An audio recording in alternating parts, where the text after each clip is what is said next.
Good morning and happy Tuesday. This special meeting of the School Board of Broward County, Florida is now called to order. Mr. Superintendent, are there any items to be added to the agenda? Madam Chair, we have no items to be added to the agenda. May I have a motion and a second to close the agenda? It's been moved by Ms. Good and second by Ms. Alladaff. All in favor of closing the agenda, please indicate by saying aye.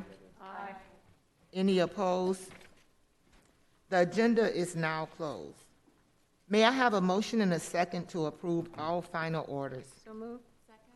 It's been moved by Ms. Good and second by Ms. Rupert. Is there any discussion? All in favor of approving all final orders, please indicate by saying aye. Aye. Any opposed? All final orders have been approved. I now declare this special school board meeting adjourned.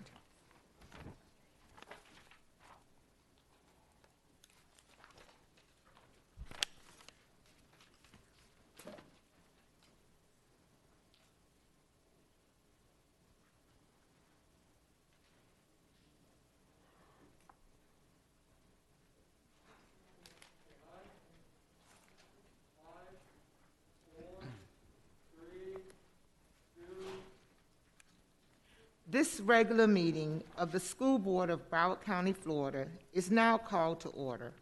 All please rise for the Pledge of Allegiance to the flag of the United States of America. I pledge allegiance to the flag of the United States of America and to the republic for which it stands, one nation, under God, indivisible, with liberty and justice for all.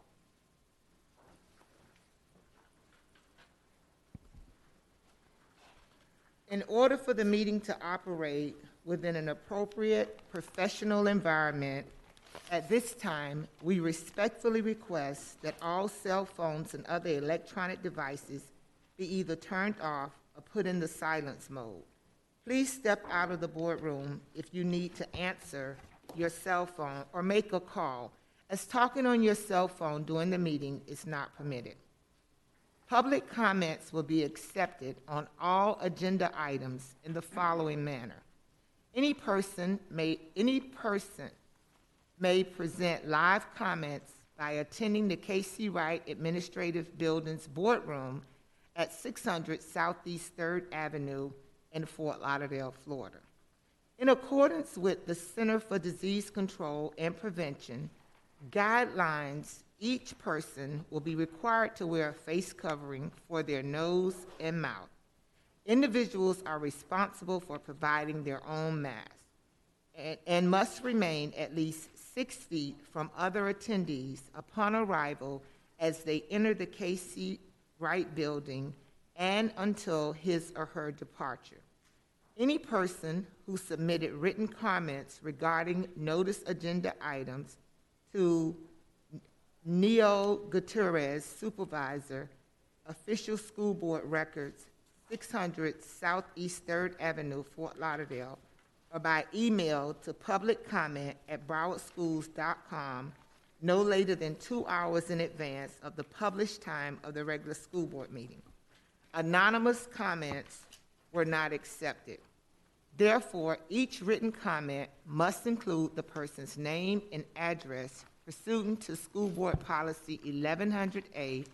In the event a large group of individuals, more than 20, sign up to speak on one agenda item, the board chair has the authority to adjust time limit for each speaker and or limit the overall time speakers will be heard on that item.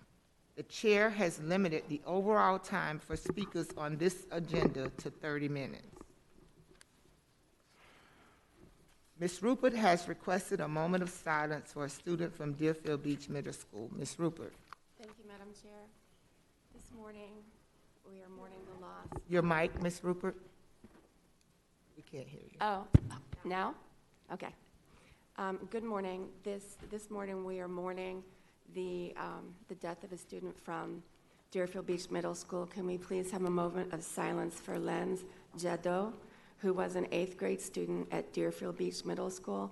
Our thoughts and prayers are with his family, and all who loved him, including the whole Deerfield Bucks family as well.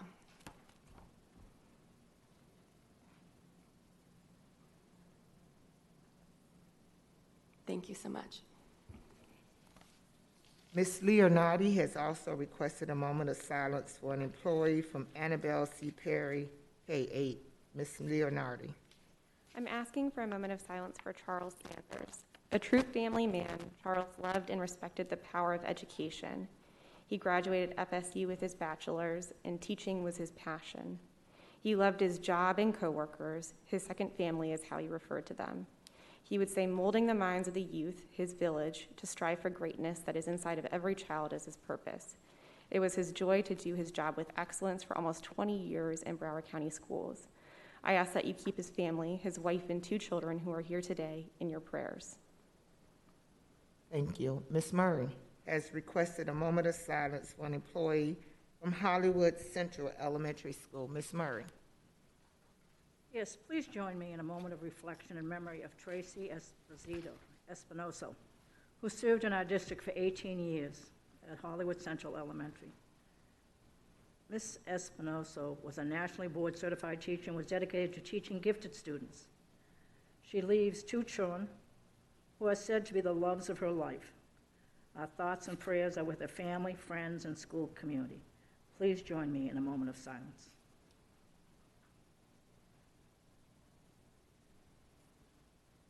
Thank you. Excuse me, I have one other person that wasn't on the list. Okay. Another moment. Go right ahead. Yes, this past week, we had the passing of a pioneer in the Transportation Department, Miss Alice Daves. She retired quite a few years ago after 35 years. She started her career as a school bus driver, moving up through the ranks, was involved and was a pioneer in the electronic routing of our buses, and she went on to be manager in the north area, overseeing that terminal. Alice and I had been friends for many, many years. We helped organize the Federation of Public Employees and gave bus drivers and attendants true representation on working conditions and wages. She'll be sorely missed. May we take a moment, please? Thank you.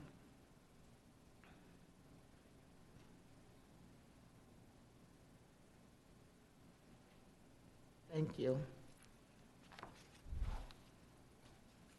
As we prepare to start our regular school board meeting, we are reminded that our vision is to educate today's students to succeed in tomorrow's world. Our purpose today and every day is to achieve this goal. May the chair have a motion and a second to approve the minutes from the following meeting. July 21, 2020 regular school board meeting, July 21, 2020 special school board meeting, July 28, 2020 special school board meeting, first public hearing budget, November 4th, 2020 school board operational meeting, November 11th, 2020 special school board meeting. So moved. Second. It's been moved by Ms. Murray and second by Ms. Rupert. Is there any discussion? All in favor of approving the minutes as listed indicate by saying aye. Aye. Any opposed? The minutes are approved. Are there any changes to the agenda, Mr. Superintendent? Yes, Madam Chair, we have several proposed changes to the agenda. Items H3, personnel for non-instructional assignments and leaves for the 2020-2021 school year is a revised item. CC1, organizational realignment, portfolio services division, added item. CC2, proposed revision to the 2020-2021 school personnel calendar is an added item. O2, RFP for investment advisory services, that's revised. 0022, fiscal year 21 telecommunications equipment and services, an added item. 0023, fiscal year 20 Emergency Preparedness Management Software, added. 0024, fiscal year 21, cellular service for voice and data, added. 0025, RFP for Vigilon door buzzers, added.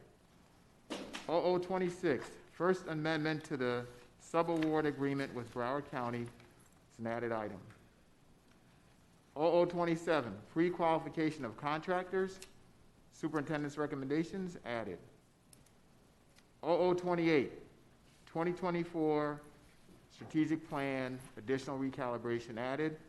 And the final item is PP7, policy 2430-E, use of specially trained animals.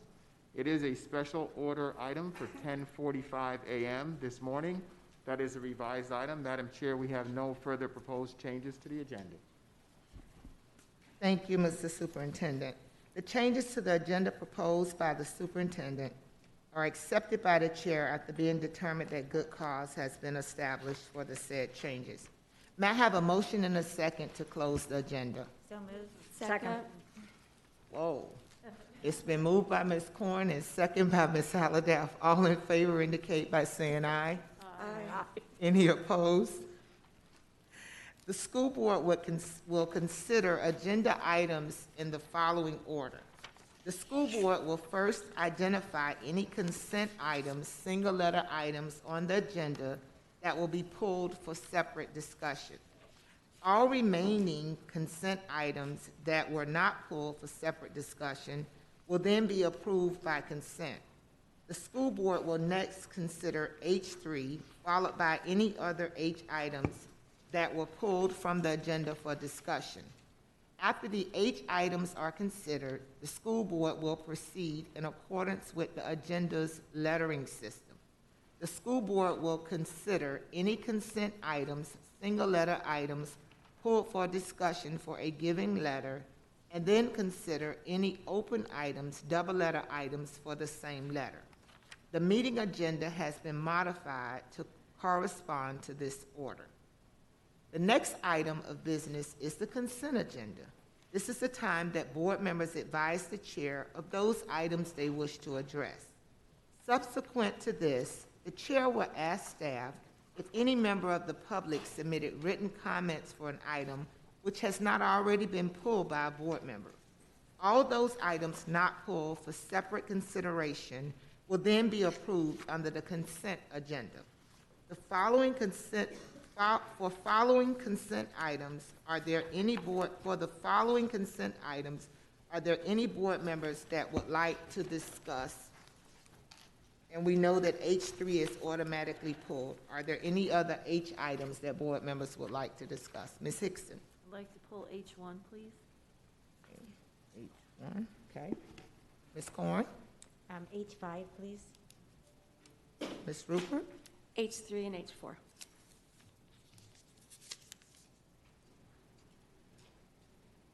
Any other H item? Okay. Anyone from the audience want to pull any H item?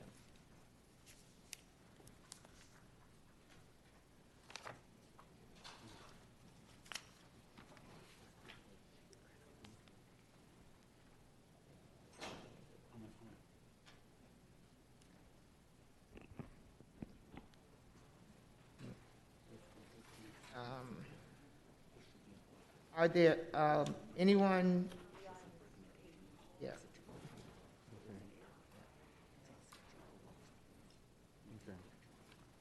Next is A items. Anyone on A1? A1, please.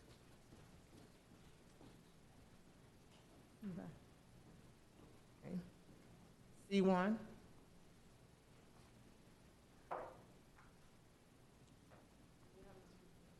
Ms. Rupert? Thank you, that's good, Madam Chair. E1? F1? Any F items, I should say. Ms. Hickson? F3 and 4, please. Ms. Alladap? F2.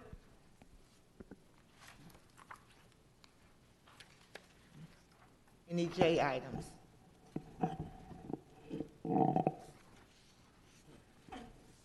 Any K items? Ms. Corn? Sorry, That was K3. K3, Ms. Corn?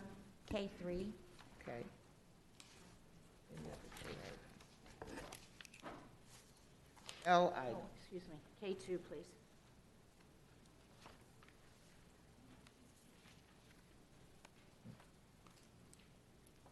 Ms. Halliday? For L item, L1, O item. Ms. Halliday? O3, Any other O item? Okay. S item.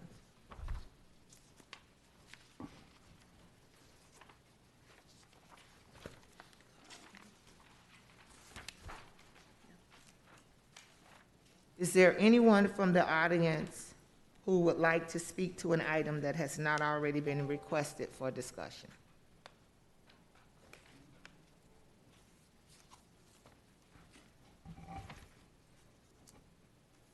Any public comments on an item that has not been pulled? Okay, thank you. At this time, may the chair have a motion and a second to pass the consent items that have not been pulled for discussion?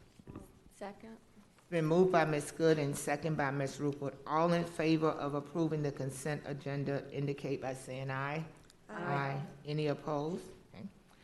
At this time, will board members please identify the open items that will be asked questions of staff? This will better manage staff time by letting them know which open items we intend to address. Any double H items? Ms. Levinson? HH2, please. Ms. Good? The same. Okay. Any, HH for me. okay, I'm sorry, Ms. Rupert, go That's ahead. okay. HH1 and HH2, please. Ms. Corn? HH1, please. Also Miss HH1. Hicks. Which one? HH1. Ms. Hickson? Any, Ms. Rupert? I'm sorry, I think I made a mistake. C1, did anybody pull C1? You did. Yes. Okay, I did it right then. Thank And I you. did. And I, Thank you. Okay. Just double checking. I'm An- sorry. Any what was- other HH items? Ms. Leonardi?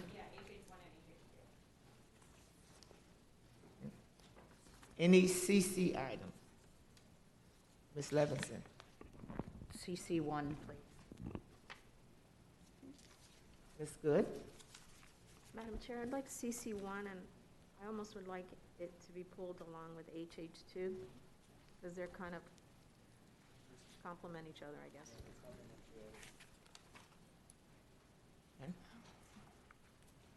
Any DD items? Ms. Hickson? I would like to pull DD1, DD2, and DD5. Ms. Levinson? 1, 3, 4, 5. Ms. Leonardi? 1 and 4. Ms. Good? 1, and I'm sorry, I also wanted CC2. CC2 and DD1, correct, Ms. Good? Yes, ma'am, and I already had CC1 too. Okay. Ms. Alladap? DD1, DD4, Hey, Ms. Corn? DD1 and DD4.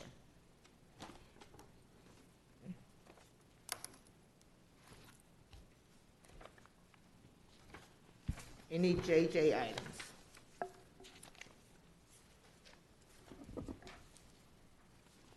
Any double, oh, Ms. Corn? AJ8.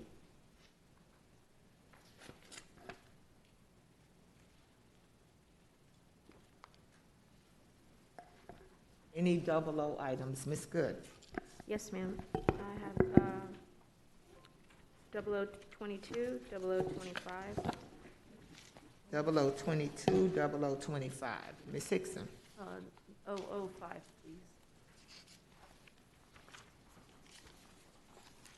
Ms. Alladaf? 0022, 0023, 24, 25, and 27. 22, 23? 24, 25, and 27. Ms. Leonardi? Yeah, 002. Any more 00 items? Ms. Rupert? Are we on to PP yet? Oh, 00 Oh, I'm items. sorry, I thought you said any more. Ms. Corn? Could Ms. Good just repeat her 00 items? Oh, Oh, sorry. 0022, 0025, Thank you. 00 items. Ms. Were Levinson? those new ones, or All were those Ms. Corn? No, those were just reiterated? Yes. Okay. I would like 0002, 0022, 24, 26, and 28. Actually, can you add me to 002? Any other 00 items?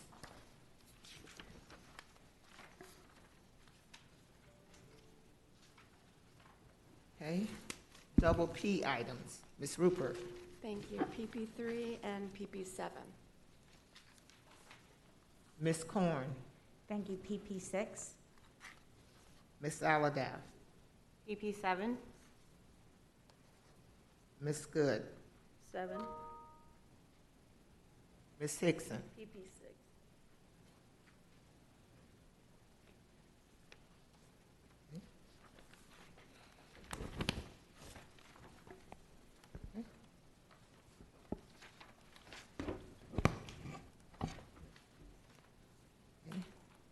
So now I need to go back, and we need to make a correction. Do I need to make that correction now, Dr. Neil Smith? No, Madam Chair, it was, I apologize, it was added, so it turned into a dull letter, because it was an added item. So we're good? We're good. Okay. As we begin taking items for the regular school board meeting, the public will have an opportunity to speak to items. I would like to remind the public that speakers are advised to refrain from obscene or vulgar conduct, slanderous remarks, or statements that tend to incite violence or breach of the peace.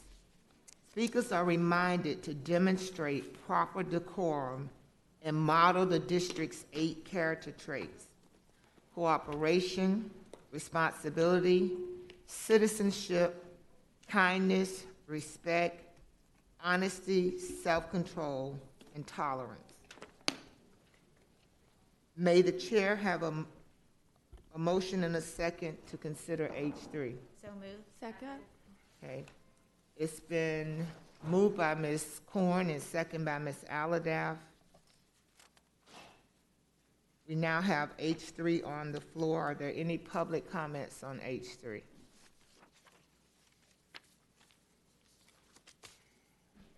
Yes, Natalie Lynch Walsh, Plantation, Florida.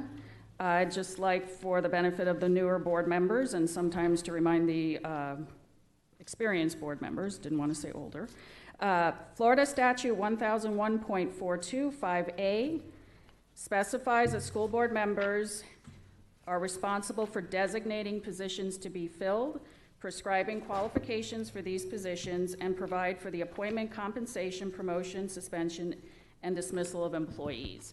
So it is not the superintendent's org chart. It is not the superintendent's job descriptions. It's your org chart, your positions, you specify the qualifications. So you can, if someone is presented, you can recommend not approving them. Those are good cause reasons if they do not meet minimum qualifications.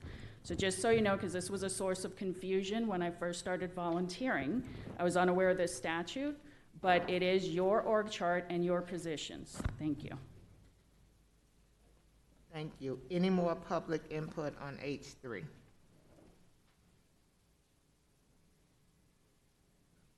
Any board input on H3? Ms. Rupert? Thank you. That was all that was, there was no more public comment, right? Okay. I actually want to thank staff for clarifying and having the task assigned director of having their accomplishments that they've done if they've been in the position for 6 months, and it tells us what they've done in the interim if they're being tasked with another assignment for 6 months. So I very much appreciate this because often we get busy and 6 months seems to go by, and I just wanted to say I truly appreciate the aspect that it's not only temporary assignments, but also some of the questions that I had wanted to ask about task assignment for the executive director for transportation have his, but I can't talk. His accomplishments are highlighted here, so I appreciate that as well. So let me see if I have any. Yes, I did have one more question, and it's I understand that recruiting efforts are still going on, and wanted to ask what are the number of applications that we've received so far, and when are we going to be moving to the point where interviews happen?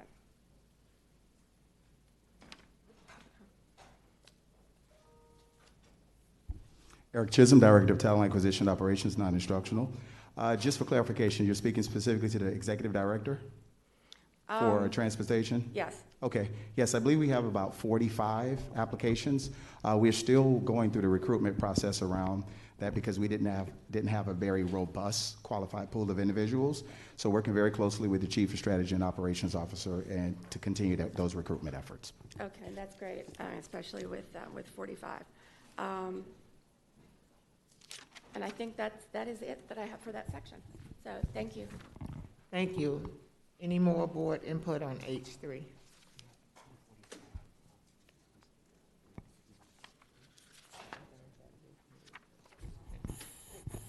All in favor of approving H3 indicate by saying aye. Aye. Any opposed? Thank you.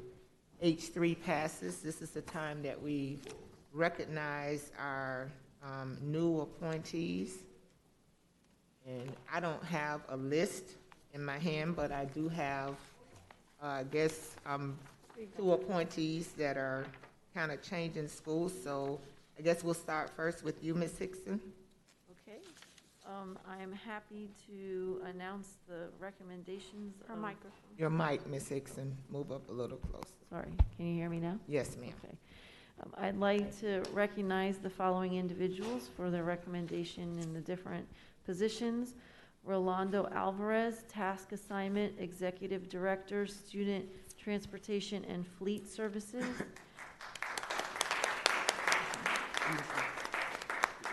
Jennifer Amandor, Data Management Specialist.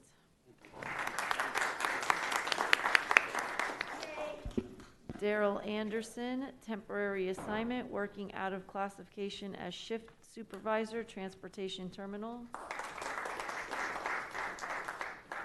Adrian Baxter, Specialist, Social Media. Bernadette Campbell Rembert, Shift Supervisor, Transportation Terminal. Lisa Ann Clark, Temporary Assignment, working out of classification as Medicaid Coordinator. Maisha Copeland, Professional Development Specialist.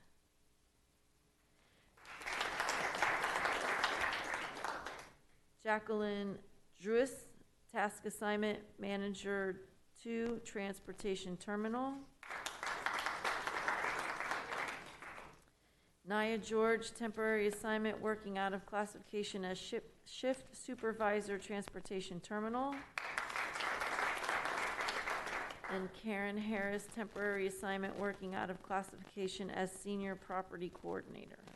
Thank you. Ms. Korn. Congratulations to our new Director for Student Services, Marissa Kinney.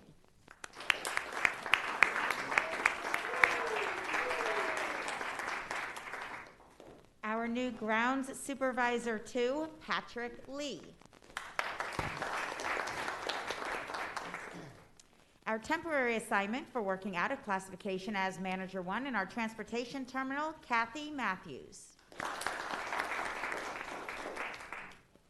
Our temporary assignment for working out of classification as our Director for Business Support Center, Sheena Newton. Our Professional Development Specialist, Evelyn Ning. Our Clinical Nurse for Coordinated Student Health Services, Sheila O'Neill Brown. Our Employee Assistance Program Counselor, Clynette Pascal Demas. Our temporary assignment for working out of classification as our Compensation Analyst, Angela Peterson. Our task assignment for the Director for Compensation and HR Support Services, Debbie Ann Scott. And our task assignment for our Director for Equity and Academic Attainment, School Climate and Discipline, Mr. David Watkins. Ms. Levinson. And congratulations to Patricia Allende Colon, School-Age Child Care Supervisor.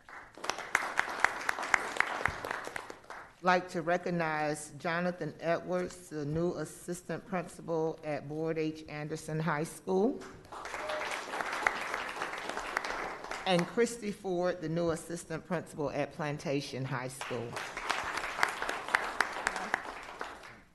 Ms. Levinson? Yes, thank you. I just wanted to congratulate our former task-assigned Director of Student Services and now our Director of Student Services, Marissa Kinney. We had a fabulous parent-community involvement task force collaboration with the Department of Student Services last night to have Mental Health Parent University #4 with tools and resources for families. And I just want to thank Ms. Kinney, Chief Antoine Hickman, and the whole department for the incredible job and information they gave last night. Thank you. Thank you. We will now pause for a moment to allow those individuals to either stay with us for the rest of the day or transition to go serve in those new positions.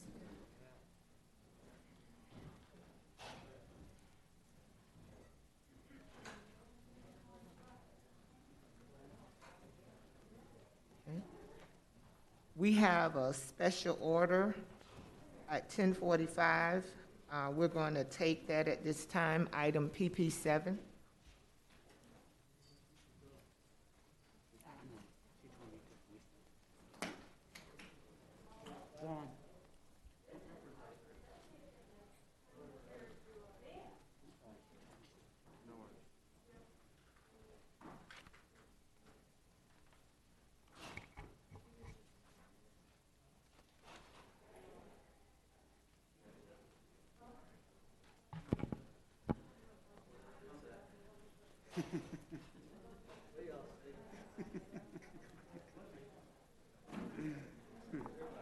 Are we ready for PP7?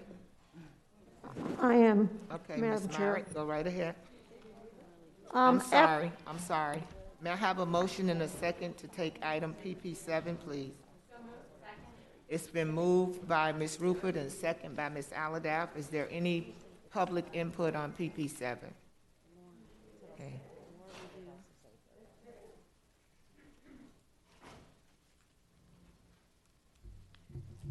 Good morning, Sandra Welch, and I'm here, thank you very much for hearing it. I'm here on behalf of the Coconut Creek City Commission in support of this policy drafted by your General Counsel to place K-9 Taylor, who is trained to sniff for firearms and ammunition in our schools. Community safety is at the top of our priority list, and K-9 Taylor has the potential to avoid a tragedy.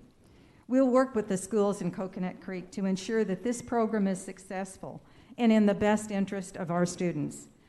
Our city has fully covered all the costs of K-9 Taylor up to now, and we will continue to do so. A school safety dog is innovative in school safety, and it's unobtrusive yet responsive to our community's safety concerns. And now I'll read into the record from Susan Sargis, who was past PTSA president of Lions Creek Middle as well as current SAF chairperson at Monarch High, serving on our Education Advisory Board board here in Coconut Creek, but most importantly, a proud parent of a student in the Broward County school system. And here it is. After the MSD shooting, so many children asked, why? How?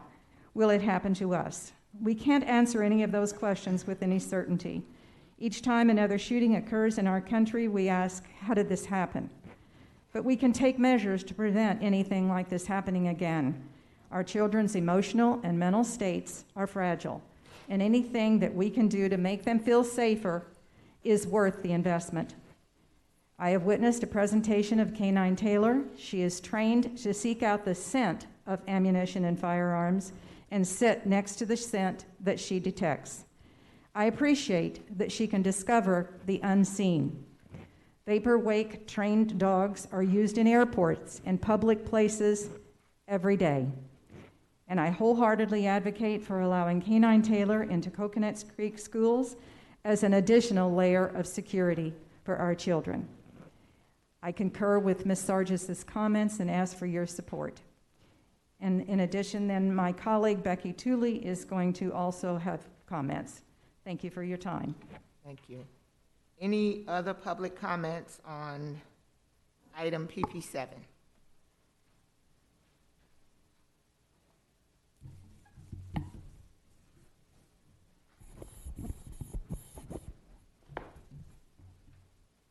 Good morning. Becky Tooley, Commissioner in the City of Coconut Creek, and a 30-year mentor for the Broward schools in our city. On behalf of the residents of the City of Coconut Creek, I thank you for moving this policy forward.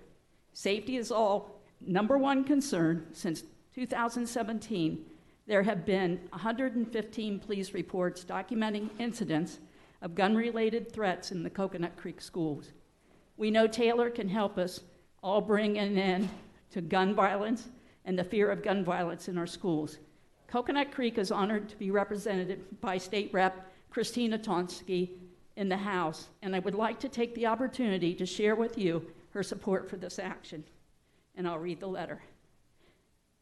I am writing you to ask you to support the pilot project to allow School Safety Officer Leonard to bring School Safety Dog Taylor into a limited number of Coconut Creek schools on a trial basis. It is my understanding that Taylor will not only be permitted at school entrances, bus lines, student parking lots, and hallways, and not in classrooms or any place that she could disrupt concentration or testing.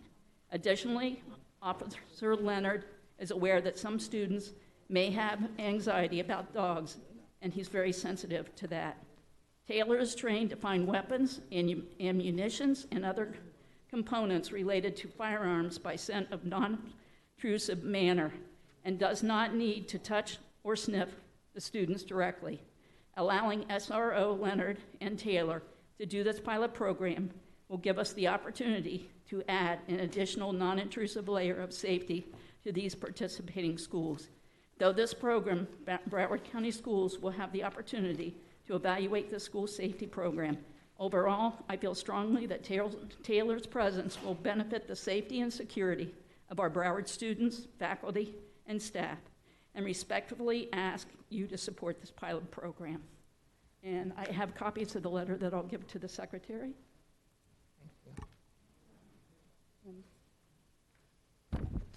Here, I got more. There you go. Thank you. Any additional public comments on item PP7?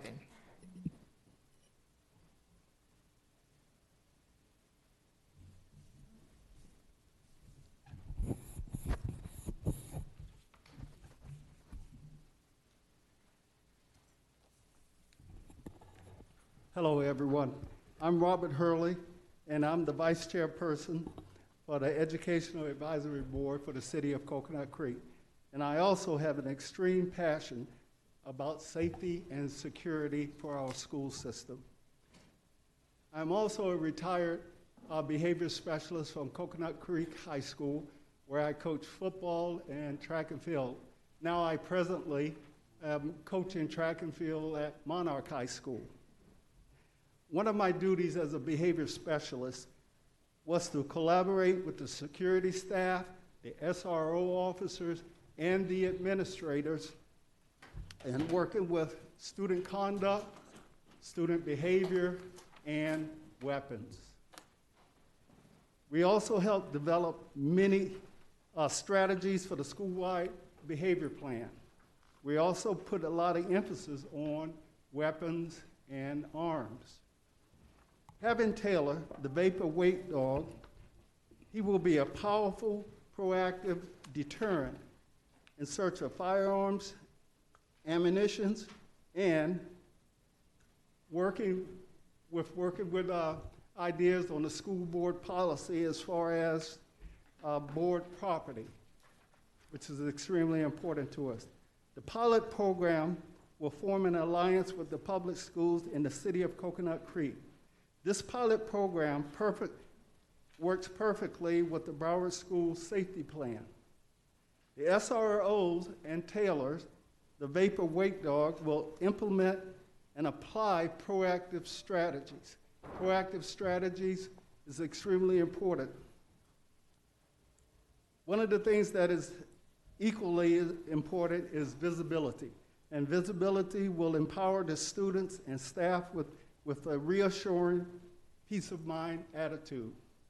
I wholeheartedly back the idea of a vapor wake dog. Working with the school board is extremely important to realize that when we come together, work with the school board and the city of Coconut Creek for the program, the pilot program, it will give us an opportunity to work with our students, our staff, the SRO officers, and the administrators in a positive way. Thank you so much. And one last thing, just judging from a sports angle. We pray for the best, but we prepare for the worst. And Taylor will help us in that. Thank you so much, and please consider that. Thank you. Any additional comments on item PP7?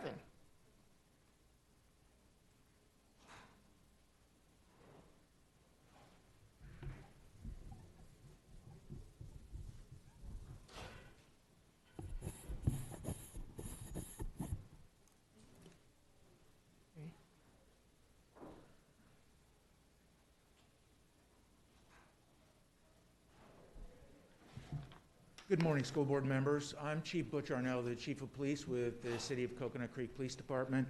I want to thank you for taking up this issue, and I want to thank you for the cooperation we've received in something we're very passionate about. The city's made about a $250,000 investment in this dog, and that's being provided free of charge, and I know it's appreciated. I'm simply here to answer any questions that you may have of the police department and our policies. Thank you. Any additional comments on item PP7?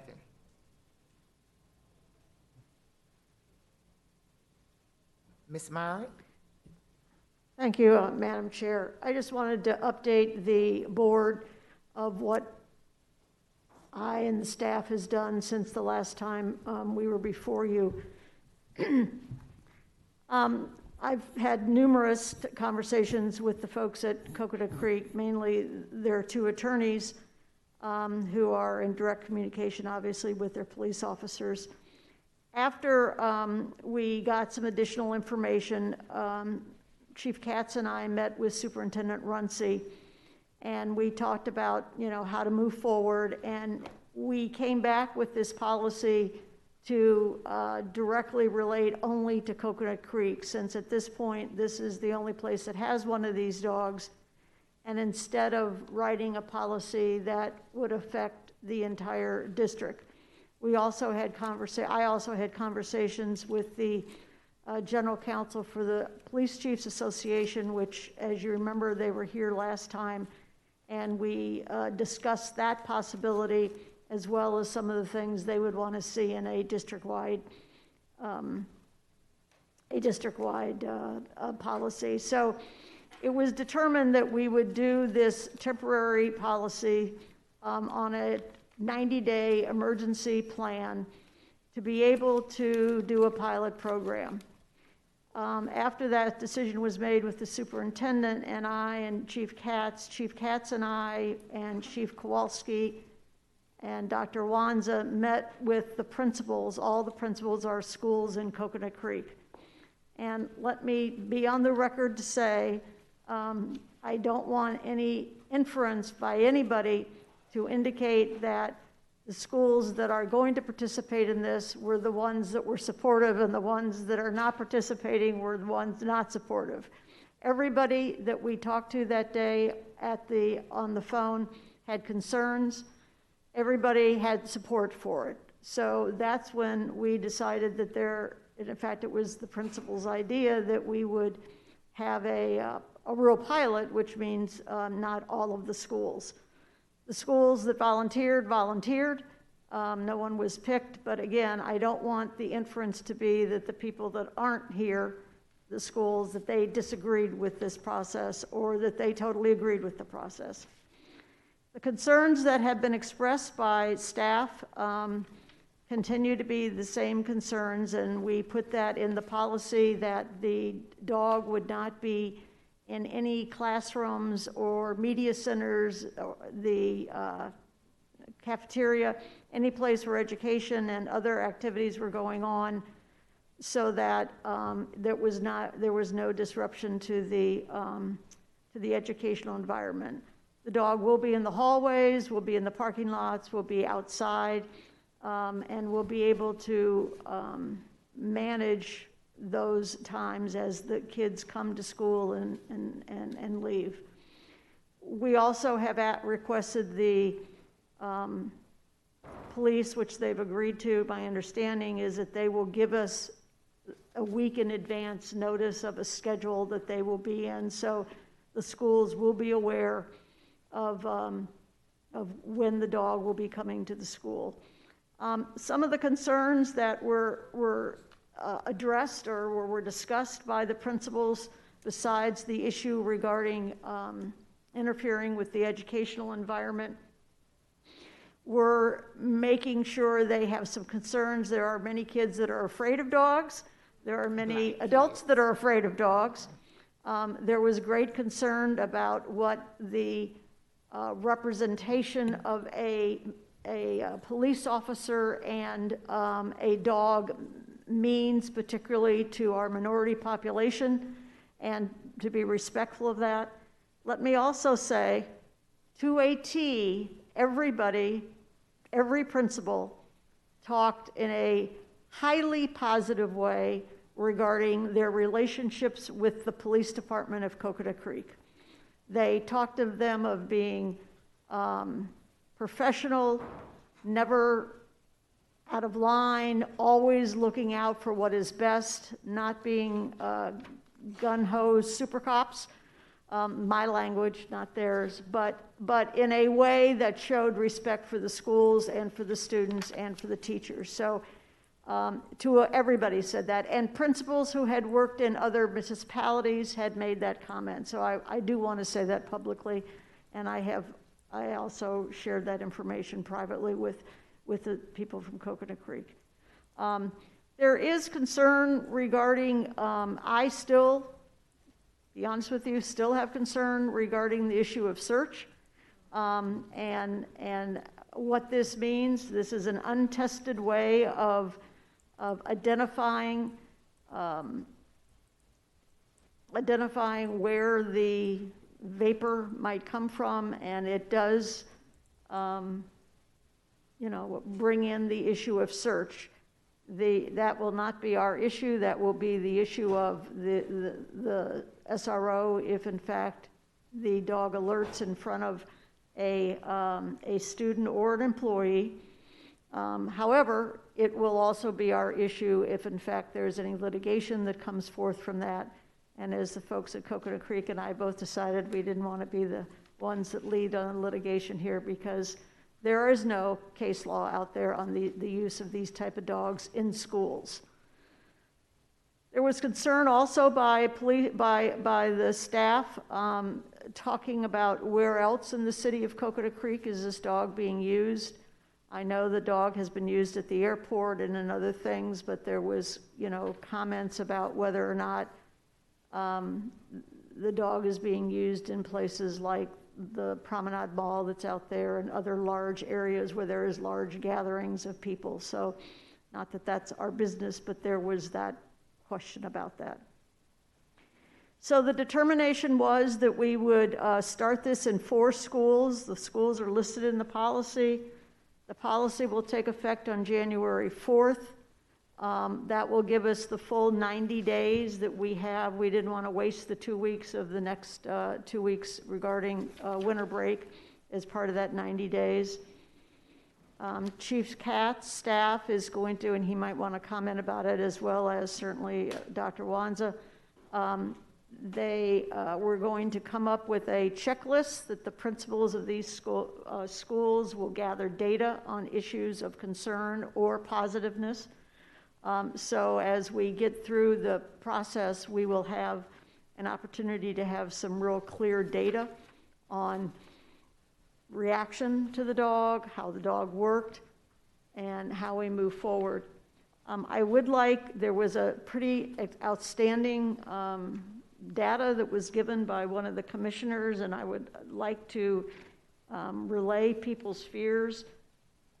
In the last 3 years, there have been 3 weapons guns, found in the city of Coconut Creek at a school. Police officers might have been called out because of a suspicion of a gun, but there have only been 3. There's been more weapons. I mean, there's knives and those kinds of things, but there's only been 3 guns, and there was something over 100 of coming out, and that was of suspicion, and I didn't want that to be. That is true, there's been a lot of suspicion, but that's not what's been found. And so I didn't want that to be the data that is left, that we have had 100 and some odd guns in our schools in the last 3 years, which is not accurate. I'm here, Dr. Wanza is here, as well as Chief Katz, if you have any questions for us. Thank you. Ms. Rupert. Thank you, Ms. Myrick, and to the city manager. Wow, I didn't even touch anything. And for the city manager and the commissioners who came here today. What I want to say is I've never heard such of a kind of a wind-up here about this. I do appreciate that our attorney has made it a little bit better and more detailed clarification. So involving the schools for the pilot program and the effective date.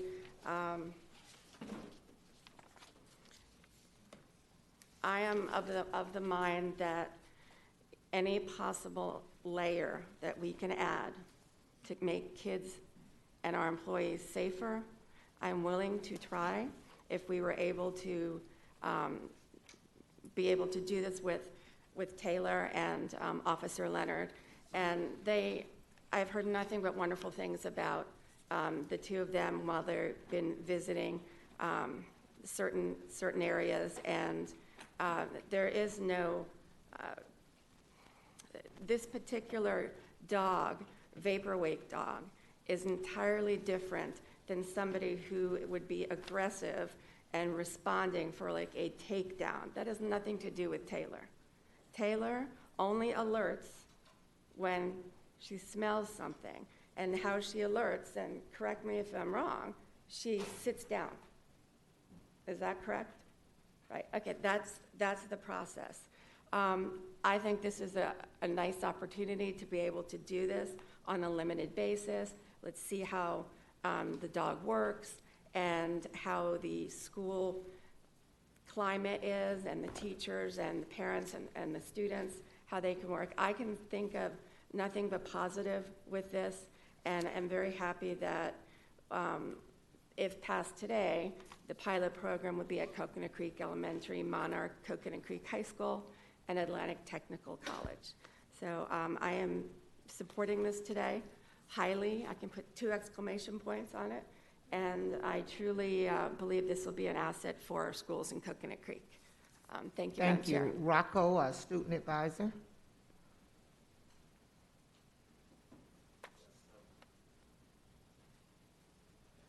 So now that this is back on the agenda again, I want to refer to the comments I made on the September 29th workshop, when I believe I cited a study from the University of Kentucky that said that the rate of discovery of drugs or ammunition increases with sample size. So this may present a concern. And also I have a study from the NIH open right now that says the byline is handler beliefs affect scent detection dog outcomes. So this raises two concerns. First of all, a concern about accuracy, and second of all, a concern about what implicit biases may go into the process by which dogs search for what they're searching for. So I want to remind the board that we can't respond to tragedy by targeting more students. That's the extent of my comments.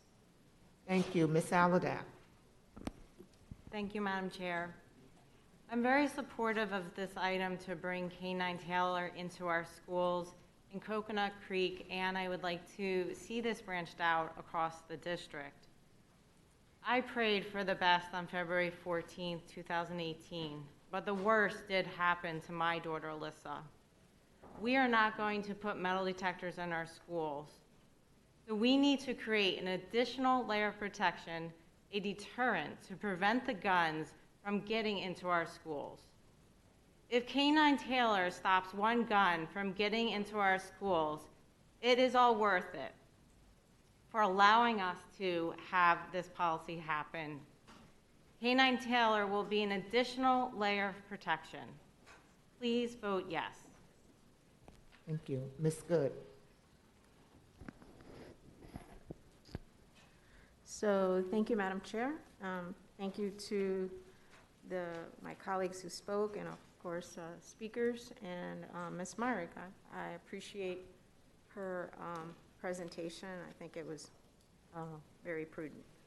So I was trying to find didn't have a chance to go back and watch the actual workshop, and I was trying to find the summaries for the 29th, but I know there was a lot of concerns raised. I don't recall the discussion overall to be somewhat of unanimous. I think each board member or majority of us did express some issues that we felt needed to be dealt with, and so I was kind of surprised to see it on the agenda today. So first, I want to thank the city. Of course, it's always wonderful when we have a city that steps up and wants to formulate a partnership with school districts, especially as it relates to anything involving safety. And I can, I think it's wonderful for any time that we can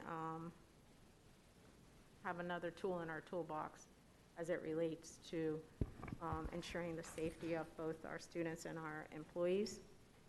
But I do have questions and concerns. So the time that I've been on the school district, I've never seen a policy written so specific.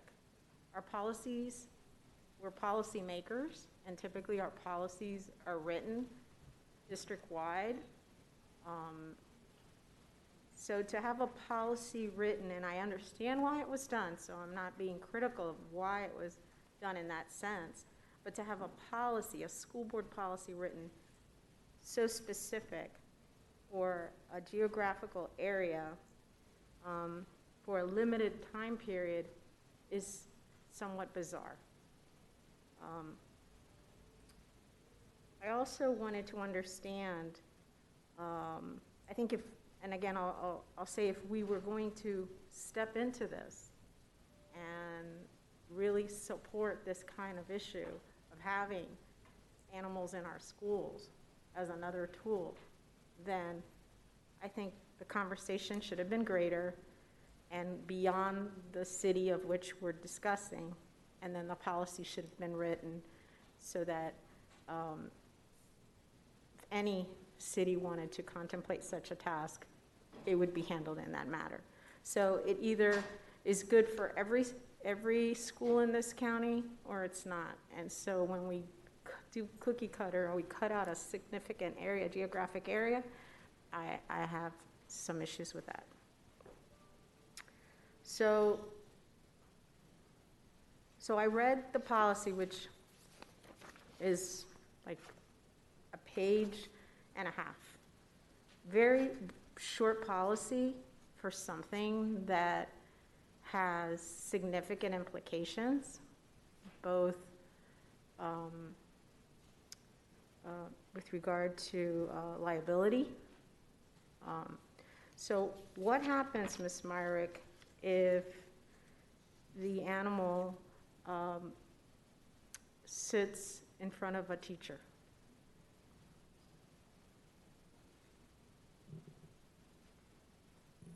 If the animal sits in front of the teacher, I would assume what would happen is that the SRO and the administrator would ask the teacher to go to the office, and they would ask if there's been any, if the teacher's used any guns or has any guns on them. One of the issues that has come up time and again through this process is if I was a gun owner and went and shot at a firing range on Sunday and wore the same sweatshirt to school on Monday, my sweatshirt would probably have a gun residue on it, and therefore would be a response to the dog would have a response to that. But once the employee made that statement and there was no gun, then that would be the end of it. It's not that, people are not, it's very easy for the dog possibly to sit down in front of someone who had used a gun, I think, in the last day or so. If I may, just to respond to a couple of your comments, why Coconut Creek and why so specific? At this point, there is no other dog like this in Broward County. No, I know why you did it. Well, I'm just saying that typically. You're right, typically school board we don't. policies are not written. That's right. To deal with a specific Right. issue of a specific city. Right. I also just would like to state that we needed to have a policy instead of just allowing Coconut Creek to do this, because having a policy and we're putting signs up, et cetera, gives us some further protection regarding liability. And so everybody is on notice that dogs will be used for this purpose. Well, I'm asking the question of a teacher. Could be a custodian, could be anybody on campus, food and nutrition worker for that matter. This policy speaks to if a student refuses to be searched, but the animal can sit in front of anyone. And so now it muddies the water, so to speak, because that's not been addressed in this policy whatsoever. Our employees have rights. And so what if an employee refuses? Or, an employee really is not dealt with at all in this policy, and we're the largest employer in this county. So I have some serious concerns that the issue of employees themselves is not addressed in this policy. And certainly I would think that unions would want to be involved in that conversation. With regard to students, so the policy doesn't specify, and again, if in a perfect world, people are walking by, the animal's not near anybody in particular, and it walks by and it sits, but nowhere in here in this policy does it say that the animal will not approach a student.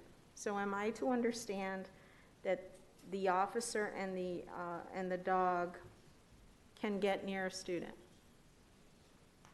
Well, as I observed the dog, perhaps the police chief would like to respond, but as I observed the dog walks among students as they were walking into school, Right. walking and whatever, and followed a scent. Yes, they got close to students, but it wasn't going from one student to another sniffing as. So and I saw the video. Yeah. So getting back to this very brief policy, if the animal sniffs something, the officer has every right to take the animal and approach a student, yes or no? I can't answer that. So So the reason I'm asking these questions, I'm not trying to be difficult. These questions need to be addressed in policy. I'm not against us potentially piloting this type of opportunity, but there are issues that need to be addressed, and they need to be addressed in writing, because I will tell you, they will come up. They might not come up in 90 days, but they will come up. And I think, I also believe that we need to have a formalized agreement with the city, because there are issues here, issues of liability, issues of future potential costs. I know that the city has invested in this program, but I don't know what's going to occur in the future. So I think that there's a lot of things, a lot of details that are missing as part of this conversation. And so in order to avoid hurt feelings or issues of concerns, I think it needs to be addressed in writing so that everyone understands who's responsible for what and the rights of our both employees and students. I concur with Ms. Al-Hadaf that if there's an opportunity to have additional mechanism in our schools, and if it works, if for me, I'm much more comfortable if the animal's used to go on a bus when no one's there, walk in a classroom setting when there's only bags, no one's there. But when you have an animal walking through hallways with students and staff, there are issues that I'm concerned about. The policy notes that it's an emergency policy. Why is it an emergency? Well, it's a safety emergency that we felt that could come under the emergency, and that was the purpose of having it for the 90 days, because emergency policies can only be 90 days.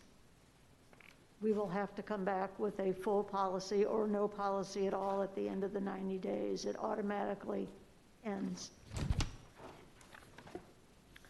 And so right now, we have, again, really good working relationship with our SROs. We may have a student who says, I heard that, student B has something in their backpack and suspicious, or, they read on social media that they may have something. So typically, we have things in place for that to occur. The principal and the SRO certainly approached that student based on testimony from another student or something that somebody saw. When that occurs and a child has a bag, or can that child be searched according to our current policy? Good morning, Valerie Wanza, Chief School Performance and Accountability Officer. Yes, ma'am. Under reasonable suspicion? Yes. Yes, and typically it is the school personnel, school district personnel, Yes, security specialists, school administration, yes. Okay. And so, and I understood it to be that way. And if a student in that particular situation refused to be searched, what can happen? So it's very, it's advertised all over that students who refuse search and seizure protocols processes may be subject to arrest. Okay. So that's based on either someone saw somebody put something in a bag, there was something on social media that someone had maybe something in a bag, or, some specific sort of factual information. Now we have it in this page-and-a-half policy that says, so we have the animal can sit because it smelt something. It may be right, it may be wrong. It's an animal. The student refuses to be searched. That student can be arrested, correct, according to this policy? According to the policy language, yes. And this is solely based because the animal sat near the student. So, Yes, that it was, well, according to this policy. yes, that's what our discipline policy says. Whether that is what the city I'm of talking Coconut about the Creek dog. could do, yes, that's what it says. Mhm. Whether that's what the city will do or not, but if a student in everyday world refuses to be searched, it is in our discipline policy that they could be disciplined up to arresting. That's what's been there. But I'm trying to make the distinction on these two very different things. One is based on someone visually saw somebody put something in their backpack, somebody posted that they had something in their backpack, another student said, Johnny told me he had a gun in his backpack. So we have like first, documentation that there's some real suspicion. Now we have an animal that sits in front of a student because they smell the scent of a weapon, which may or may not be correct. The student now says no. This student can be arrested because the dog sat in front of them, yes or no? Yes. Okay, I have a concern with that. And the way that we have it written here, the student is subject to arrest, and that we'll try to reach the parent, but again, this is an animal. He or she is another tool in the toolbox for us to occur. They're not 100% accurate. I know based on the information that we've seen. So I have concerns that we're going to take the animal 100% and this student can be arrested. So there's a lot of things that are not in this policy. And again, I'm fine with maybe utilizing this as a pilot. I'm not sure that I would agree to 90 days, but a lot needs to be addressed in this policy or in a separate agreement with the city of Coconut Creek to handle the issues. Because if that child gets arrested, the liability is going to be on Broward County Public Schools. And the issue is going to be on the principal. And so if everything works perfectly, yes, I hope, that the animal would work well, it walks through, and if it finds something, but based on the information we received, it's not been a huge problem in the area, but I guess any problem is a problem. So I'm all about having additional tools, but I don't feel that we've addressed every potential concern regarding liability and in the document that's before us. And those are my comments. Thank you, Ms. Corn. Thank you. So I greatly appreciate my colleagues' comments and their feedback on the policy. Ms. Myrick, appreciate all of the background you provided, as well as the hard work done by staff, Dr. Katz, as well as with the city, the police department, and so forth, in getting us to this place. I find this to be a very important policy. And I fully appreciate, Ms. Good, your comments regarding that it is very specific. In this case, as I understand it, we were not actually looking for a policy. This was an opportunity brought to us for a very unique opportunity for safety for students. And the only way, through Ms. Myrick's direction, that we could pursue it would be based on a policy. So with that said, as much as I don't believe that we as a board should be looking for policies that are specific to this type of one-off, I guess I would call it, at least at this case, right? Because there's one dog trained and one opportunity brought to us. At the same time, if the only way for us to effectively bring this into the district is through the policy, I can support that process. So I fully appreciate Ms. Good's perspective as a board member and how we should be driving policy and supporting policy. In this case, I do think there's something specific here that is worth us further or developing and implementing. From a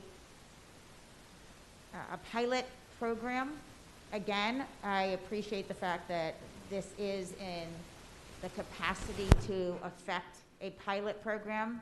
Again, unique, but I think this is a very unique situation and opportunity for us. So again, that's something that I can support. regarding this being to staff, and I think maybe this is something that we need to further develop in the language, I would propose a couple things for us to consider. It is definitely driven towards students. There is mention of employees and staff throughout it, but there are very specific things to students, and I think areas where we may need to change the word student to individual, because in certain cases I think it should be more all-encompassing than just students. And what I would propose, for instance, if you look at the second page, this is under Roman numeral 2, letter H. This refers to if a student refuses to be searched. In that case, it would potentially be an individual. Just as if you're drunk driving and there is a suspicion, yes, there is an opportunity or a possibility you could be arrested even if you have not any alcohol in your system, but you had a certain behavior or there was a reason by which there was a reasonable suspicion. You could be arrested if you decided and lose your license on the spot if you do not allow for the additional steps for an officer to be able to determine whether or not you have alcohol or you're under the influence. For me, this would be something similar. And yes, I fully agree that there is a liability on the district. But for me, liability is always based on balance. And there has to be a determination is the liability worth the risk? For me, it would be. If there is a liability case, if there's a case that comes forward because we have done something through a police department based on a policy, and there was a reasonable suspicion based on the behavior of this animal who has specifically been trained in this fact-finding for a weapon, I can support the fact that there may be some liability on the district. I would rather face that liability than face the fact that we might overlook something that gave us an opportunity to prevent something tragic that we've already seen in this district. And again, it's a balance. It isn't a matter of saying I'm comfortable with it. It's a matter of saying I am more comfortable with having that liability than choosing not to pursue it.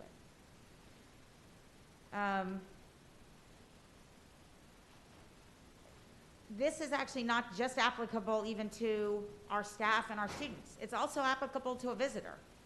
For me, anyone on that campus that a dog that is trained this way believes there is some indication that this vapor who's been specifically trained in this area, there's a recognition of it. This should speak to all of that. It should just be an individual. Under number 2, D1 and 2, I appreciate that those are specific to students because I think we should have something specific to students. Students are not legally in the same area as a visitor, but what we might want to say is, or a minor. Because the reality is the person who comes on campus could be a minor who is not a student. And they could be the person identified. So I think this would be more appropriate from a legal perspective, that it's a minor and or student. We can put it in that phraseology. 1 or 2 would apply. And if it's a visitor or a staff member who's not, then what would apply would be what would apply for any police officer who is dealing with someone who is not a minor. I think these call-outs are important because students and minors would need to be treated differently. So I can support this. I appreciate all the hard work. I would like this to actually go beyond the pilot in the event that there are other cities or organizations that come forward and provide us the opportunity to expand it. It is extremely important to me that we track what occurs in this pilot. Every single time anything is evidenced through this, it needs to be written down, tracked, and then ultimately brought back to us, because for us to go beyond the pilot, we have to have those specific details in our own experience in Broward and not just what the experience might otherwise have been anticipated. With that said, I would make an amendment after everyone has discussion. I would prefer to make an amendment that where we have student, it would also include minor, and that on letter H, that it would be not just if a student refuses, but if an individual refuses. And I appreciate, Ms. Good also brought up that this is something that should have been brought back to our unions, to our bargaining, and I agree that that's something that we need to address in our contracts with those, those organizations to make them aware of it, to address this policy. But I do not believe there should be some type of a carve out. To me, if this is the safest way of implementing how this vaporwave dog would be on our campus, then that's something it's our responsibility from a safety perspective to put first, and then to address how this would then be included in any of our contracts, because it does refer to discipline. I think that aspect of it is something that we would then need to address with each of our bargaining units. Thank you. Ms. Hickson? Thank you. I agree with Ms. Korn in the idea that it should say individual, because at Marjorie Stoneman Douglas, that was not a student nor an employee. And so we want to make sure that we're including people that come on the campus as well. So I think that's a very good, solid point. This is a pilot program, so I think we have time to change policy to be more specific. And just to address Mrs. Good's comment, for some reason it seems odd to me that we would say, well, a student saw something on social media or said something and that's valid, but here's a dog that's been trained and this is their job, that we would find that less valuable as a source of information as a student or an idea. I think it would be on the same playing field, even maybe more valuable, because the dog has been trained to do that. And it probably could be a little less invasive. So if a student, like thinking of scenarios, a student says, Susie brought a gun to school, and the dog goes by and doesn't stop, now you haven't invaded Susie's privacy or caused her to have any stress because the dog didn't find anything on there. So, you can look at that on a different way, because I would value the dog probably over somebody's word, because, sometimes we're just mad at each other, or things like that. I think it's a great thing to try it out. It's 90 days. Let's see how it goes, and we could work on the policy as we're going through, tweak it, make it as, we've said, if there's other cities that want to do this, or municipalities or organizations, then we can expand it, but we have to start somewhere. And we could all argue about little tweaks here and there, and if there's a way to, I don't know, pass the policy with the idea that we're going to make these tweaks by our next board meeting. I don't know exactly how all that goes. But anyway, we can't just keep putting it off because we don't like one little thing, because it is important, and it is a way, it is a deterrent, just as metal detectors are or anything else. But 9 times out of 10, somebody, if it's harder, is going to change their mind, and we need to do all that we can to do that. So thank you.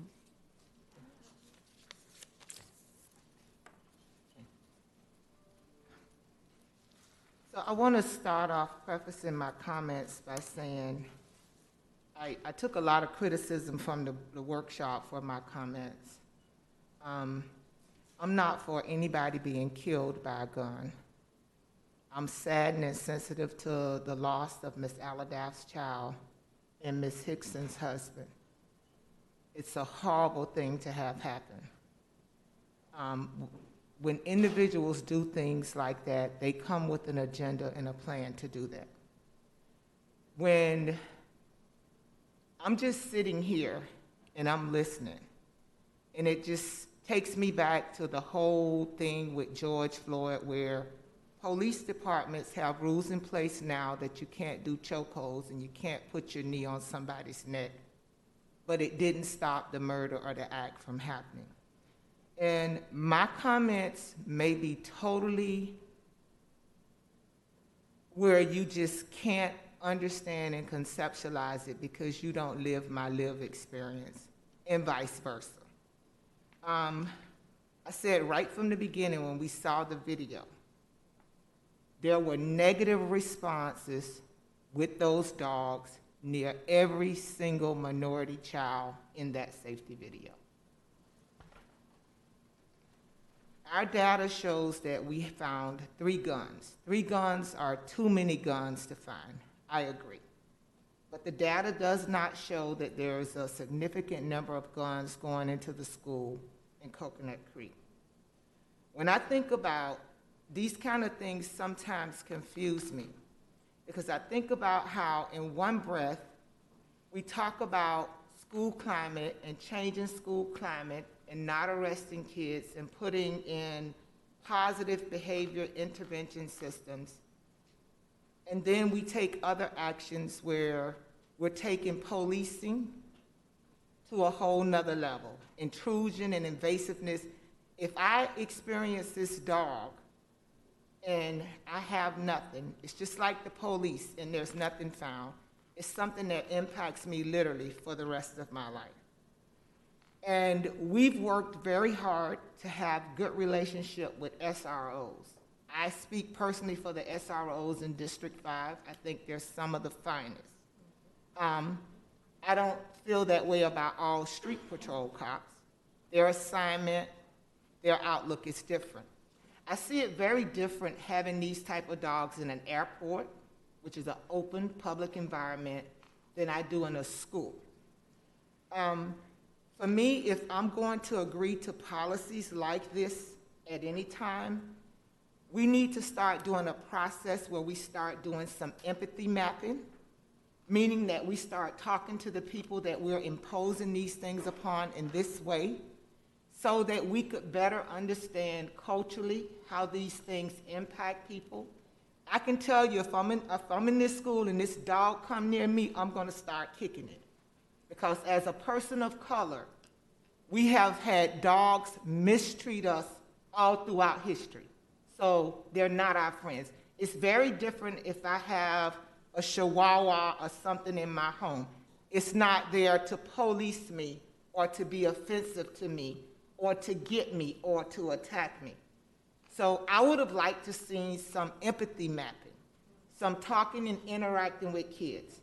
I would also have liked to see some crowdsourcing, because whether we sit here and say that this is a pilot or not, just like this came forth, before we know it, we'll have this stuff going on all across the district.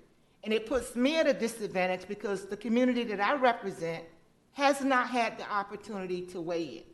I respect the Coconut Creek community, but as a school board member in another district with a policy like this that has the propensity to spread across the district, and I heard some of the comments for that, it gives me a personal pause. When I think about guns, I see it as a solution that we can solve, but nobody really wants to do it. We can restrict ammunition. We can require mental health screenings. There are a lot of other ways that we can honor somebody's Second Amendment rights and cure the gun issue than setting animals and now adding another element of policing in our schools. So for me, philosophically, I just don't believe in this type of dog policing for anybody, and especially when it comes to children. I think that when people come with guns to shoot up places, it's a bigger and larger issue that we have to work on overall around mental health and a whole nother thing that's not, a part of this agenda item. I appreciate the work. I appreciate the effort of the community and the police to do what we do a lot of times. We solve problems in isolation instead of working through adaptive problem-solving means and doing crowdsourcing where we have, more than ourselves or more than our just certain area in solving problems. And you hear me say this all the time. Our education problems are not just the school board problems, they're for the entire community. So if I'm going to look at something like this, especially when we're getting into, say, kids can, they can be arrested, then we're gonna call the parent. Yeah, how many times do we do that? Police arrest people, kids and adults, and they put them in those interrogations for hours, and sometimes make them confess to something they didn't do. So I could just go on and on with the implication that this can have. Do I want safety? Sure. Am I concerned about people getting shot with guns in and out of school? I am. Do I think we have an overly gun problem in the schools? Well, we've lost people to guns, but that was a person problem. That was an individual problem. We have other weapons in schools that we should concern ourselves about. We have massive fights in school that we can concern ourselves about. And I believe changing school climate and implementing more restorative justice and doing more social emotional learning and working to deal with implicit and explicit bias that cause us to disproportionately target certain students for discipline. So when I balance data and I see 3 guns, and I look at the way, even after promise that we're not arresting as many kids, but I look at the way that black and brown kids are still disproportionately represented in our discipline policies, the evidence for me gives me a pause. So that's why I'm not supporting this item. Ms. Good. Oh, thank you, Madam Chair, and I too, I appreciate the comments from both Ms. Hickson and Ms. Aladaff, my colleagues, and this board has time and time again discussed ways that we can further make our school community safe, and so I didn't want my takeaway to be that I'm not supportive of this measure. What I'm very uncomfortable with is the briefness, the lack of detail, so to speak, in this policy. And to Ms. Corn's point, with regard to the issue of liability, you're right. You know, safety is first and foremost, and so liability shouldn't be first, it should be safety. And I concur with that comment. But I also understand that we have an obligation to ensure that we dot our I's and cross our T's as it relates to our employee groups, the rights that they have. And so how do we balance that with ensuring the positive outcomes that we want to do? So my preference would be that we had a more detailed policy that would apply district-wide, because that's what we're comfortable with. I'm somewhat concerned that it's not something that's district-wide, and I get why we're doing it, but if I'm gonna support something like this, then I have to be willing to support it at another school. And my issues are similar to that raised by the chair. And so I just needed it to on the record. I don't wanna be misconstrued. I appreciate Coconut Creek stepping up. I think this is innovative, it's creative, but it's gonna have its issues. And it's being brought to us today to support it, and I don't think it's fully cooked. And unfortunately, I would have wished that we had a greater opportunity for both input from our students, input from our staff, our employees, so that we can have a policy that we can all live with, so down the road, when concerns and issues are raised, they can be dealt with in writing. And right now, many of the issues are not being dealt with. Thank you, Madam Chair. Thank you, Ms. Levinson. Thank you, and I thank you to my colleagues for the discussion on this. I do support this, and I thank Coconut Creek for bringing this forward. I do think for it to be used for firearms and ammunition would be something that would increase the safety level that we have in our schools.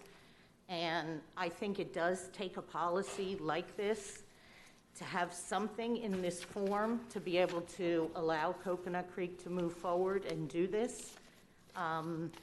And then there can be discussion afterwards where we go from there, but I am most interested in having this pilot take effect. Thank you. Any other comments? Ms. Leonardi? I appreciate the concerns as well as the support that's been brought up. I share many of the concerns. You know, our student advisor brought up the stigma that happens when a child is searched on campus. I do have concerns about increasing policing on our campuses. At the same time, I think that Ms. Korn made a really good point that, you know, there is liability, but is that worth the risk? And this is a 90-day pilot program, that's my understanding, and it's coming from the community of Coconut Creek. So we heard from people in the PTSA, several elected officials, an employee, and law enforcement. And so for me, if this is something that the community is asking for, I can respect that. That's all. Ms. Korn? Thank you. I'd like to propose a couple of amendments to bring this forward. I don't know if it's going to pass or not, but if it is going to, I think there are some amendments that we need to make. So I'm going to propose a few. If the group approves of them or not, I guess we'll take, if you don't mind, through the chair, if I could make a couple of them. The first one, Dr. Osgood, to your point, and this was discussed at length at the last workshop, and I appreciate you speaking to it so that we could explore a way, and again, it is a pilot, but that we require that empathy training be provided on any campus prior to the vapor wake dog being permitted to enter that campus. So that it would have to be a campus-wide, again, and it would have to occur at every school prior to the vapor wake dog being invited to be able to facilitate. I don't know if there would be a willingness to entertain that motion, but my motion would be that that would need to occur campus-wide for each campus in which the vapor wake dog was going to be on the campus. So that would be my first motion. Can you state it again? Yes, the motion would be that empathy training would be provided, required, campus-wide on each campus in which a vapor wake dog would be invited on the campus. And I second. Okay, it's been motioned by Ms. Korn and second by Ms. Good. Discussion on the motion, Ms. Alladar. Can you clarify what do you mean by, you're saying training for staff, students? Who is the training for? My intent, and we can discuss it, my intent would be it would be a training that would be given to all staff as well as all students that are on the campus. So obviously visitors would not be, but it would be a training that would be provided that all would be required to view or participate in some way in that training. Ms. Korn, I've been asked to ask you to define empathy training. So I would defer to Dr. Osgood. Okay. You mentioned it, so I would prefer that to be further. So what I mean by empathy training is that you would have conversations with students to understand how they feel about the dogs. Our student advisor spoke about it. Empathy training means you humanize something. You talk to the people that you're taking the action, or your client or your end user, to better understand how the service you're trying to provide is going to impact them. And I think it's critically important because we have such a diverse district. And a lot of times we're doing things and we're making policies and it impacts students in different ways. I'll use just a final example and I'll move on. Right after MSD, we put massive amounts of law enforcement officers at the campus. We felt it was the right thing to do. It was the safe thing to do. I immediately started getting emails and contacted by kids of color at MSD, two black males in particular who said, school was the only place that I'm not racially profiled. Now you've set me up to be racially profiled at school. Prior to those interactions, I never thought about it in that way. So empathy mapping allows you to do process, and there's many different models of empathy mapping. Harvard Kennedy Schools has several models that they use, but it allows you to deal with the client or the person that you're imposing the discipline or the policy on, to understand their perspective and their response to the action or the intended action or the action in conversation. So when I say empathy mapping, that's what I mean by that. It humanizes this. You know, we're thinking it, but the kids would be able to talk and go through interviews. It's a systematic, there's models that you use to do that. So that's what I mean by empathy mapping. There was a hand, Ms. Hickson, you had a hand as well. I was going to ask Mrs. Korn what she was envisioning that to look like, but you answered. Ms. Good. So, Ms. Korn, would that include, so is there a desire at least to advise the students? I mean, some may know the animal and know what it's about, but some may not. So I get that they won't know when the animal approaches, but I think it's important that they understand why there's an animal on campus. I mean, the whole thing is that it be a deterrent. So if I thank you, Ms. Good. I think maybe if I could just to my own motion say an awareness and empathy. Okay. I think the awareness part would speak to your question Thank you. about why I is didn't this hear why that. is this happening on these campuses for everyone. So an awareness and not and or and empathy training would be provided at each campus. And how that would, to Ms. Hickson's question, I'm not the, Dr. Wanza, I think, could easily work with our staff, and I got Mr. Katz and Ms. Myrick can come up with what would be appropriate to be able to facilitate implementing this. But I think the concept is one in which the board is acknowledging that this would be a critical part of implementing this pilot policy. You want me to say something? Policy part. Oh. If you'd like to, Dr. Wanza, but I don't know if there's any further questions on it. Unless staff has a concern or an issue with it, I think you all can address that offline. So Valerie Wanza, Chief School Performance and Accountability Officer. I just wanted to be mindful when we say mandatory training, because we have different, I certainly understand, and we, Dr. Hickman, Mr. Katz, Ms. Myrick, and I, as well as district staff, we will sit down and do an entire awareness protocol, but I just want us to be mindful when we say training and what all that entails. But I certainly understand the direction and the intent of the board.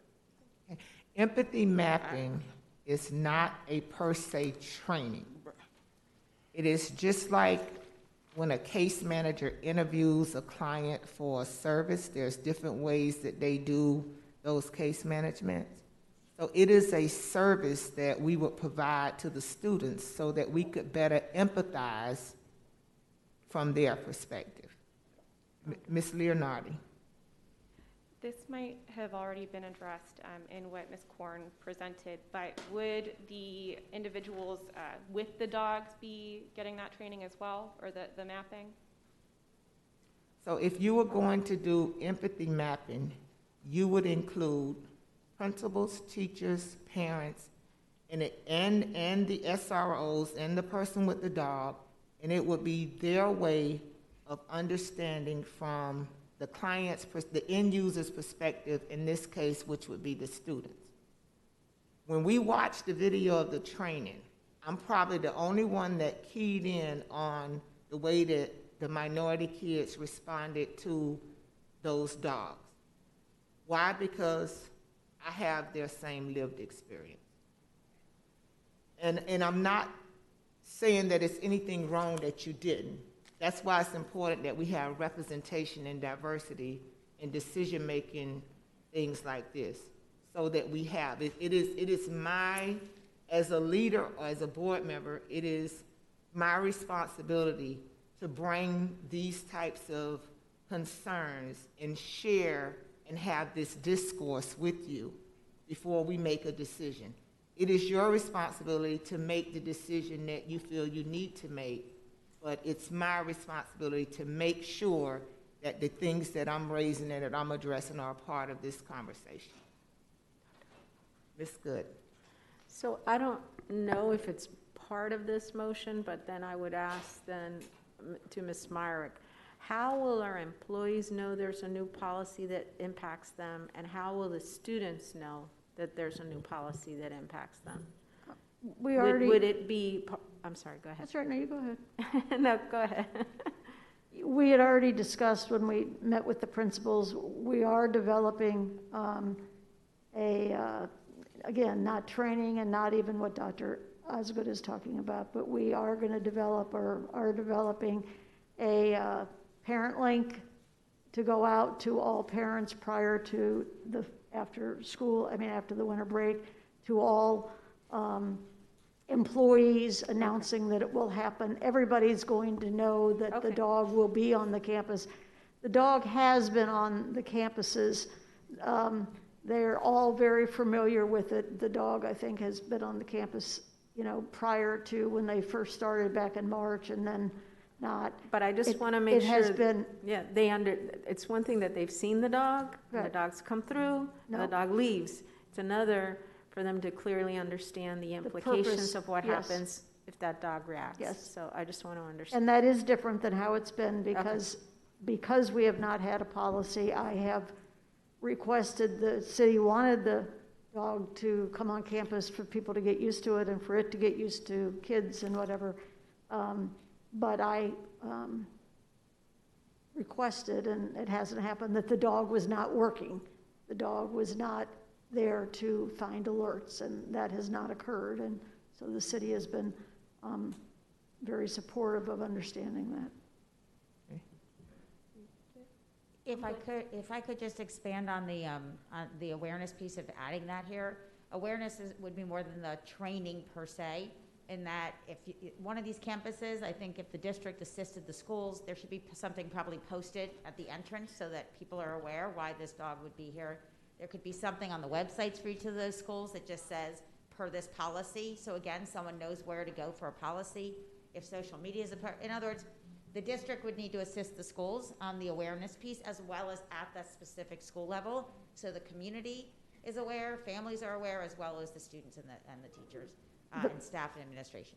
The policy talks about, notice, there will be signs put up at every school at where kids and adults enter, obviously at the single point, but other gates where people enter. That is required regarding the use of animals in schools for any purposes. That's one of the requirements that has come out of case law after the last several years. So those are on order, and we plan to do that. Ms. Leonardi? To Dr. Wands' point, when we talk about mandatory training or training in general, does that have to go through the unions? Okay, so that's something that I think we need to consider. Any other board discussion on the amendment? Ms. Hickson? Just in the spirit of Mrs. Korn, or Ms. Korn suggesting about revisions just for Roman numeral 2, G and H, instead of them saying. Hold on, Ms. Hickson, you're going to need to make that as a separate. Okay. Yes, ma'am. I'll come back to you. Okay. Go ahead, Ms. Korn. So if we could vote on this one, and then I just had. Okay. Is there any public input on that amendment?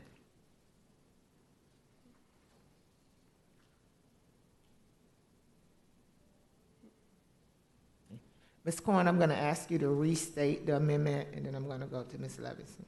Okay, thank you.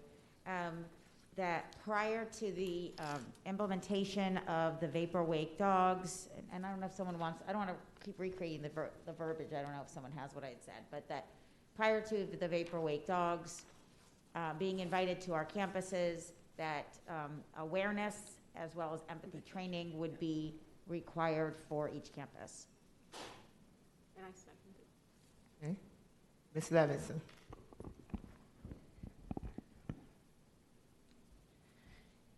I'm just Googling empathy training throughout It's not a training, it's empathy company. mapping. I know, I'm having a problem with the word training. That's what I want to comment on here. Training does mean, you know, we talk about how we can't make trainings mandatory that have to do with educating our students.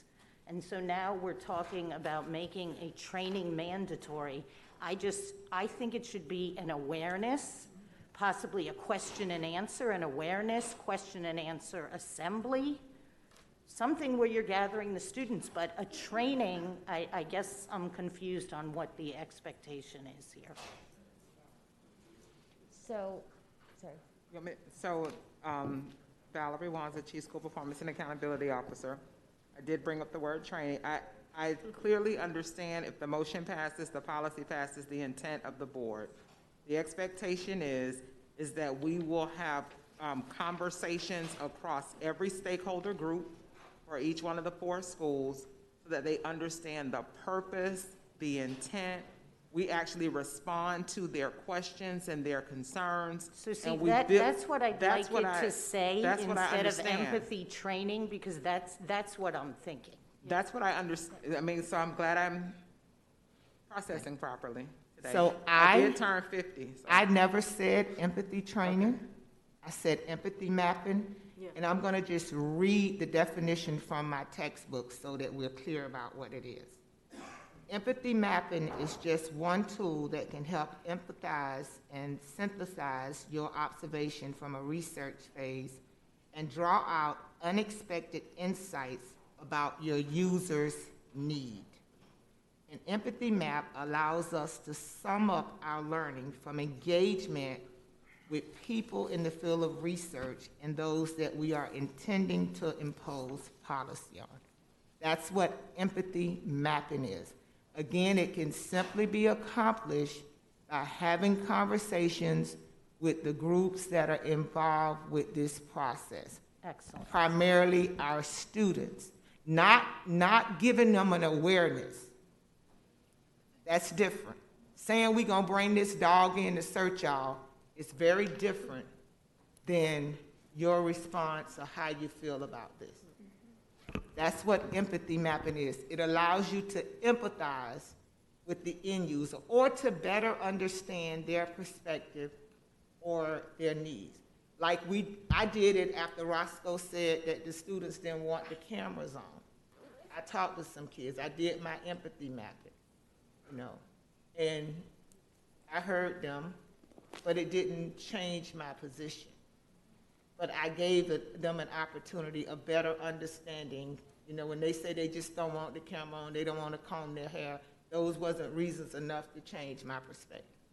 So if I can I just finish what I was saying? So thank you, Dr. Osgood, that explains it better. So to me, though, I do believe you do need awareness and discussion. Right. So I don't know if Ms. Korn wants That was to the intent. rephrase it, but the word training is causing different issues. So if I could, I'm sorry, we can't, we're beyond the process. I'm sorry. Go ahead, Ms. Korn. If I could clarify, so thank you to my colleagues for the additional comments, there would be an awareness campaign of the policy and empathy mapping. Those would be 2 different things then. The empathy mapping would be different than the awareness campaign of the policy. The policy would then explain what this is. Why is the dog on campus? What are they doing? What are the responsibilities? What are the implications? And then the empathy mapping would then provide for that conversation, that dialogue, that interaction, where they could address what those concerns are and sharing them. That would be the intent, and I think what Dr. Wanza had mentioned would accomplish both of those, but that was the intent unless we want to discuss it otherwise. Thank you. All in favor of the amendment indicate by saying aye. Aye. Any opposed? Thank you. If I could, I would also like on section Roman numeral 2, letter H, for it to refer to if an individual refuses to be searched, the individual may be subject to. This would not just be for a student. I don't know why a student would be called out separate from anyone else that would have been. So and then I have one additional. Second. Okay, that amendment's been moved by Ms. Korn and second by Ms. Rupert. Any audience input? Any board input? Okay. On that amendment, on letter 2, number H, where we're changing if a student to if an individual refused to be searched, then the individual may be subject to arrest and/or discipline. Oh, I'm Yes, sorry, ma'am. I was going to speak on the conversation, which we're totally supportive of, but thank you, Dr. Okay, Osgood. thank you. Any board comment? Okay, go ahead, sir. Chief Butcher Arnell, Coconut Creek Police Department. On this particular amendment, and you know, it's unfortunate that I know Superintendent Runcie, I know Ms. Rupert, I certainly know Brian and your security staff, but many of you I haven't had the opportunity to meet. On this particular, I would like to think when you heard that Coconut Creek was going to be the agency that was going to be sponsoring this, our reputation would have preceded us in how we deal with people. Under no circumstances whatsoever would a student or a teacher or an individual would Taylor approach the person, sit once she identifies, as she's trained to do in her use. And by the way, she's had 290 hours of training. She has to be recertified to make sure she's not led by the handler, which she just did, okay? But when she would go there and sit there, the number one objective here is safety. It's not to get arrests. It's not to, it is for safety. So no school policy can mandate that we are going to make an arrest. Now your staff could. You could call FHP in and ask them to man, but we make these decisions together. And when I sit down with each of our principals in the school, when I'm introduced to them, I say, the first thing I want you to understand our business model. You are my customer, and I want you happy. And I understand that the school property is a kingdom. I understand how this is built, the ownership and responsibility you have over these lives, and this is a partnership, and we make these decisions together. The number one objective would be to isolate. If the dog walked up to a teacher and alerted on that teacher, in other words, sat, we would, in a very professional manner, because remember, we have two objectives. One, to keep a gun off school grounds, and two, to protect the constitutional rights of the people we serve. That's our job. That is equally as important, if not more, than making an arrest or getting a statistic or writing a ticket or whatever, is to protect their rights. So what we would do is we would ask them away from a group, call a school administrator, as we always do, confer with each other on how we're going to handle the situation, and simply make the situation safe. Now, if we were faced with a teacher that said, I refuse to be searched, or a student, which I anticipate if they have a gun, they might refuse to be searched, okay? Then in an isolated fashion, working together with our school officials or our security staff, we would make the situation safe. Now you're saying, would an arrest be made? In every single situation, the dynamics are different. There are always different dynamics. Rarely, and I know you bring up these situations, rarely do we have an individual that refuses. Thank you so much. Any additional public input? Any board, Ms. Levinson?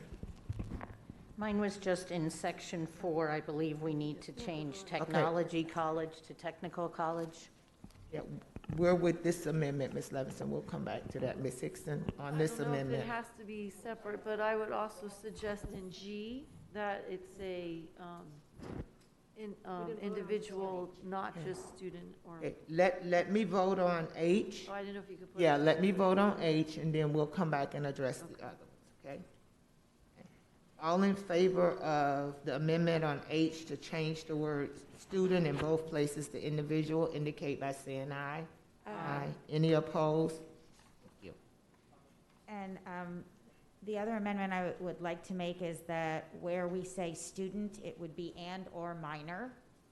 Again, I think we legally have to afford them, and maybe Ms. Myra can refer to that, and this would be in D1 and 2. Yeah, I would like to respectfully disagree with that. Okay. Basically, they would be a visitor if they're not a student. And I think that we would not have the authority to do much with them except to ask them to leave unless they had a gun. So I would prefer if we added the word visitor in the first paragraph where it says students, staff, and visitors, as well as under the notice for students, employees, and visitors. And that would then encompass the student minor visitor. Where is that? I'm sorry, Madam Chair. Well, I just think we need to add visitor to the policy, and if you looked at the very first paragraph on the second line, it says. Ms. Meyer, tell us exactly where you are. The prelude. The prelude, the second line says the safety, welfare of its students and staff. I think we should add the term visitor there. And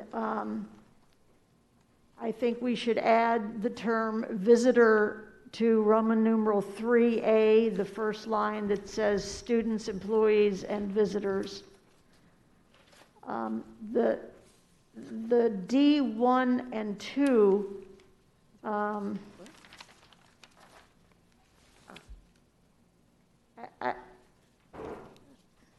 we can certainly say minor, we could say minor slash students or minors or students, that would be fine. Where?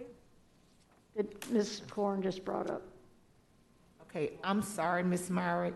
I'm trying I'm to sorry. carry this motion. Okay, yep. And I have no idea. We're kind of jumping all around. Okay, so Ms. Corn first brought up D1 and 2 and wanted to add Roman numeral 2, D1 and 2, wanted to add contact.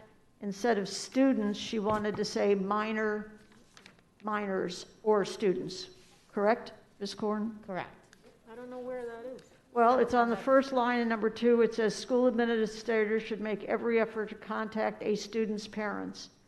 So it would be a minor's parents or minors or students' parents. Okay. And then number 2, it would say any questioning of the SRO of a minor or student concerning a search yielding a firearm shall be conducted in the presence of the parent or school administrator. Okay, so that's the amendment. Yes. That's what was motioned and second, correct? Did we I don't think you had a second. Okay, I second so that was the Oh, I'm motion. Ms. sorry. Rupert seconded. Is there any public input on that amendment? Yeah, I need you to, I need to restate it. Okay, so let me just restate it. Ms. Good asked me to We do have restate a it. So on D1, where it says students, where it says school administrators should make every effort to contact a student or minor's parent prior to any questioning by the SRO to afford the parent a reasonable opportunity to be present during questioning. Number 2, any questioning by an SRO of a student or minor concerning a search yielding firearms or ammunition shall be conducted in the presence of a parent and or school administrator. Yes, sir. Butcher Arnell, Coconut Creek Police Department. I'm sorry, just a moment, Chief. Can I have his mic, please? Testing. Yes, sir. Chief Butcher Arnell, Coconut Creek Police Department, once again. That is a problematic provision for this agreement. If the dog alerts in any given situation, we and our school officials, the number one objective is to make the situation safe. If the requirement is that prior to discussing this with the student, prior to saying, do you happen to have a gun? Or would you step outside so that we could talk privately, you and your teacher, whatever? We have to wait for a parent. That's not practical. That does not work in this situation. That's what's in there. Okay, thank you. Any addition? Ms. Myra. Any additional public input? Okay, Ms. Myra? Okay, hold on just a moment.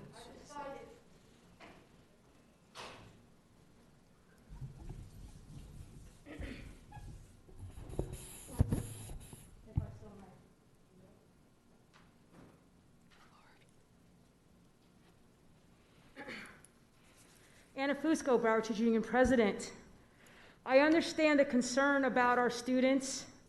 I'm a mother, I'm a teacher, and I know that there are certain things that we have to take with cuddling and certain angles to make sure that we're not offending them. You have 2 board members sitting up on the board that lost a child and a husband because they complained that they just let Nicholas Cruz walk around with a bag and nobody approached him. And now we're talking about possible guns and ammunition in our schools. And we're worried about the sensitivity. So we're about the sensitivity of the child that may have a gun or ammo, and we can figure out how to deal with that after if they don't, and come to the conclusion why they don't.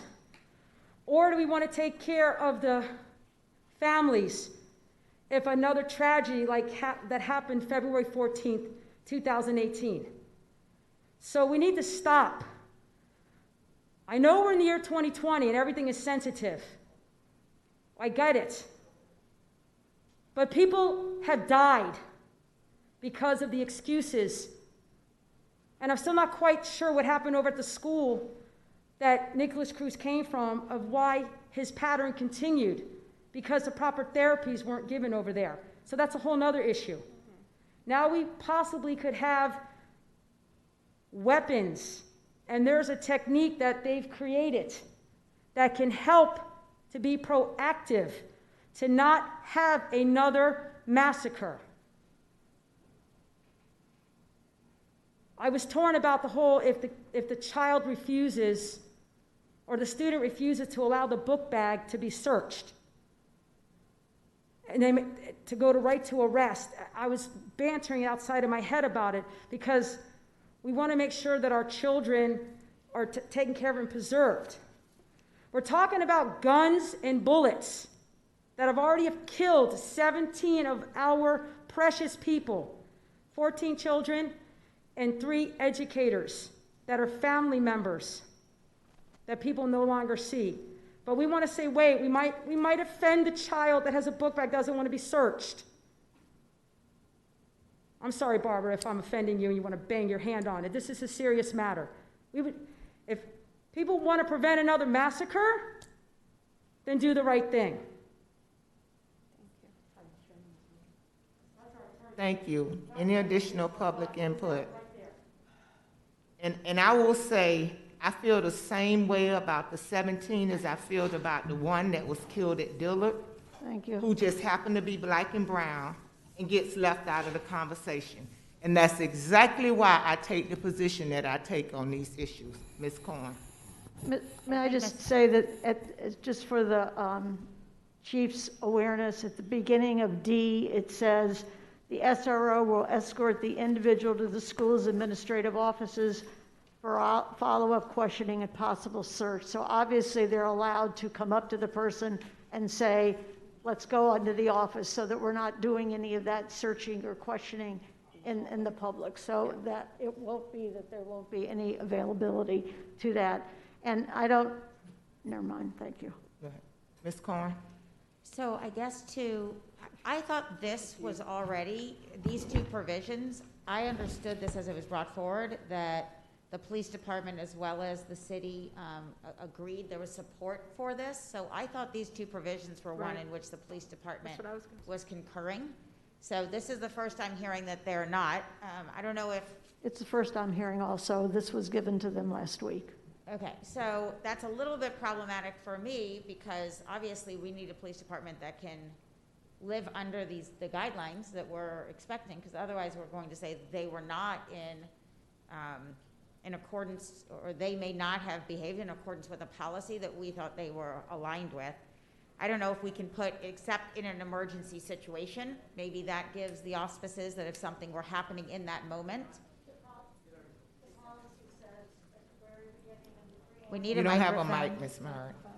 Okay. The policy already says in the preamble that the policy is not applicable in an emergent situation, any emergencies.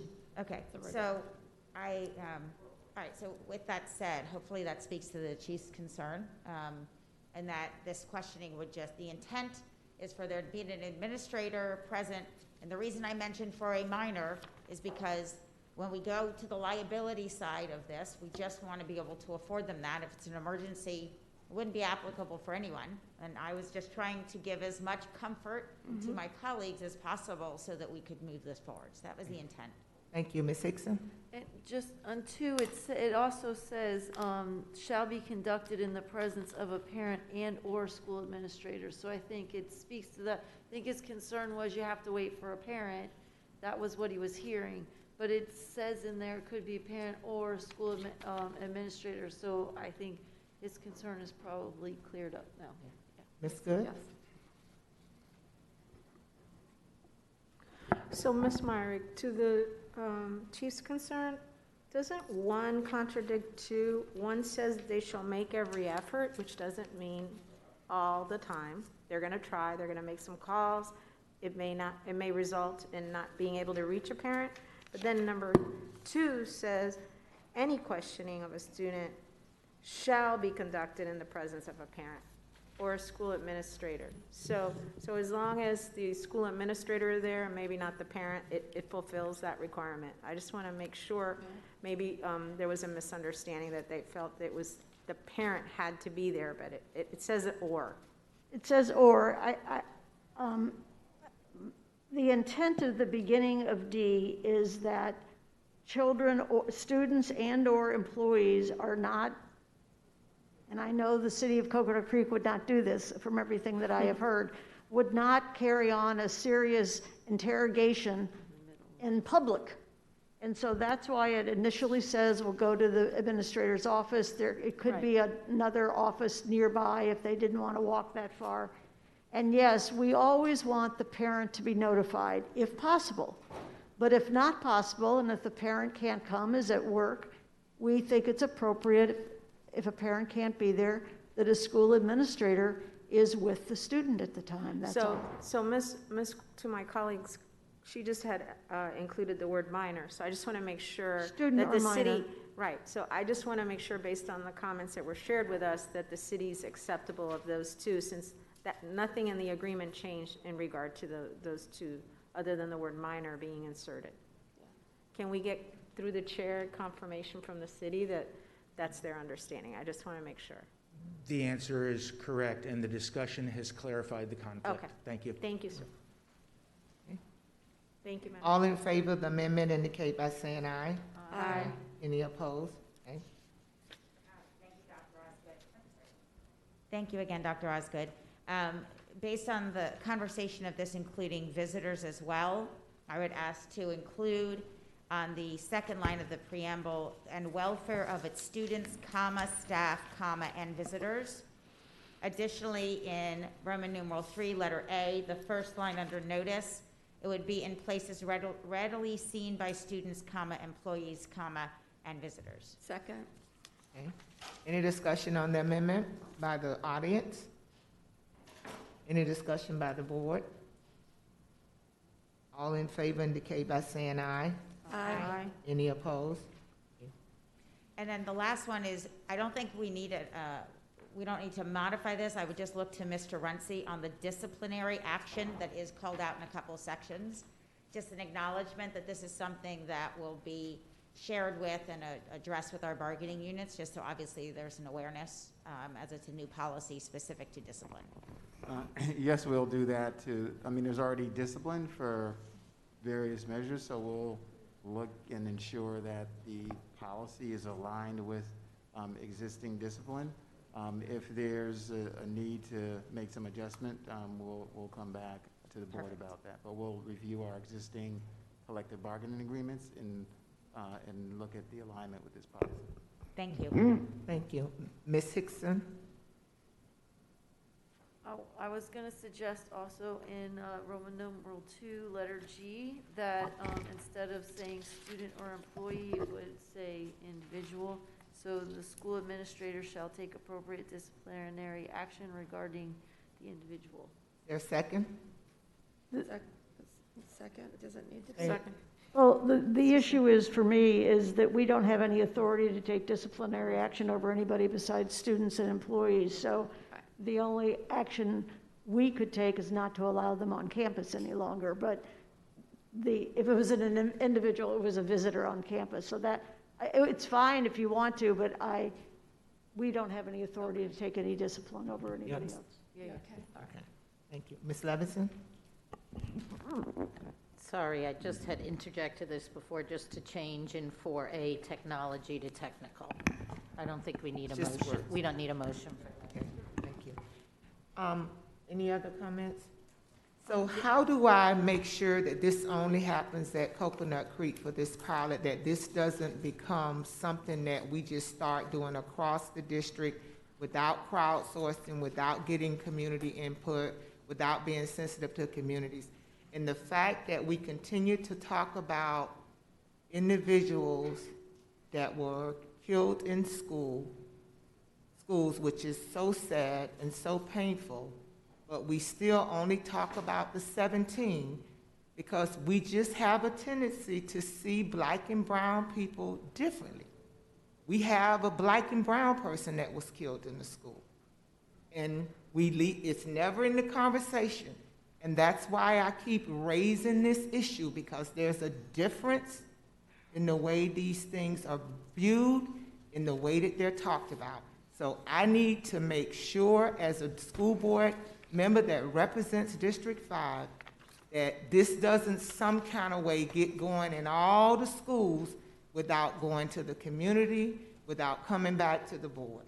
So how do I do that, Ms. Myers? Well, you do that because the only municipality at this point, certainly, that has this type of a dog is Coconut Creek. And I think the folks sitting here have clearly heard that this is only for, at this point, these 4 schools. And we would not allow Coconut Creek to volunteer to take this dog to another municipality and a school in another place at this point. But even if another municipality got a dog, and I have family members that are police officers. Let me just say this. I have nothing against public safety law enforcement officers, but another municipality could get a dog tomorrow or the next day. I just want to be sure, because if I'm going to have this in District 5, I would like to have the opportunity to do the empathy mapping, to do the crowdsourcing, to allow my community input, not just the public safety entity. So I just need to be sure that as we move forward, that is clear. We would not allow, the district would not allow a dog to be by any municipality to be used in this manner.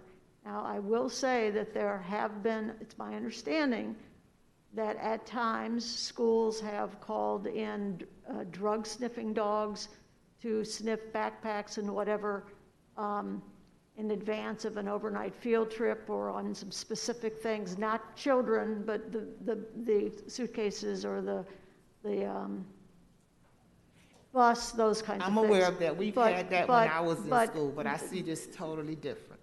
Yes, it is very different, but they would not, there would just not be any, and I think Chief Katz has heard, and certainly my guess is some of the chiefs of police are listening to this, that they would not have the authority to do that. And I think Dr. Wanza can make sure that her principals don't allow that. Okay. Thank you. Ms. Leonardi had her hand up first.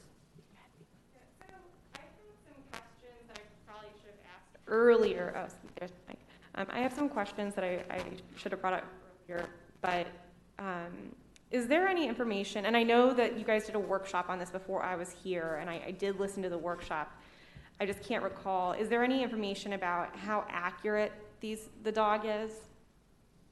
Yeah, our student advisor gave us that information, Ms. Leonardi. Unfortunately, our student advisor, Rocco, had some information that he talked about accuracy in the workshop. Normally, generally though, yeah, right? Normally the way that this works is you have a policy and you get to go through 3 readings.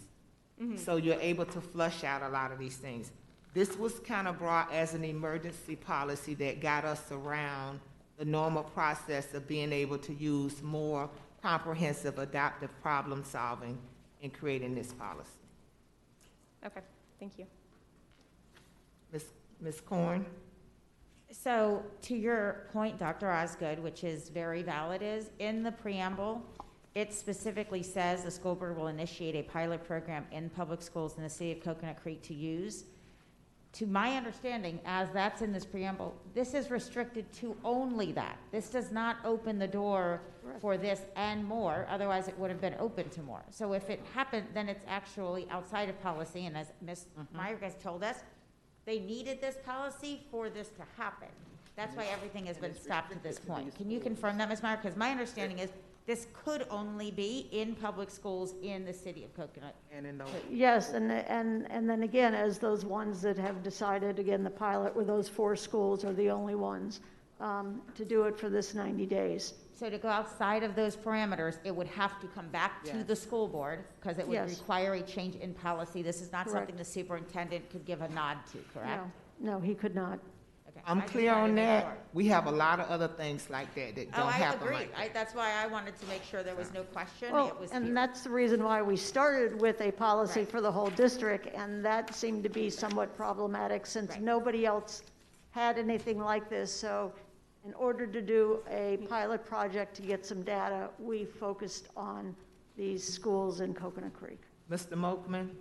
Yeah, Dr. Osgood, just to your point, I think we can work, or I can work with Chief Katz to make sure that there's some communication out to the other law enforcement agencies so that they don't misconstrue the passing of this policy, potentially giving them the same authority. So we can go ahead and proactively try to address that. Thank you. Ms. Good? So, but we also understand that once it's approved here, another city's going, that has an interest will approach us. And so, you know, I just hope that when it does, it will have opportunities for greater conversations within the school community before it does. I appreciate the multitude of amendments. I would only ask one additional amendment. This is a 90-day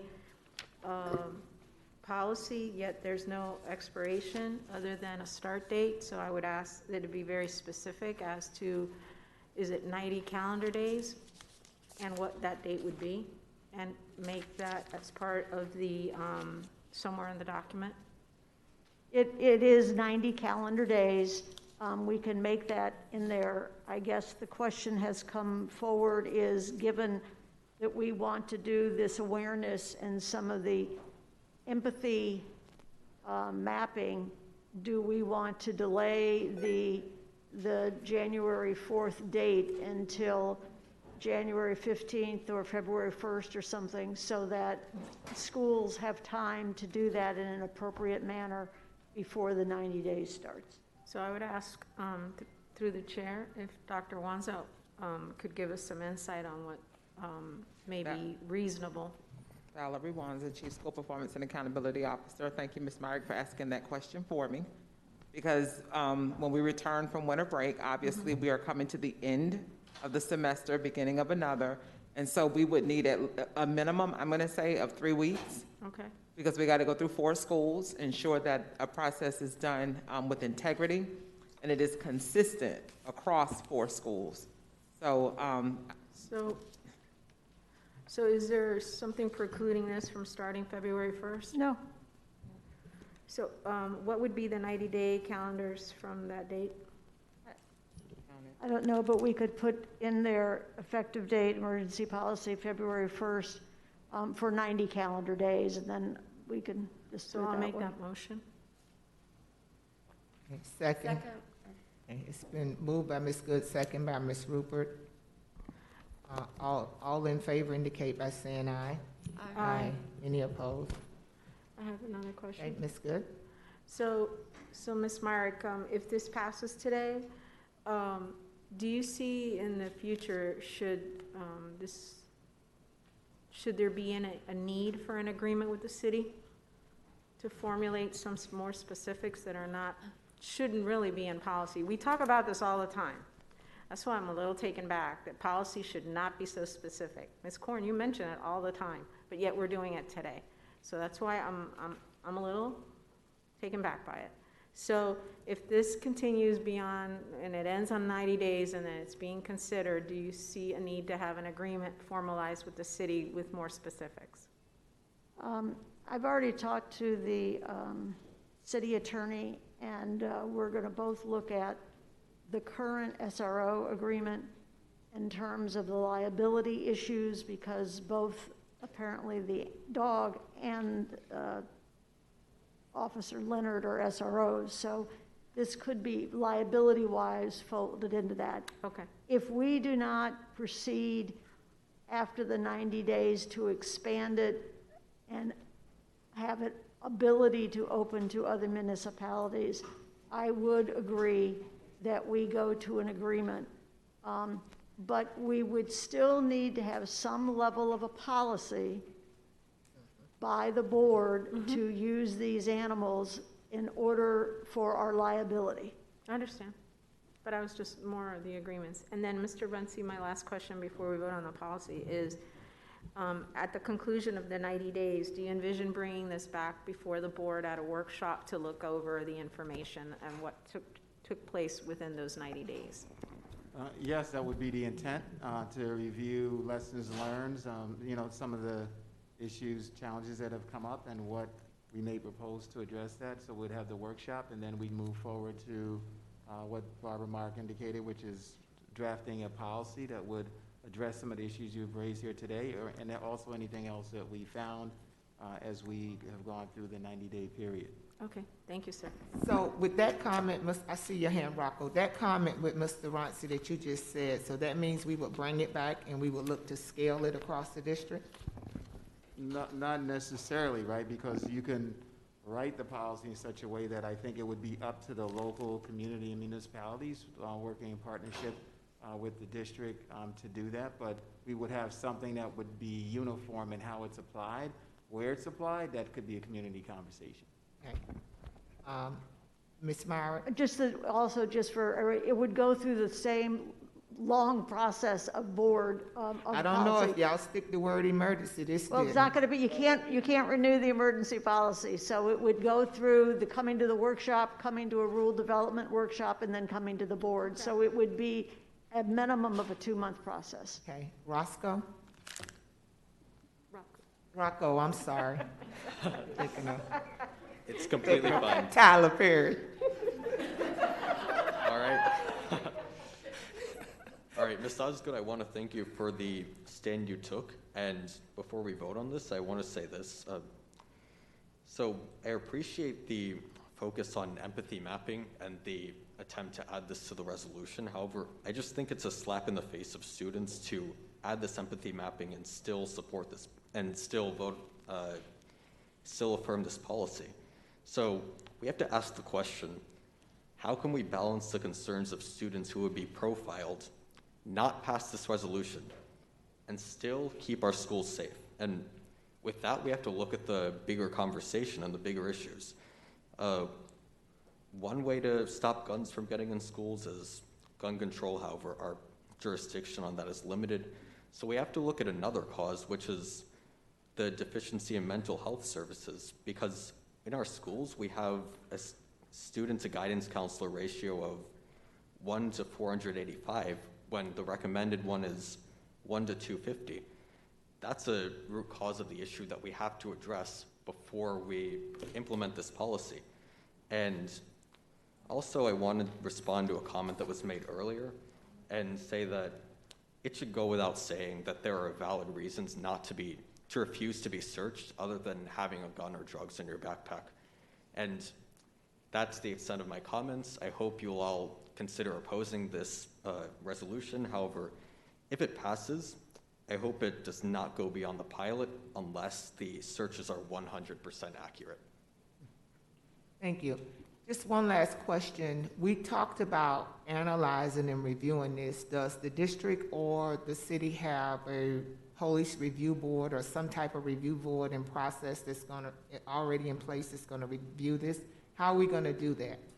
What are we going to measure at the end of this pilot? So, Mr. Katz and I have been talking about developing a uniform method for schools to actually record whatever are the interactions that take place on campus with Officer Taylor, right? And so it's where they're in you can say it properly because I'm not a law enforcement officer, but, you know, just different types of interactions. To Rocco's point, the whole thing about how many times was it, you know, an accurate detection, a whole looking at student behavior, student responses. It's a wide variety. We would collect that data over the 90-day period from all 4 schools. And then, as Ms. Myrick said, we would put it in some type of a, you know, a formal summary document, present it to the board so that when the discussion comes, is the policy going to be extended upon beyond the 90 days to be a permanent policy? All of that information would be used to inform the board and be a part of the discussion. Okay, Mr. Katz, I don't know if you have more. No, I think Dr. Wanza covered everything. I'm sorry, Brian Katz, Chief Safety and Security Officer. I think she covered all the main points. Really, our focus was on the issues that you raised, Dr. Osgood, which is both from a parent perspective, from a student perspective, what is the feedback we're getting, not just about the kids being searched, but about everyone, right? So if you're getting parent complaints, if you're getting student complaints about just having the dog on campus, those are things that we want to know because we want to be able to inform that conversation with the board. We're hoping that obviously none of that is an issue as it plays out, but we went into this pilot with that expectation that that's the intangible that we want to try to gather during the pilot period. Okay, Ms. Leonardi? So I appreciate our student advisor's comments, especially that there are valid reasons to refuse a search. And if the policy does pass, to Dr. Wanza's point about, you know, a review of how this policy is impacting our communities, I come back to my experiences as a teacher, having students, you know, taken out of the class by security, taken out of the class by police officers, and how stigmatizing that is. So I would really be interested in these student feedback on their experiences with Officer Taylor, as well as I would really like to see some information about how much time students are missing out on instruction because of their interactions. I think those are some really important points. Thank you. And I just want to be clear because we added the empathy mapping, awareness and empathy mapping. We of the understanding that that's going to take place prior to the policy being implemented because Rocco was dead on. It would be it works. It's a precursor to what you're doing. Valerie Wanza, Chief OSPA Officer. So yes, that was the ask for, can we delay the start until February 1 so that it gives us January to do everything that the board has laid out to be done. Okay, thank you. Any other comments? Ms. Good? So just real quick, so and I really don't know if staff would be able to answer it, but if you have a guest and the dog has an alert and the guest is approached and the guest says, I'll leave the campus, how does that function? Can anybody share? So I'll start. So obviously if you know, Officer Taylor alerts, and then we, you know, would still do that same private process, if you will, for discretion. Ask the individual, could they please step to the principal's office or wherever's the closest, and then, you know, they go through the process and the person says, listen, I refuse to be, then we would, obviously, I would think, ask them to leave campus because we certainly don't want to compromise the safety. So that's why I was asking. Yeah, so the these are some of the things that I think moving forward as we progress that we need to look at. Does an individual have the right to say, I'm leaving?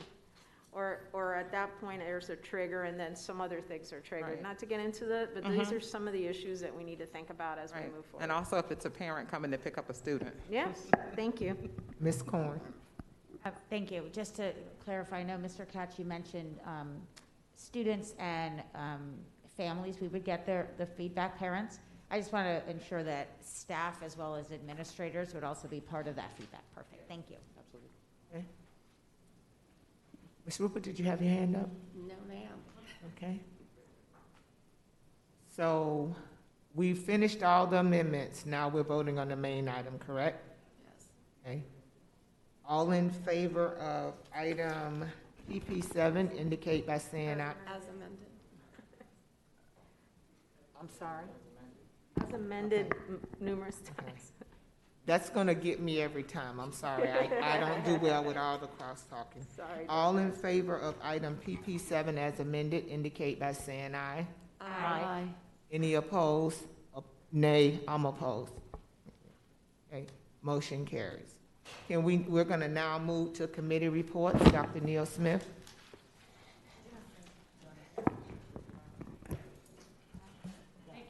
Yes, Madam Chair. Our first committee report comes from Ms. Anna Fusco, the BTU president.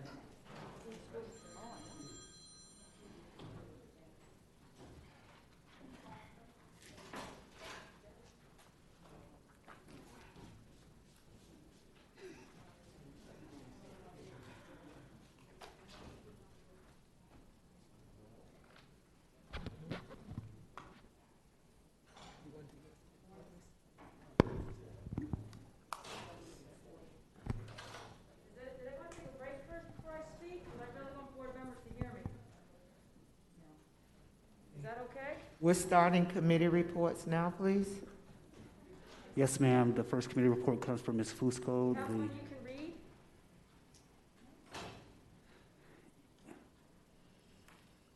I think it's only, I get you guys, people need to take a break, but I think that what I say, speak on behalf of 18,000 employees is important.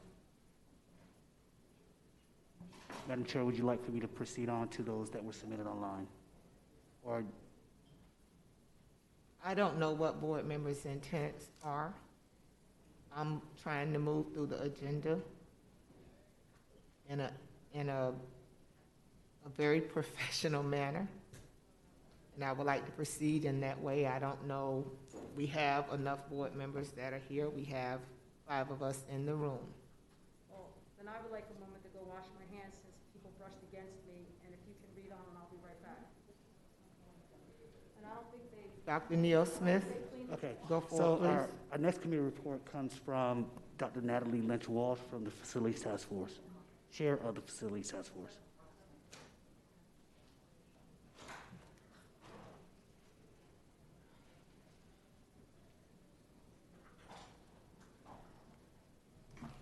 I agree with Anna. Everyone should be here when committee reports are done. We just sat through, 2 hours of discussion on an item. And it would have been better to have done the ones that aren't here when we're actually here. Okay, to begin, Natalie Lynch-Walsh, Chair of the Facilities Task Force. I'm giving a report for 2 meetings because I don't think I've had the opportunity prior to today.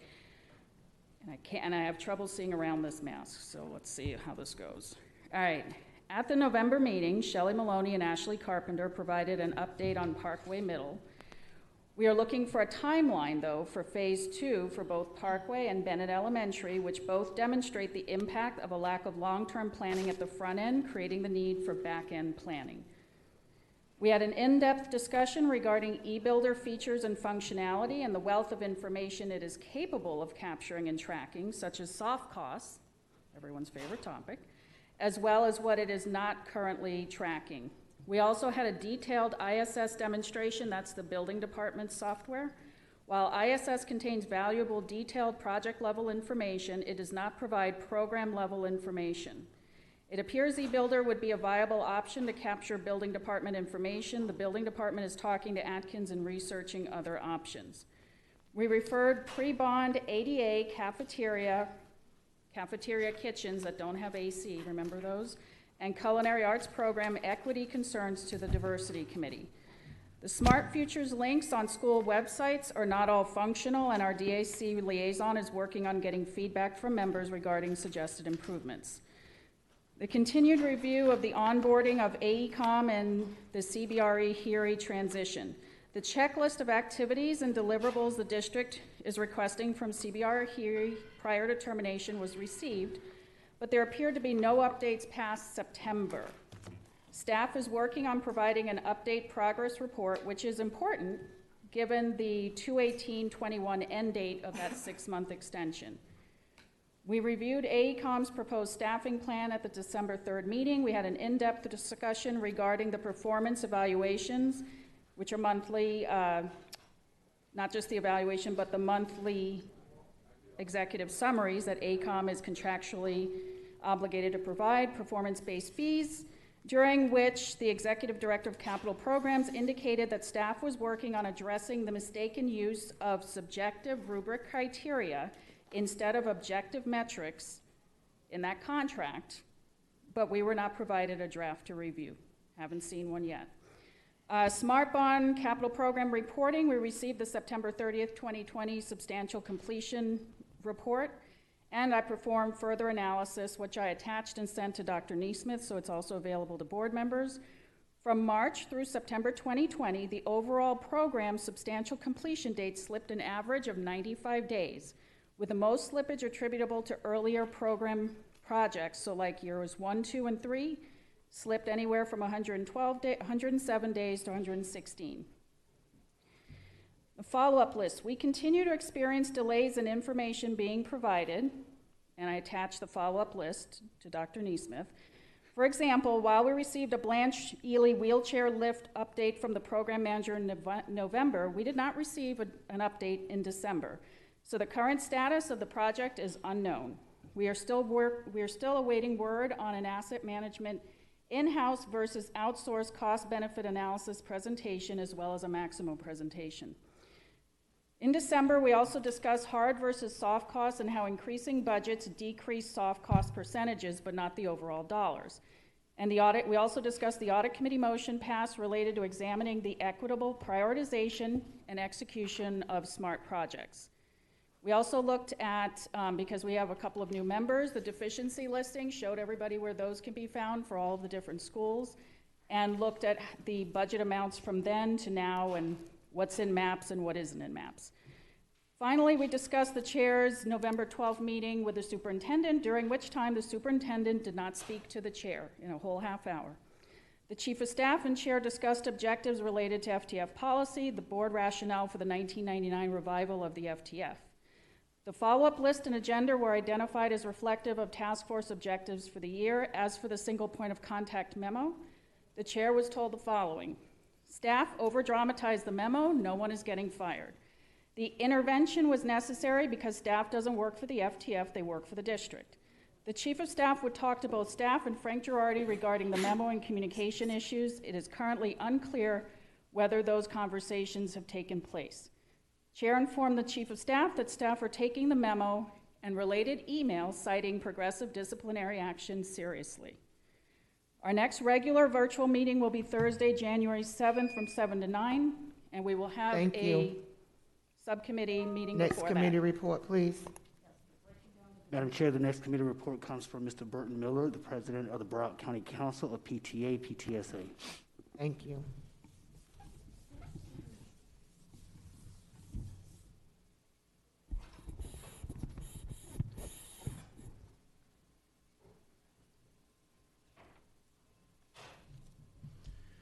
Morning, Madam Chair, Madam Vice Chair, Superintendent Runcie, and board members and staff. My name is Bert Miller. I'm the president of Broward County Council, PTA, PTSA. The Broward County Council, PTA, held our Thanksgiving event, Feeding Our Families, with the help of many individuals and organizations. We were able to feed over 60 Broward County public school families. They were provided with a voucher for a completely pre-cooked boxed meal from Publix, which was able to feed up to 10 people in their family. They had everything they needed for that Thanksgiving dinner. We appreciate the help provided by social workers, parent educators, and Mr. Paul Gress, which enabled us to connect to the families that needed help for this Thanksgiving. Our mental health committee conducted our first of 7 town halls, one in each school board member's district, on November 17th. We partnered with the district, namely Nora Rupert, District 7. We cannot thank enough for her vision and work on this important topic. And we also partnered with Florida Initiative for Suicide Prevention, United Way, Joe DiMaggio Children's Hospital, and several others. The virtual event had a total of 364 registrants, 119 participants who remained active during the event. The chat was extremely engaging and qualified professionals answering numerous parent and student questions.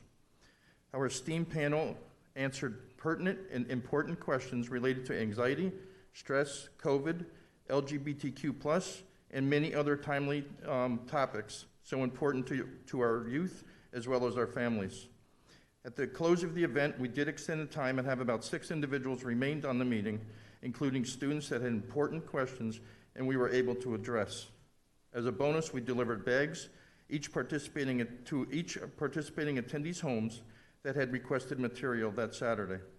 Each bag was filled with resource material and other small gifts that were provided by our resource fair.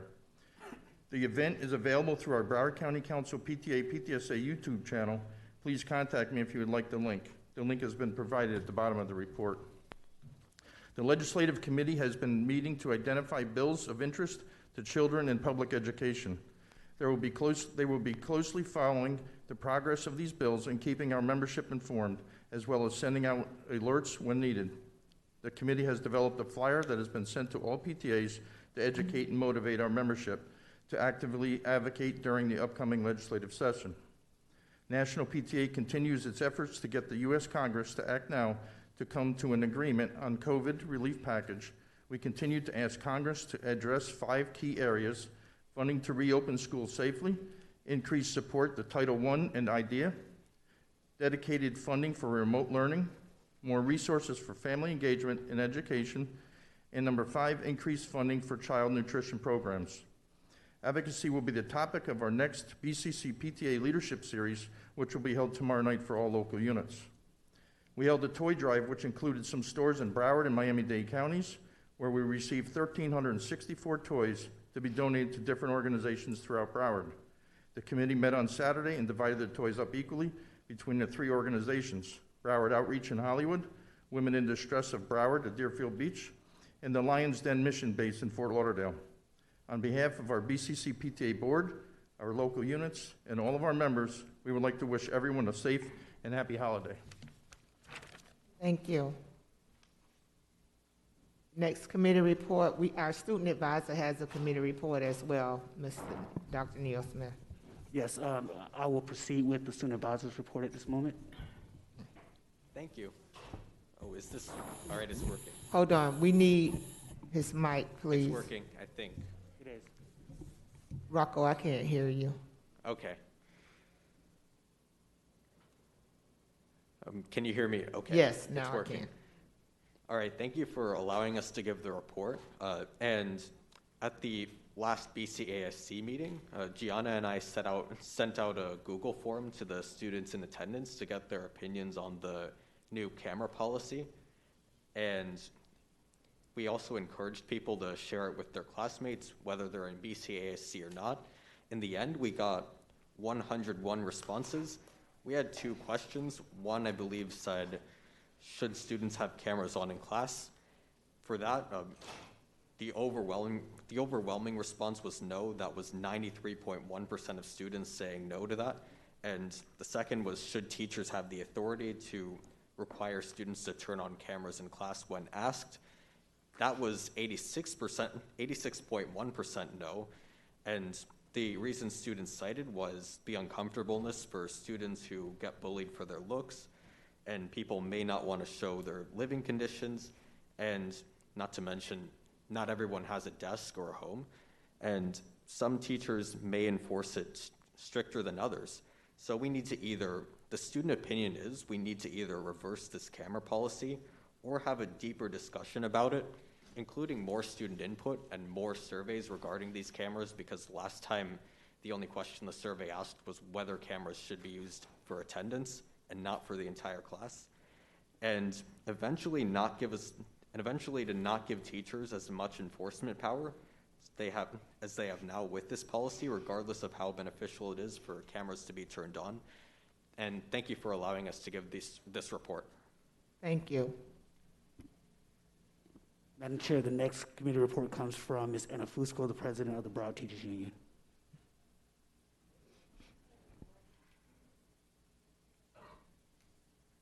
Good afternoon, Anna Fusco, Broward Teachers Union.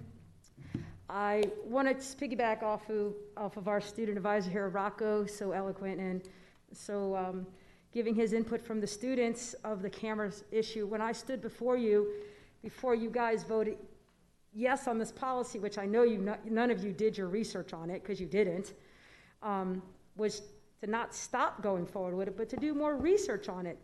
I've got comments from students and parents of students. I'll give one example was, ooh, look in so-and-so's home, time to raid it because it was so well furnished and lots of goodies in the bedroom of the student, wherever they held it, so it opened up a door to where possibly that home could be robbed.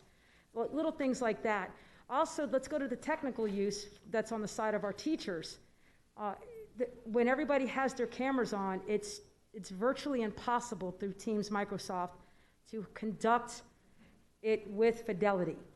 I myself, when I have meetings with the district through Teams, everybody has to have their cameras off, or you can't speak because you sound like this, and you can't hear you, and it is interfering. So that's no way to conduct a class. So I know you guys want to rush because you want to have more accountability and you think that's the answer. It's not always Big Brother on you is the answer for accountability, because we can have lots of meetings without actually seeing the person. And if we're worried about connecting who the person is, not, when school started, nobody knew who their students were because there was no ID given. So that's the other piece.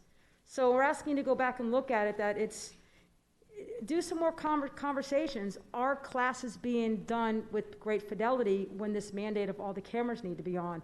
How is instruction coming forward? And especially when teachers share their screen.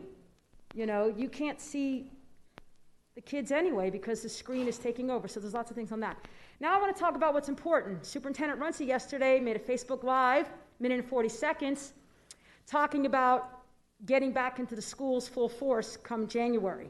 We have a little over 1,700 of our educators that are on serious health-related illnesses that if they come back into a position where they might contract COVID, they could die because of the illness.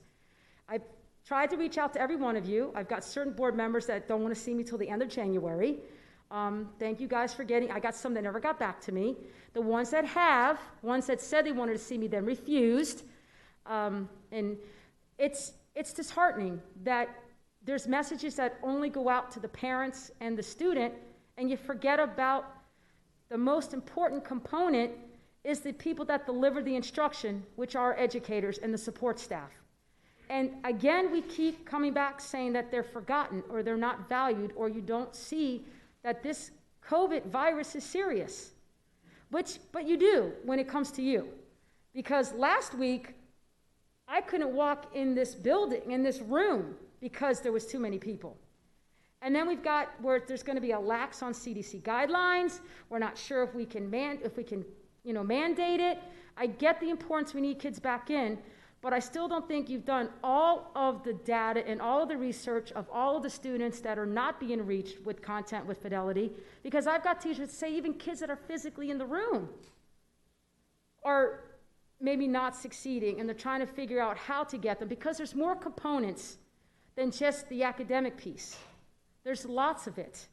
So I can't express it upon you guys how important it is that we don't forget that COVID is real and it is here. And that you think that it might not be spread in the schools. Well, the parents aren't out there testing their kids.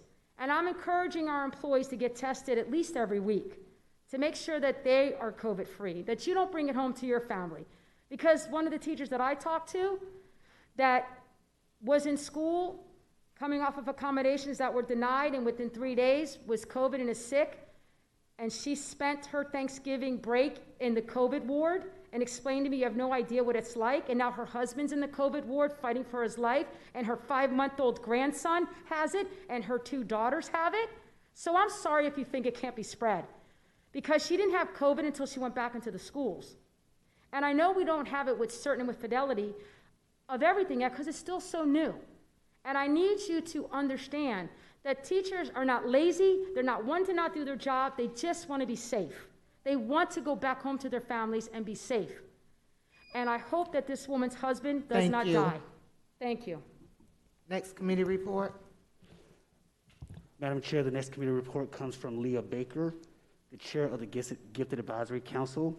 The GAC has continued to meet virtually and provide informational meetings only until next calendar year. We will reassess our comfort level at that time for the situation and our ability to take safety precautions. Most of our meetings are informational in nature and easily adapt to the times. GAC had a TAC representative, Leanna Parnes, We're pleased to have her. TAC had canceled their November meeting, so today's meeting is her first. The 2018-2019 Outstanding Gifted Educator Award ceremony was held virtually. 39 teachers were honored. These teachers were nominated by students, parents, and staff, recognizing their outstanding value as gifted educators. Beautiful gift bags and reward certificates, along with nomination, were delivered to the teachers. The ceremony had been postponed from last year due to the restrictions of the new COVID environment. An awards dinner had been planned, where our sponsors also are recognized. The transition to a virtual event was achieved. And again, that comes from the Gifted Advisory Council. Our last committee report comes from Ms. Jackie Luscombe, the chair of the ESC Advisory Council. At our December ESC Advisory meeting, we heard a potted overview of the Planning Tours Semester 2 from Chief Academic Officer Dan Gold. A much-needed talk on helping children cope with stress and anxiety by Psychological Services Coordinator Christina Rice, and an excellent presentation from ESLS Transition Coordinator Stacy Wolf on post-secondary transition. Among the concerns discussed were the following. Number one, that high schools are not all informing parents about the transition specialists who are there to help students with disabilities and their families map out their post-secondary future. Some high school parents had no idea that these roles even existed, who they are, and how to contact them. Number two, that there continues to be no transparency from the school district as to what follows up action, if any, was pursued by OSPA with administrators at Pasadena Lakes Elementary School over their failure to act on parent concerns regarding the abusive treatment of vulnerable, nonverbal children with autism in a self-contained ESC classroom in 2019. While the teacher and aide involved were fired this summer, there has to date still been no accountability for other alleged failures that allowed abuses to go unnoticed or ignored by administrators. We are told that the inability to account for this is due to legal reasons. Parents need to know that their children are safe at school and that when failures occur, there is transparency and accountability. Number three, that e-learning continues to rob a lot of students with disabilities of appropriate education. One of the many situations of concern is the lack of a quiet, separate space being provided for students receiving pull-out services in school. This is essential for students that their privacy is respected, their needs are met, and services can be provided in a non-distracting environment. Number four, there have been cases of reported veteran ESC teachers applying for accommodations or leave to teach from home, not receiving it, and therefore being lost, and subs or non-ESC teachers taking their place. ESC students are going to be the poorer for this loss. Finally, the district's proposed changes to Policy 1.7 presented at the school board workshop last week were never notified to us ahead of your workshop, nor notified to the Policy 1.7 work group on which ESC Advisory is represented. They came out of left field, and the threat that they pose to the volunteerism on which ESC and other advisories rely is considerable and clearly misunderstood. Banning volunteers from serving on more than 2 of the 9 advisories or committees with school board appointees would limit ESC Advisory's ability to advocate as comprehensively and consistently as it currently does through the district's many layers. The district is not awash with volunteers, and the positions that allow for ESC to be represented or other advisories and committees had until the last couple of years, gone largely unfulfilled for many years. The notion that there is a queue of disappointed volunteers who have been elbowed aside and prevented from serving could not be further from the truth, and the way in which those proposed changes bypass the very committee set up to work on redrafting Policy 1.7 is beyond comprehension. Parent involvement needs to be embraced. You have already a small core of dedicated volunteers who keep these advisories and committees functioning, and the proposal to pull the rug from under them in this way shows either a misunderstanding or disregard for those who have given faithful, effective services to this district and its stakeholders. Thank you. And Madam Chair, that concludes the committee reports for today. Thank you. Superintendent's report. Thank you, Madam Chair. I just want to cover 3 items. First, just some follow-up from our workshop last week where we looked at some really challenging circumstances facing our students. We've seen the habitually truant students increase from about 1,700 to over 8,200 compared with last year. Students receiving 2 or more Fs, that number has increased from about 8,000 to over 20,000. And that's not to mention, many of the other social, emotional, mental health challenges that our students are experiencing. We know that there are students out there who are doing well and thriving in this environment, but there's so many who are not. So the first order of business is for us to send out a survey, which is going out today to our families regarding second semester. So it's another questionnaire. Will be administered similar to how we've done that. It's going to cover a number of things. First and foremost, we will continue to provide our parents with choice in selecting a learning option for the second semester of the school year. Secondly, just want to address the whole issue around safety.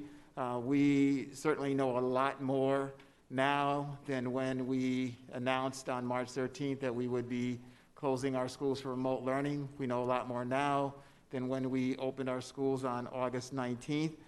Then we transitioned on October 9th to open our campuses for face-to-face with somewhere between 25 to 30% of our kids returning.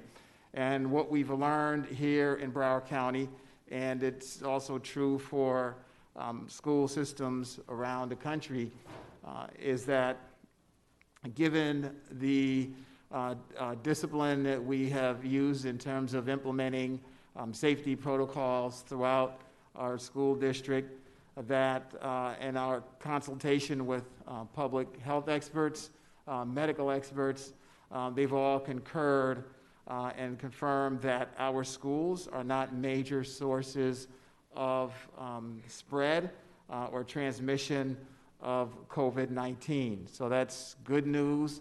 That should be comforting news for parents who have concerns about what's going on in schools.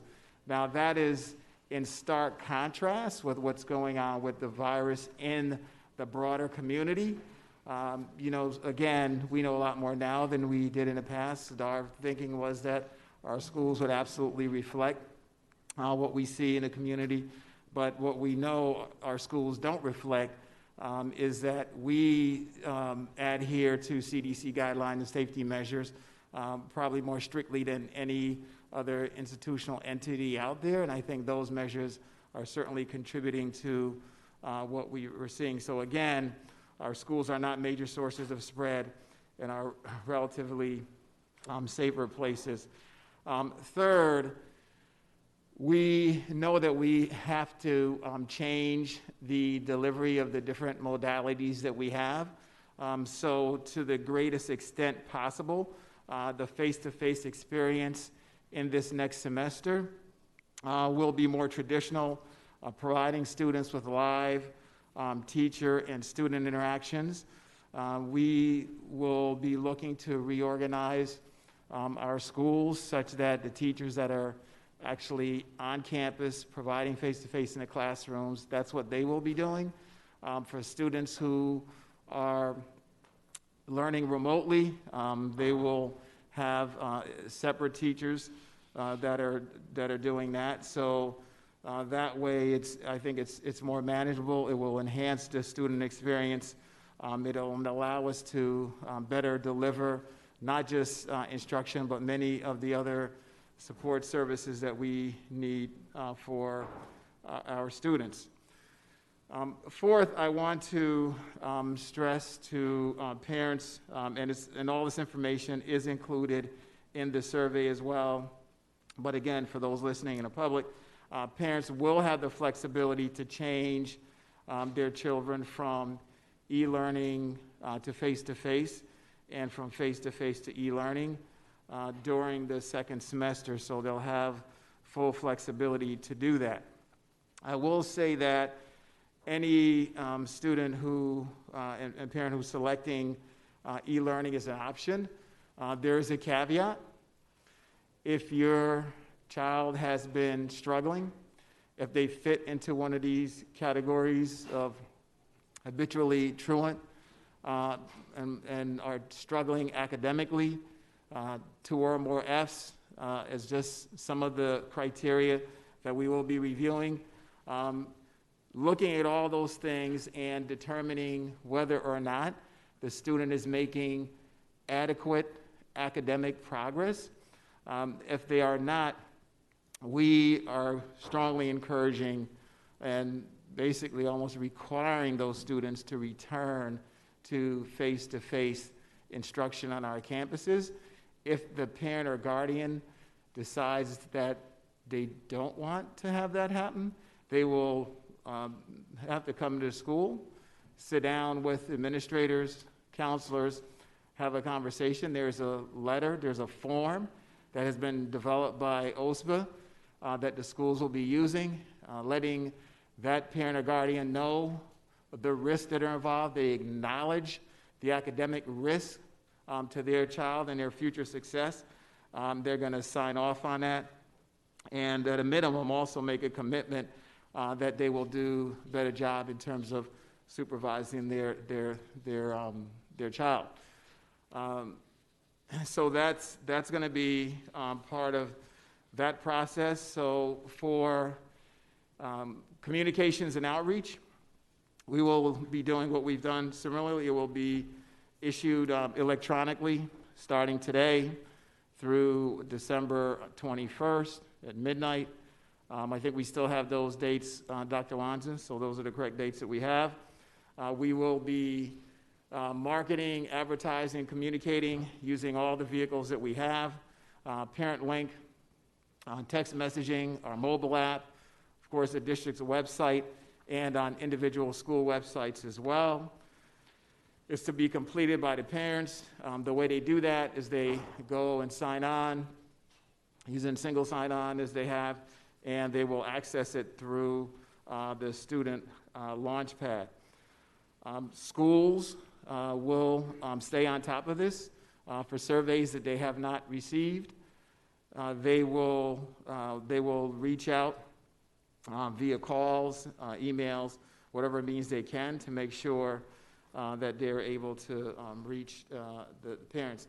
And again, they will be scheduling conferences for parents whose students are not meeting adequate academic progress.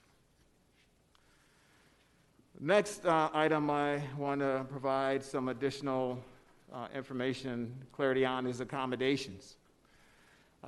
Broward County, through the urging of this board, has been, I think, the most generous with accommodations out of any district that I'm aware of here in the state of Florida and maybe nationally. And we know that no matter how many accommodations that we give, that we would always like to give more. But we've issued over 1,700 of them. And as we know the challenges that our students are having, we know more now about how safe our schools are relative to how we're managing a pandemic. I believe that we have a moral obligation and a responsibility to make sure that we open our schools, that we have staff there, and that we're meeting the goals of what this institution is and providing the best educational services that we can. So based on the governor's last executive order, which is consistent with our thinking about making and requiring students who are not making adequate annual progress to return to school in person, we are surveying our parents, as I indicated, to determine how many students will be returning in person for the second semester, as well as those that we're advising and recommending that they return because of challenges they're having.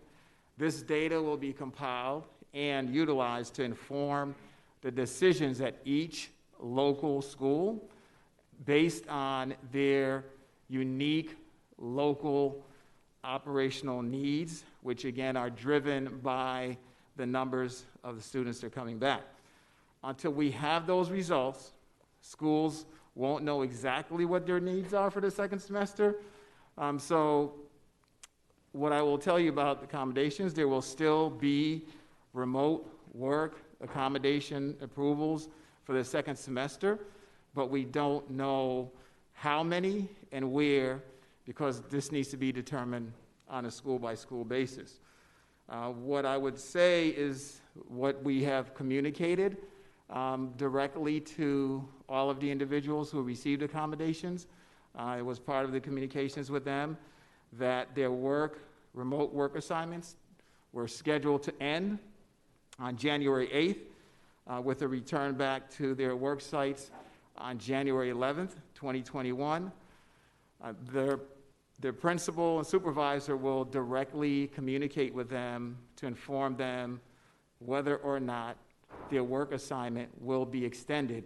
And again, all of that will be driven based on survey data and the number of students that we have coming back, and how we are able to reorganize our schools to improve the quality of e-learning as well as the in-person face-to-face.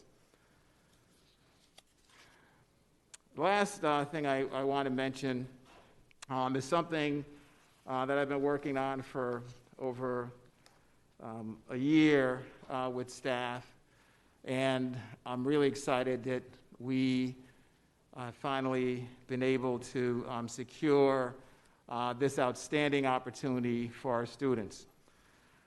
So there's a course at Yale University. It's called Psychology and a Good Life. It is the most highly subscribed course at that institution in its 300-year history.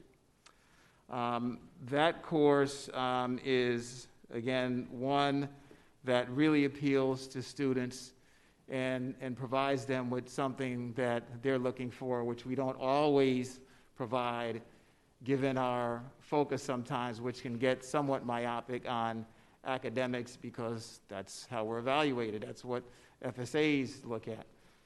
But there's more to life than that.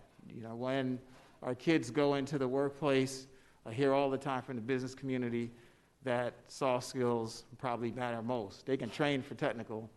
It's the soft skills that matter. And in this day and age where students, families, everyone, they're dealing with the pandemic, not only its physical dimensions, but also the impact on livelihoods, people's ability to just even maintain security and housing and food has been compromised. We know that takes a toll on folks. So I'm pleased that through an organization, the National Education Equity Lab, which came to us about another opportunity, I asked them to work with us and contact the folks at Yale and see if we could find a way to make this course available to our students in Broward County. So we've now, as of last week, been able to do that. Our students will be able to receive college credit from this as well. You'll see a board item in January for that. The other part of this, too, is through this organization, it won't cost the district and the students anything to take this course, unlike some of the other dual enrollment courses that our students take. This course will teach our students scientifically validated strategies for living a more satisfying life.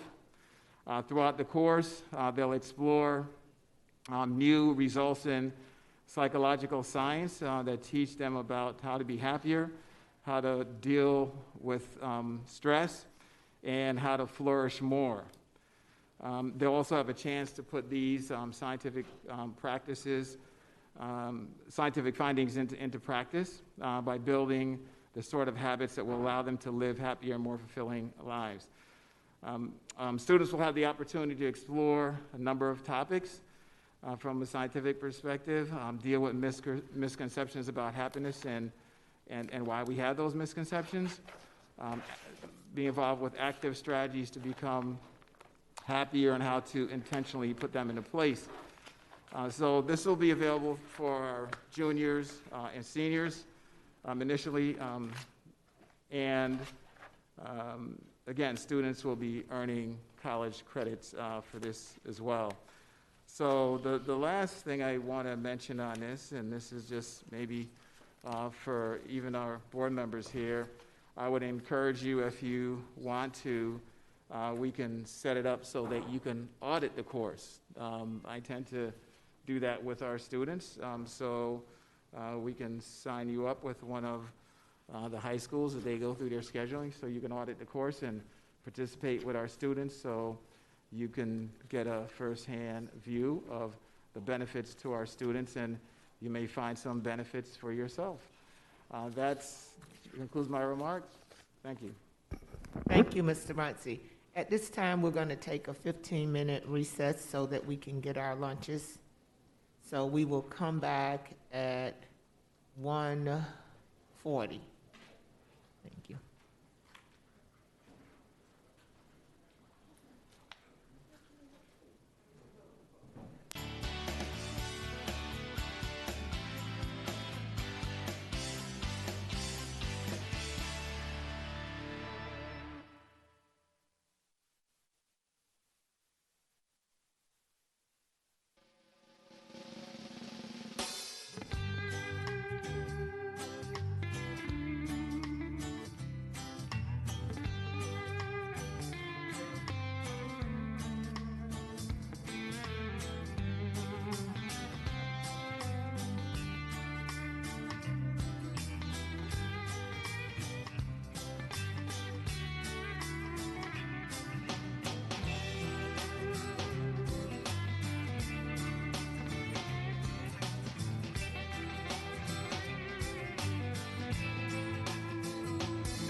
Roz? Yeah. Is Carly with a Y or an I? Yes.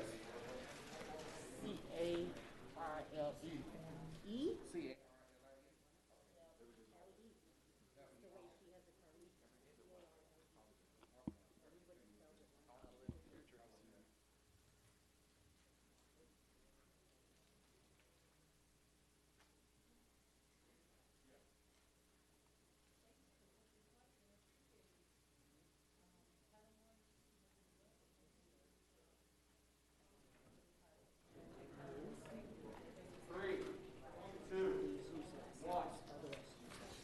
Thank you. We will now resume our regularly scheduled school board meeting for today.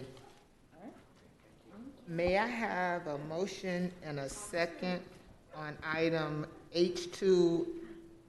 So moved. Second. Okay, my bad. I didn't mark it off. May I have a motion and a second on item H1? So moved. Second. It's been moved by Ms. Rupert, second by Ms. Aladaff. Is there any public input on item H1? Ms. Hickson. I would like to move to withdraw my name from the item as I'm listed on for leaves. Second. Okay, it's I been think she moved. wants to separate her. Separate. She wants to separate it, not Yeah, I'm withdraw. sorry, not remove, sorry, separate. Okay, it's been motion. Yes. Motion and second. Is there any public input on that amendment? Any board input? All in favor of separating Mrs. Hickson's name indicate by saying aye. Aye. Aye. Any opposed? Thank you. Ms. Leonardi. I move to separate my name from the item as well. Second. Okay, it's been moved by Ms. Leonardi and second by Ms. Good to separate Ms. Leonardi's name from the item as well. Any public input? All in favor indicate by saying aye. Aye. Any opposed? Okay.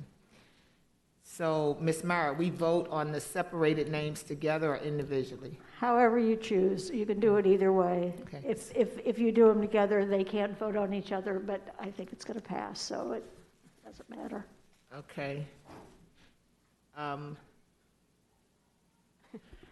Chair, Right now, I'm gonna have to do them individually, okay? That's all right. So I'll take Ms. Hickson first. First, right. Okay. I need your help, Ms. Mark. Just all in favor you've already removed it, so you're all in favor of granting Ms. Hickson's leave. Okay. Say aye. Aye. Okay. All in favor of granting Ms. Hickson's leave indicate by saying aye. Aye. Any opposed? Thank you. and All- one one abstention. Ms. Hickson is abstaining. Right. Okay. All in favor of giving Ms. Leonardi's leave indicate by saying aye. Aye. Any opposed? And one extension. Right. Okay, thank you. Now back to the initial item. All in favor of H1 indicate by saying aye. Aye. Any opposed? Thank you. May I have a motion and a second on item H4? So moved. Second. It's been moved by Ms. Good, second by Ms. Rupert. Ms. Rupert.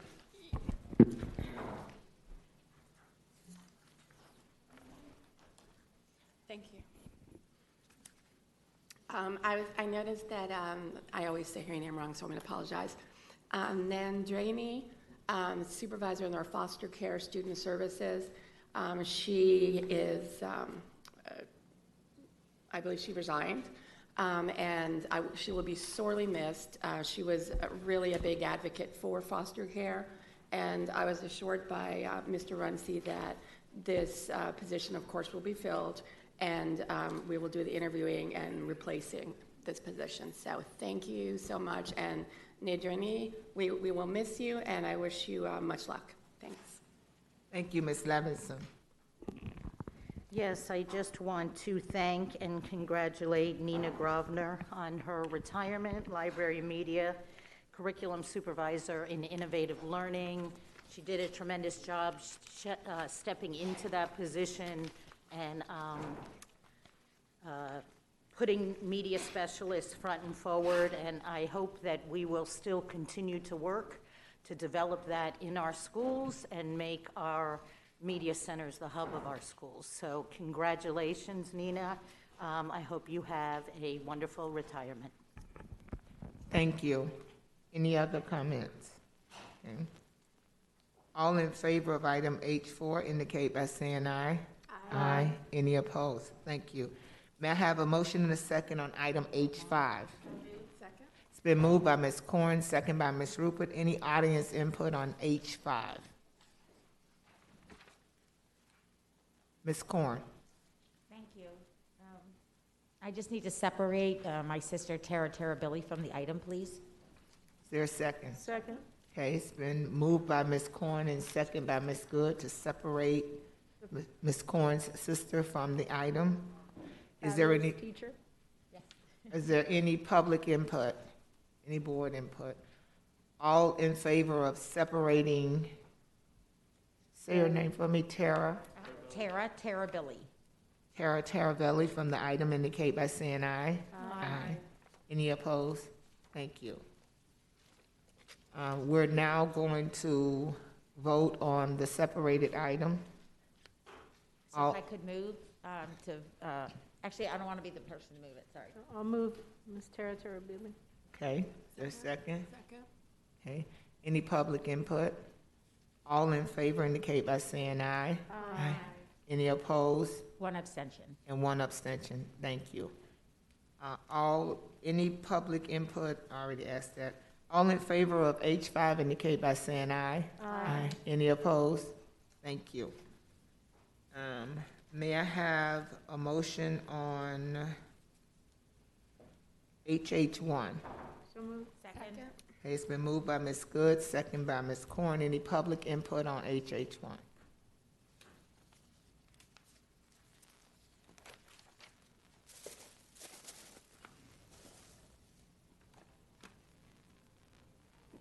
Good afternoon, Anna Marie Pierpont. Sorry, I don't know why that's doing that. HH1 is the coordinator position, is that correct? And I just wanted to let you know that I believe that a deeper dive into the services that are required, this is a TSP position, and the TSP position, it would be replacing a TSP position. And we are concerned that there has not been enough research done to change this position because there's, it just is not the time. We have ESPs who are working diligently. The department keeps shifting. It was when I met with my support my community liaisons, my support staff there were only 5 at the time. There has been a shift in who works in the department, and I believe that the supervisory roles need to have a job study as well as the community liaison position, because this is a very important position that Mr. Runcie, just within the past year, has extended our community liaison to be able to work during the summer, understanding that homelessness does happen over the summer, and we're not sure that that this particular shift in responsibilities is warranted at this time. We would like some more input and some more time to see what the 6 community liaisons actually do before, and the productivity that they have. We believe they are underpaid and underutilized as the boots on the ground, and we would like to see that study done before this change in management is made. Thank you. Thank you. Any additional public input? HH1. Ms. Good. Thank you, Madam Chair. So, thank you, Ms. Pierpoint, for making those points, and this position is truly critical, really makes a difference in the lives of so many. I've seen it firsthand, the need for it. So, my question more has to do with, can the job study be done, Mr. Runcie, prior to an individual being in the position? Sorry, Ms. Good, repeat your question again. Sure, sure. So I guess some of the comments that were made was that a job study should be conducted. There's a feeling that, that this position has a tremendous amount of different responsibilities beyond what is being presented today. So my question was, can a job study be done before the position is filled? Or is that done when the position is filled? And I think I thought we had done some type of job study related to this, so Ms. Good, if I can refer Sure. that question over to Dr. Hickman. Or Mr. Strauss, whichever one has a mic. Someone jump up.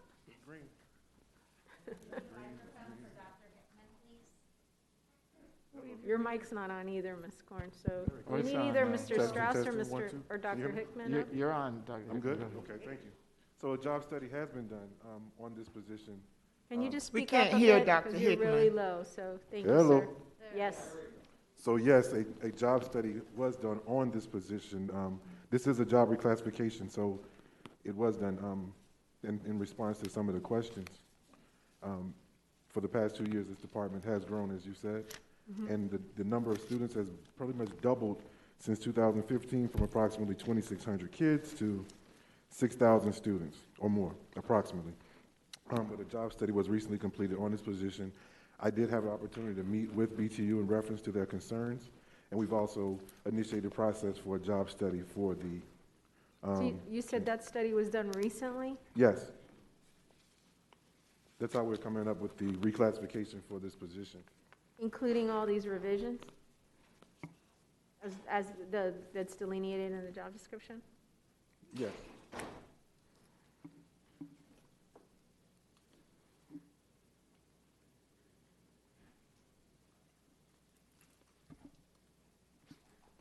And you said that did the TSP, the bargaining group, were they apprised and involved? Yes, we've had 2 meetings with the group, TSP, as well as the EP group. But I understand you met, but what were the results of the meeting? Were they concerned about what was being proposed, or did they Yes. have? They were concerned, the concerns that were presented were, one, that we were going to a new job description. They didn't know that that there had been a job study completed to create this position. This position is replacing it. I'll have my colleagues from compensation speak more to the job study process, but there was a job study on the position. We've agreed to do a job study on the curriculum supervisor position. I'm sorry, the community liaison position. We most recently increased the community liaison positions to 244 calendar based on the growth of the department. I'd like to hear more. I guess because when I asked the question and you say yes, it's one thing to just be apprised that a job study is done, but if the issue is that they have concerns, then we need to know what those are. Okay. Good afternoon. Debbie Ann Scott, Task Assigned Director of Compensation. We did receive a request from Dr. Hickman's department to do a job study, which we did. We did a market analysis on our surrounding districts, and we also looked at the coordinators within our district as well, and this is how we came up with the pay grade 24 for the position. And you said you looked at other districts as well? Yes, ma'am. And so was it comparable? Yes. Okay, I'd like to hear from my colleagues. Thank you. Okay, next I have Ms. Aladav. On page 2, under the first bullet point for preferred qualifications and experience, why isn't that under the minimum qualifications to have the valid Florida Educator Certificate?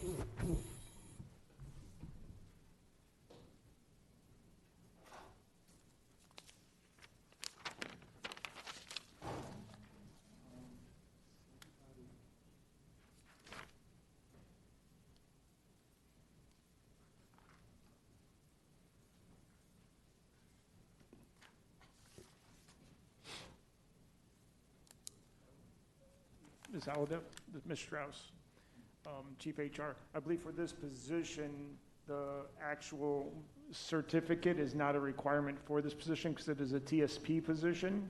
So that is why it is a preferred, not a minimum.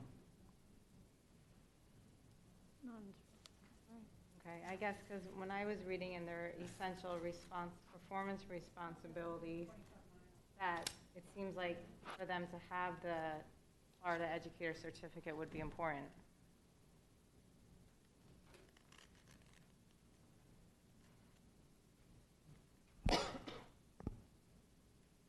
Does that conclude your comments, Ms. Allen? Yeah. Okay, thank you. I have Ms. Leonardi. Yeah, so this is, so I guess I'm wondering, is this position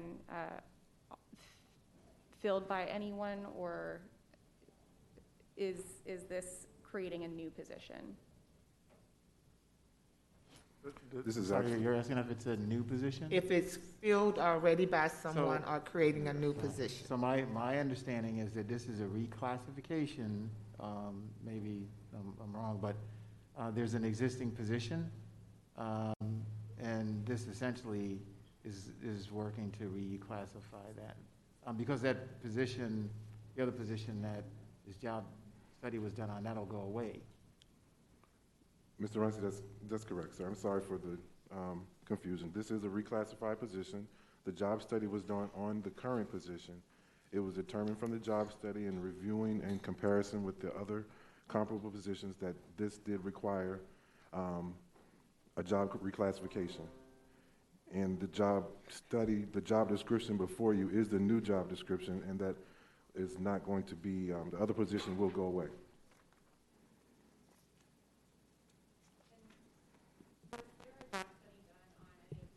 Positions under that department? Could you not hear me? Sorry. Was there a job study done on the other positions in the department? No. But we have made the request for a job study to be done. Well, yeah, we could certainly do that. And as the speaker indicated, I've personally met with the folks in this department about a year ago and modified their work schedules so that one, they're working. They have a different calendar, and it also enables them to provide better services to our kids, and it also enables them to increase their pay because their calendar was increased. See you, Ms. Levinson. Ms. Hickson? Thank you, Dr. Osgood.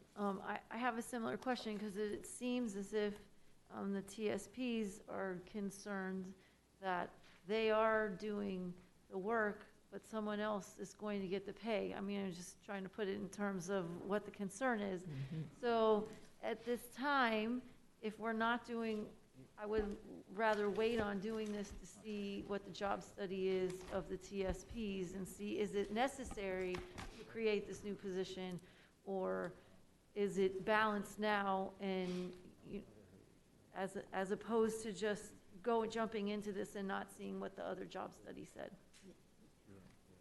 Dr. Hickman? Ms. Hickson, I appreciate that response, but I would like to share with you that this decision and this research on this program is just not it just didn't start for the past 2 years.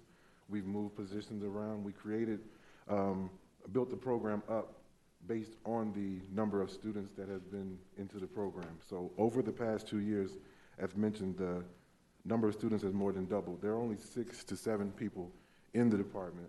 And in accordance with McKinney-Vento, there are some deliverables that must be provided by a highly qualified person.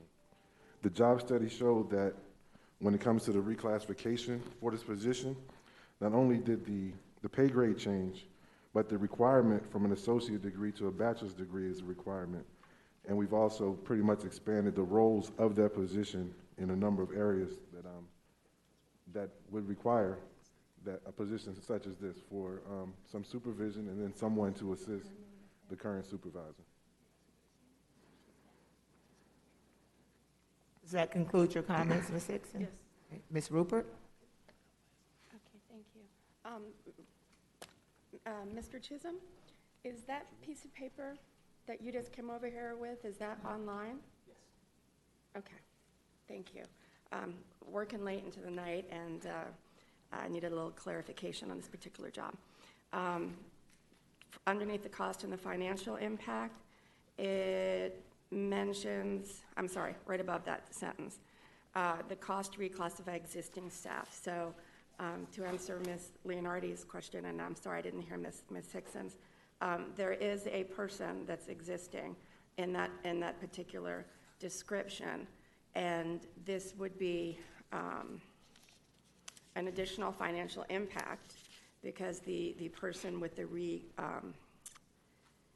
reclassification will essentially, when we approve this with the program responsibilities, qualifications, et cetera, is like a job upgrade, raise, whatever you want to put it at. So I have real concerns about this department. I have concerns about the culture within this department, and I think it would be very prudent if we postpone this item to have, with Mr. Runcie's guidance, of course, Dr. Hickman and his team with Mr. Runcie to get down and really talk to the community liaisons. We need really good leadership in this department. And for me, leadership, especially when you're out in the community, you have to be someone who wants to get out in the community and be part of that community and not be afraid to go into community areas that you're representing. So I think it's an important aspect of this. I do appreciate so much, Dr. Hickman, that you met with the BTU representatives and some of the community liaisons on Friday. And I'm not privy to the conversation, and I shouldn't be. I just want to thank you for that. But my takeaway from this is that we're not doing any justice to the community liaisons that are already existing here by essentially having a person already in this position, and it will move over to this new one. I believe that the community liaisons should have had the opportunity to apply for this position, and it would make me feel a lot better if they did. That's my reservation. That is, I don't want to hold this up, but I certainly understand and appreciate the aspect of culture and equality and people's feelings about the opportunities that they're able to do. And I can't vote for this today. I would love it if we could postpone it, but I don't know where my colleagues are on that issue. But I strongly want to say that we're doing an injustice to the 5 or 6 people that are already in that department, and to the woman who's working there as well, or man as well, because there wasn't a process where there could have been equal opportunity for people to apply for that job. So that's my feelings. Thank you, Ms. Korn. Thank you.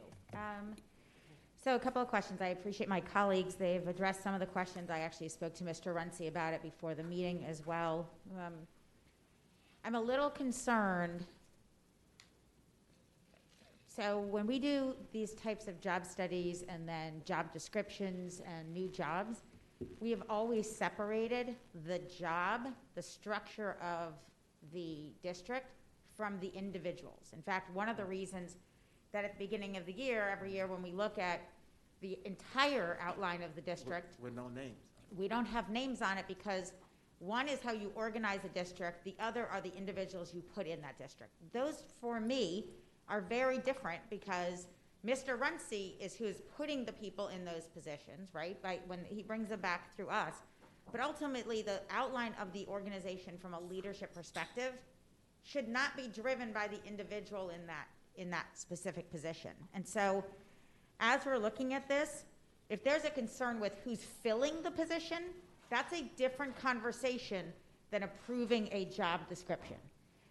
For me, as a board member, as soon as we muddy the water, now all of a sudden, every time we have a job description brought to us, we should be asking, well, who are you filling this with, or who's in that job? And that would be problematic. Organizationally, I don't think we should be relying on or using that in any way.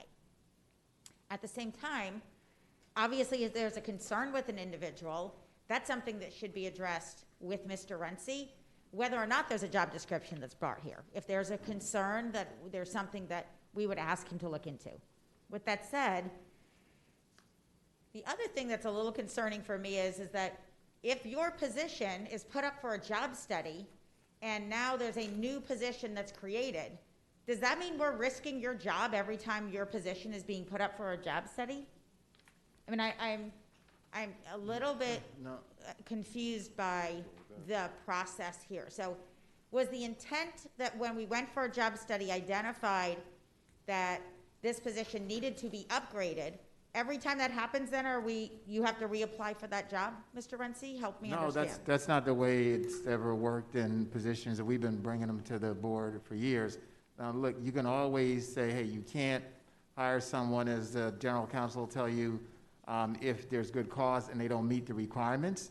But if they do, the board should, again, move forward with that. But we've done these job descriptions, we've done them a number of ways, right? We've done them just generally with no one in them. We have done job descriptions, job studies for individuals where we know that the scope of work has changed, the times have changed. So that's not something unusual.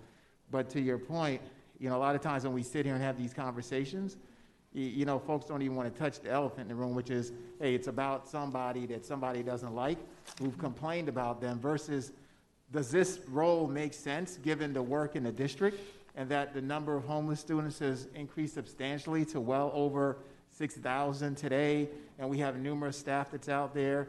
We've extended their calendars so they work most of the entire year as well. Yeah, it makes sense to do that. Now, we can have another conversation, as you said, about the individual if folks want to do that, but this is about the actual job study and the job description that we're bringing forward today. So thank you for that.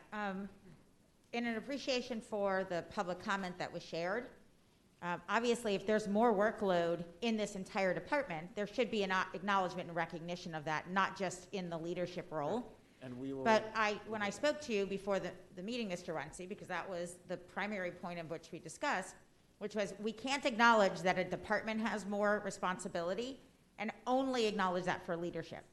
And so, but as you described to me, you made this a longer work calendar that did increase the pay, but it also afforded individuals to have a better ability to manage that expanded workload because they have more time. Yeah, and that was based on their request that they came to. That was their ask. And I worked with our CFO, Ms. Marte, who's shaking her head over there, and we went ahead and changed it, paid them more money, changed their calendar exactly how they wanted it. So wasn't that brought before us? I'm sorry, what? Was that brought before us? I'm not sure if that, yeah. I think it was was it a K item or something that we added, because there was some adjustment to their schedule. I'm not sure how we brought the item. Judith Marte, Chief Financial Officer. This happened actually a while ago. I believe I was still helping out in HR at the time, and it was brought as part of budget adoption. Right. It was done quite a while ago. Pardon me, it was summer of 2020 is when we increased the calendars for so it was done as part of budget adoption. Yes. So, and I thought we actually discussed it here at We the did board. Discuss it. I just don't remember what form we executed on, but it happened. We discussed it as there was a necessary acknowledgement of the workload having increased. We did it for those individuals, and it was appropriate then to do a job study for leadership in that same place. That's now coming back to us, and the indication is that just as much as the workload for the TSPs was acknowledged and expanded, that from a leadership perspective, another individual who would be doing this in a different area of, and please correct me if I'm wrong, but someone who had a similar workload and responsibilities elsewhere in the district would have been afforded this same job description modification or change in this case, because it's a new job description. New job description. I can tell you this. For me, this department absolutely deserves someone at this level, because these are the students who are at the highest risk in and when we talked about going remote, we spent a great deal of time relying on this department to assist us in making sure those students had the access they needed, that they were identified, that they had people individually working with them. It's critically important, whether it's the leadership or that expanded work calendar for the TSPs who are doing a lot of that day-to-day work. So I appreciate the focus on this department.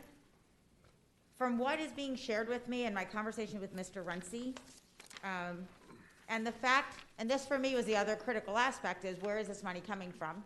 It is coming from a grant. Is that correct, Dr. Hickman or Mr. Strauss? In accordance, it's coming from McKinney-Vento, so the funds are from a grant. So this is not from our general? No. No, it's not. Okay, so this is not, and that's something else that I would like the public to understand.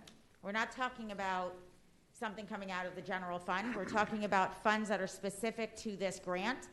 And otherwise, if they aren't being spent from this grant, they would not be absorbed somewhere else for the general fund. So outside of this conversation, so I'm willing to support this. Outside of this conversation, if there's a concern with an individual in that role, that would be something, obviously, Mr. Runcie, I would like you to consider and look into, just to make sure that what is critically important to be provided through this department is happening through leadership, as well as all of the individuals who now have that expanded workload as well. Thank you. Thank you. Ms. Levinson. Thank you. I'm going to speak to the structure of the department, not what's happening in the department. Again, I believe that's under Mr. Runcie and should be handled operationally that way. I do have a question about the structure. I happen to be looking at the org chart, and this job description says that the program coordinator would report to the supervisor of homeless services. So when I look on here, I'm trying to find where that is. And is this an additional job being created? There are 2 leadership positions now? So the current position, the current composition of that department is there's 1 district liaison or heart supervisor. This is a program specialist, so this is a reclassification for this position. There are 6 community liaisons and 1 clerk, and that makes up the entire department. Okay, so a supervisor can't supervise 6 or 7 people. We need another layer? Well, in accordance, I was shared earlier with the McKinney-Vento and the deliverables that are needed, there's an extensive amount of work for 1 person to supervise and manage the program and provide the deliverables according to the grant. And so that's how we came with that. Okay. I have concern with that, with 2 supervisors for 6 people. So can the grant be used for the other people in the department as well? Yes, it can be. Ms. Okay. Levinson, let's not, I know you were talking about the 6 people, but please not forget how this department and how the program and the number of students constantly growing. And there's some work. We've talked about TSP, but I'm not minimizing what the ESPs are doing. The community liaisons are out there. They are working with the students. They are identifying them, providing whatever resources they can. But as far as leadership to lead that, they do need that support, because there's a higher level of expertise that's needed to provide and provide the deliverables back to in accordance with the grant. Okay, and I can appreciate, Dr. Hickman, how you mentioning how the homeless population has grown. We are all familiar with that, and it is something we are all very concerned about for our children. But to me, when we're adding another supervisory position and we could possibly put 2 more people out there in the field, that to me is much more impactful than adding another person to supervise. And I wouldn't have even known that there was another one unless I was looking at this closely to see who it reports to. So I won't be able to support another supervisory position. I'd like to have more boots on the ground, as many boots on the ground as we can get to get out there and help our homeless population. I understand that, but we're not adding another position.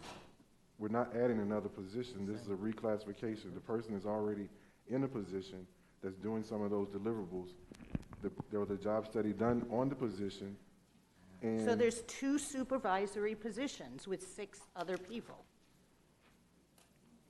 Okay, yes. that's the problem I have right there, whether it exists or it doesn't exist. So Dr. Hickman, can you clarify and address Ms. Levinson's concern about the way the structure of that unit works? I mean, it doesn't make sense, right? That you have 2 people supervising 6 people. That can't be what is actually going on there. So could you please clarify how that works? Mr. Reince, I'm going to call up the coordinator for the program to explain how the program runs.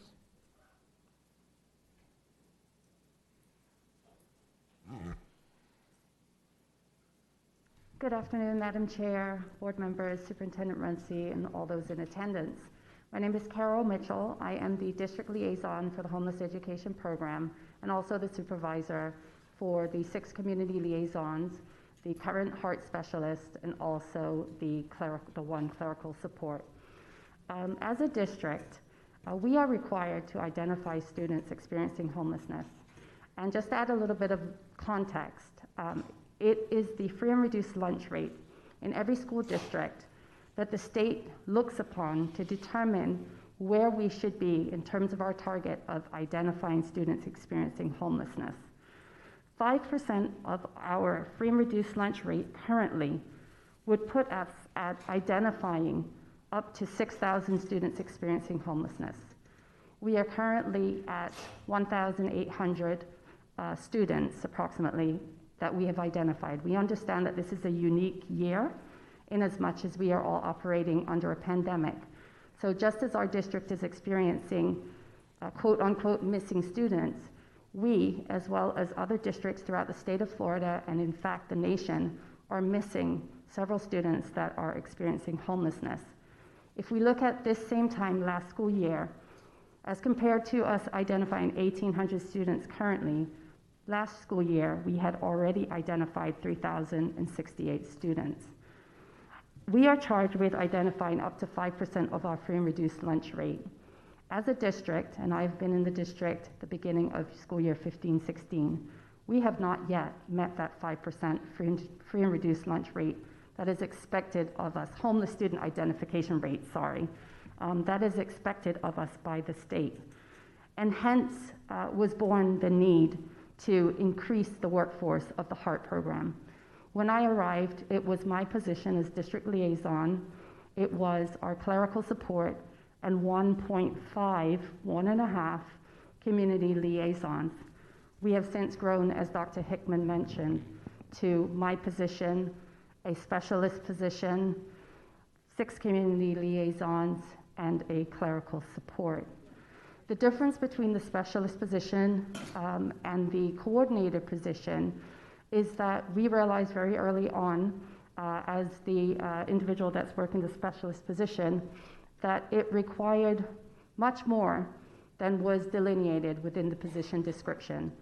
So as has been explained, this is not a new position, the creation of a new position. This is simply reclassifying a position for work that has already been done for the past year and a half by the individual that is serving in the specialist position. We have agreed to do a job study for the community liaisons.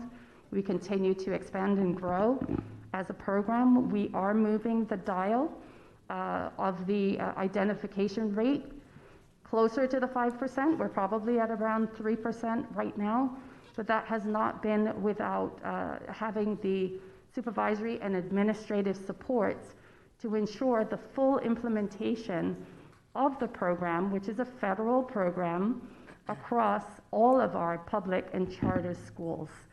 So it got to a place where it was virtually impossible working around the clock as one individual to significantly and effectively impact the entire district as one administrator, myself, overseeing all of the grant deliverables that need to be executed during the course of a school year. This is a program that requires an application process with the state. We don't just receive monies from them. Every 3 years, we have a 3-year grant cycle and we have to apply. And each year within that 3-year grant cycle, it is incumbent upon us to tell the state and show the state and prove to them that we are providing those activities and those services that we said we would with the funds that we receive from Title IX and from Title I. So this was not a decision that was made lightly. This is a position that the district, it's demonstrated that the district needs another layer of administrative support in order to effectively execute the grant requirements. Thank you. Thank you. Any other questions? Okay. Thank you. I have Ms. Rupert. I see you, Ms. Hall. Thank you. I had one question on the Exhibit 1 page where it has the salary range and then it talks about the financial impact. What it doesn't say is where in that range this $26,000 will put somebody, at least I would hope, up to that position if that's what you're doing.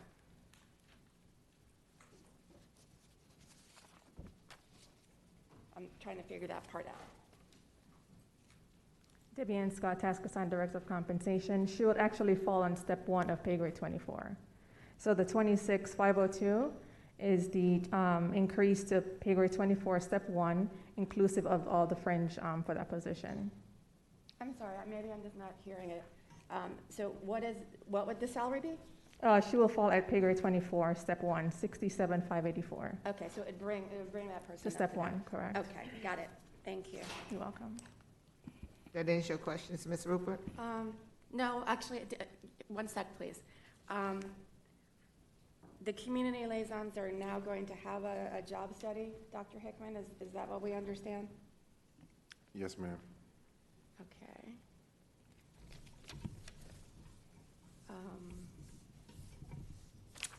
That's it. That's it for me. I'm going to make a comment, and then I'm going to go around again.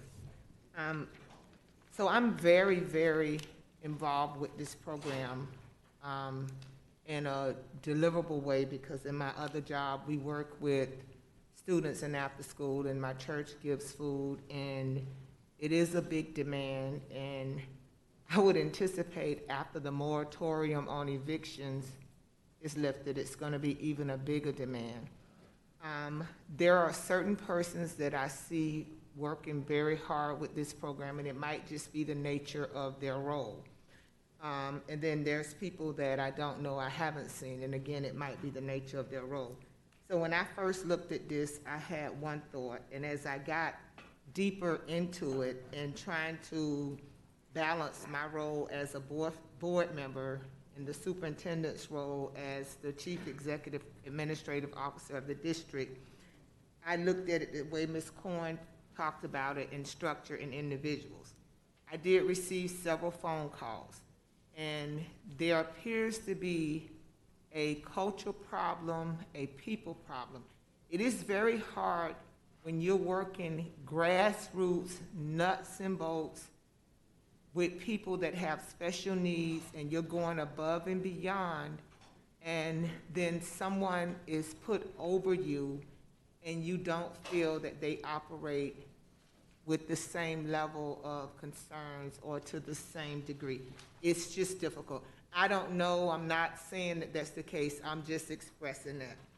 So when I thought about this and it being grant funded, I initially thought about sometimes we have a grant manager for a particular department of grant funding. as I dug deeper to see that it was a federally funded program, that we are trying to scale and build capacity, not because we want to, but because we're going to need to.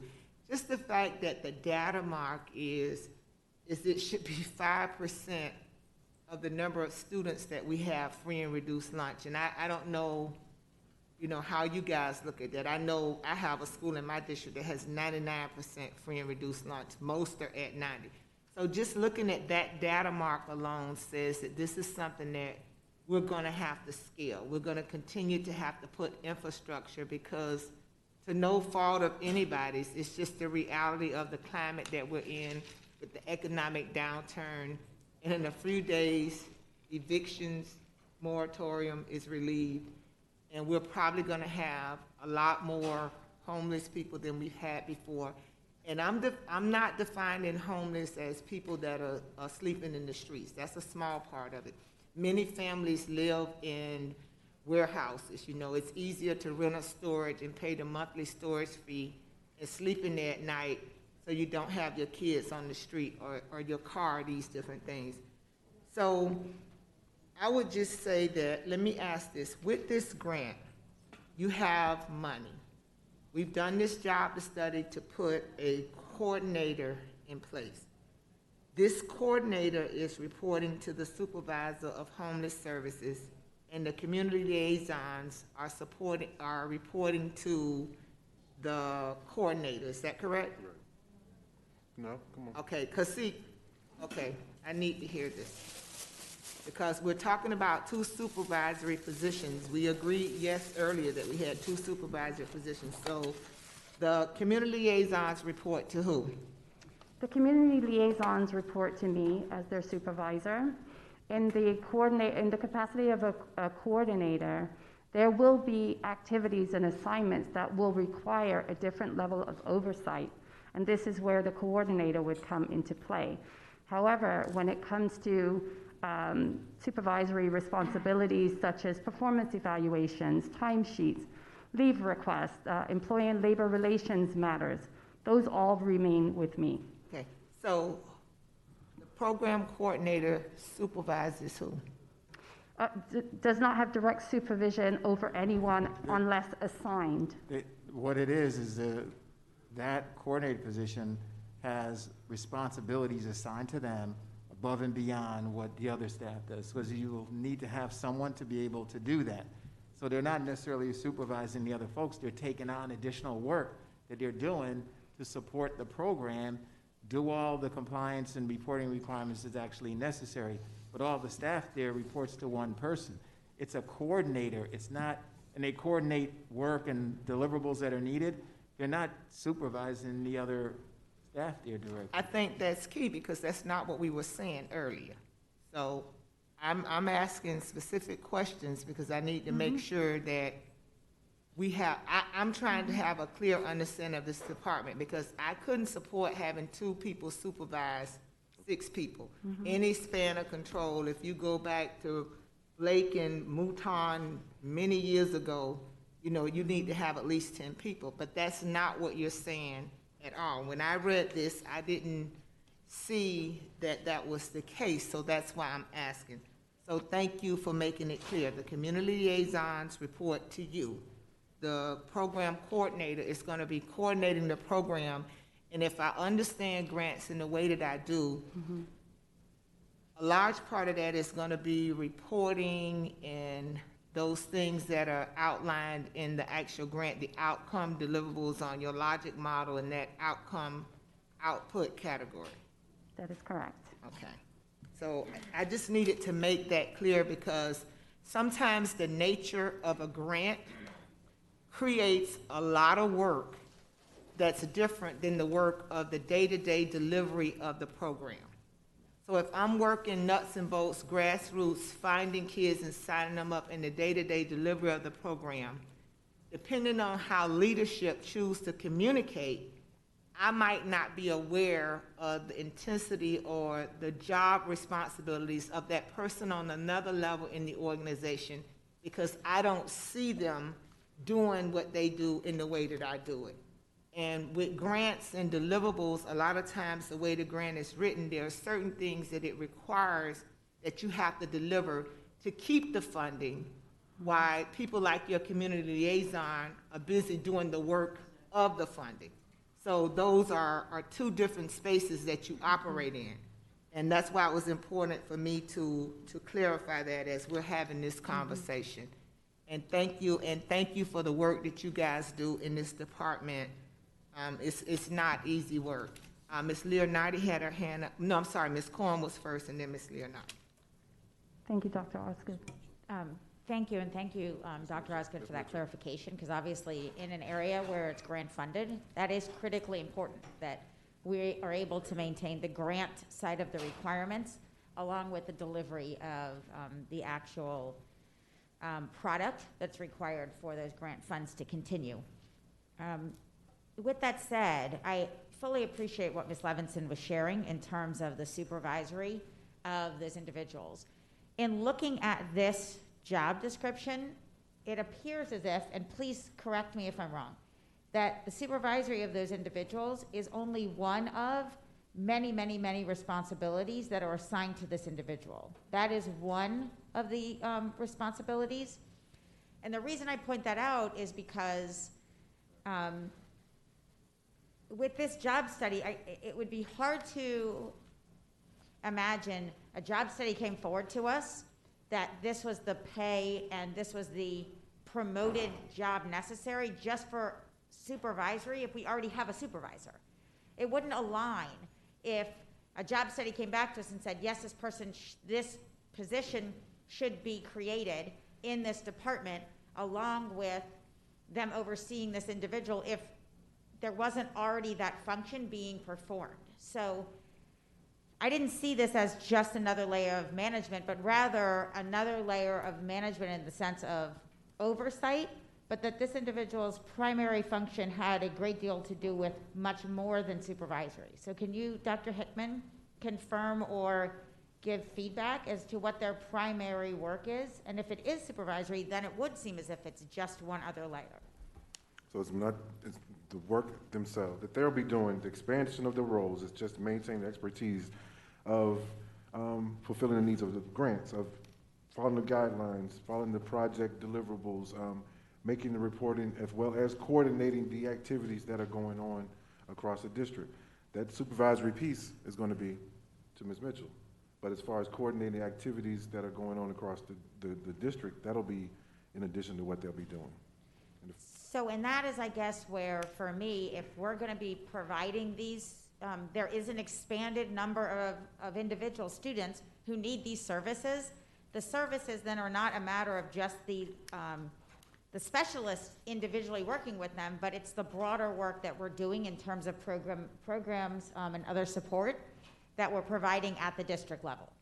So if this was exclusive to the supervisory, 100% I appreciate what Ms. Levinson is saying, and that seems inappropriate. But if the job study is coming back based on all of this criteria, and in addition to the supervisory, all of these other things are accomplished, then what do we do if we say, okay, we've done the job study, this individual is and needs to be doing these things, but we're not recognizing them for pay, even though in other positions across the district we are. That's why I understood we go out for job studies, is that once we acknowledge it, the minute we turn back and say, well, we've acknowledged you're doing more work, we've acknowledged this job is necessary, but we're not willing to support it, sometimes we have to say that for financial reasons. In this case, if it's being funded by a grant and those dollars, as I believe Ms. Marte has confirmed, are available in this grant, it seems counterintuitive to say, yes, as an individual, you need to be doing this work. We've acknowledged you should get more. There are dollars available for the grant, but we're not willing to provide you with that financial recognition of what it is you're doing.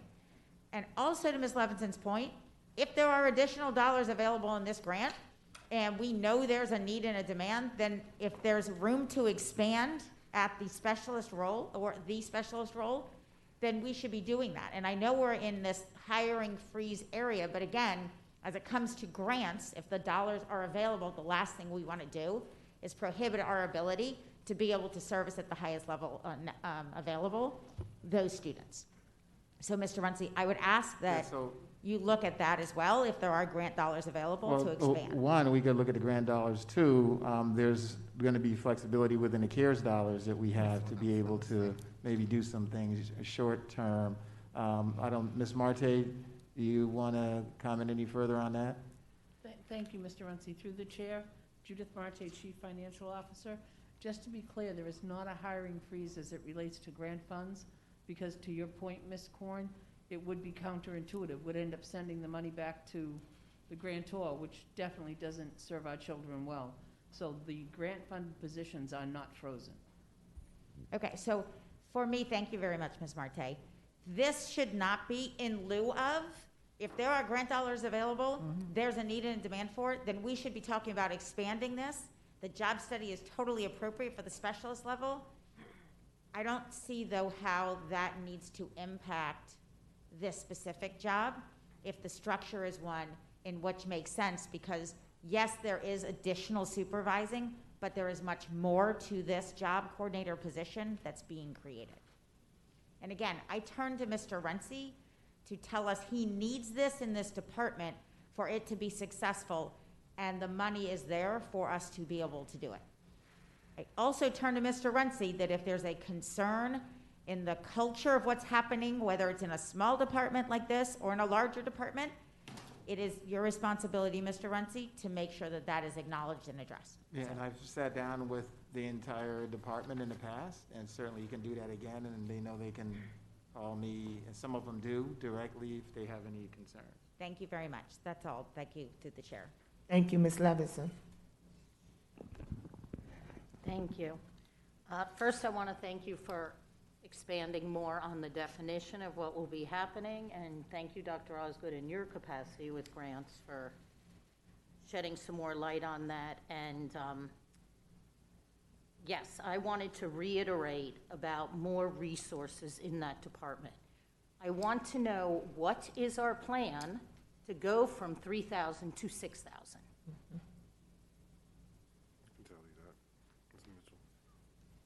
Because that's really what it's all about, is finding those students and helping them. Absolutely.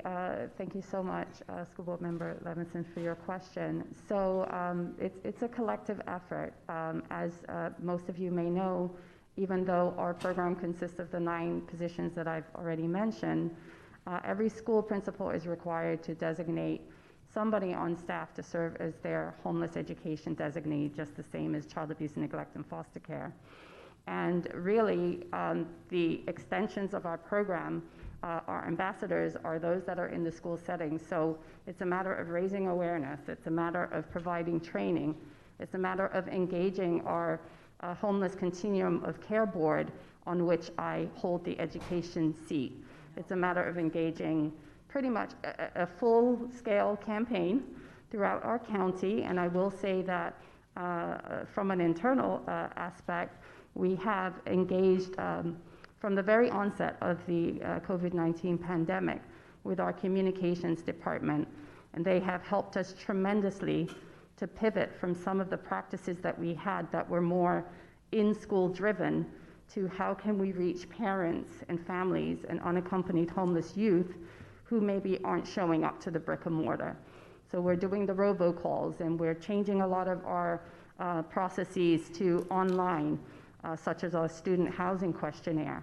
So we recognize the need. We recognize that we are doing a better job as a district to identify our students experiencing homelessness, but we also recognize that we have a ways to go, and we cannot do it single-handedly as a program under Student Services SSINR.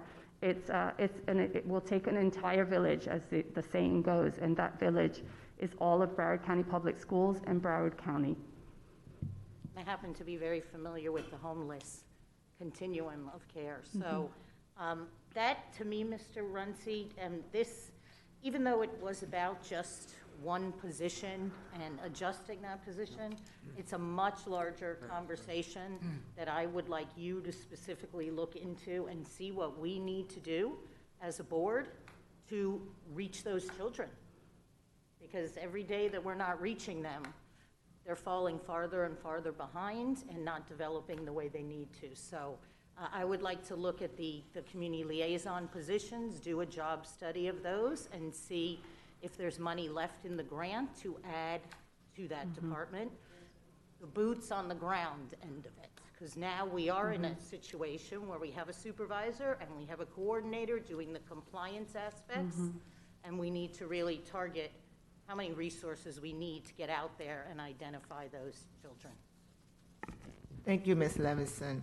You know, as I'm listening, and I don't know the flexibility of the CARES dollars, but if there's an opportunity for us to get some help where we allow some experts to help us create some service delivery models that's going to ultimately allow us to scale this to 6,000, 7,000 students. I'm sure there's students that are not connected that we don't know about.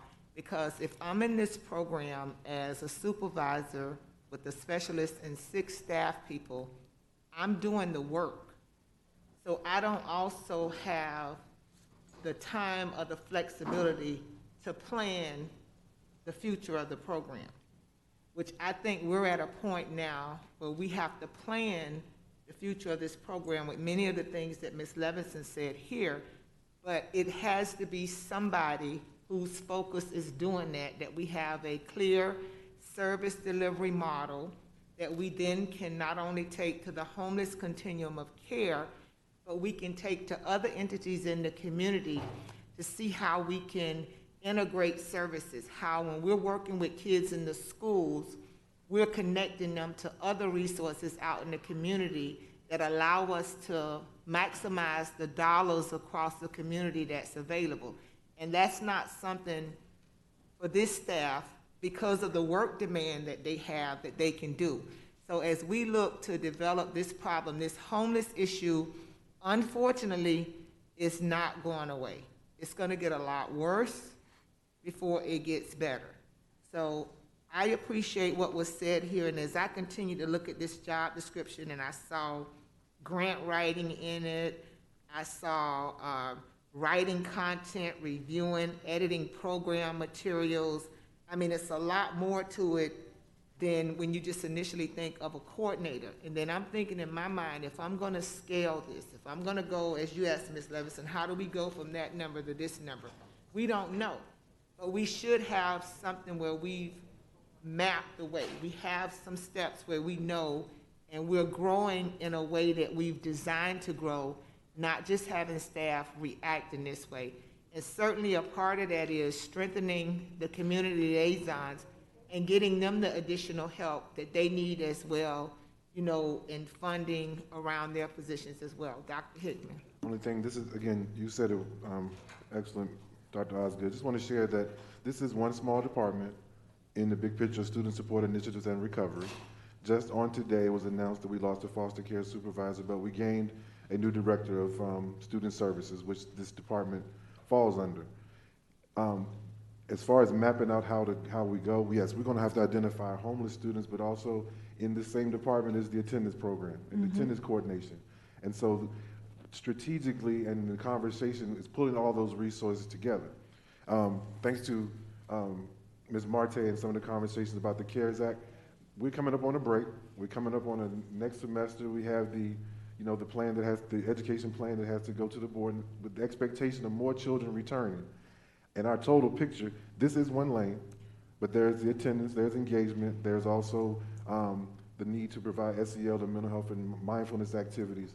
We want to use some of those CARES Act dollars to have an opportunity, like maybe nights, weekends, over breaks, to be able to have people to be able to do outreach from different areas to help out with that. So that's part of a plan. That's a piece that goes across our departments of school climate and discipline, equity and diversity, school council and embrace. So all those things have to work together. I think we didn't get lost in this conversation about the program because I have some great takeaways, but there are some, I think, morale or people issues that we're going to deal with administratively that we can't bring, you know, none of that is revealed here, but some of the people who've contacted you have not been quite honest about why they're concerned about the position. nor have they been quite honest about some of the administrative things that have taken place for them, such as write-ups or so. So we will handle that administrative piece as far as the people, while also handle the morale and building up a team. That's what we're going to do once we get approval to move forward. And thank you for that response, Dr. Hickman. My point about stressing service delivery models, or old time we call it logic models, is, it also opens us up to opportunities for foundations to fund. They can see clearly what you're doing, what your inputs, outputs, your outcomes are, and where you're going.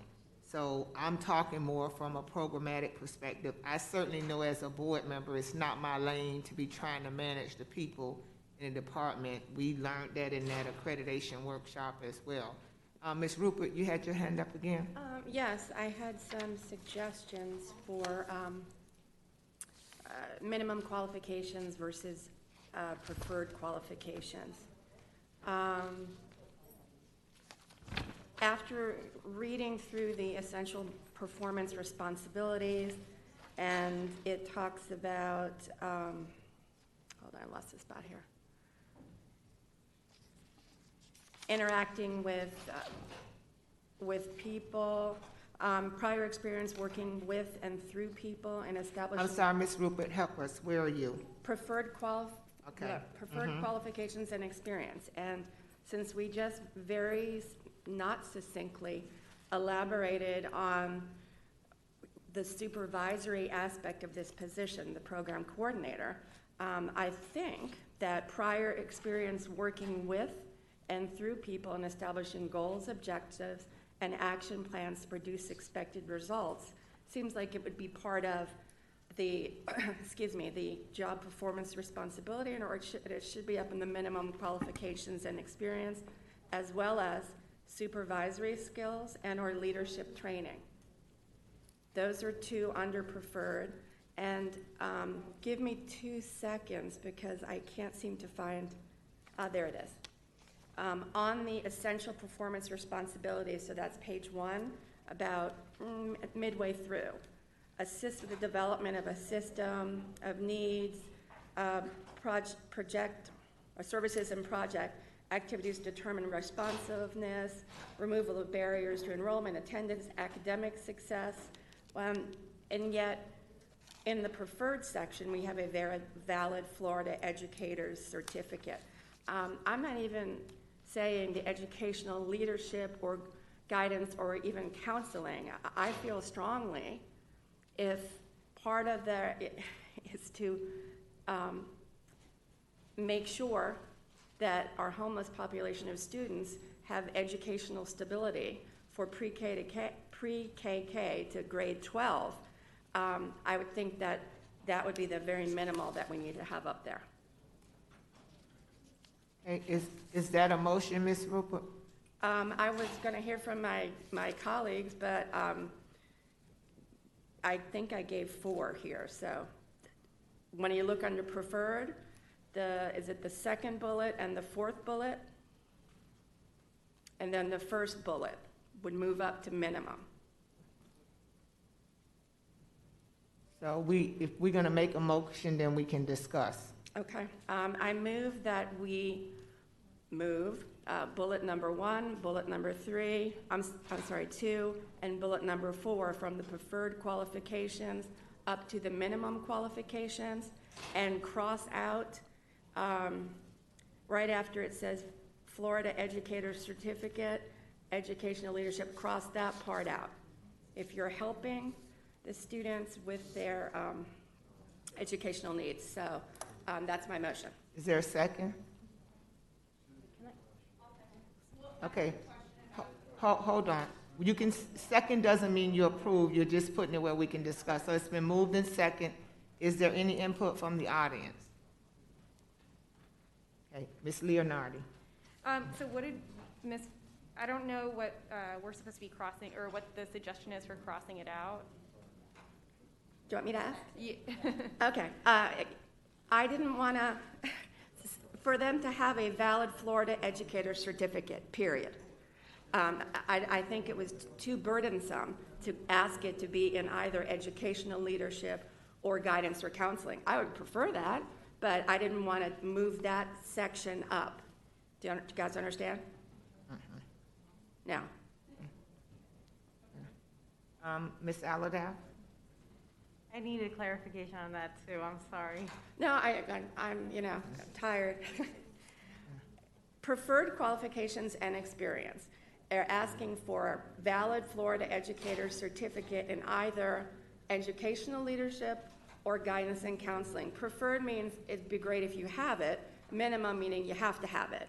I thought it was too burdensome to really restrict that certificate in educational leadership, guidance, or counseling. I would be very happy to move that whole line up, but I thought that was too burdensome for somebody. So that was my thought process on that.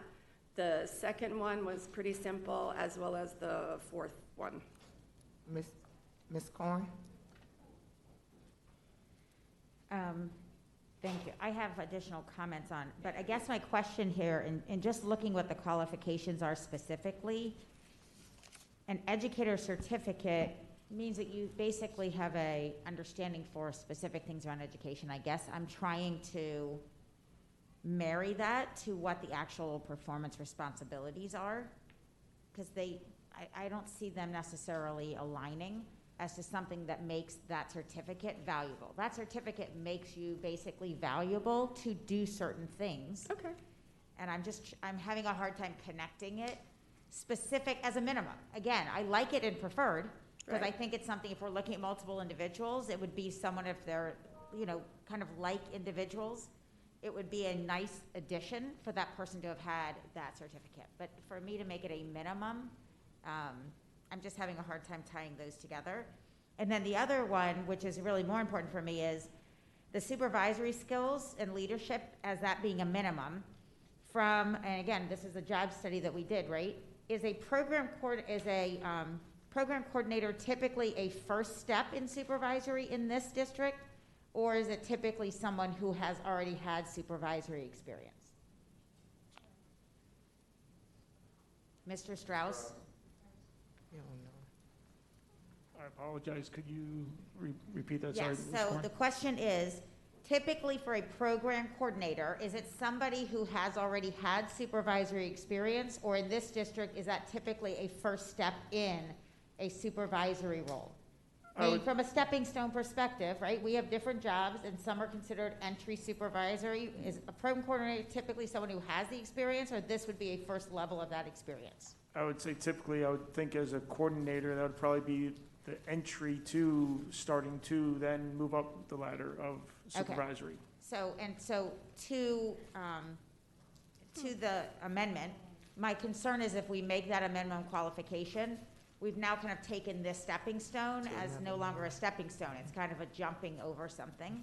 So if this, if program coordinators in this district typically are entry supervisory level, then it seems to me that should be a preferred rather than a minimum, and that's why I was just asking that question.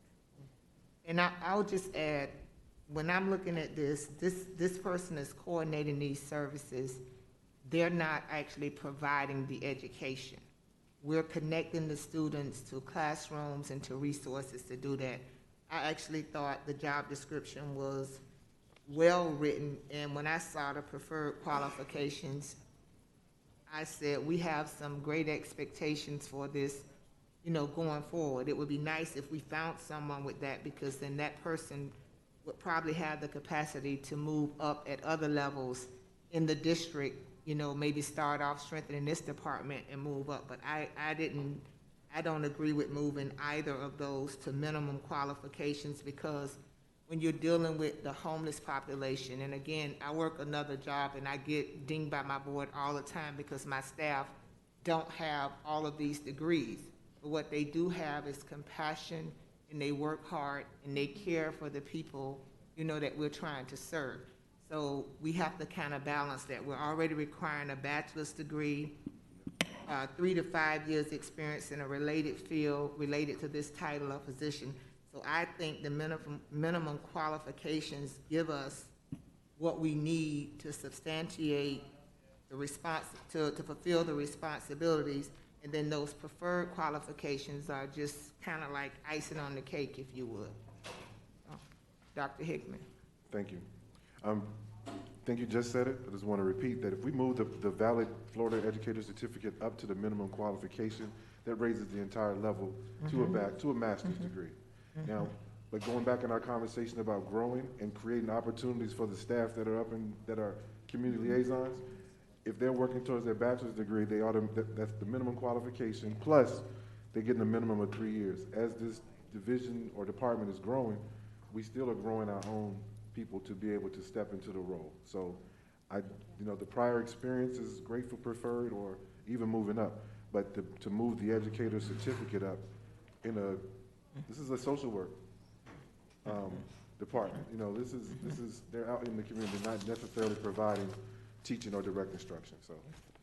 Okay, Ms. Rupert, are you withdrawing the motion, or you like for us to vote on it? I could withdraw the motion. I really wanted to keep at least the prior experience working through people, but I can see that's not really recommended or going to be followed. So I'm just going to handle that myself. Okay, thank you. Okay. So now we're back to the main item. All in favor of H1 indicate by saying aye. Aye. Any opposed? No. No. No. We need to call the roll. Yes.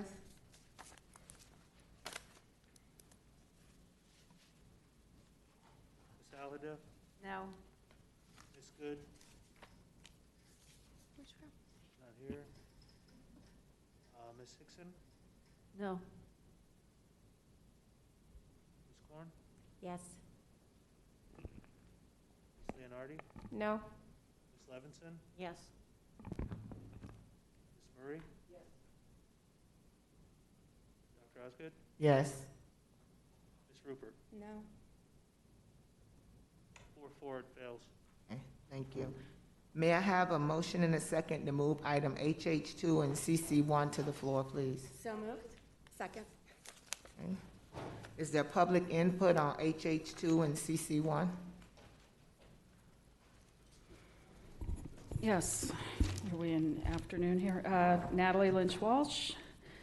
Okay, so it would have been nice to have all of the backup all at once, because I had to scramble to go look at the org chart changes, having only seen the job description. And this morning there was conversation about the fact that the district doesn't do policies for one person or one purpose. You do all the time, and this is an example of that, but that isn't actually my biggest issue with this. So HH2 is a proposed revised job description for the Director of Legislative Affairs. The person in that role is currently task assigned for the Chief Portfolio Services Officer. When the prior person left, I go, great, now we can take this crazy quilt of a department and break it up and put the pieces where they need to go and where they make sense, which is, for the most part, what seems to have happened once I managed to trace where the functional areas went. However, because you don't have a Chief Facilities Officer, and trust me, you need one desperately yesterday, but you would need to get a search firm to find you one. The most logical place for facility planning and real estate to go would be under facilities. And we know that in part because if you had a Chief Facilities Officer, you have a Chief Facilities Officer job description. Number 2, after long-term planning, says oversee the property management services including acquiring, not acquitting, disposing and leasing of real estate owned by the school board. That's under the Chief Facilities Officer job description, which still exists. You just don't have a body and it's not on the org chart. But given the current situation, you can't put it there because you don't have a chief. You can't put it under the Executive Director of Capital Programs because that's already not working just with what's going on over there. So what to do? Given your options, elevating the person that's in this position, the Chief Portfolio Services title does nothing for them in their next career move. So I get it. This actually makes logic as a short-term solution, but it is not a long-term solution because ultimately, down the road, you really do need a department that's essentially called Facilities Planning, Construction, and Maintenance, because don't forget PPO got splintered and thrown off under Strategy and Operations, where we haven't heard anything about that in about a year. And that goes against what the Council of Great City Schools advised you to do last year. So in terms of a solution, I have less of an issue with this, but I just want to remind you that this is not a long-term solution. It's a perfect solution for the person occupying this position, because I don't see a better option for where you put facility planning and real estate right now. Thank you. Okay. Any other public input on items HH2 and CC1? Okay, Ms. Levinson. Thank you.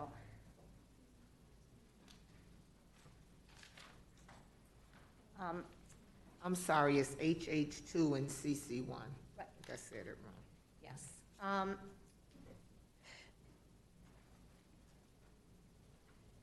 First of all, I have to say that we just got CC1 this morning, and that's not enough time to look at this and even figure out what's being done here. We spend a lot of time on the org chart normally, and this is something that just ended up with us. And I do not, aside from personalities or people in the position, I am not talking about people in the position, and we should never be talking about people who are in the position. I don't see why we would be elevating from a director to an executive director. I can't support doing that. I don't see how legislative affairs and facilities fit together. In addition to facilities being somewhere else, I also believe the demographics that go with it, it should all be under facilities, so that when we talk about demographics in our schools, which real estate we are keeping and what we're doing with that real estate, what facilities are being renovated, that should all be in the same area.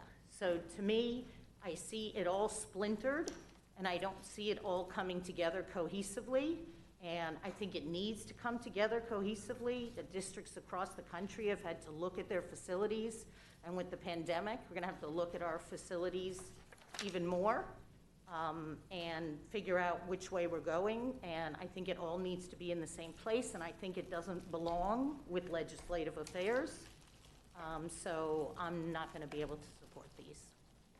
Thank you, Ms. Corn. Thank you. I'm going to echo what Ms. Levinson had shared. This has absolutely nothing to do with the individual, as I mentioned in the last subject. I actually think the individual who is in this position is capable of these things collectively, but that for me doesn't speak to what I think the organization is. And Mr. Runcie, I mean, I have spoken many, many times about how, for me, how you run the organization is something I rely on you for, but in seeing what responsibilities are here and seeing the position title and seeing the changes to the experience, I am very challenged to understand how you're tying this together. So if you can help me understand that, because I have to tell you, I can't see how they're tied together. So a lot of this work in real estate is not about managing the facilities, right? It's a lot of it is disposal of property. It's the facilities inventory work that we do. We submit to the state periodically. It's the sale of property. So you know all of that work. A lot of that work involves coordination and work with municipalities, right? That is a big part of that work that occurs. And so that's what Mr. Sullivan, Angel do in particular. They've been working in this space now for the past 5 months. So yeah, there's a connection there. The other piece I'll tell you, there's not a spot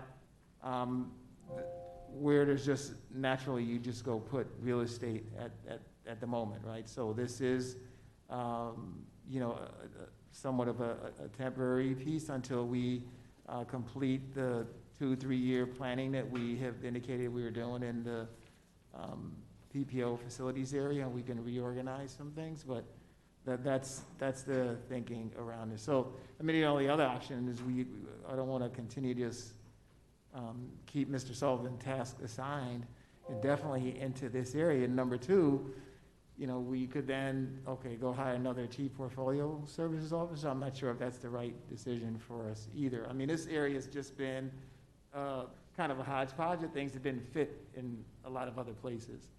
Right? It's not like the person that was running this before had a whole bunch of expertise in it, but I mean, she did a fairly decent job with the work. So it's, yeah, that's some of the conversation around it.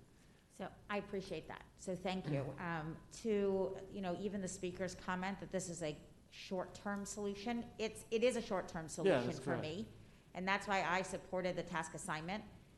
That really did speak more to the individual. For me, a task assignment speaks much more to the breadth of what an individual can do to try to bring things together for a period of time. But to reorganize around that, I am challenged. And yes, some of these things are fairly unique, but the boundary process is really not a governmental, it's really working with the individual communities, the families, the parents. Right, that's correct. The people that, a lot of the work that Angel and some of his teams do. So every time we work in the community, we reach out to Mr. Sullivan and his staff. I mean, that's how that works. We've got a big meeting coming up on Thursday, and well, even in the qualifications and experience, to find somebody who has qualifications and experience in both the intergovernmental aspect of it as well as in the real estate realm, it's really challenging. I have to tell you, I'm one of the very few people who I could say I have worked on the governmental side and I've worked in here. I've never met anyone else who actually can say they bring experience in both of those. And yet we have requirements here that you have 10 to 15 years of it. And so if you only bring one side of it, and that is where I'm challenged. And again, I always fall back, Mr. Runcie, on this being your organization, and I think the fact that you tasked assign this individual, he's able to carry us, to reorganize the district around it, is just really a challenge for me. Yeah. So again, this is the first read of that, so I'll just take the feedback you all provide today and make adjustments before we come back the second time. Okay, I would appreciate that. Those are my thoughts. Thank you. Okay. Ms. Good.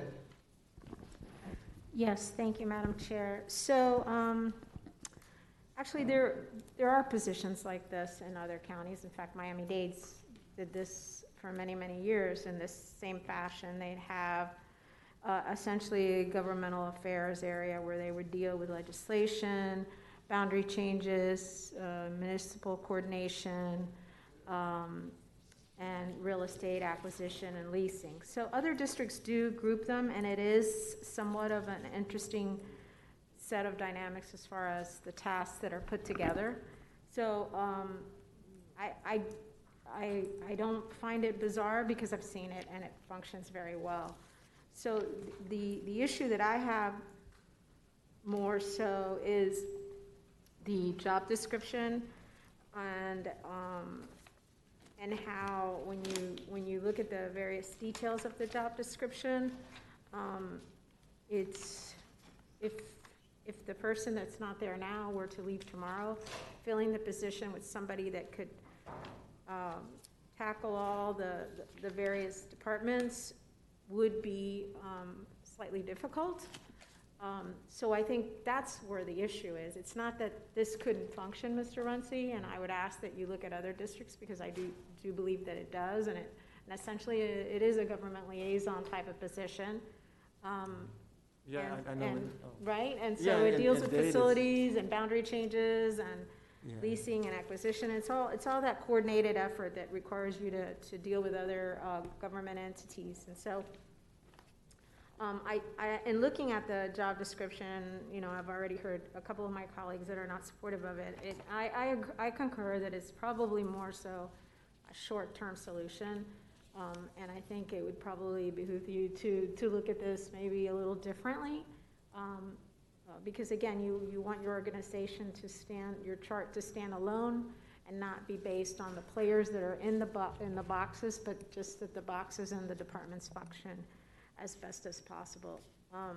You know, certainly to hire another individual in that position would be even additional funds right now, which I don't think is something that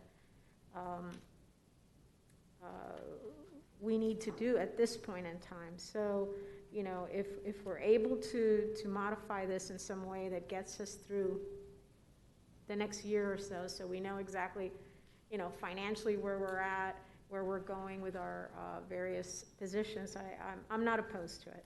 So I'll give you my comments as it relates to the job description itself, which is HH2. I believe that under minimum qualifications, where you have bachelor's degree in public policy, I think it should be more along the lines of public administration. It's a degree that more individuals that are dealing in the government sector acquire, more so than a bachelor's degree in public policy. That would be a modification that I would suggest and would present in a point here in a minute. With regard to the second bullet, which is a minimum of 10 years within the last 15 years of experience and or training in a field related to the title of the position, that is too vague for me. I know that that's the way it is right now, and it's kind of a catch-all phrase, but it's really not going to help you. You know, I think we need to be, I know that we want to be vague, but that's way too vague for me. And I think it could really be improved upon there. And also under preferred qualifications, I mean, if you're going to have an individual that's going to be dealing with the planning real estate side, I know you have staff that deals with that, but I think it would be at least a preferred qualification that the individual have some type of government planning experience or real estate experience. So, you know, you may not have the real estate side, but you may have the planning side. And I think that that's one of the things that position that Ms. Brown used to have was all about. It was all about planning, whether it was planning with regard to real estate or planning with the various committees that she dealt with.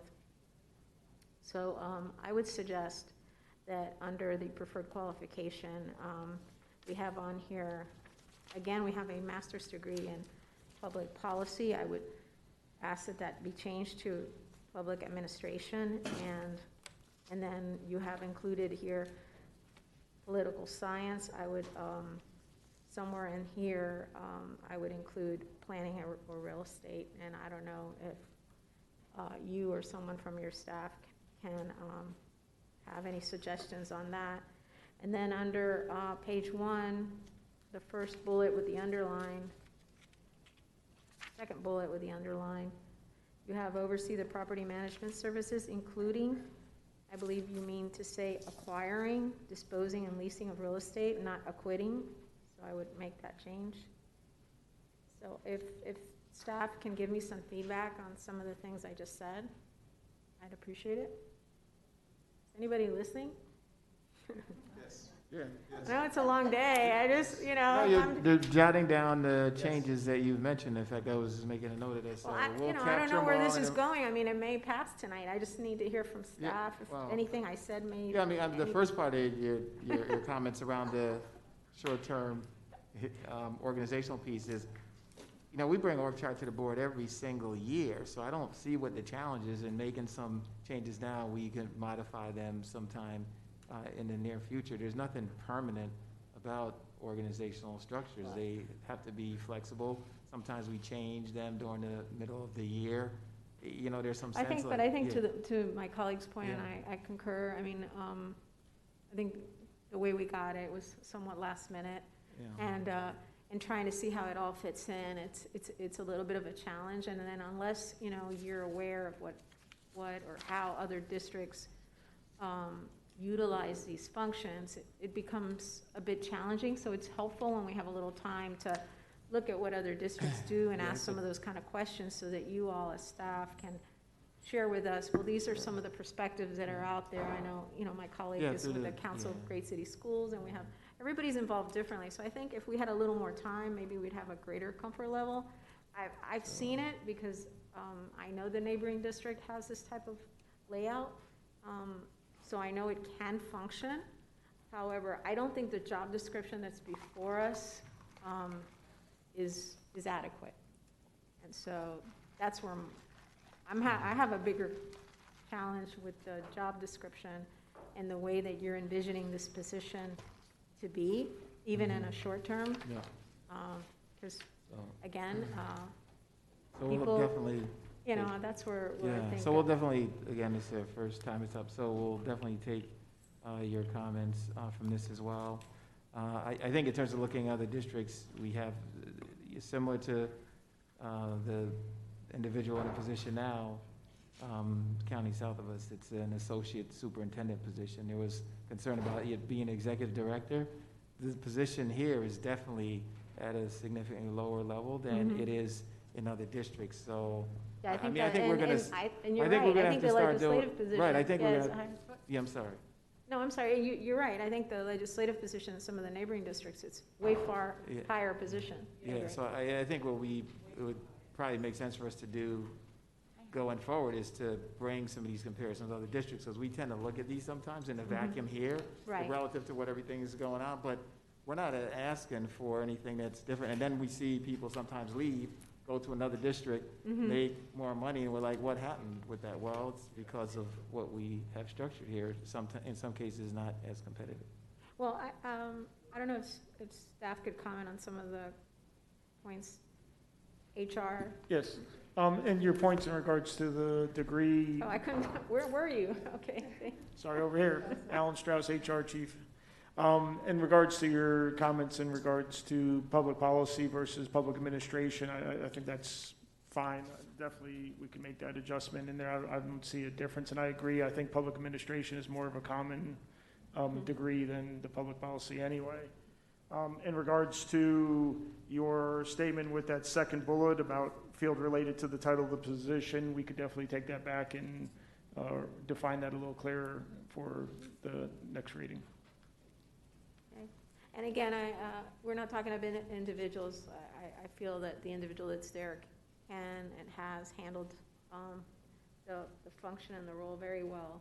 I'm concerned that should anybody, that individual move on to bigger and greater things and we're left with this position, if you were to hire somebody just based on this job description, they would have a real difficult time understanding the real estate arm, planning side, boundary side, local government side. You'd really, you may find somebody that deals with legislative state issues, but they may not understand at the local level issue. So I'll look forward to hearing from the rest of my colleagues. Thank you. Thank you, Ms. Leonardi.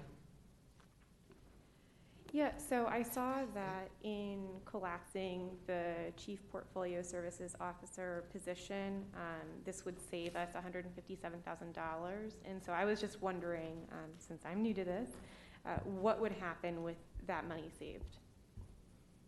So through the chair, Yes, Ms. Marte. Ms. Leonardi, thank you for the question. So when there are either savings or additional costs after the adoption of the budget, the impact is to fund balance. So the funds would, in this case, be returned to fund balance. Later on today, I believe it's F3, you're going to see where we're taking money out of fund balance. So that's the account that things wash through during the year. Thank you. You're very welcome. Excuse me, Mr. Runcie has just indicated he would like to just pull the item if we're okay with that. Here's the thing. So one of the drivers of bringing the item to you and bringing it now is Mr. Sullivan's task assignment's coming up. So we're either going to continue his task assignment or we got to do something with the organization. So if it's this board's okay with us extending the task assignment without making any structural changes, we're all for that. But we know how you don't like extended task assignments, so we were kind of, so, okay, if you want to change that, well, we're good with that. So, Yeah, and but it just sounds to, like you're okay just to with it. build off that, I think one of the legitimate issues that was raised today is the modification of the job description. So obviously, given the situation we're in now, the desire and the discussion we had as a leadership team was looking to not fill that position, right? And how we could break it up, given the existing resources we have, given their skill sets, is also given, you know, an appropriate span of supervision. And this is the best recommendation that we came up to. But to the point that the board has made today, even though the organizational chart is fluid and dynamic, and there's nothing that prevents us from bringing it more than once a year, I think, you know, one of the things that resonated with me today is the conversation on, if we're going to make substantive changes to the job description to tailor this new structural recommendation, and the existing individual were to leave, I don't know that it would be our recommendation to maintain this structure, because it's based on the current situation, and then we may be stuck with a job description that's not suited for what we want to recruit in the future. So perhaps in this given situation, it's better to extend the task assignment. Ms. Levinson? Yes, and to Mr. Moquin's point, I understand what you all were trying to do here, but I think there has to be more time to think it through. And to Ms. Good's point about comparing to other districts, we can certainly see through the Council of Great City Schools the structure of other districts. But the one suggestion I would like to make is that the innovative programs does move under the chief academic officer. I don't know why that was ever separated to begin with. So, Mr. Runcie, that would be. Yeah, so what I'll say, through the chair, there are a couple, I think that makes sense. There's that one, I think a couple, the others we did under OSPA with the Office of Athletics. So we'll look at a couple of those, and we'll come back, we'll do that as we come back and just extend the task assignment. Again, you know, we've had these conversations about these task assignments, and so I'm pleased to have more time so we can, you know, move this forward in a way that makes the best sense. But given where we were, you know, we've been spending a lot of time focusing on all kinds of strategies on reopening schools and shifting. It seems like every 2 or 3 months what we're doing as circumstances change. So to have some more time, we would absolutely appreciate that. So. And I just want to thank staff for being cognizant of what we've said about task assignments, and we appreciate that you are looking at that. But this one, I think most of us would believe, is working pretty well, or very well. Okay. So we need to vote HH1 and CC1 down, correct, Ms. Merrick? HH2 and CC1. Or we still have more discussion? Okay, Ms. Rupert? I was going to say, mine are just 2 questions to add to when it comes back. One is, how much does facilities planning interface with pre-construction as you're looking at this? And then the second one, you kind of dealt with it, Mr. Runcie. What do the chiefs feel like? I mean, if you're moving people around, obviously the example that Ms. Rich Levinson had said makes sense. So did athletics and moving things around. So I would defer to my chiefs and the superintendent to really have those conversations. So thank you. Any additional discussion, Ms. Allardyce? Okay, I'm sorry. I moved away from the list when they said bringing it back, so I'll just go through the list. I'm sorry. I didn't mean to overlook anybody. So Ms. Murray was next. I thought since we were not going forward, we would not. Go ahead, Ms. Murray.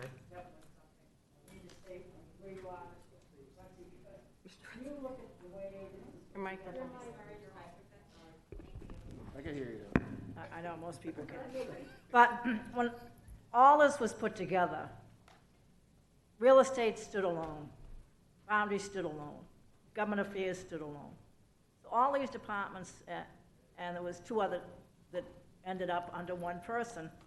And I always thought maybe we just threw it at the wall. If it stuck, it stayed there, because there was no rhyme or reason. But the one thing that, as we talked about this in my mind, I've analyzed this, we're not buying real estate anymore, we're selling. We haven't moved boundaries in 2 years, so that has changed.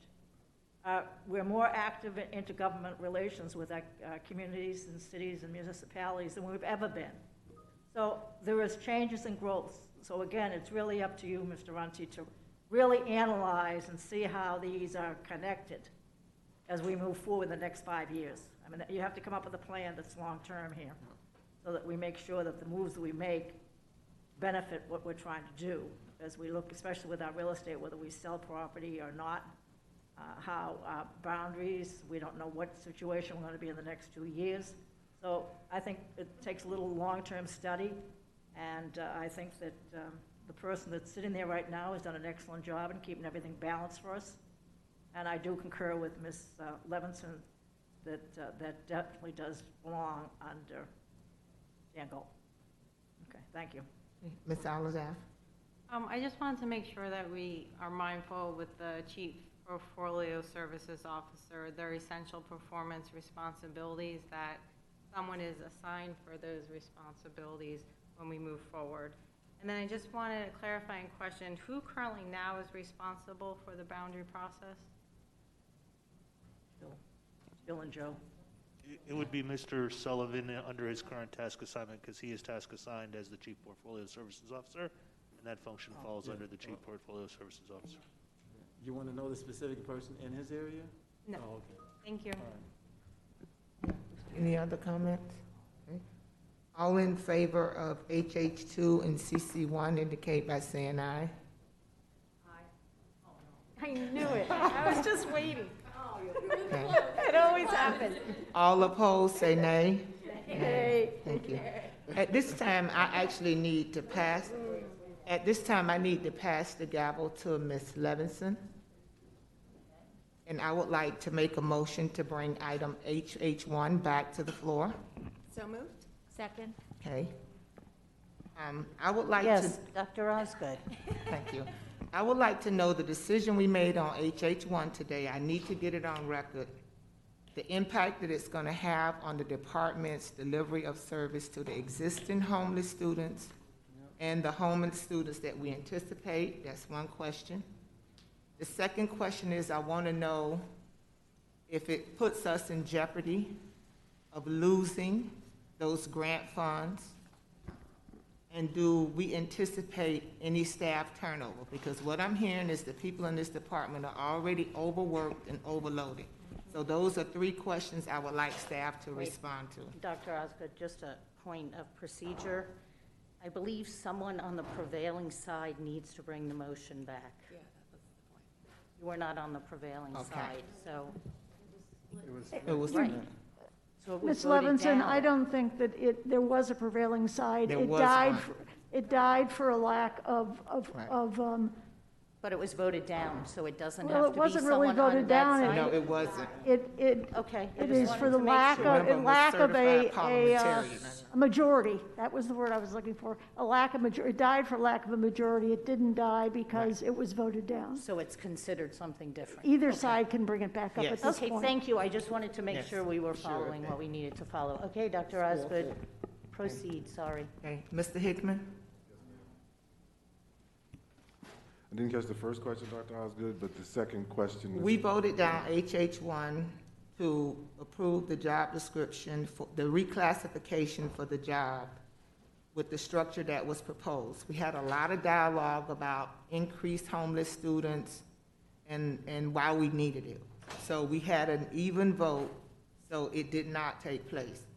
Not having that reclassification, what impact is it going to have on the department's ability to serve the additional homeless students that we anticipate as we work for moving from that 1,800 to that 6,000? That it's going to have a significant impact, is why we pretty much requested a job study. The overall structure of that department, it's been totally communicated that they're all stretched.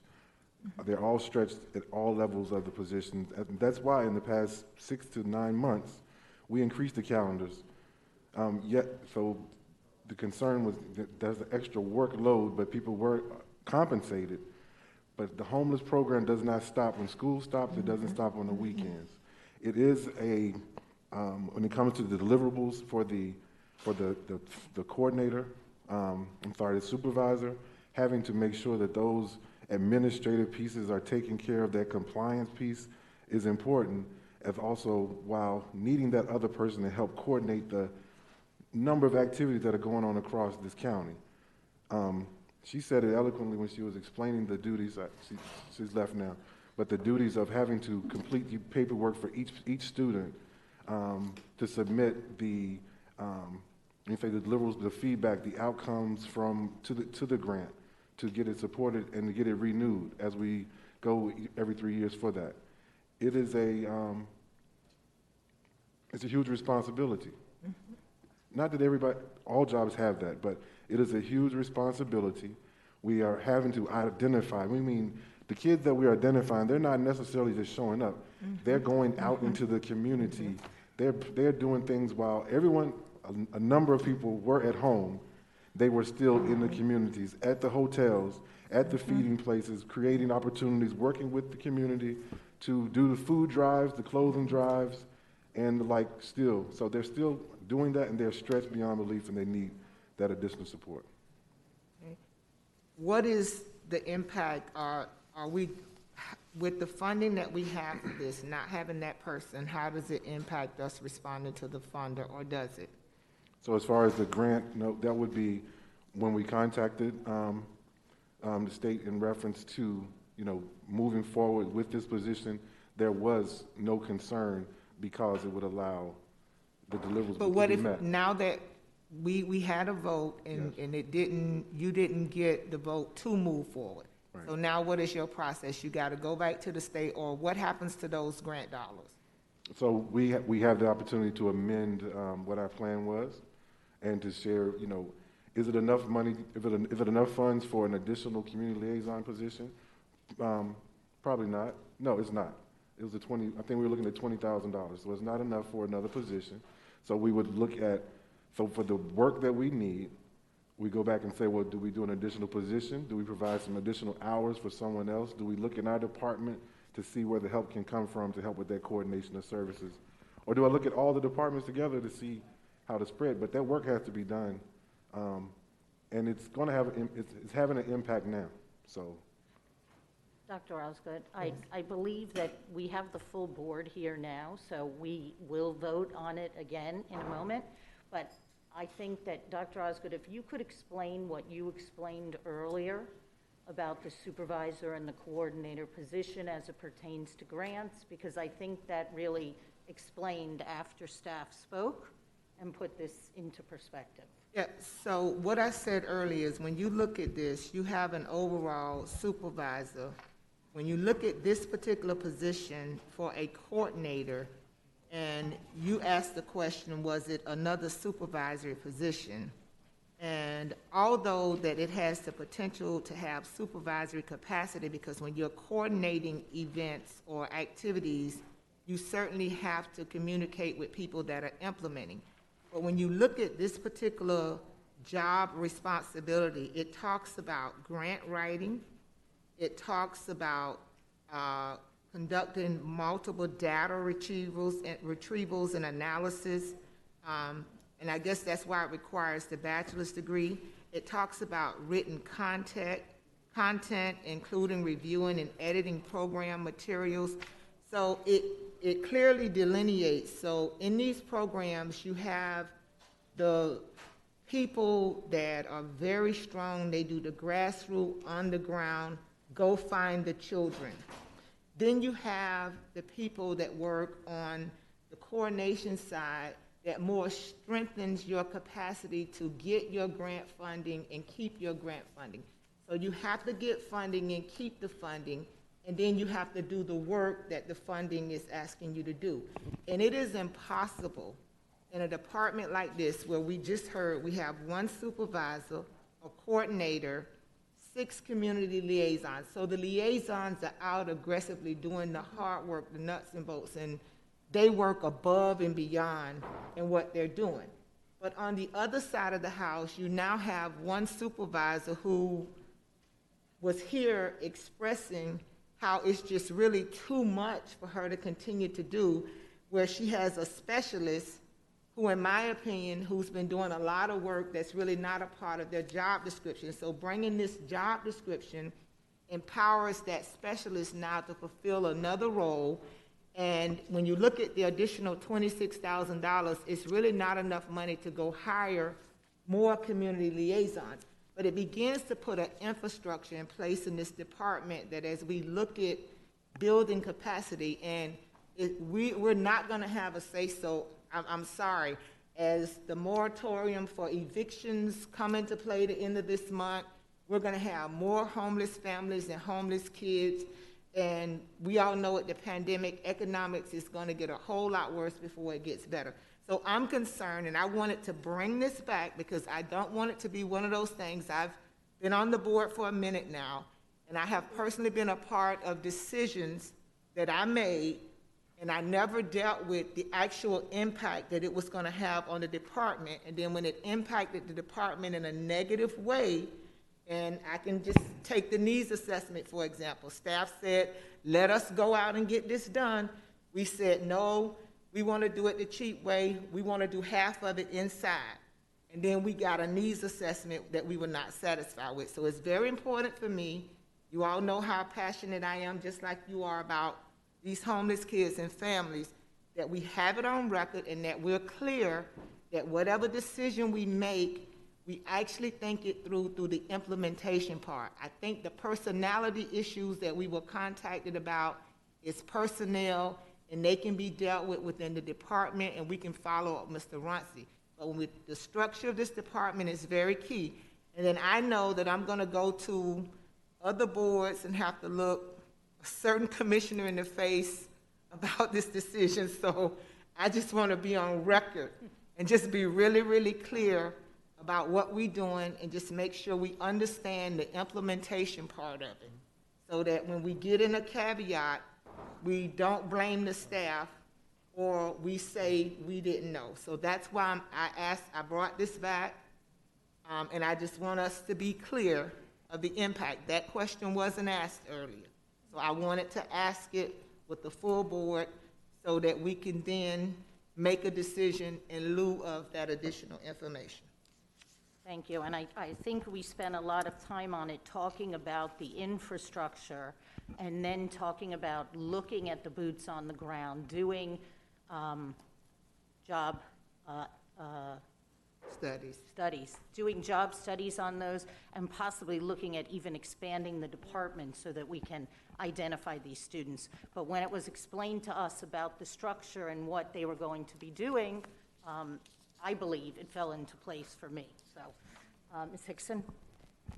And I struggled with how I was going to vote for this for a lot of those reasons, but I guess my biggest concern is that it is, as the numbers increase, the people who are boots on the ground, the liaisons, are going to be tasked with more things. So will giving this job description more money take away from them? And that's really where my struggle is, because I understand what you're saying, but at the end of the day, the people doing that real work with the students, I'm not saying the other part isn't real work, but as the numbers go up, just like teachers, all of the mandates you give fall on teachers and they don't get extra pay. So that's where I'm struggling at the moment. Yeah. So I think the direction to Mr. Runcie was to look at right. So Ms. Hickson, so I'll help you with that struggle. So one, we're absolutely going to do a job study, and we'll prioritize that since we did this one and we know that this work is pending and it's going to increase fairly quickly. So we'll work with HR to prioritize getting a job study for those. Number two, yes, we have the funding there. Once the job study is completed, and if it requires, and probably will, some adjustment to where they are, then we will have to make that. There's still some funds in the grant, and if we have to supplement that with some additional dollars from the general fund, we'll be able to do that. It is not a lot of funds, so I can commit to you on both of those things that they will happen. And I think Ms. Marte would like to comment. Thank you, through the chair. So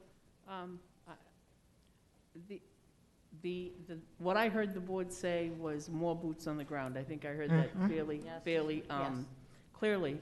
And I believe Dr. Hickman indicated earlier that we already have direction from Mr. Runcie to look to CARES funding. and I think I've discussed this with the board, to support our students who are struggling, which would certainly include this population.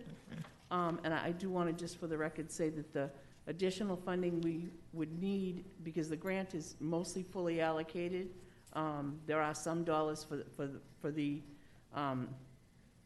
position in front of you, that's funded. But if we were to do a significant salary difference for the other people on the grant, the grant would not support that.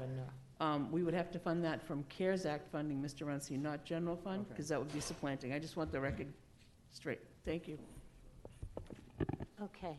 Any other? I just want to say, that was my thought, Ms. Hickson. As we expand the boots on the ground, you can continue to have the people to do the work, but then if you don't have the person in place that's responsible to the grant fund and doing that other part, although they're working diligently, we're still in jeopardy up there. It's no doubt in my mind, these numbers are going to increase. We're going to need more people. We're going to have to pay people. And I just trust that at that time, when it come back to us, we'll make right decisions to put the funding. And she said it will come, you know, we have CARES funding, but if we didn't, we would have to raise the money because the needs for the kids are not going to go away. I'm certainly not expressing that the people that's doing the boots on the ground don't deserve more money, but we did adjust their hours to allow them to get paid for a lot of the work. I know a lot of them, I was seeing them on Saturdays and different things. So we did start paying them and extend their hours. So I'm not putting one over the other. I'm trying to build an infrastructure that we can fully support both sides and both, you know, the whole program moving forward. I'm done, Ms. Levinson. Okay, is there any audience input? All in favor of H8? Ms. Rupert? Yes, I just needed clarification again. Okay, if this item does not get passed today, it's going to affect the grant? Yes or no? No, he said No. no. No, okay. And would we not be able to continue meeting the needs currently with the same amount of people? The answer is yes, because we have the same amount of people. However, when we do that increase, which we know is coming, the extra administrator is going to help by doing the processes to make the community liaisons reach out to people more. That's the part where I'm confused with. Well, that is not the. Explain them, please. So in terms of the job description itself, the job description itself shows that this person is going to be helping to coordinate those activities, identifying and coordinating the education, developing and enhancing the wide variety of written content. They're going to be helping with the coordination of the activities that are going on across the district. They won't be but they won't out, be supervising. Yeah, they won't be going out in to try to find those students. But they may have to. I mean, that's the part of the, yeah. So as long as. But it's part of outreach, and it's part of when I think the bullet that you read earlier, like providing district leadership expertise, technical assistance, best practices, yeah, I didn't. assistance with those. So I mean. I didn't see any that they would be going out and finding more children. But that is outreach. That's what they would have to do. Okay. I'm sorry, I'm not. No, I'm good. I'm good. Thank you so much. It's a long day. I apologize. Okay. Ms. Good? Yes, so, you know, one thing that is apparent is that this is one of those departments that is going to be even more impacted than it already is, and needs definitely needs more assistance now more than ever. Basically, everything that our community is going through, so many families out there. I've seen it firsthand, truly the magic that happens within this department. And, you know, I think Dr. Osgood, hearing you explain it, clarifies many things with regard to how everything functions.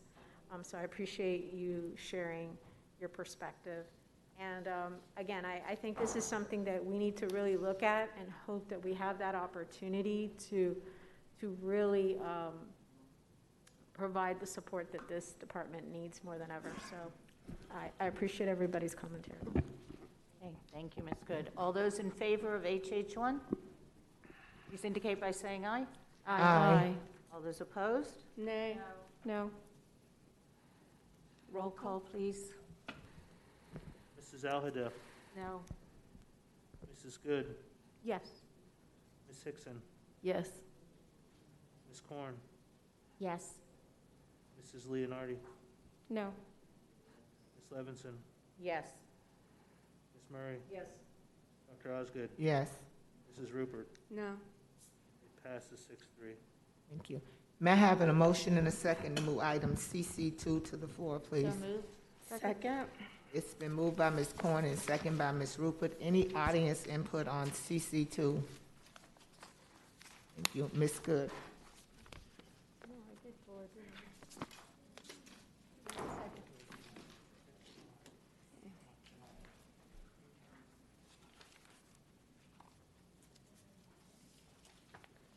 Yes. Thank you, Madam Chair. I just want to, had numerous conversations with Mr. Runcie and staff regarding our school calendar and the various testing dates, opportunities for changes. I just wondered if Mr. Runcie could just elaborate a little bit about his conversations with the College Board and how they've at least acknowledged the opportunity to provide an alternate date. So if you wouldn't mind sharing that. Sure, Ms. Good. So following up a workshop that we had, I can't remember the date, but I, committed to reaching out to the CEO of the College Board, who I do know personally, and, he indicated that this was an issue that they were looking at to provide some flexibility for students and families who observe the Muslim holiday during that period of time. And so what they've come up with is something that they haven't done for other AP-related exams. That's, at least that's my understanding, where they actually have an alternate date. It is not a makeup date. There's still makeup dates, but they have an alternate date so that if students decide that they cannot participate on that day because of their religious observance, there's an alternate date. So I think it went from May 13th to the 18th. It's somewhere around there in terms of the dates. And then, of course, if you do miss either one of those dates, they're going to be alternate makeup dates. So that's what we provided. So no student or family should feel compelled that they have to come to school, they have to take an exam on that day or impact their academic standing. So that's where we netted out with that. Okay, and I appreciate it, and I know that, we've had a tremendous amount of outreach to the board. I know myself, spoken to many individuals, responded to emails from students, and so I really do appreciate you reaching out to them and the hard work of staff. I know the decisions that we make on our calendar is based on absences, although certain absences happen to occur during, respective religious holidays. So, not to shy away from that conversation. I know we don't base it on the holiday itself, we base it on the absences, but they do fall for many of either Jewish or Christian holidays. And so I just want those in the Muslim community to understand there's no disrespect.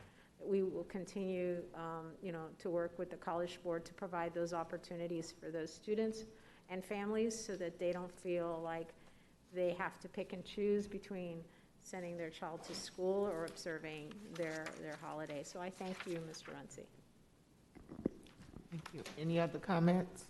Is this, I'm sorry, with my whole both boxes going upended all over the place, it's very difficult for me to kind of whip through and try to find it.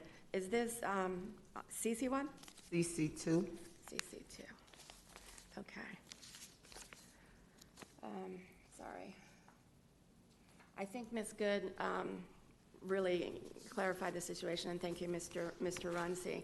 And I know that we've heard a lot from the Muslim community, and they did send us a letter from College Board. There was quite a bit of give and take information going back and forth. And they were still asking for the following school year, which would be 21, 22? Right, so I believe that for the following school year, we're okay with that one. There's a challenge with, it's either the following year or the year after where it falls, I believe, on May 3rd, which is, so it's beyond the College Board issue at that point. It is, so the date that we had, there were like 3 or 4 AP exams on that date, Right. Going forward into next year, we don't see those conflicts, but what we have next year is an FSA problem. Right, but isn't that a window? I'm sorry, what? Isn't that a window? Which window? For FSA, not the... Yes, there is some window for that, but it's planned out, and I know through the chair, could have Mr. Baum talk about it, but we don't have a lot of flexibility there with that as we do in this case, and he'll elaborate a little more on that if you don't mind, Sophie. No. Yeah. Okay. Good afternoon, Richard Baum, Director of Student Assessment and Research. So the May 3rd date that's going to happen next year is one of the first couple days of the paper-based statewide assessments. For the paper-based statewide assessments, we have students basically have 6 full days of testing, and the window is essentially like 10 days. So if you take a day out of there, it really makes it very difficult for schools to complete the testing profile for a student, because we also have to accommodate some makeup days. So it's very difficult. If that date was a little later if it was for the online window, which would get the full month, it'd be a little easier. But for the paper-based assessments, we get a very strict deadline, and all the students in the district that take paper-based tests have to take it on the same day. So we have to set a schedule that 2 days for ELA, 2 days for math, 2 days for science for all the students that are taking those paper-based tests. So if you take a day out of there, then it makes it very difficult to logistically to plan for FSA. And I appreciate that, thank you. And kind of to flip to something we're going to be talking about later, perhaps the better way to handle this and to actually be proactive and inclusive is to, instead of starting from we need to change this to do that, then maybe we need to actually discuss up in Tallahassee when those windows should be. I mean, that's going right to the top and looking ahead to see when their holidays are, every holiday. Okay, so some of that's been done. Okay. But they set the calendar, I can't. I'll just put it this way, the state is aware, it's their decision of what they want to do in terms of setting the dates. Okay, well, what I'm saying is, if we knew 23, 24, 22, 23, whatever, and we were able to go up, and parents and students were able to go up and have a mass lobbying day to do that. We'll certainly provide that information to the community who will advocate for that as well, so they know what the future years look like. Right. And Mr. Chisholm, who works closely with that committee, will be providing that information to them, to your point. Yep. And I appreciate that. It's, and thank you once again to Ms. Good and to all my colleagues. I know we've had this conversation over and over, and we're trying to be fair and responsive to everyone in Broward County. So I do appreciate that. Thank you.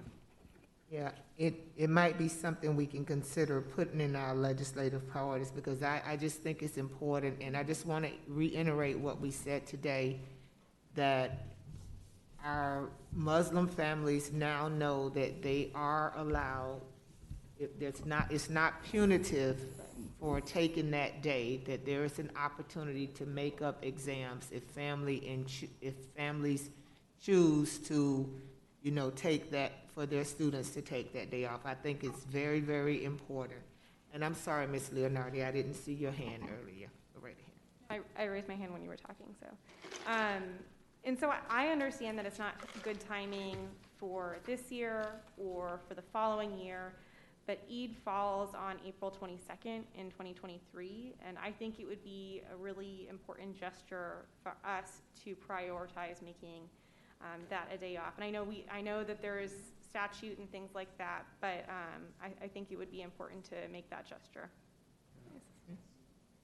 I like that. Any other comments? Yes, Ms. Good.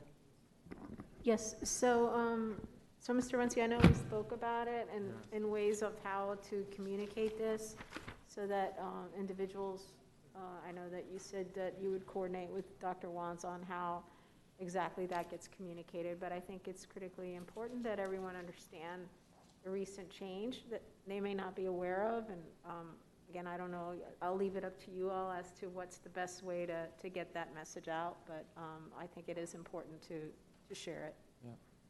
We'll do so. I'll work with Dr. Watson and Eric Chisholm, who's also been working with representatives from the committee to even get some ideas from them of how they feel we can best communicate that. So, Eric, if you could get some sense of that in the next few weeks, so we can do that. And then whatever we need to push out on the school side, we can.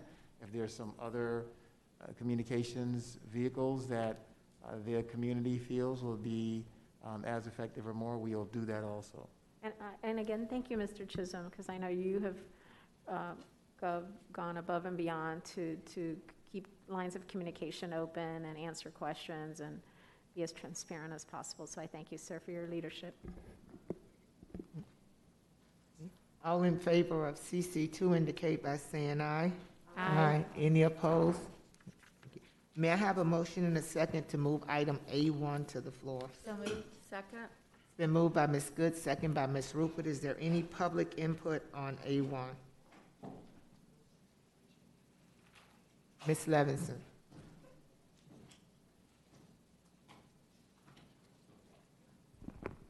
Thank you. So I have a question on this. This was originally supposed to happen at the beginning of the year. Due to the pandemic, did not. It was 75 hours of instruction,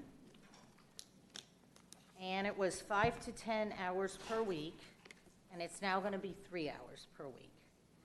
So my question is, are we going to be able to double the amount of students to provide more extended learning opportunities since it's 3 hours versus 5 to 10?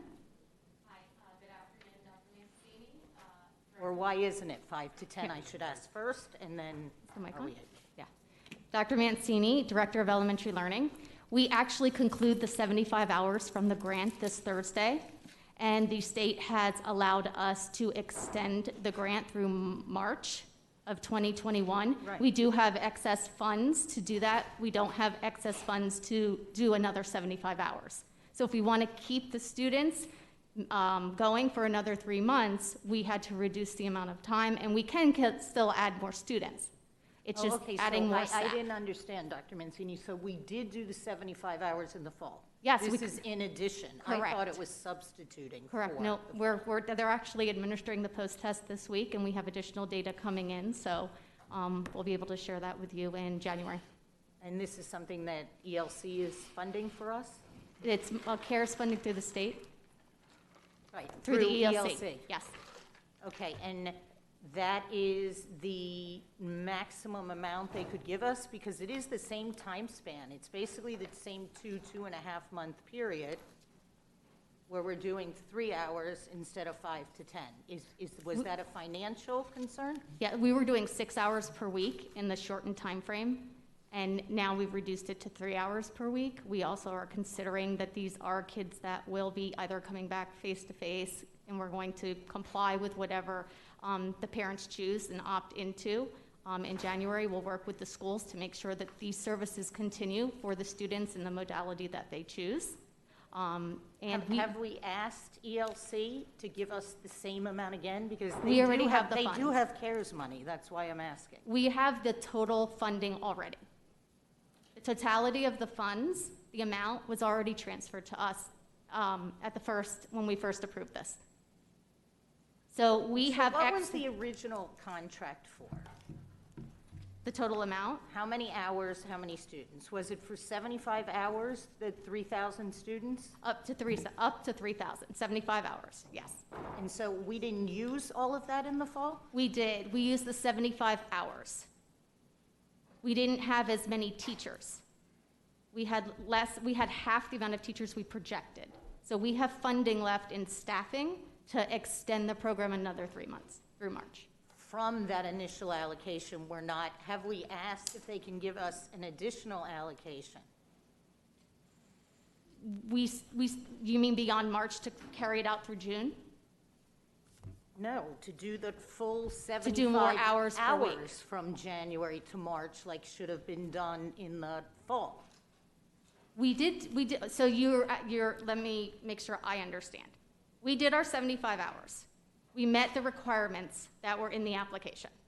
We complete that this Thursday. We are now going over that amount, which we're permitted to do because we have an excess of funds to be able to pay teachers to continue the program. Dr. Mancini, if So I we may. didn't use the full amount in the fall. I'm trying to understand, I'm confused here. Good afternoon, Dan Gold, Chief Academic Officer. Ms. Levinson, just so I can reset to make sure, you are asking if we have, one, asked ELC for additional funding beyond what our full allocation was in the fall. That's one question. And secondly, you're trying to understand whether or not we exhausted the funding from the initial allocation. Correct. So I'm going to work those questions backwards with the assistance of Dr. Mancini. As for the second question, we did not exhaust the funding from the first allocation, which is what is allowing us to extend into the spring. As for the first question, which is have we asked ELC for availability of additional funds beyond what we were previously allocated? To do what we would have done fully the first semester. I understand. I am not sure, so I will work with staff to get you a response on that. Okay. Because I do know that they do have CARES money that has not, Understood. So, been spent, so maybe we would be able to replicate what we wanted to do in the first and bring in the semester. additional students. And do it January to March, bring in more students. Yep. So you're referring to increasing the number of students served?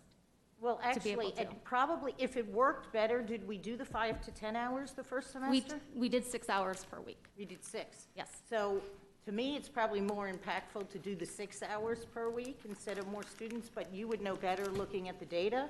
If you believe 3 hours does it and we bring on more, I would leave that to you all and looking at your data to figure out what would be best if we were able to get more. Okay. Thank you. Great question. Any additional questions on A1? All in favor of A1 indicate by saying aye. Aye. Any opposed? I have a motion and a second to move item C1 to the floor. Second? It's been moved by Ms. Corn, second by Ms. Rupert. Any public input on C1? Yes, Madam Chair, we had a submission online for C1. Okay.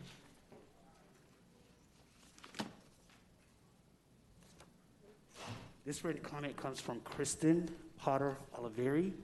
I feel compelled to write a public comment regarding the appalling reaction by certain board members in regards to the request to add Muslim holidays to the school calendar.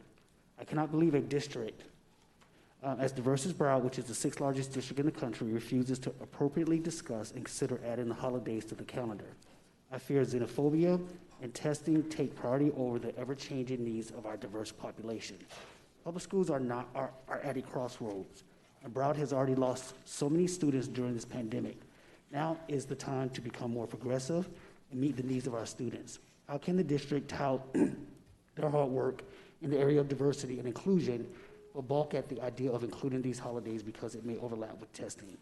If the College Board is recognizing the importance of religious observance of the Eid holiday in May, then why can't Broward? There is no issue with moving a testing date that is approved by the College Board. Students will have more time to prepare. I feel as though this is an excuse used by people who are xenophobic.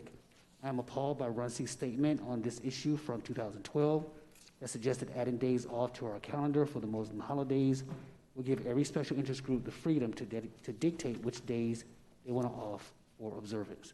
Islam is the fastest growing religion in the world and the 2nd largest religion after Christianity. Muslims are the fastest growing religious minority in the United States. Islam is here to stay. If we as a district want to create an inclusive environment, we should recognize the importance of the inclusion of Muslim holidays. We must unite as a community now more than ever, or the district may risk losing more students. Other school systems in the United States already recognize the importance of these days off. Broward should act like the leader in diversity and inclusion that we proudly market on our websites and social media accounts. The Equity and Diversity Department recognizes American Muslim Heritage Month in May, but the district doesn't see the need for allowing an observance of these holidays. I feel several other school board representatives are once again showing how out of touch they are with the needs of the community they are elected to represent. I believe this issue should be revisited and discussed appropriately in order to prevent alienating the Muslim population in our schools and community. Sincerely, Kristen Potter. And Madam Chair, I'm not certain if we have any outside members, but that was the last and only online submission. Okay, I have Ms. Rupert. Thank you. And I got a little confused with the other item that we just spoke about.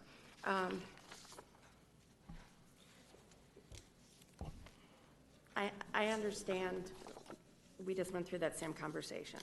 And the breakdown with the options and hearing from Richie Baum that since they were pencil-based only, there is no makeups for pencil-based. I think that's what he said. So that kind of threw a hitch in for the 2021 date, because it is, instead of being online, we would have a little bit more leeway. So I don't believe that we can actually change it now. Look forward to hearing from my colleagues. Any other comments? I'm just going to make a comment. For me, it's a principle. I've heard everybody's perspective, and I respect it. But I think what I'm hearing from the Muslim community is that if we're going to be true and we're going to be inclusive, then all students would take the exam on the 18th, and the 13th would be a day off, a holiday. So for that reason, the principle of it, for me, I'm not supporting the item. Any other comments? I agree with you. If I may, Eric Chisholm, Director of Talent Acquisition Operations, Non-Instructional, and also the Calendar Committee Chair. I just want to distinguish between these items. The items that is before you right now is C1, which is for the 21-22 school year. And the date that is applicable is May 3rd of 2022. The earlier item, the discussions kind of came together. The earlier item, CC2, was approved. We went forward. It was an opportunity to discuss this year's calendar as of May 13, where the alternate date does align with. So what we're voting on right now is the calendar for 21-22, and the things that are applicable are around the May 3rd, because that's the day that Eid is on during that year. And thank you. So I'll say just what I said, but with different days. It's no the problem. same principle. What I'm saying is that if we're going to really observe the Muslim holiday, we would give that day off and have all the students be off on that day and take the test a different day. That's just my perspective, and it's a principal thing for me. And I have Ms. Corn and then Ms. Good. Thank you. So, as we have considered days off, historically, it has been the understanding that it's based on attendance, not on religious holiday. That's what we've discussed up to this point. So this then would be a very different structure to what we consider, and I believe it opens up for a much bigger conversation, because now we need to start picking which religions, which religious holidays, because it's, as my understanding, and so someone correct me, it's been based on attendance, and so because of attendance issues related to those days are days that are provided as days off, because otherwise the attendance is negatively impacted to a substantial extent. And we had asked in the past to share if that has aligned with other holidays such as Eid. And the information we've been provided is that it has not.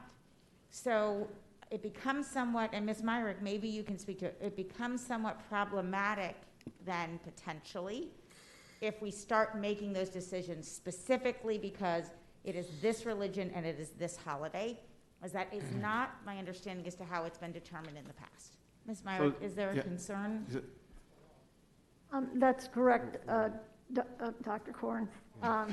It's, I'll work on that, thank you. in the past, those decisions have been made on attendance of students and teachers. The district, from not only my interpretation of the law, but all of your past general counsels, cannot make a decision based of a day off or a holiday based on one religion. It can be based on other factors, but not a religious factor, because that would be picking one religion over another. So you're exactly right, Dr. Mrs. Ford. Anyway, so yeah, and to follow up on it, yes, it happens to be the case that in the fall, those days are religious holidays, right? But even furthermore, what I would say that the challenge with the religious holiday in the spring, the opportunities for all kinds of overlap are significantly greater. We have AP, we have FSA, just to name a couple of them that come up, and they don't necessarily fall on the same days, and I don't know how we're supposed to go and navigate that if we set down a specific holiday, because some years it may work, some others it may not. So that, I mean, that's just, and then the other points you made about, others that come up. So what we found this year was a way to creatively accommodate that, working with the College Board and making that adjustment. It doesn't work the following year because it's not the College Board issue at that point, it's the state. So if I could, for me, I would need us as a board to have a larger conversation around, yes, this is the direction we want to go, and understand that, to my understanding, we potentially face some legal challenges if we are making the decision, as has been now publicly stated, based on accommodating a religious holiday for a specific religion. And we have not made that decision in the past, but now we've publicly said that's why we would be doing this and supporting this. Ms. Myrick, does that then put us in a position of being legally challenged? What we have decided already today? No, if comments have been shared specifically in the public that there is a desire to afford a specific day off based on a religious holiday. Yes, I believe that could put us vulnerable to litigation. Okay, before we go that path, I would rather us explore that at the state level and ask for the Department of Education to give us feedback on that. Because I'm not interested in opening the floodgates on that when we haven't looked at the bigger picture and all of the other implications that it has, from which other religions are we going to acknowledge or not acknowledge, which other holidays are we going to acknowledge or not acknowledge, and what are the implications if someone decides to legally pursue us, because that's the premise of which we are now taking off a specific day, which we have not done before. And so for that reason, I will be supporting what's brought before us, and we can always bring this calendar back if we collectively want to pursue this, go to the Department of Education, get their feedback, and then explore that larger conversation. But otherwise, we're then being exclusive for only then one additional religion and not multiple different religions. It's a bigger conversation for me than to just say one day for one holiday for one religion, to expand it. Happy to have the conversation if first the Department of Education gives us guidelines that we can, if the board is willing to pursue that, and second of all, if we have the bigger conversation first. Thank you, Ms. Good. So I wasn't going to talk more about it, but now I am. So yes, the fact of the matter is that we give days off based on attendance, but let's not deny the fact that there are religious holidays during those time periods where a lot of students and families are not coming to school. So you have winter breaks and you have spring breaks. And so for us to say that it's based on attendance, yes, it is based on attendance, but holidays, those within that attendance break are religious holidays that people are observing. And we can't deny it. And you know what? No, they don't put testing during those holidays, but they do put testing during these other religious holidays. And so that's what I understand from the Muslim community is so frustrating, right? So the testing isn't put on anybody else's holidays, but they feel it is during theirs. And so I get where they're coming from. So no, I understand we have limitations, and I've tried to talk about it in a different way, but since we've now opened up this can of worms, I'm going to express my frustration. Because I do represent a district that has a large Muslim population, and I am frustrated. And I've tried to work with Mr. Runcie and staff, and I get the challenges that we face. And I certainly don't want to make a decision that impacts to try to assist certain group of students and families and then impact others, right? So we've tried to work with the College Board and the other agencies to see if they can provide other opportunities for these families without negatively impacting others. But I had this conversation with Mr. Runcie yesterday, that we try to dance around the issue and say, oh, we don't provide days off for religious reasons, it's based on attendance, but nobody talks about the fact that the reason people aren't in school is because it is a religious holiday for certain groups of families. And so they're not in school. And you know, nobody's putting testing during those time periods. So it's somewhat frustrating when we try to talk the issue and avoid the issue of saying religion when it really is impacting the decisions that we make. We just call it something else. And so I agree with you that maybe the issue is discussing it with the various agencies that dictate when testing occurs so that it's not becoming a problem. I know other districts have given these days off, and so Ms. Myrick, if it's okay with my colleagues, I would like us to get follow-up on what other districts have approved these days off during the quote-unquote days of Muslim holidays or religious holidays, so that we have a better understanding of what other districts are doing. Maybe they're calling it something else, and everybody tries to talk about it in like some cognito form, but the fact of the matter is that these families and these students are hurt. I don't want anybody to think that anybody on this board is insensitive, that any religion is more important than another. And I get that when we say that if we give an exception to one group, there's going to be others. That's what America's all about. Having these kind of conversations in the public and being understanding and sympathetic to these different groups of diverse cultures. So, you know, unfortunately, I can't do more, but I did not want this commentary to conclude without the community understanding that we are sympathetic and we will continue to work with them. Thank you. Ms. Leonardi. Yeah, so I just want to clarify a few things. One, in no way am I suggesting that we should open ourselves up to litigation or any kind of lawsuits or anything like that. To Ms. Good's point, what the community sees is that we have Good Friday off, we have Rosh Hashanah off, and we have Christmas off. We have several other days that fall on religious holidays off. So if it's based on attendance, then I think maybe we need to have a clear line of communication to that community to explain that it's based on attendance, because that's not what they're seeing right now. Okay. Mr. Chisholm. Through the chair, just a good point of clarification. Also recall that the collective bargaining agreements, there are days that are laid out in each of the collective bargaining that call for days as paid days.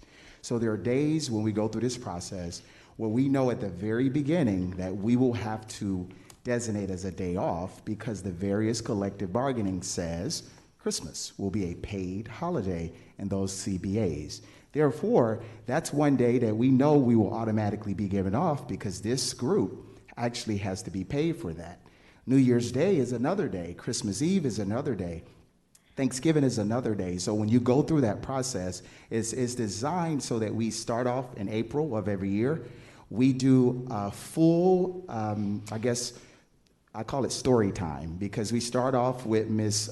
Myrick's letter at this point, and we talk about the attendance process, yes, you have a letter you provided to me, and it makes it much easier to navigate through the legal ramifications as well as the state versus church and all those things. So that's very helpful as I orient the team on an annual basis. But it's also very important as we think about the days that are days off. There are also days in the collective bargaining, and I just want to repeat that are days that are mandatory paid days that must be as days off on the calendar already, just based on that information. So I just thought that would be helpful as you navigate through your decision making. Thank you, Mr. Chisholm, and thank you for everything that's been said.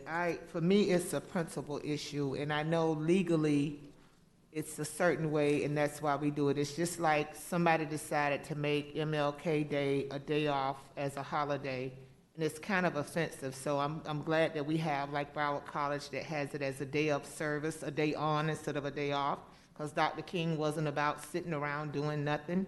He was about making kind acts and serving the community. So we could go back and forth. We have to operate within the guidelines of the law that we're given. It doesn't mean that it's right. And I could start talking about stand your ground and talk for another hour, but I won't do that. But I think we do owe it to our constituency, no matter what it is, who it is. If it comes up in this way, then it comes up. And I'm also going to say, if we're looking at attendance, just maybe, Mr. Runcie, we need to look at having a holiday on the Friday that Florida A&M and Bethune-Cookman play, because we sure have a lot of people out on that day. All in favor of item, is there any more discussion on it? No. Okay. All in favor of item C1 indicate by saying aye. Aye. Any opposed? Nay. Yay. No. You have it, Mr. Moatman? Roll call? I saw it as a 6-3 vote. Okay, thank you. Roll call, please. Mrs. Al-Hadef. Yeah. Mrs. Good. No. Ms. Hickson. Yes. Ms. Korn. Yes. Mrs. Leonardi. Yes. Ms. Rich Levinson.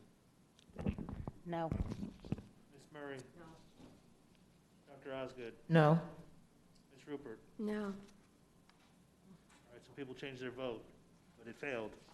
1, 2, 3, 4, 5, 4. Thank you. So just so we know, and that's fine. I mean, we're going to need to, we have no school calendar right now established Bring it for back. next school year. We're going to need to bring one in January, which is going to be about a month later than normal. So, you know, families and everyone they're asking what's going on, what dates and everything, so it's on you to tell us what to tell them. So we brought you a calendar to complete the year. We don't have a calendar going into the break that families can plan around. Ms. Good? So this calendar, Mr. Chisholm? Yes, please, allow me. This calendar was the calendar that was not impacting the 13th and the 18th. This was the calendar It for was the the start of. 3rd. Yes, for the 3rd. So just so Point that of order, everyone's can we clear. bring this back? We need to sorry. bring it back because we're discussing it outside the item. Okay, sure. Go ahead, Ms. Korn. Oh, can I bring back C1? Oh, that's right, never mind, I have no power. Thank you. I'll I will move to bring bring it it back. Okay. Okay. Second. Okay, it's I been will bring moved it by Ms. back. Levinson, the second by Ms. Good. Discussion? I'm going to bring it back because I'm going to change my vote. I am voting against it because it's more than 2 weeks before Labor Day, as you all know. I don't Correct. vote for calendars more than 2 weeks before Labor Day, but in order to have a calendar, I am going to change my vote for that reason, and for that reason only this year. Madam Chair, Ms. I was Good? asking questions. Uh, So, Mr. Chisholm, just to be clear, and we had this conversation, this is not for this year. So this next school year, regardless of how we feel regarding the opportunity for acknowledging the holiday that we spoke of, that there is testing the May 3rd date, and there is no other alternate, there's no other opportunity. Let me just make sure I respond to that. So that's the FSA window. Correct. And it's not that it's not any other opportunity. That is the beginning of the window, and I would certainly like my colleague to speak more to it, but that's the beginning of the FSA paper-based testing. I think either it's the second day on Tuesday, and therefore it does impact the paper-based testing at the very beginning of the window. So I would just ask this, that I think my colleague, Ms. Leonardi, mentioned something about the year after. April. I think that if at all possible, we can have early conversations out of respect to all my colleagues who mentioned it today, that they would like that opportunity to discuss it. I think that would be the most prudent thing to do. You know, unfortunately, these testing calendars come out so late. We approve a calendar. I mean, we made the best we could in approving a calendar with an asterisk, so to speak. Correct. And so it really puts the board in a predicament, and in an effort to be compassionate, it's still a little bit uneasy. So I appreciate the hard work of staff. I am frustrated, but I am not looking to not approve a calendar today and leave families hanging. So thank you, Madam Chair. So help me understand May 3rd and what's stated here, May 13, 2021.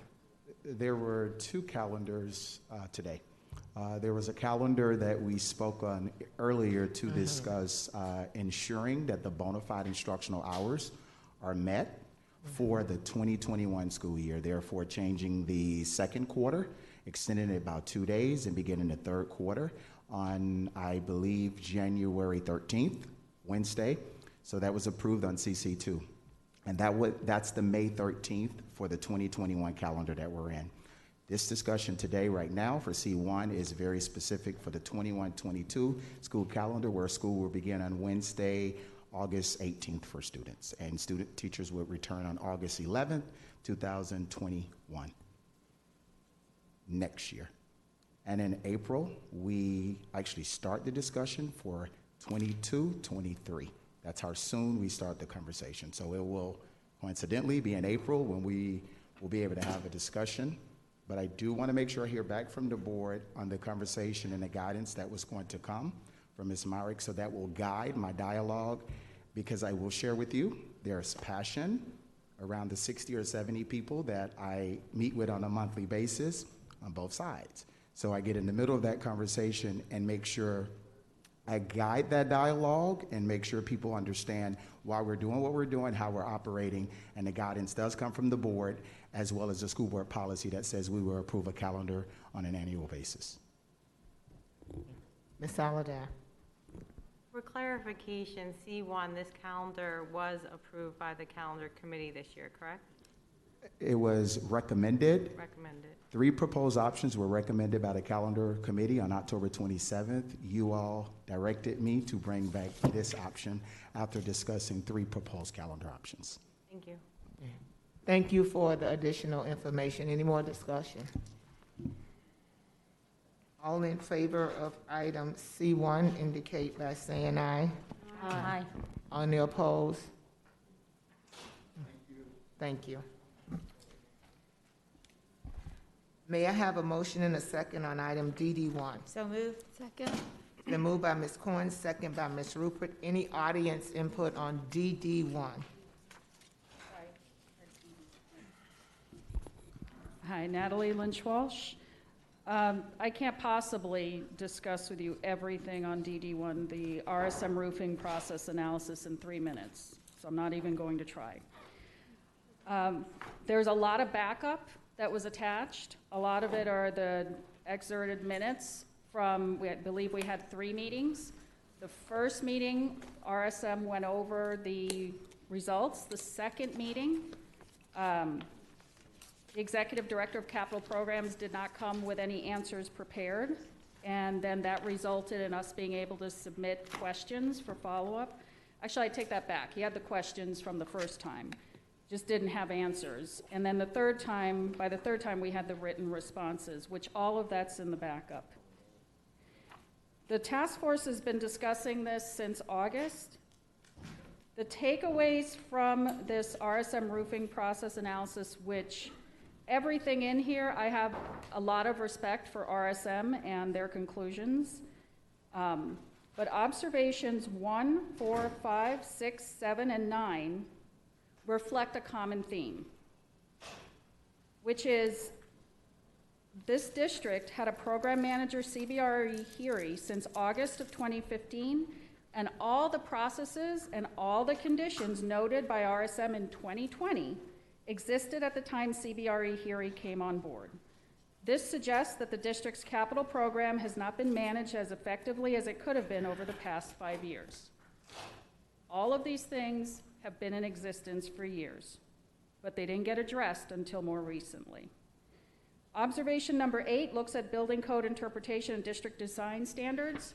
There was a roofing symposium in 2015, before HERE came on board, while Derek Messier was still here, that tackled the district's design standards and specifications, roofing warranty, and where did it go? What happened? What was the next step? How does that fall between the cracks? They had a roofing symposium to discuss a lot of the things related to what we're finding here in terms of observation number 8, and yet you never hear about it after that, which again suggests a lack of management on the part of the program manager. And remember, the program manager reported to a chief facilities officer for 3 years and now to an executive director of capital programs for the past 2. But it is observation number 2 that stuck in my head, because it echoed what the Council of Great City Schools recommendation in 2019, which was to invest in implementing critical industry best practices into BCPS facility activities by A, creating or updating a long-range facilities master plan. That includes a facilities condition assessment. And it also wanted you to have a chief facilities officer. That was their number 1 recommendation. Thank you. Thank you. Any other public input? At this time, I'm going to ask staff to come. Joyce, if you would come give comments on DD1 before the board. Sure, kind of give us a lead in.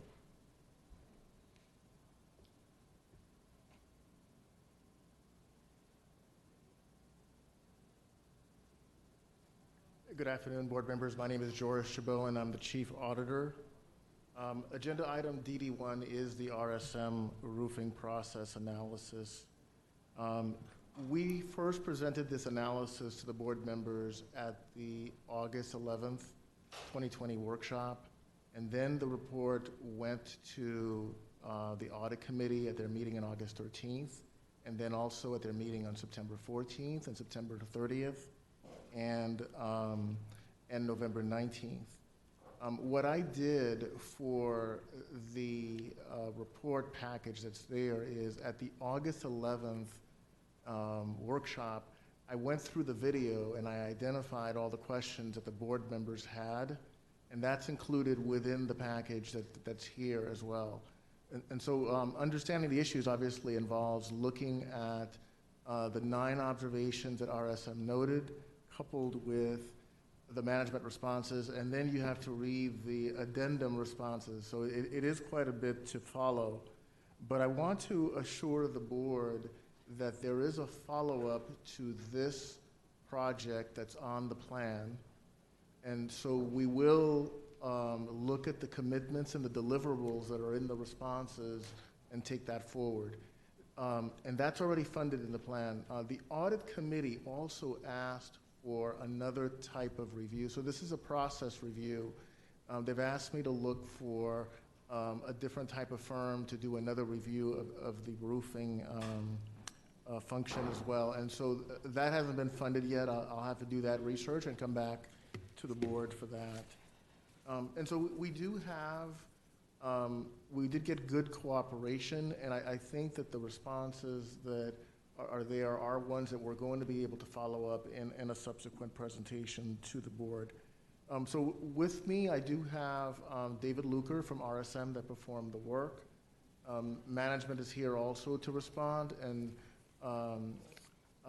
to the chair, I would, I mean, obviously we're prepared to go one by one for the observations, but maybe we could just entertain questions straight from the board to either RSM or to management, if that's okay. Okay, sure. Okay. I'm going to start first with Ms. Leonardi.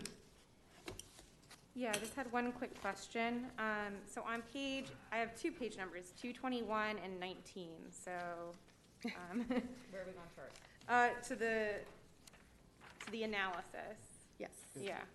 Can I please ask you if, Ms. Leonardi, if Yeah. you can tell us the page number on the bottom of the report, and that way staff will be able to go right to it? Because each page has a number on the right corner. So 19. Thank you. Yeah, and it's the last paragraph. So it says, based on our review, roofers have experienced significant difficulties with the process of obtaining a roof sub-permit. Some roofers are not accustomed to the district's expectations, requirements, and stringent design standards in comparison with their experience at other school districts and clients. Of the 8 roofing projects that have been completed, 7 were constructed by one roofing contractor. During our analysis of 80 roofing projects, we noted that 26 of the 48 roofing sub-permits issued were obtained by one contractor. So I guess I'm wondering if you guys could identify that one contractor. Frank Girardi, the Executive Director of Capital Programs. I think it's Atlas. Is it Atlas? Yeah, it's Atlas Apex. It's Atlas Apex, yes. We covered. I thought she might have wanted to know why. I can't. It's Atlas Apex. Ms. Leonardi? Okay, I got Oh, it. okay, all right. Ms. Leonardi, do you need to know the reason as well? Yeah, that would be great. Thank you. I was going to say, through the chair, could you tell them they need to raise his mic up a bit? It's hard to hear him. We can't hear you, Juris. Thank you. Frank Girardi, Executive Director, Capital Program. With regards to why Atlas Apex is receiving so many projects, this is not something that we plan.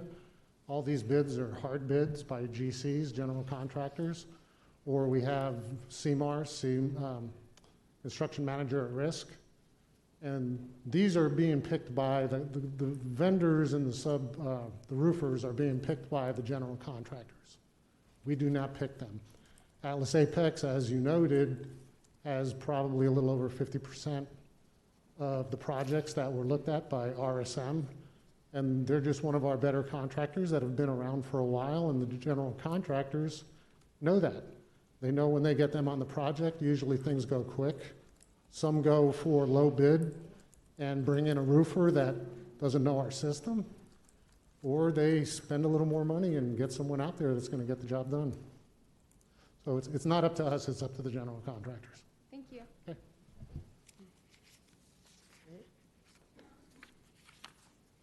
Ms. Soliday? Thank you, Madam Chair. So how are we with our new roofs, and we're putting millions of dollars into these roofs, how are we going to properly maintain them and be in compliance with their warranty requirements?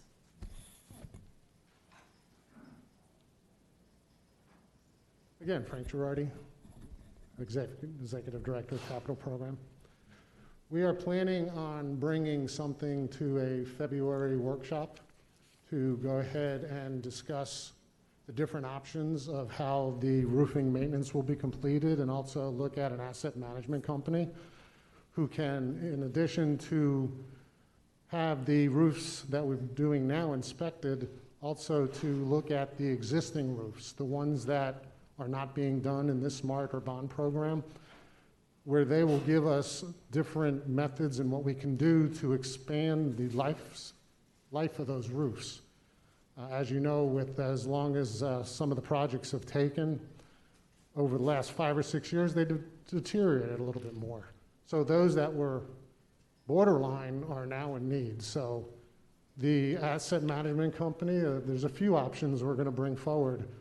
One is just use roofers to do inspections, and all you're going to do on that is just get the inspections, and if any repairs need to be done, they'll be done. Asset management company that would look at the whole roofing program and bring extra life, or the final one, which will be the most expensive one and the longest to put in place, would be to bring back a roofing department, either to PPO or the building department. So we are planning on bringing that forward to a February workshop, and if we have the RFP together and that's the way we decide to go, we'll come to the next board meeting to bring the RFP for approval, to put it out to bid. Okay, looking forward to discussing those recommendations farther. One more question, Mr. Girardi. Where are we at with creating a long-term facilities plan? That's going to be discussed at Thursday's workshop. We've got that as, well, not we as a team, but AECOM's bringing that forward on what we need to do to start looking at the long term. The roofs are part of it. We need to start looking those on a long term and start preparing to see which ones need to be done first. So we'll discuss that more at Thursday. Thank you. Ms. Levinson? Thank you. I'm just going to ask a few questions. Mr. Jabot, and thank you so much. Actually, I spent a lot of time reading this whole thing, and I thank you for pulling out the questions from the workshop. A lot of those were questions that I asked, so I appreciate you getting those responses in there. That's an added step that we've never had before, so I think that did a lot with that kind of follow-up. But I do have a couple questions based on reading all of it. Do the district's design and material standards exceed the Florida Building Code? I think the best one to answer that Well, that's one. going to be Ron Morgan. Ron Morgan? Yeah. Or Shelley Maloney is out in the waiting I area. would, She I could would come. like to hear what Ron has to say because it's the Florida Building Code. Yep. And I'd like to know, do the district's design and material standards exceed? Now, there's a page in here on page 78 that does list 4 design standards and compares it to the Florida Building Code, 4 of them. It does not address other design standards or any material standards. Yes, Ron Morgan, Assistant Building Official. The Florida Building Code talks more about the, excuse me, the code and how things should be built. The design standards picks the materials, and the code doesn't say what material to pick, what system to use, but the code states that if you use that system, you have to do it a certain way. So the 2 are companion documents, but one doesn't really outweigh the other. I know, but it's a very specific question. In order to meet the code, you need to use specific design and materials that meet that code. Do our design and material standards exceed what the code requires? In some of the material selections, yes.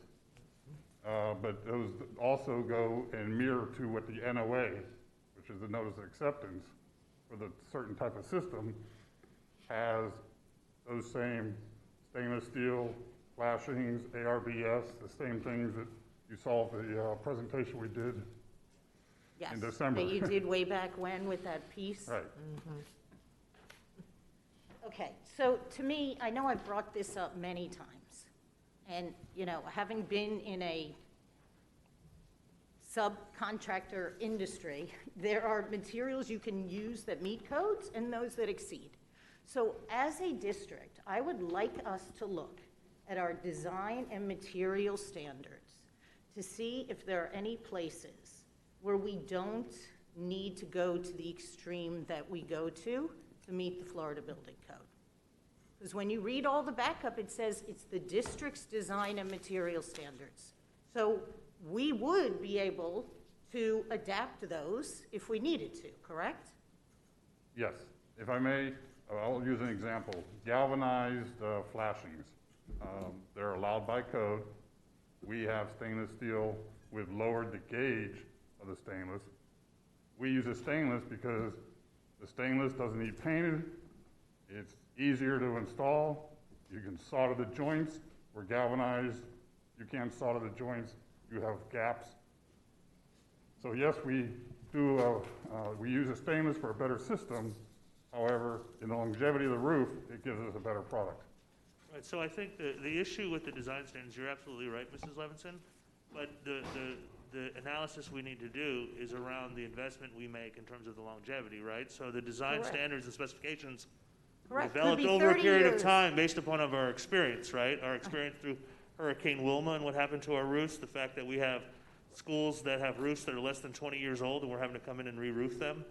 And so there was concerted effort over a period of time to enhance those design specifications and material selection in order to make the roof longevity last. And if you look at, I mean, it talks about the building program or the roofing program post-Hurricane Wilma. And what you see when you analyze those roofs is the amount of work orders we have to do in them, the amount of re-roofing that has to be done on those roofs is minimal, because now we're building roofs to a higher specification. But at what cost, Mr. Moquin? Well, that's why I would like it looked at. You have to balance the Correct. performance and the cost. Correct. And the Standards Committee has done that through, over the years with the galvanized and the stainless. We did that with Shelley, myself, Divine. I'm ready for my vote. Over the years, we've done that. Okay, so there's nothing more to look at, you're saying? They Well- are our design and material standards regardless. Our design material standards, like I said, in the example I used with the stainless steel, because that's the one that everybody sees, it's shiny metal. They wonder why it's not galvanized. Again, the labor to install the stainless is much more. So we put all that factors in when we had our meetings and we discussed everything and came up with, in the long run, the stainless steel is the cost analysis is better for us. Okay, well, I would like if the board could be advised about those items that we are in our design and material standards exceeding the Florida Building Code with, and why. We can present you with information that shows you the business case as to why we believe it's a better investment Okay. in those situations. Thank you. Page 265. And this has to do with the one roofer. This is the page that has all the listing of the rounds of building department review and the days until approval. My question is, why is there only one roofer in this district who can turn it around like that? It's impossible that there's only one roofer that can turn it around like that. But when you look at this page, it appears that there's only one roofer in all of Broward County. Well, first, I'd just like to point out that their commentary is based on their analysis and their selection of specific projects. So it's not that there's one roofer, but, I mean... You could probably extrapolate the rest to the same type of degree. You could, but I mean, I've gone and worked with staff, and Ron can speak to this better than I can, but the cases that I've looked at, it's simply the quality of the submission. I mean, it's when this Atlas Apex is application now. The other roofers have started to say, "Hey, look at this. They're getting it through. Let's use theirs as a template for us to submit."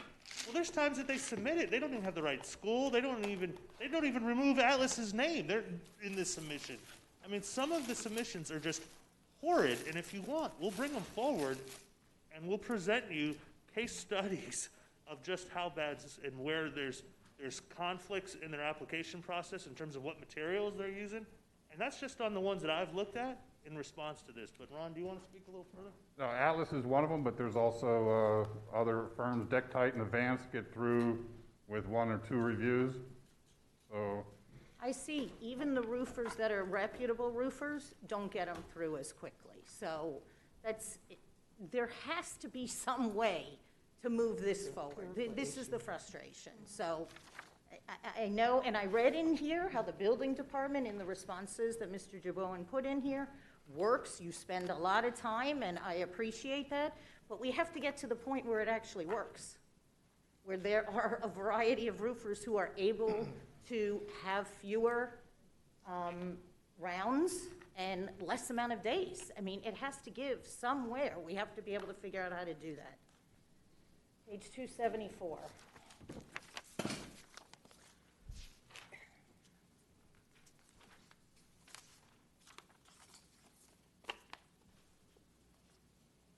Okay, so this is on the NOA and the single vendor here that I originally had brought up in a couple workshops ago. To date, no other roofing manufacturer has received an approval from Miami-Dade County Product Approval for this required roof assembly. Miami-Dade County product approval. So does that mean Miami-Dade County Public Schools only uses this as well? No, it's just Miami-Dade product approval is a arm of the state product approval system. They do all the testing, and it gets a Miami-Dade NOA. Same as the state of Florida. So Now we, do our neighboring districts only have one vendor for the NOA system? the neighboring districts all use NOAs. What we're doing here is, remember the sample we had. We put a temp membrane down, a board, and No, I'm lightweight talking above. about a That single system- vendor. That system, before this, was only one vendor had. Now we have two vendors that have gone through the NOA process. So you got the second one through that you were Yes. talking about when we Jones had the Mansfield. workshop? Jones Mansfield. Yes. Okay.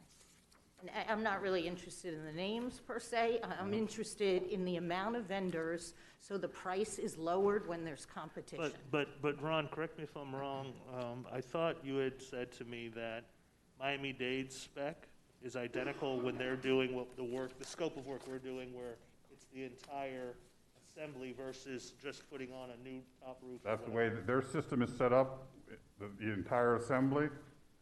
They go through, they have like a JOX contract, so sometimes they don't use the whole assembly, they'll only do the top layer, and they'll just do that.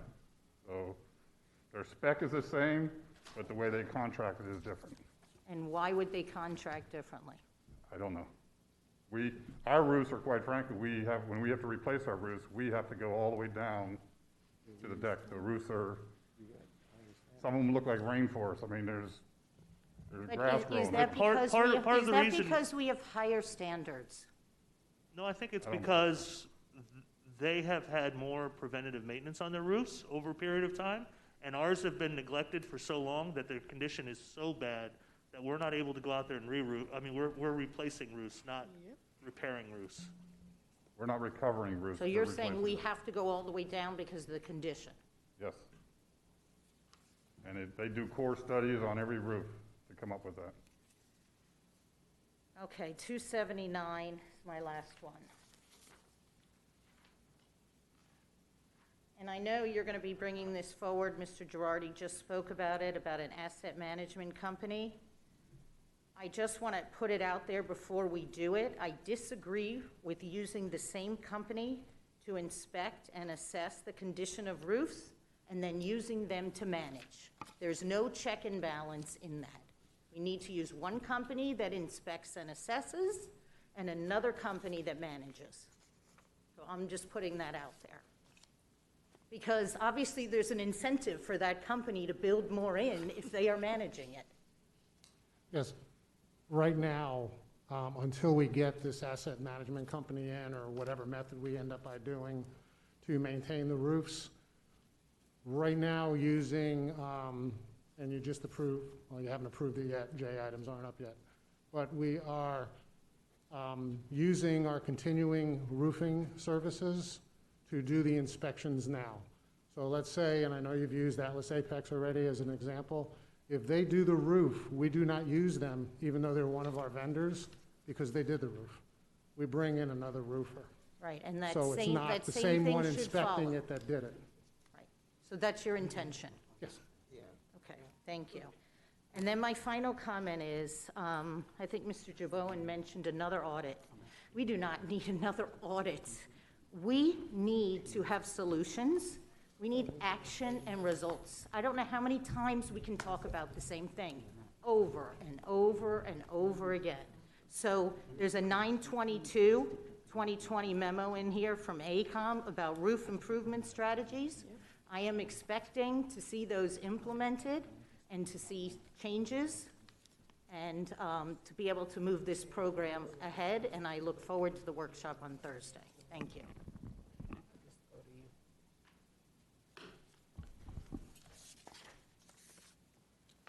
You done, Ms. Levinson? Yes, I am. Okay, thank you. Ms. Korn? Thank you. I had one question, kind of as an overlying, for an update. As we talk about which roofers are successful with their submissions, there was a recommendation that a new position be hired specifically to work with just roofers and to walk them through this, identifying, you know, where were the success stories, how do we get everyone aligned, have we hired that person, and have they made any inroads in this area? Unless I misunderstood what that hire was, but I think that's how you walked it through with us. Yes, and that was under Heary, but I've got Kathleen here who will explain what AECom's doing with that position. Well, Mr. Girardi, one second. It was actually AECom's chart that identified that individual, right? Okay, perfect. So it was originally under Heary we were doing that, but AECom is now Is bringing that implementing forward. with a new person. Perfect. Thank you. Hi, good afternoon. Kathleen Langen, AECom Program Director. Yes, we did actually exchange the person that was there in that position and brought in a more technical expert who has been installing roofs in Broward County for probably 35, 40 years. So that person is on board, and we've put that team together around that person, and he is constant, you know, he's here every day, so. And if I could just expand on that, so that we're not working in silos, is that also, is that communication across from the start of the project to the end with our internal staff? Right now, he is focused on, we are really trying to get the roofing program moving forward, so we're not at the end yet. We're really focused on the starting and getting all the roofs correct, getting the studies done on each roof, and then we'll talk a little bit more about other conditions that we've identified on the roofs that are becoming problematic that we need to talk about. Okay, well, but so- eventually, that person, you know, will be here for the duration of our contract. The other thing that I would just mention about this is the building department, since we've brought in this team, we also worked with the building department, and every Wednesday afternoon, we have, they have made themselves available to meet with roofers who are starting their roofing binders or who are having issues with their roofing binders. Perfect, that's what I was asking about. Yeah, I thought that's what you were That's the asking. step I was looking to see, what we've done to implement, actually taking progressive steps. And it's Thank you. improving, sure. That was my only question, thank you. Thank you, Ms. Good.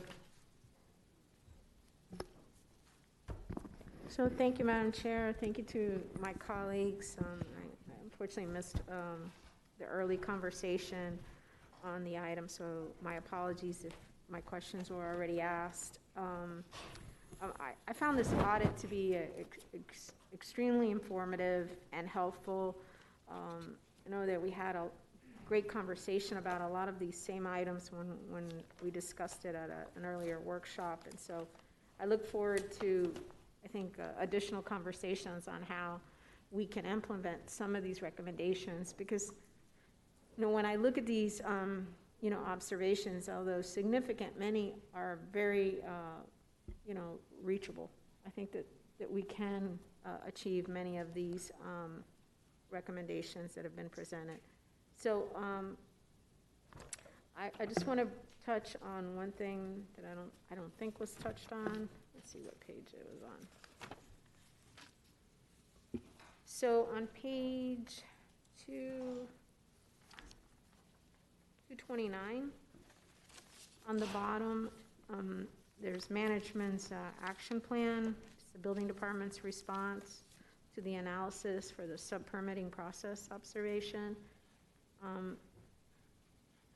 And there's the issue of competent individuals with roofing expertise. And I guess the response noted was that,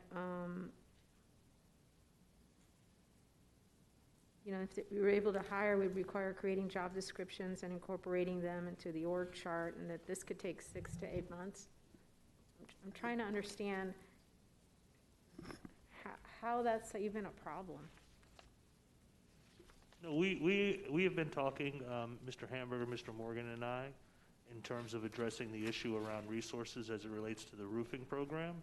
And so we have recommendations that we're going to be coming forward that will be that will impact the organization chart around this. And it's really about, right now, the way that we've tried to staff the building department is to, from the beginning, is to try to create a core of competencies that are needed regardless of the scale of the building program, of our construction program, and then augment that staff with external resources. And there are a couple of companies that we've worked to bring on additional resources into the building department. The challenge that we've had with that is the availability of certain resources. And so there are two things we're doing. One is we're changing the format of that contract for external resources, because right now we try to dictate what the hourly cost is, and we've not seen huge response to But that. the very comments that were provided by the building department says that a lot of these external resources don't have the expertise required. So,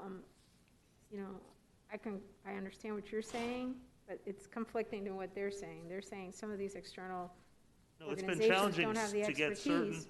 in order to obtain certain skill sets, it has been challenging through those things. Part of it is the rate that we offer for those services. So I say we need to change that, and we may be able to get more qualified people. But we're also going to be making some changes to the internal staffing around the roofing program Right. Coming up in the near future.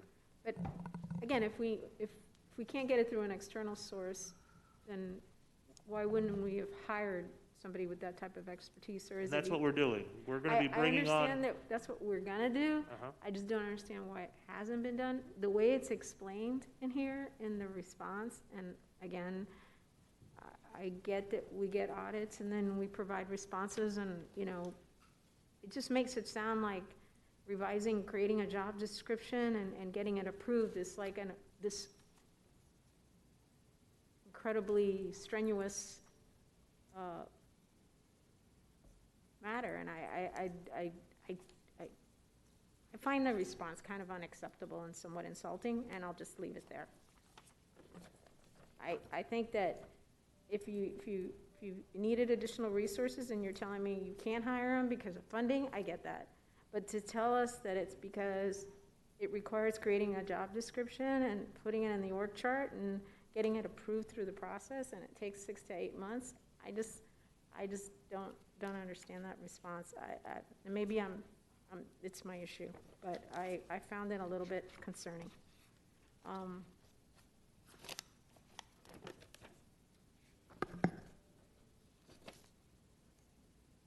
With regard to,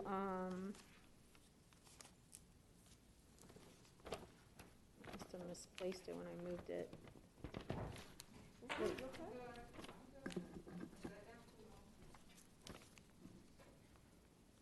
Give me 1 second, I'm sorry.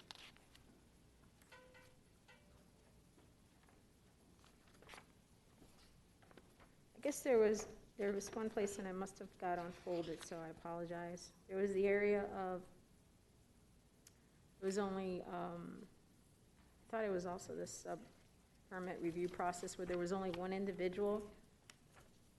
Or was that, oh no, that was the page I was on, never mind. I'll just say that many of the things that I've read in here, I think are very doable. They're real. I think we just really need to have some realistic conversations and try to implement what we can. I know we have different standards than the neighboring districts, yet they seem to function.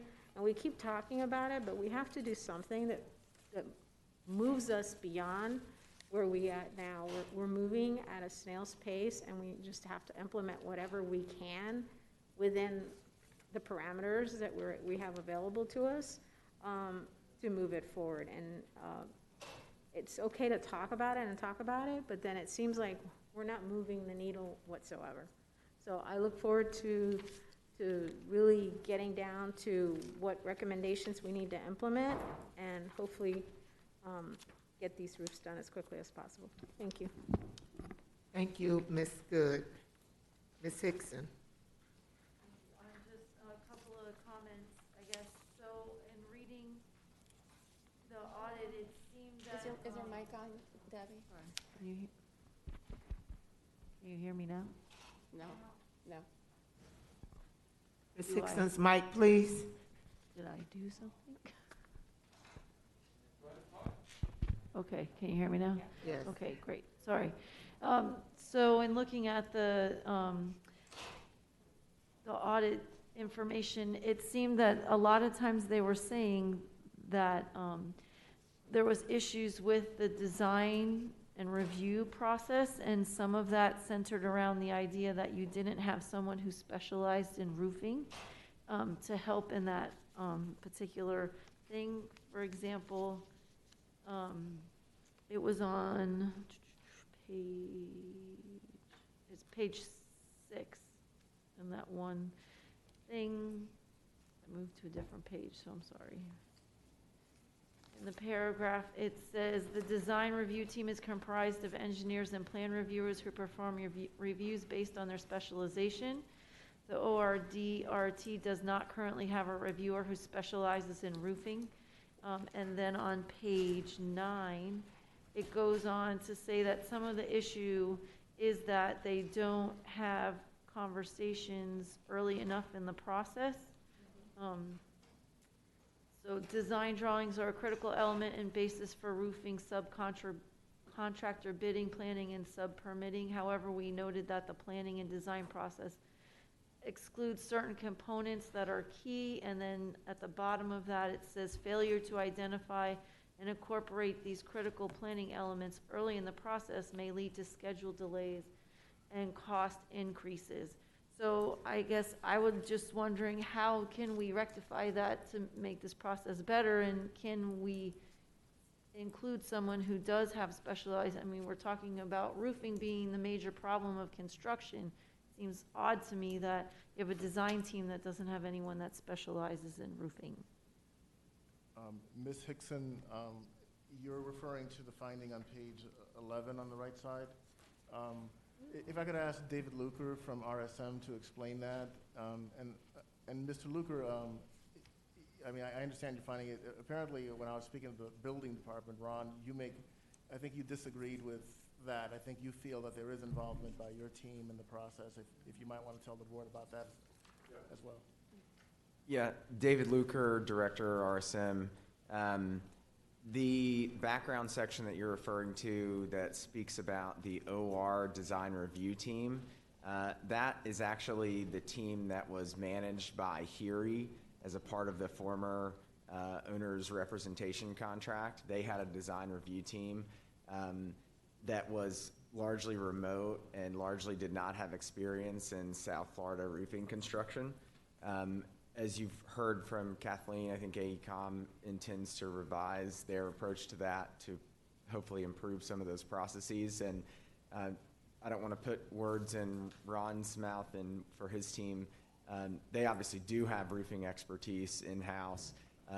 Part of the report comments about how that expertise is somewhat stretched thin in the current environment, which I think also feeds into the commentary around additional roles or hiring in the department with that specialized expertise that could help to mitigate the risk of some of those bottlenecks that were identified through the audit. So I hope that provides a little context.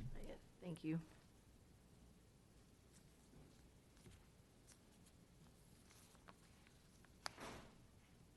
You have additional questions, Ms. Hickson? No, I'm Okay, sorry. That thank was you. it. Ms. Thank you. Rupert? Thank you. I had a question for Mr. Girardi, and you don't need to jump back up. An analysis, has an analysis been done on how much worse the roofs have gotten since we went out for the bond?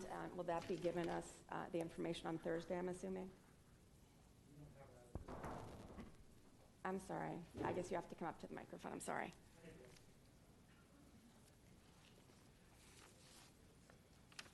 Oh, sorry.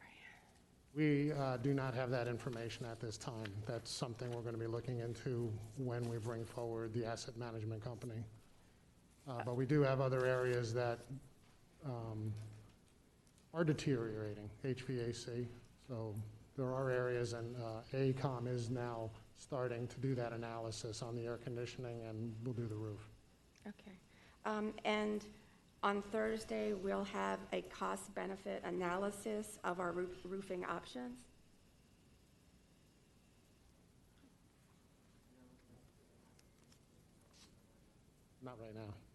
I'm sorry, for Thursday? Not for Thursday. Okay. Do we have an agenda for Thursday yet? Any Yeah. backup? It should be posted. It's not, okay. So is it quite extensive? It's 43, 44 slides. And that's only a portion of what will be discussed. There'll be a lot of commentary with that also. We didn't want to make it a 100-page presentation. Okay, I'm sorry. So you'll be giving us information as Yes. well, paper information? We're going to you'll- have the schedule, the revised schedule. I don't know if Kathleen wants to talk about that, because it's going to be an AECOM discussion. They're going to be bringing everything forward on the changes they're looking to do. Okay. And sorry, it's just been a long day. I'm really not feeling very well. I've got a wicked migraine. I'm just kind of trying to fight through it here. I would think that sometime long ago, we would have done the roofing analysis to see how much degradation has happened since we've been delayed in the process of roofing. It had to have been done somewhere, somehow, by somebody, because here we are in 2020.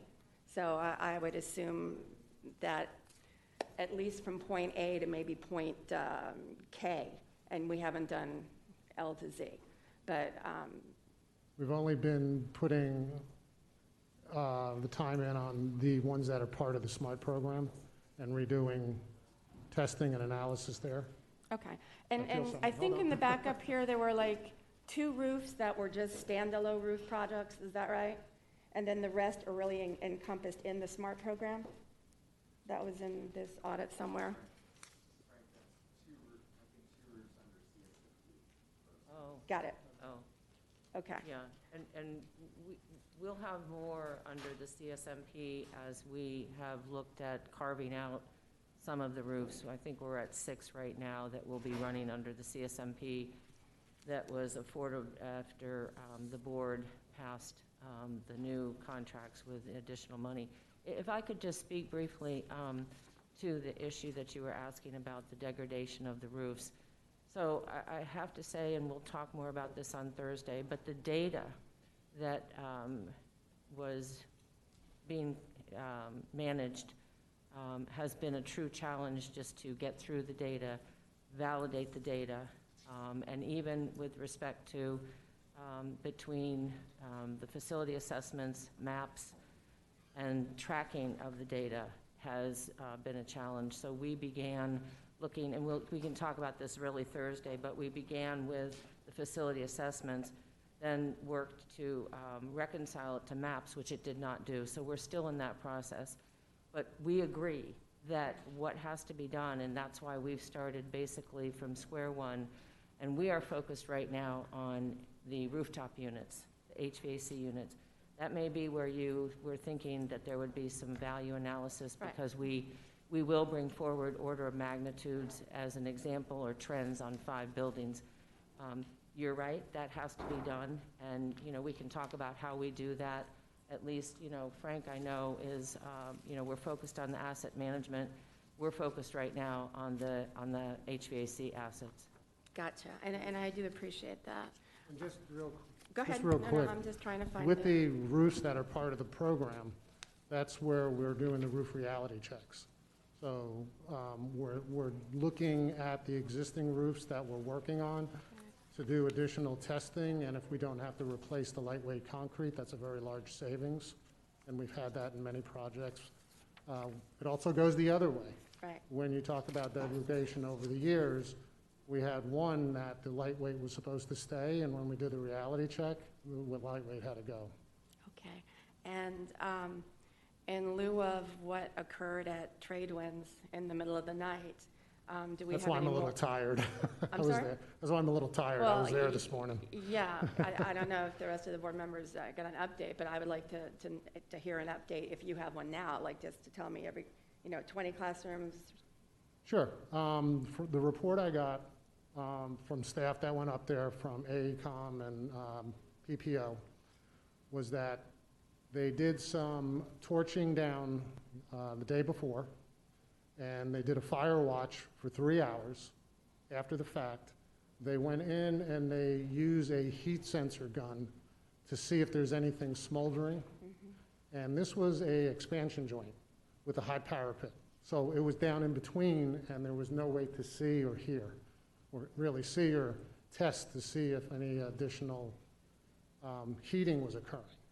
So for some reason, it ignited at 3 o'clock in the morning. I got the call at 3:30, so did Dr. Wanza. A lot of us got calls at 3:30 in the morning.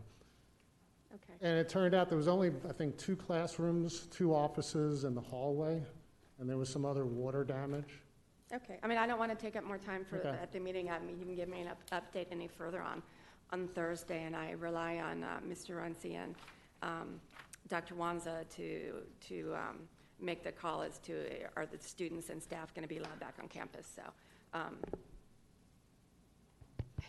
now we're going to have to wait for Valerie Wanza, Chief School Performance and Accountability Officer. So at about, what time is it? I don't know. So at about 2 o'clock, 2:30, the principal did send his director and I a text message that they're still working and they will need tomorrow to complete. So on Thursday is when the students will be back on campus, but tomorrow will be a full e-learning day as well. And they are communicating with obviously the employees and the families. Awesome, thank you so much. And I appreciate this very thorough report. I look forward on Thursday to have a deeper discussion, and there is just no easier way to say it, and I think we've been just saying it for 6 years, is this can't go on anymore. We're done. So that's all I'll say for this. So thank you. Thank you. And I'm not going to be redundant. I'm just looking forward to us coming up with a solution. This has been an ongoing problem, and I think that it's to our advantage, and we owe it to this community to build capacity so that we're able to deliver this Ruth process in a different way. It's overwhelming just reading. I can only imagine trying to get through this maze. And I know that these are systems that we've set up over the years, and maybe we have an opportunity to do something different. And, I'm just thinking, I don't know, because it's not, my spirit, but maybe there could even be a technology solution that could help us with some of this stuff. I mean, we certainly just can't expect 1 or 2 people as we're looking to do more routes and trying to speed up our time. There has to be some way of doing something different that we can get some different results. Any other comments? All in favor of DD1 indicate by saying aye. Aye. Any opposed? Thank you. At this time, we're going to go to public speaking. Dr. Neil Smith.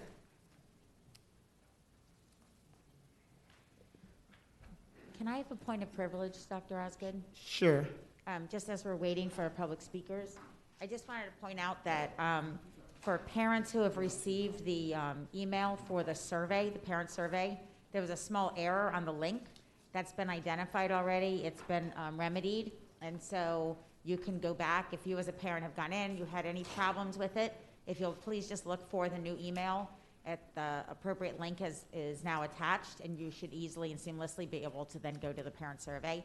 Just in case there are parents who are a little bit frustrated or confused about why they weren't able to get in, that link has been updated, and thank you to staff for working through that quickly.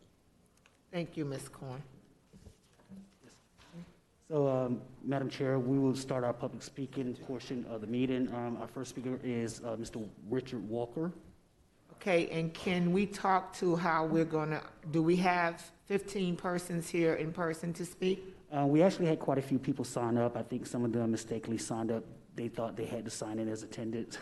And then we had some people sign up, and I guess just based on time, they decided to. Okay, so I kind of need to know, because it's going to determine whether we do 3 minutes or 2 minutes. If we have 15 people here, I would like to give all 15 of them 2 minutes. I know that we've received public comment over the email, which we all have an opportunity to read and to review. But if persons are here in person, I would like the opportunity to provide as many of them some time to speak. So if you guys could just help me make that determination. Yes. So, Madam Chair, it is my understanding that we only have 3 speakers present to provide. Okay, so we will proceed with providing them the full 3 minutes to speak. Thank you. Yes, sir. Good afternoon. My name is Richard Walker. I've been coaching girls basketball for about 2 decades now. During those 2 decades, I want you to understand that we have had a lot of success. We won 6 state titles. Not only have we won 6 state titles, but I've been able to assist a lot of kids with earning scholarships and going on in life and becoming very successful. I also worked for the school board in the position as a volunteer coach in 1998, 95, from 95 up to 2004. In the year 2004, a full-time position came available as a coach, head coach position came available, and I applied for that position, and I was approved for that position. During that time, Dr. Melita was the executive director over making those decisions during the course of an appeal. And I went before the board and they approved me. I operated in that position from 2004 until 2013. We were able to win a state championship in 2008. That was our 6th title. And I was nominated as the Coach of the Year for the Miami Herald. Also, in 2013, I became a volunteer coach. I volunteered and coached up until 2019. This present time, I was working for the city of Hollywood, was now retired from the city of Hollywood and the Department of Parks, Recreation, and Culture Art. I'm also a member of Leadership Hollywood. I received the Diamond Service Award during that time. Not only that, I received the Dr. Martin Luther King Outstanding Community Leader Award and many other awards. The reason I'm here today is because in 2020, I had to go back through background clearance. I've been very upfront with my past. It's nothing new, but every 5 years, we have to be re-fingerprinted, and of course, I was denied. So today, I was hoping through my longevity that it would be taken into consideration and that maybe we can revisit that. And I also would like to ask some questions later on. I see you have agenda item Thank you. PP1 on chapter 4. Thank you, sir. Thank you. Madam Chair, the next public speaker is Dr. Nathalie Lynch-Walsh. Thank you.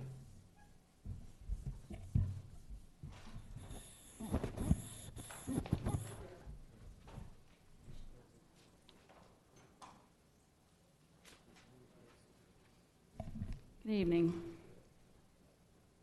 Okay, earlier I mentioned the meeting with the superintendent as chair of the facilities task force, and that staff had over-dramatized the memo that was sent to me on September 15th. I'm not aware of staff being spoken to. I'm not, because no one's calling me. Staff is taking this very seriously. So just to back up, because what you may not be aware of is no one's rescinding the memo. General counsel isn't doing her job, the superintendent isn't doing his job, so that leaves it on the board. And you don't want to be in a position where you have violations of policy 5.9 and state statute because you have a board-established advisory group being subjected to restrictions that no other group is experiencing and being subjected to. It's not in policy, it's merely in this memo. I sat on this memo for 2 days and said, are you sure this is the road he wants to go down? Because I don't think you understand just how bad this memo is, and the accompanying email that was sent from Frank that says, As stated by the superintendent, any deviation from these new protocols will result in progressive disciplinary action. Staff is being threatened. People think that they can be fired for speaking to us. In one memo, and because no one is rescinding it or addressing it, General Counsel never said, after I made her aware of it, never said that I was wrong, that this wasn't violating policy. The only response she gave, because apparently she'll respond to everybody else except me, but she did say, Mr. Runcie has the authority to assign any employee to be staff liaison to any committee as he deems appropriate. Now, I've been dealing with this district for 9 years. When you don't address the other things, and there are pages to my email, that means she cannot categorically state that I am wrong. That's why she addressed the most innocuous part of the memo. She didn't address the staff will not be permitted. Understand that they are being threatened. And what did this do? We have staff members are considered non-voting members of the facilities task force. So you are having people forbidden from speaking to each other. There's a room full of people out there that are afraid to talk to me. There are relationships that were built and rapport that were built over the past several years. This whole idea that everybody hates the task force and me is simply not accurate. There is one person that has an issue with me, and I think we know who he is. And it's not necessarily Frank. However, Frank used that dynamic to his advantage when he made misrepresentations. Okay, Dr. Lentwals, I want to hear every word you got to say. I just want to remind you that we're not going to call names. We're going to talk in a way that's in accordance with our district character traits. I'm being honest. That's the most and we're important not going, one. Now, if you're going to start talking back and forth with me while I'm trying to be very professional and polite, and I'm going to ask you to do the same thing. We don't want to slander. We want to make our comments and make our points. I want to hear everything that you say. Okay. And can you give her back 2 more minutes, 2 more seconds she had to as well, please? I actually started late on a couple seconds, so I think we'll cut a balance. Okay, thank you. Yes, ma'am, go ahead. Okay. I am not slandering anyone, and when you get the final report, there's 681 pages of public records requests that substantiate everything I'm saying.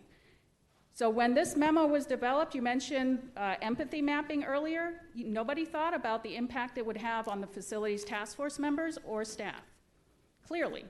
So I heard you on empathy mapping. If that had been done here, I wouldn't be standing here. But I am speaking for staff that's afraid to speak. So this action, in an impulsive moment, the executive director of capital programs destroyed his credibility and relationship with the entire task force in one fell swoop. And until this thing is reversed, I will keep coming back and speaking about leadership concepts until you guys get it, but it's on you to reverse this. Thank you. Thank you. Next public speaker, please. I believe we have a Lori Miller here.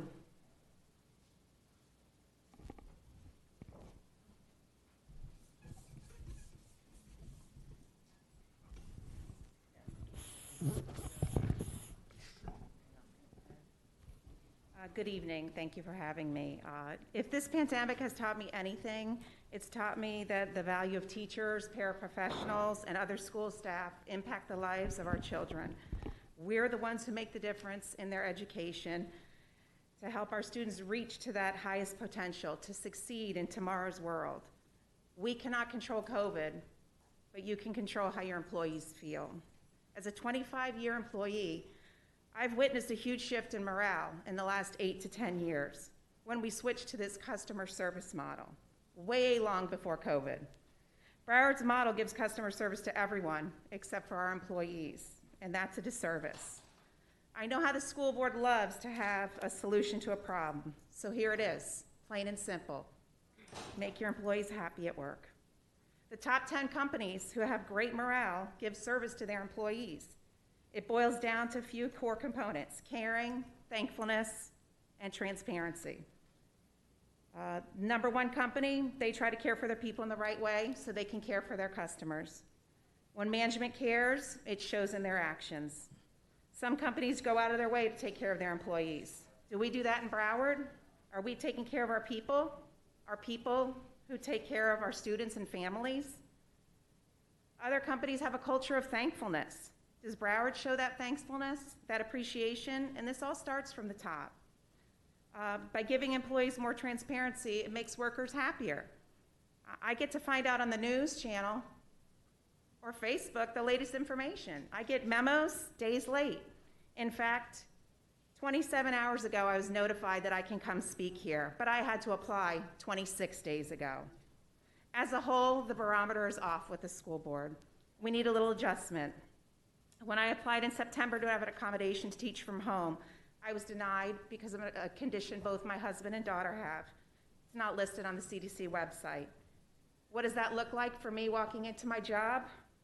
3 pills, a positive attitude, and a prayer. But I'm expected to provide mindfulness to all of my students. But who decided that my husband and my daughter's lives aren't important? Is that caring? Is that thankfulness for an employee who's been highly effective? Teacher of the Year? Now I'm expected to give it all to my students. Who's worried about me? My family. I'll tell you, my insurance company, because they called me to find out if I was okay. I reached out to the school board and told you my concerns, October 20th. One person and their assistant replied back to me. Is that mindful? I really think that if we look at Broward County's core values, the STARS plan, the R in the model stands for respect, which is defined as a deep admiration for someone or something. I have to ask. Thank you. Do you have respect for your employees? Next public speaker, please. Madam Chair, the remaining 7 public comments will be read from online submissions. The first one will come from Lori Jacobs. Hello, Broward County School Board members. I hope you are safe and well. I'm writing this letter in reference to an extension of an ADA accommodation. I'm 63 years old with underlying medical conditions. I was approved for the ADA accommodation. I've been teaching at home since October, like many others that received this. I do not go anywhere and have been home for the past 9 months. My health conditions haven't changed. I have a history of pulmonary embolisms. I was hospitalized twice with many large, severe blood clots in both of my lungs, both times. I was in ICU on both occasions for 5 days. Almost didn't make it. My doctors told me that I was lucky to be alive and I have another chance at life. As you know, COVID severely affects the lungs. This is not a chance I can take. In addition, other health issues include obesity and high blood pressure, all of which are risk factors of this deadly disease. My doctor does not want me to return back to brick and mortar. In addition, I care for my 93-year-old mother who has pulmonary fibrosis and requires oxygen. My going back into the building also puts her at risk as well. Believe me when I say I wish I could go back into the building. I have to work. Unfortunately, I cannot take a leave. I'm a single woman who supports herself. I cannot afford not getting a paycheck or not have health insurance. I'm also close to retirement, which I would like to enjoy. Please, for 1 minute, think if you were put in this predicament, as many of us teachers are. How would you feel? How scared would you be? I know that in your position, you don't have to think of many things, being that you do not have to work directly with students. I beg of you to consider extending the ADA accommodations. For some of us, it's a matter of life or death. Please stay safe. Thank you for your time. The next comment comes from Kelly Yaslonia.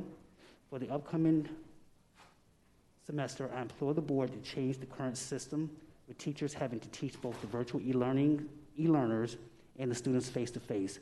Splitting ourselves in 2 is making twice as much work, and neither group is getting the attention they need. Teachers need to be assigned to one or the other. Those teachers staying home should have priority to teach the virtual students. All of the other teachers who are in the building need to be looked at on an individual basis. Middle and high school would obviously be different than elementary school. Some teachers are honestly better with virtual, others are better with face-to-face environment. Some teachers might have most of their students already virtual, and another teacher might have most of their class face-to-face. I know it is not an ideal situation to possibly change teachers for students at this point in the year, but honestly, it has been done many times over the years for different reasons. And if it will benefit everyone in the end, then I believe it is all worth it.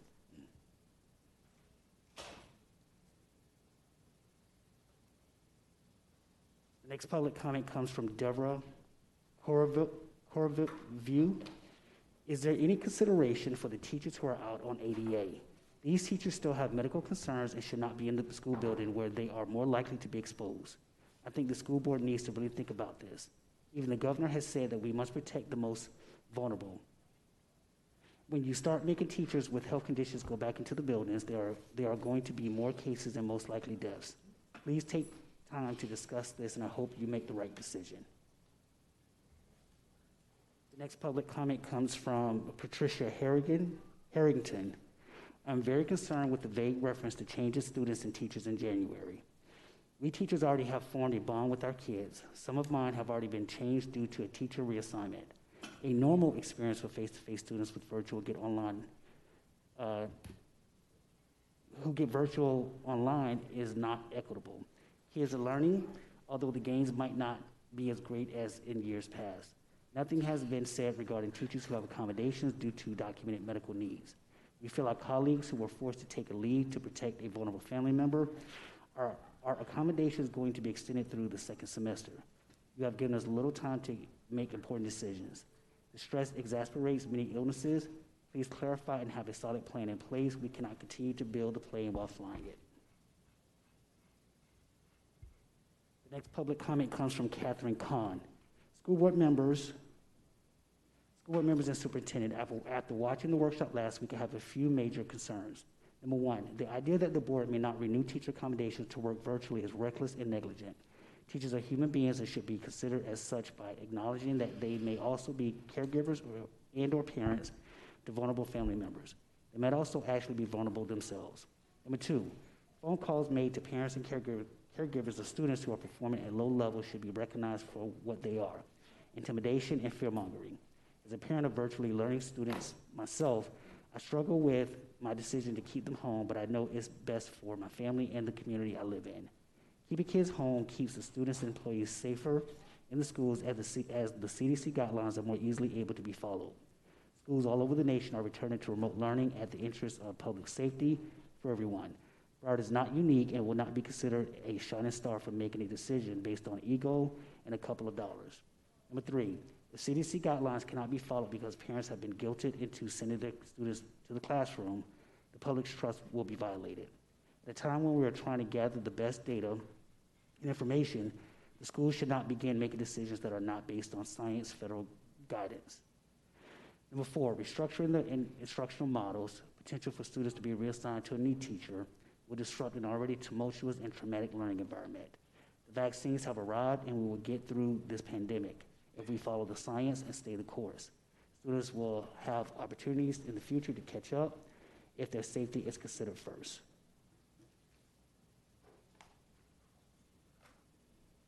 The next public comment comes from Deidre Ferenc. Hello, I sent an email to all members of the school board last week about this, and although I got a response that my email was received, I have not received any sort of an answer. I would like this discussed at the next school board meeting. The CDC recently updated the guidelines to state that anyone with possible exposure to someone with COVID-19 only needs to quarantine for 7 days with a negative test result and 10 days without getting tested. 2 of my daughter's teachers were exposed to a positive student somewhere around December 2nd or 3rd, yet they are not allowed back at school until December 18th, the last day before winter break, even though they have both tested negative. This is BS. You all need to update your guidelines to be consistent with the CDC and get teachers and students back to school sooner. And if teachers and students are wearing masks, which I know they do at my child's school, and staying socially distanced, why do they even need quarantine? Is it the point of mask and social distancing? To prevent someone from getting COVID? Why can't they continue to go to school if they feel good, especially if they get a negative test? My husband is a doctor. He sees patients with COVID every week. He wears a mask as they do. He does not work. He doesn't work for 2 weeks every time. He doesn't go to work every 2 weeks every time he has to examine a COVID positive patient. And the last public comment comes from Keith Serrano. My wife and I suffer from pre-existing medical conditions that the CDC has identified as high risk if she or I contract COVID-19. As a classroom teacher, I will be at increased risk to experience severe illness should I contract the virus.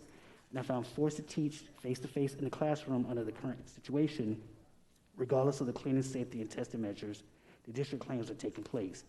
Until the vaccine is provided throughout the district for faculty, staff, and students, the case numbers decrease, the pressure to comply with unsafe district decisions will not only jeopardize my job as a teacher, but more importantly, I will put my family and myself at risk for serious health issues or death. Financial and/or political gain should never take precedence over the safety and well-being of all families, children and families. And Madam Chair, that concludes all of the public comments. I will note that there were additional public comments that were submitted online. And just for the public's recognition, all board members, the superintendent, and cabinet members received all comments that were submitted online, whether they were read into the record or not. Thank you. At this time, I'm going to ask for a motion to move items JJ1, JJ2, JJ3, JJ4, JJ5, JJ6, JJ7, JJ9, JJ10, JJ11, JJ12, JJ13, JJ14, JJ15, JJ16, and JJ17 to the floor. So moved. It's been moved by Ms. Rupert and second by Ms. Good. Any public input on items JJ1 through 7, JJ9 through 17? Any board input? All in favor indicate by saying aye. Aye. Any opposed? Thank you. May I have a motion and a second to move items 007 through 0021 to the floor? It's been moved by Ms. Good and second by Ms. Aladaff. Any public input on items 007 through 0021? Oh, 21, I thought you said. Okay. Any board input? 7, and what were the others? Through 21. 7 through? 21. Okay. All in favor indicate. Okay. Go ahead. Yes, 1 second. 20. Yes.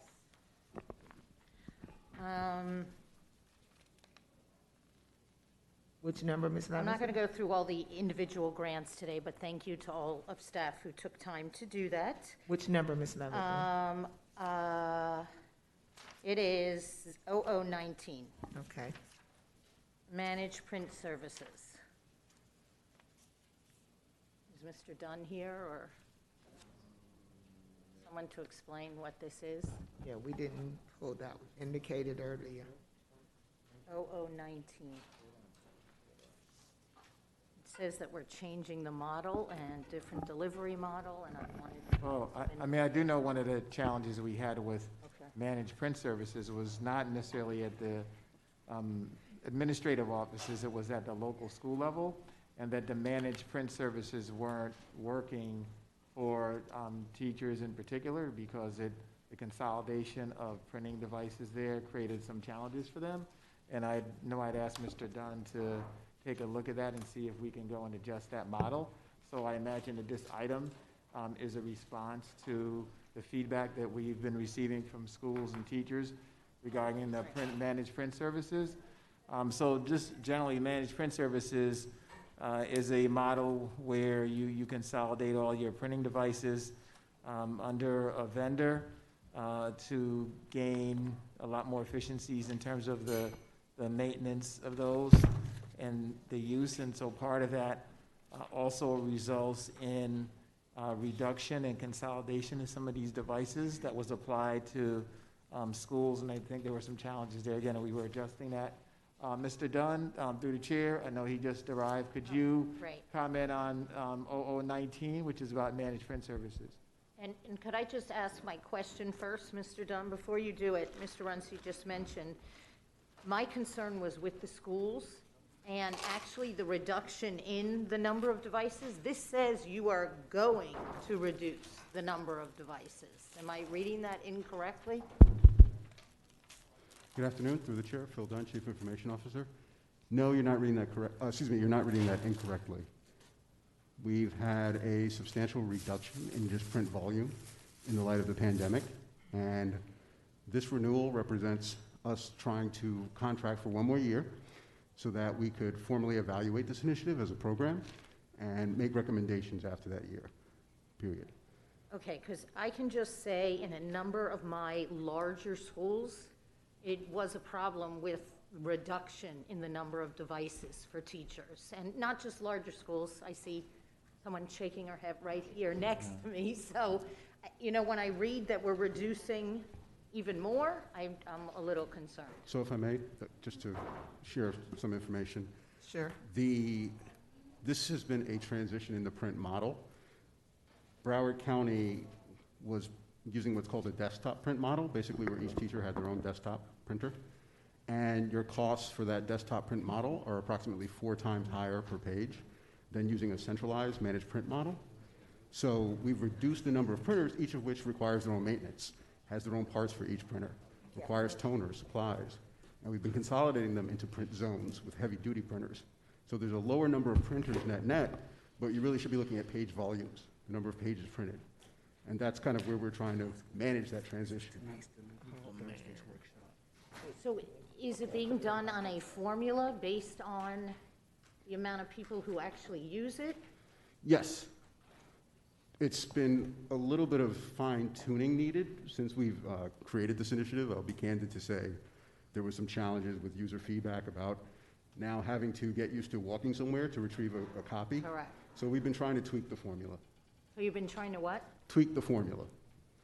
Meaning we make a distance assumption. So for example, what's reasonable to have someone walk? 15 feet, 9 feet, you know, and we've been overlaying that on the floor plan, and we've been tweaking based on our lived experience, you know, 15 feet may be too much, so we have to come down to 13 or managing it like that. Okay, so what is the key thing that makes this better than what we had? It typically for organizations results in cost savings, net. So let me help. So this No, I mean, I can't hear as part Yeah, of the so this particular contract, and Mr. Dunn, correct? So what you're doing is making adjustments to the existing item that we have based on the fact that we had reductions this year because we had so much e-learning going on remotely. So you didn't have the same kind of demand anywhere near it when you've got 70% of your students at home. So clearly, notwithstanding the fact there were concerns about the number of devices, but just the overall servicing and everything else that's needed, that needed to be adjusted. So that's what that is. The second point around what are we going to do to address the concerns that were raised by schools? So first of all, one, we stopped the project in terms of continuing, I think that's correct, Mr. Dunn. So we Yes. stopped the project in terms of continuing to do more schools under that model. And Mr. Dunn and the staff are circling back with schools to figure out how we can readjust the model. So the next contract that you see will reflect those adjustments in it to be more sensitive to the requirements of schools, especially at the classroom level. But this contract is not that one. This is the existing one that we have to transition from. But until we transition from it, we don't want to be paying more than what we have to. Okay, and I'm looking here that you have a forecasted spend that is broken down. You can see the e-learning part of it through July 2021, and then you go to August 2021. But then, to me, the price is very similar per month to what the original award is. So you're not looking at cutting down, you're just looking at using this till the end and figuring out what's the best way to go, or? Yes, basically we're buying ourselves another year to figure out the best way to go. That's, Okay. you know, But we are, like Mr. Runcie said, addressing some of the concerns that the teachers have had about access. yes, that's correct. Okay. All right, thank you. All in favor of items 007 through 0021 indicate by saying aye. Aye. Any opposed? Okay.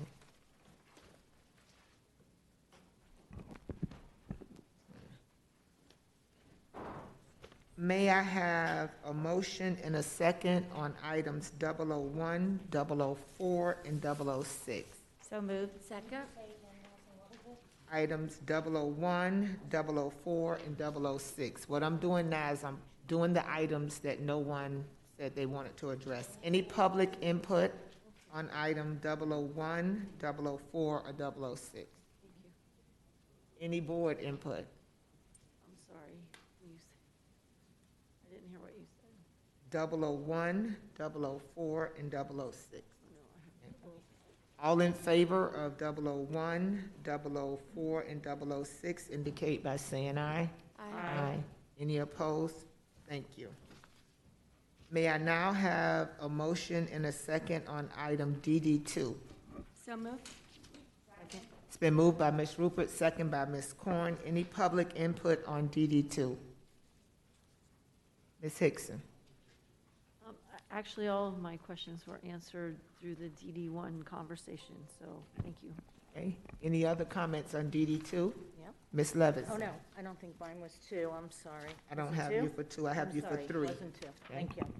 All in favor of DD2 indicate by saying aye. Aye. Any opposed? Thank you. May I have a motion and a second on item DD3? So moved. Second. It's been moved by Ms. Corn and second by Ms. Hickson. Any public input on DD3? Ms. Levinson? Yes, I would just like to get follow-up on observation number 1 on the revenue and funding sources. The item, the matter's considered closed, which is great, but what I wanted to find out was the Sprint revenue amount annually and the FCC mandated repack, the part that's going back to Beacon. I would like to find out what that money's being used for, because I did not think that that was all going back into the Beacon budget. That was a lot of money each year, and Ms. Marte I wanna is know what trying to that's being respond, Ms. used for. Levinson. So through the chair, thank you, Ms. Levinson. I'll have to get you the exact numbers, but your assumption is absolutely correct. The majority of that money is used for general fund in support of our schools and does not go back into Beacon. But I'll have to get you the exact breakdown. all right, thank you And, very much. and if I may, there's significant roll forward year over year of those funds. So it's not going back. I'll get you the breakdown, but you are correct. Okay, thank you. Any other comments on DD3? All in favor of DD3 indicate by saying aye. Aye. Any opposed? Thank you. May I have a motion and a second to move item DD4 to the floor? So moved. Second. It's been moved by Ms. Corn, second by Ms. Rupert. Any public comment on DD4? Okay, Ms. Levinson? DD4, yes. Okay, just 2 items here real quickly. We haven't had a property and inventory audit that's looked like this in a very long time. We usually get close to 100%. So my 2 questions are, they're on items that we have seen time and time again that seem to be pretty well cleaned up, but here they're back again about surplus forms not being filled out properly. And it wasn't schools, Dr. Wan, so you're looking at me. It was departments, I believe. And ensuring that semi-annual inventories are being conducted. But it does go for Dr. Wanza as well. What are we doing to make sure that we do not start to see these 2 things again? Yes, Mr. DuBois. Dr. Wanza? Do you want me to go? Okay, so I'll go first. So for the semi-annuals for schools, that's something separate. I'm not sure if all departments do it, but definitely all schools do it. So we've had to change some of the dates, obviously, because of our current situation. But we have actually improved our protocols and checking off, going through with schools, refine our process in OSPA and service quality to work with schools to ensure that they are doing them not only when they're due, but actually doing spot checks around. So when you turned in your semi-annual, you know that this, and that, and we are here to check on this, and that. So random spot checks around those. That's the first one. The second one, I know that we have a meeting. It's coming up. I don't want to misquote it. Mr. Jabon, to really look at the process district-wide, because we have been doing surplusing. Yes, we've been doing a whole process improvement district-wide around improving that entire process for schools and departments. So I don't want to speak for Mr. Jabon on that. Thank you, George Chaboen, Chief Auditor. I do want to apologize to the board that I just left for a moment when you reviewed a couple of agenda documents that I had. I do want to apologize for that. As Dr. Wanza indicated, there is a task group that includes her, it includes Ms. Marte, it includes Mr. Dunn and Mr. Woods, where we're looking at the inventory process from beginning to end. So there are some things that can make the process better from when it starts in the procurement process to until it gets here, until it needs to move around to different departments and so forth. So we're looking at it from beginning to end, and we're hoping to change the entire process. OSPA does involve me as well. Like tomorrow, I'm going to be speaking to the microtechs that perform that work. And then we will be meeting with the team to go over the entire inventory process as well.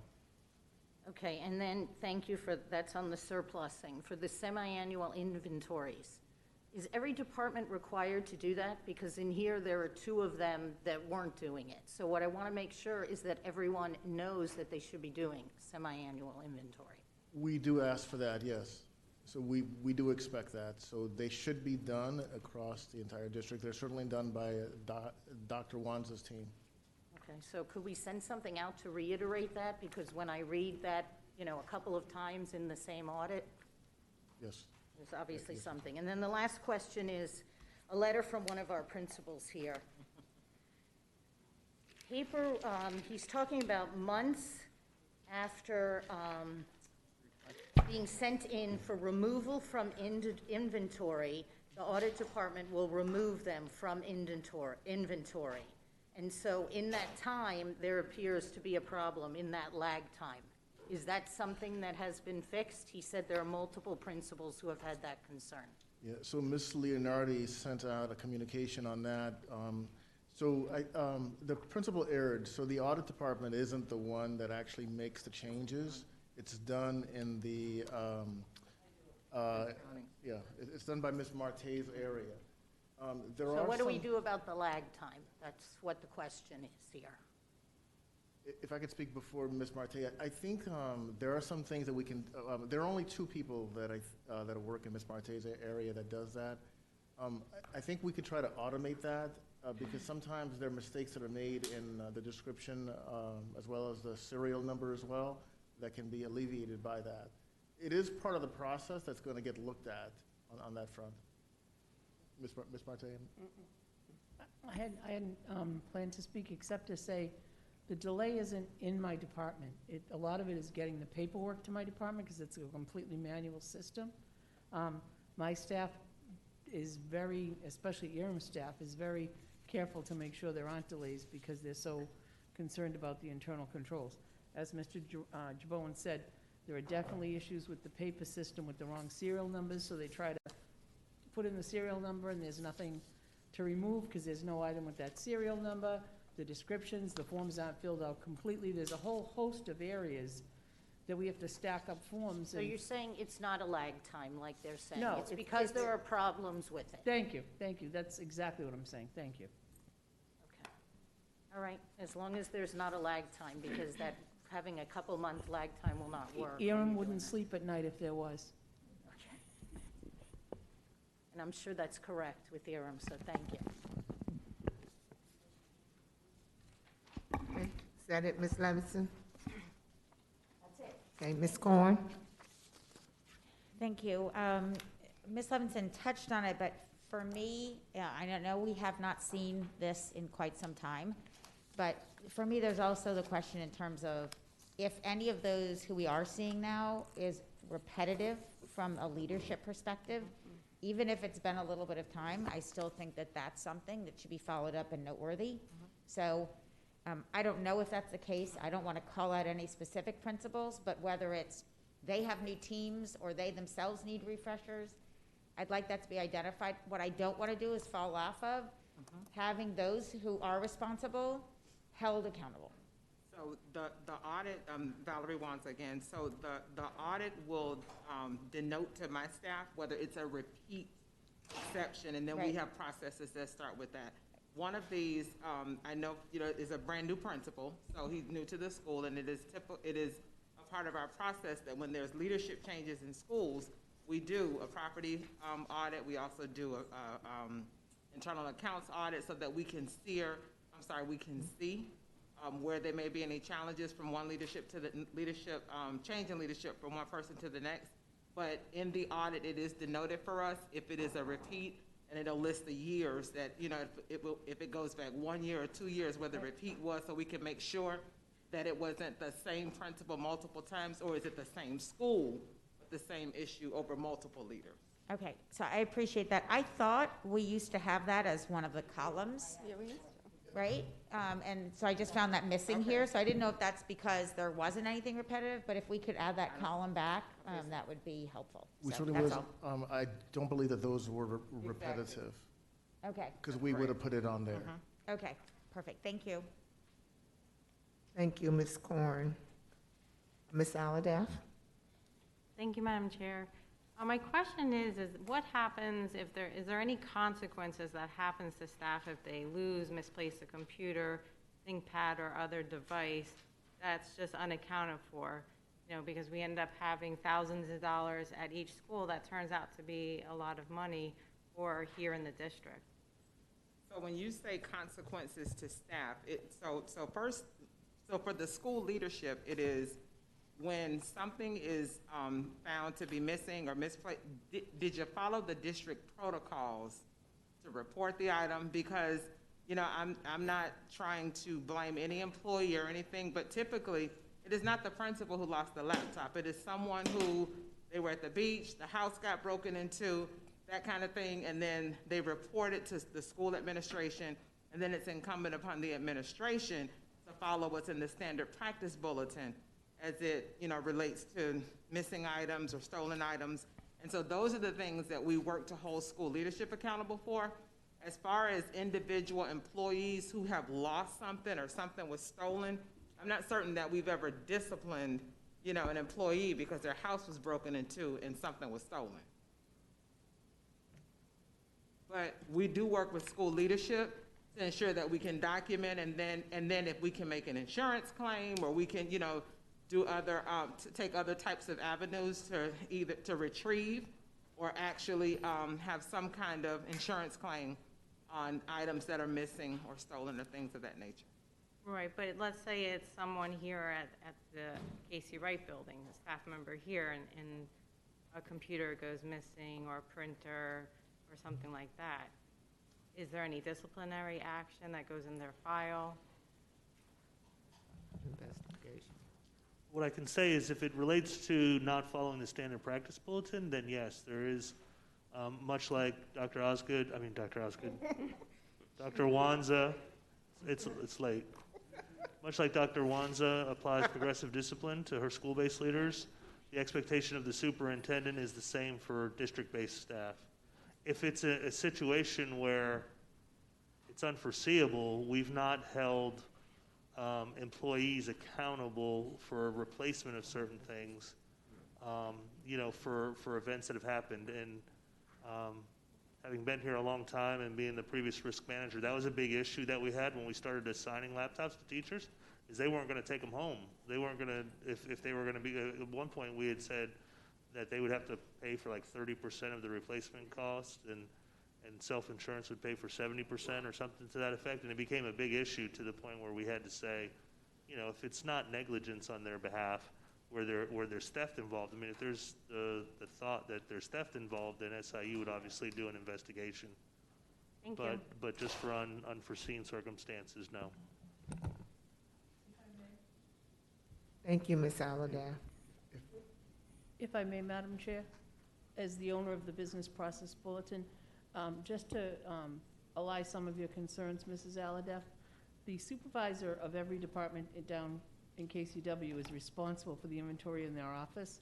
And if assets are being taken off premises, like laptops and things like that, I take this home every night, there's a signed form that Mr. Runcie has, you know, signed as well as my supervisor, acknowledging that I've removed it. So there are controls to account for the assets. If I may as well, one of the things we do point out is what the book value of these are as well. As it pertains to the building department, it is important to note that they are required to follow the policy and procedures, but at the same time, let's also note that these are radios that date back to 1994 that are probably not usable. Now, what should have happened was they should have probably surplused them several years ago in order to avoid this problem. But in many of the cases we're seeing is the book value is very little, but at the same time, the district has to follow all the policies and procedures. Excuse me. Any other staff comments? Thank you. Ms. Leonardi? Mrs. Rich Levinson asked all my questions, so I'm good. Thank you. Thank you. All in favor of DD4 indicate by saying aye. Aye. Any opposed? Thank you. May I have a motion and a second on item DD5? So moved. Second. It's been moved by Ms. Coyne, second by Ms. Rupert. Any public input?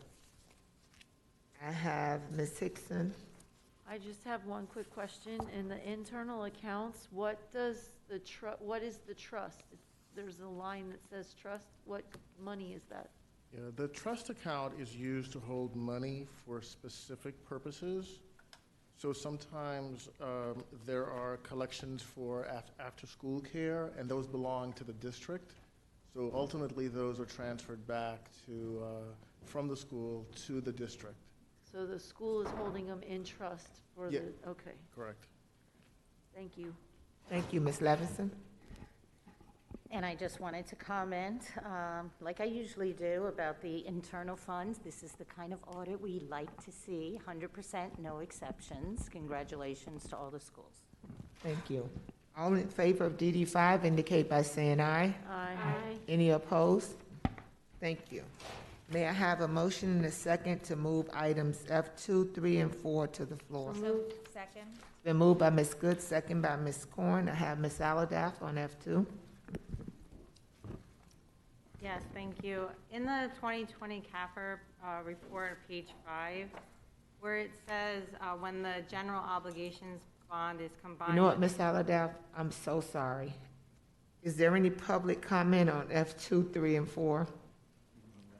Five, right? She said page 5? Oh, no. 2, 3, and 4, okay. Go ahead, Ms. Aladaff, I'm sorry. Okay, so where it says when the general obligation bond is combined with other, I'm sorry, Ms. Aladaff, what page? page 5. I don't have that as my page 5. Oh, well, you'll be able to Okay, answer the okay. question. I'm going to say what the sentence is. When the general obligations bond is combined with other capital outlay funds, the SMART program totals $1.3 billion. Is there a place where a public person can go and find the project details which make the $1.3 billion?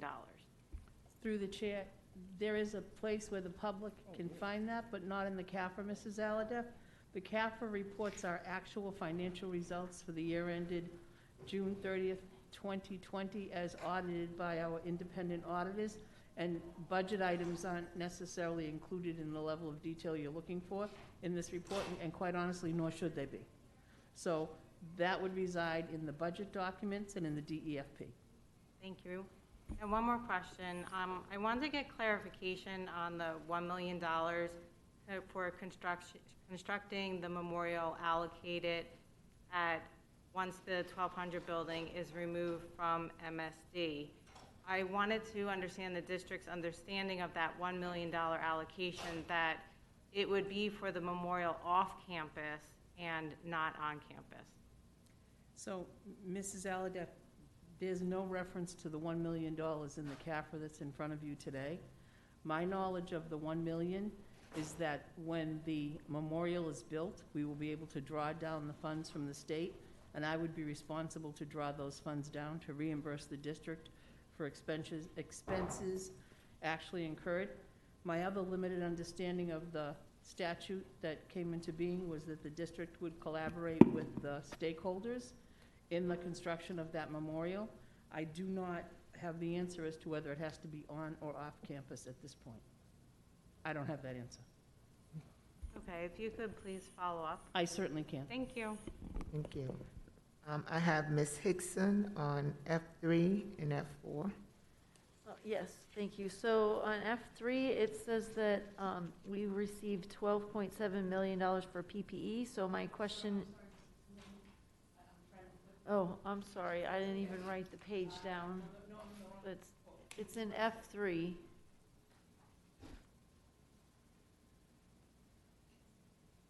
And it stated that we had $12.7 million that was allocated for PPE.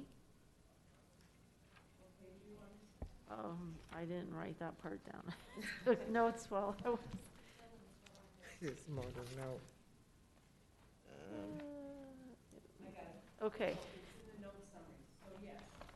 When we adopted the original budget back in December, the board allocated $6.7 million to PPE.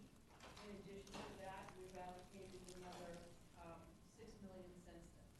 So the total allocation currently is $12.7 million on this fund.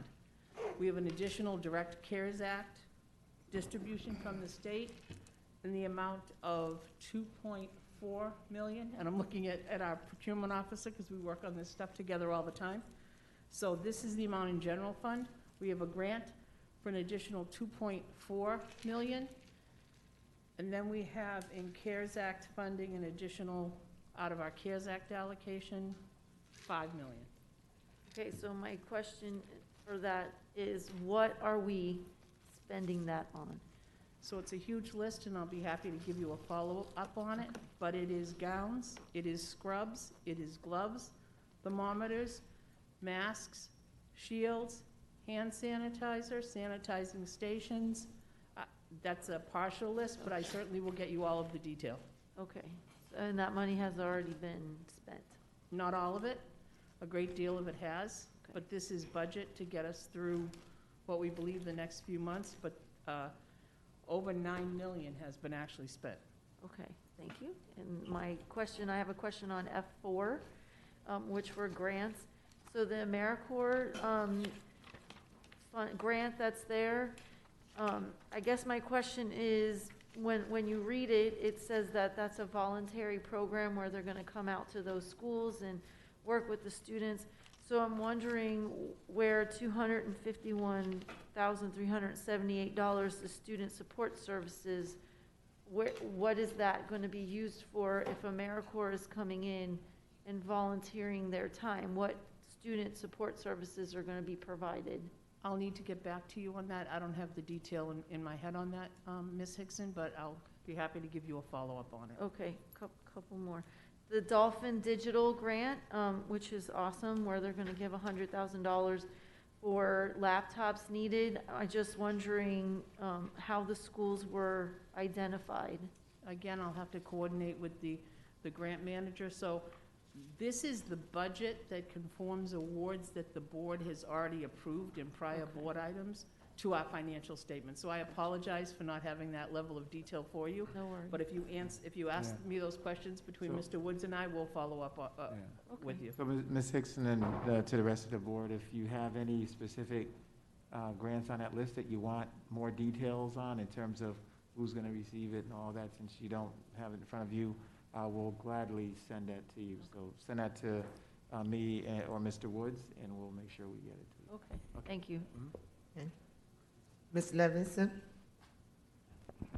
Yes, I wanted to bring something up to Ms. Marte, just on the general fund. It's not in this amendment, but you had mentioned at the workshop, lost track of time, whether it was last week or the week before, about if we didn't get the 8,000 students back last year, how much money it would be, and I think you said the semester instead of the year, so I just want to make sure. You caught me, and thank you for letting me clarify, because I hate to have the wrong information out there. So when Mr. Runcie asked me the cost of the loss of 8,500 students, I gave the amount for half a year, not the full year amount. So I apologize to the board for that. The full impact on an annual basis is $72 million.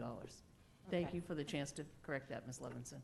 And I think it's important for everyone to know that, because we're held harmless this year, but you can be sure next year that we won't. And so we're talking about a lot of money in the hole if we don't recover all the students. So our expected student enrollment next year is that we'll regain about 1,500 of those students, mostly at the lower grades, and that we will be down 7,000 students from last pre-COVID numbers. Right, so that's going to be about, $55, $60 million. That's correct, ma'am. Okay, thank you. Thank you, Ms. Levinson. Ms. Allardyce? Ms. Marte, I just wanted to, on page Roman numeral 5 of the CAFR is the Marjorie Stoneman Douglas financials information and what it goes to on the top of the page. Thank you. All in favor of item F2, 3, and 4 indicate by saying aye. Aye. Any opposed?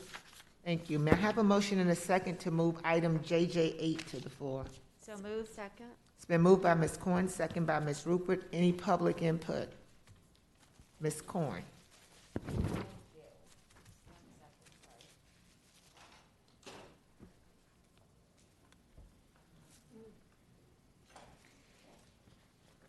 So my only question here is, the basic service fees are associated with the increase to the FLCC for the smart program renovations. What, was this an unknown? Like, just help me understand a little better that specific increase. Hi, Ashley Carpenter with Atkins. Yeah, I'm happy to explain that. So, sorry, I just ran in here, so now I'm out of breath. There were a group of contracts that were let out to architects first, and in that contract, there was language around their fee being tied to what the estimate for construction was. And because on a lot of those projects, the estimate that was in maps for construction was low, then now once the project has been bid out and the board has awarded the contract to the contractor, so we know what that estimate for construction actually is, the architects are able to, they're eligible to come back and get an increase in their basic services. This was something we identified early and we Correct. remedied a while back, is that correct? Yes, Is this correct. the last of these? This is not the last of these. So we've been tracking the contracts that have come forward and haven't, and I want to say there's about 6.2 million that we have executed for amendments and approximately 5.2 million remaining, projected to still come forward. And do we have a handle on where we expect that? This is a 27% increase. There was no cap to that in any of these contracts? No. Okay. Is there any mitigation we can do in terms of going forward, if any of these firms potentially are looking to take on new projects, that we could look to see if there's any way of mitigating what we've agreed to in these contracts? Meaning, going forward, if you want a new contract, this is something we would like you to consider. And I'm not saying like strong arming, I'm saying in consideration for, because these obviously were not, and I understand it's a contract, so we're obligated. My question is, in a partnership manner, is that something that we would be able to consider going forward? So two things to note here. It was just one group of contracts. So obviously this wasn't the same contract that was executed.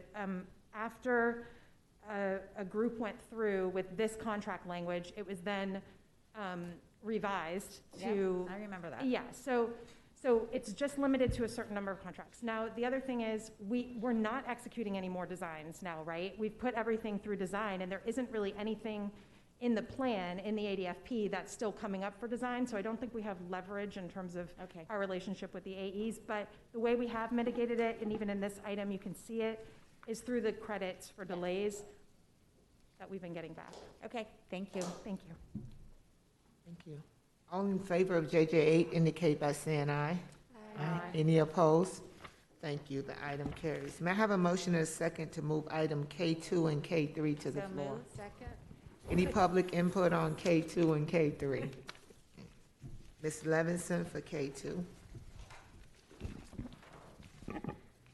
Yes, I know we had a workshop on this item, and I know there was much discussion about increasing this rate. I am particularly bothered by it at this time, with what's going on with the unemployment rate, foreclosures, and like I said, there was a discussion the last time, and we were told that we really needed to raise it to this. If we went to $3 instead of $3.50, how much money are we talking about?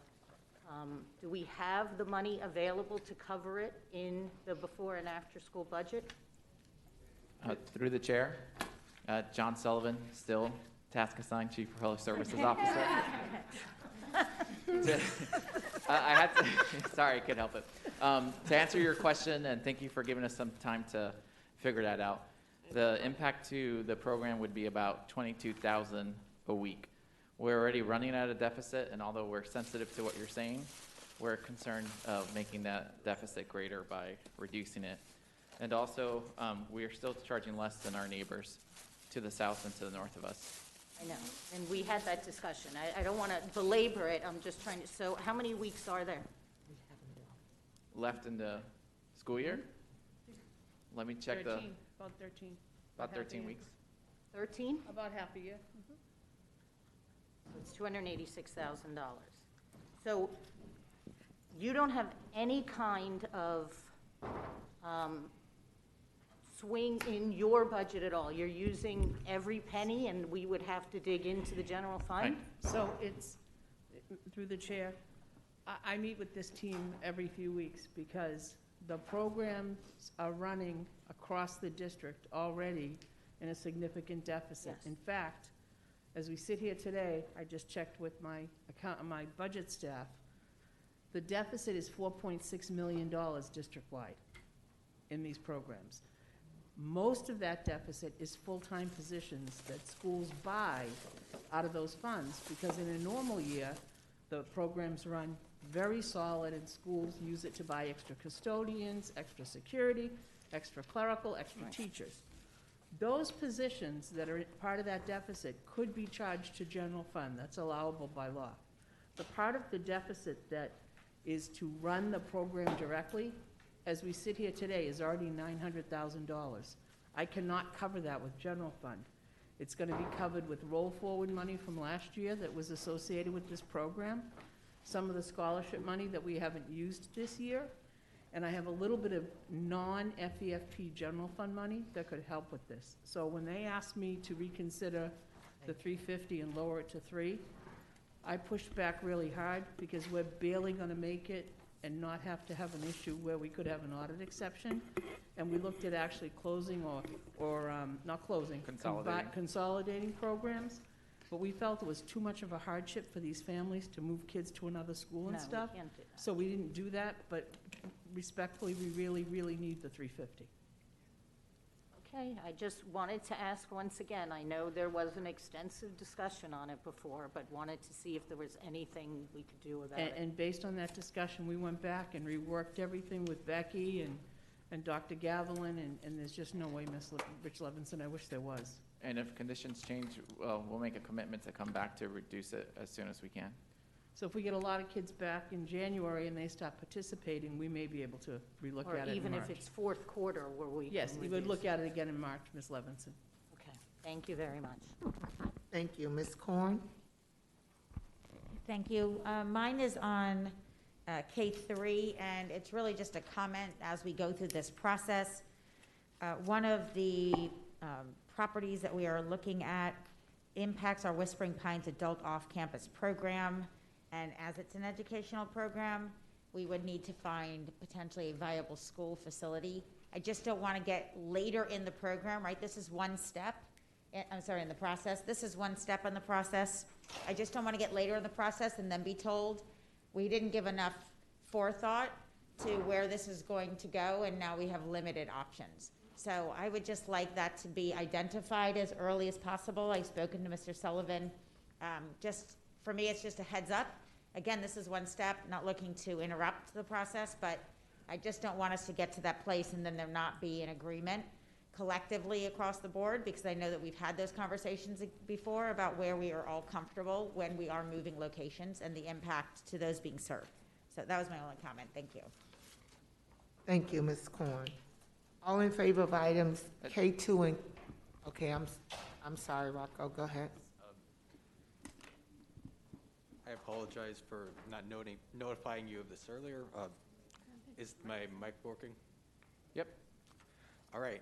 So I wanted to speak on. You don't have a mic. Can we have Rocco's mic, please? Gotta get that out of my mind. All right.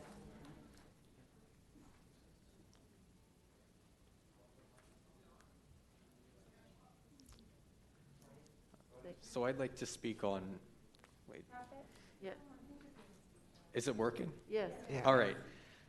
So I'd like to speak on K2 because our aftercare program should be a method of preventing the COVID slide, and just increasing the cost of it would encourage people, would be less encouraging of people to join these aftercare programs. And I've also asked about the budget deficit for related inquiries, and I've been told by staff that the concern of the budget deficit isn't as grave because there's a chance that the stimulus package that comes from the Biden administration may offset this budget deficit. I want this excuse to apply to this program because this is definitely one of the programs that we shouldn't be increasing costs for families for. We should be putting more funding into in order to abide with our mission of preventing the COVID slide and preventing educational losses because of COVID. So I oppose K2. Thank you. All in favor of K2 and K3, please indicate by saying aye. Aye. Any opposed? Thank you. May I have a motion and a second to move item L1 to the floor? Moved.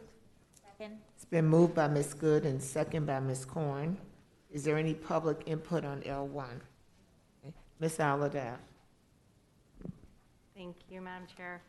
I'd like to separate out from the item the bullet point to establish a victims' compensation fund for victims of the tragedy at Marjorie Stoneman Douglas High School, and I will recuse myself from voting on this bullet point, and then I'd like to vote on the rest of the item. So moved. Okay. Any discussion on separating out that bullet point from the audience? Sorry, I didn't. Ms. Hickson. I don't have it. I would like to also separate out myself and recuse myself from voting on that particular item. Once it's separated out, then you can just, okay. All in favor of that separation indicate by saying aye. Aye. Any opposed? Okay. So now we're gonna go back to L1 as amended with it separated out. Go ahead, Ms. Levinson. Yes, under the FEFP portion, the first bullet, that's already been done in the newest governor's executive order, so I'd like to make a motion to remove that first bullet. So, second. Okay. Any public input on that motion? Can you repeat the bullet you mentioned?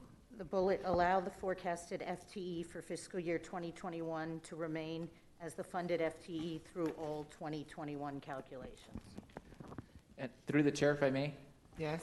I want to thank Ms. Levinson for bringing it to attention, because when last time we brought this, it was a issue that needed to be addressed, but in the executive order, it no longer is valid. So thank you, Ms. Levinson.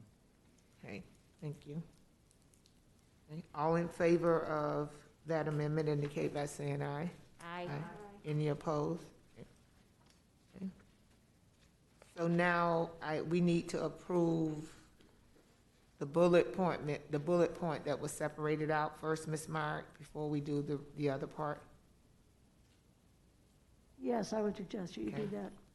Okay. Can I, for a Go ahead. point of order, I'm not sure then how, so this would go up as the approved legislative agenda collectively, but we wouldn't have full support going to the, just, I don't understand what it means by separating it out. The issue is that they have a conflict of interest. No, I understand that, but, So it would go up as the board's approval, okay. but you just have two people that have a conflict that can't vote on it. On the whole thing, though, or No, on on just that one bullet. Okay. So I'm doing that bullet now so they can recuse themselves from that. I understand that. The reason I'm looking for the point of clarification is because when it goes up, it's gonna go up as if the board has Yes. approved it, Yes. but we're gonna have two individuals who are not approving the full agenda. Exactly, So because why would it still, so is it going to appear as if there were two abstentions to the whole packet, or is it going to appear that there were, do you know what I'm saying? I don't think that, I think when it goes to the state, or however you use it, you don't have to indicate that there were two. I understand that, but I'm saying if someone came back and looked at what we're doing today, they're going to see that it was approved as a full agenda by the board. Yes, the it will majority be vote. approved with 2 abstentions. Right, but okay, never mind. If I may, through the chair, when I'm in Tallahassee working on these items that the board has approved and directed me to do so, they never ask what the vote of the, Okay, thank you. if that helps. So all in favor of the bullet to support the Marjorie Stoneman Douglas High School Public Safety Commission recommendation is, that's the correct bullet? Ms. No. Mary? Okay, which one is it? I To lost establish it. a victims' compensation fund for victims of the tragedy at Marjorie Stoneman Douglas High School. Okay, that bullet. All in favor of that bullet indicate by saying aye. Aye. Any opposed? And then we have 2 abstentions for the record. Okay. All in favor of the rest of the items with the amendment that Ms. Levinson made indicate by saying aye. Aye. Any opposed? Thank you. Item carries. I have a motion and a second on item 03. So moved. Second. It's been moved by Ms. Corn, second by Ms. Rupert. Any public input on 03? Ms. Allardyce. How was it decided who will be first to receive the cameras and how many cameras will they receive?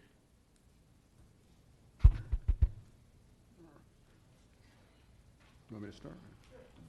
Yeah, good evening, Phil Dunn, Chief Information Officer. Through the chair, we are looking to deploy approximately 2,000 cameras at 90 schools this year, and I will defer to Chief Katz on the methodology, although I know it is informed by the FSSAT. Can you hear me? Can you hear me? Okay. Yeah, so we did use the SSRAs that were done for the individual schools to do the first informing, and then we're actually doing risk assessments at the schools and sending security staff out to talk to principals, gather data. We're combining that with some other data points to make those determinations. And just to clarify, you said 2,000 cameras? 2,000 additional cameras. Thank you. This is largely based on the E-rate ability for us to put additional cameras. The district has to fund the cameras, but the E-rate, the cabling is covered under that E-rate funding. And I apologize for my acronym fatigue. I said the wrong acronym earlier. Thanks. Oh, I'm sorry. It's really hard to hear, especially you, Mr. Dunn, with the mask on. Apologies, just apologizing for the wrong acronym earlier. There you go. Okay. SSRA, Thank you. sorry. Thank you. Thank you. Done, Ms. Allardyce? Okay, thank you. All in favor of 03 indicate by saying aye. Aye. Any opposed? Thank you. May I have a motion and a second on items 002, 003, and 005? I guess I should say 002, 004, 005. It's been moved by Ms. Good, second by Ms. Allardyce. Ms. Leonardi? Sorry. Can staff provide some background on this item? Because I understand, it's my understanding that these services were done in-house historically, and now we are, this proposal is to outsource these services for 002, the school choice management system. The other box.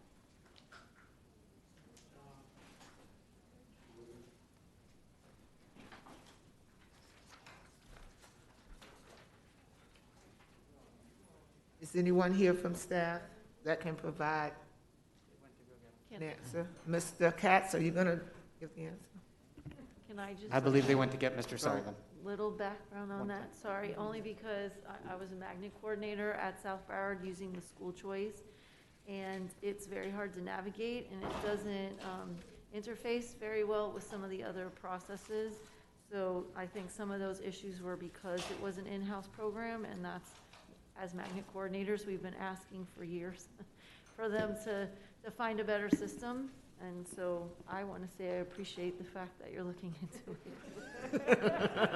Now that you're not there anymore. Thank you, Ms. Hickson. Thank you.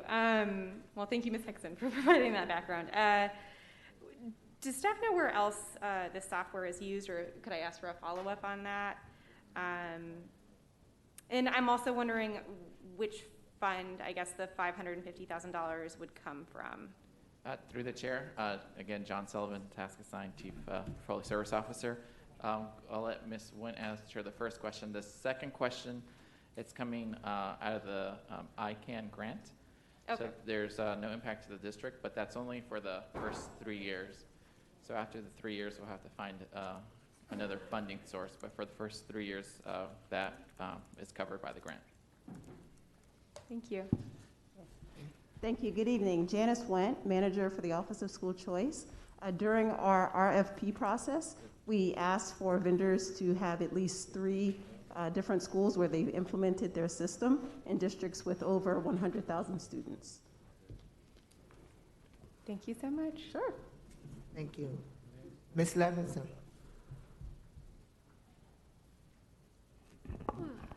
Yes.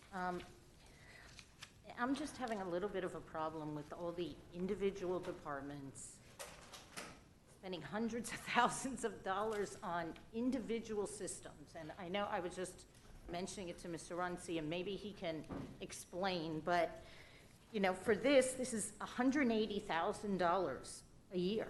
This is a department in our system.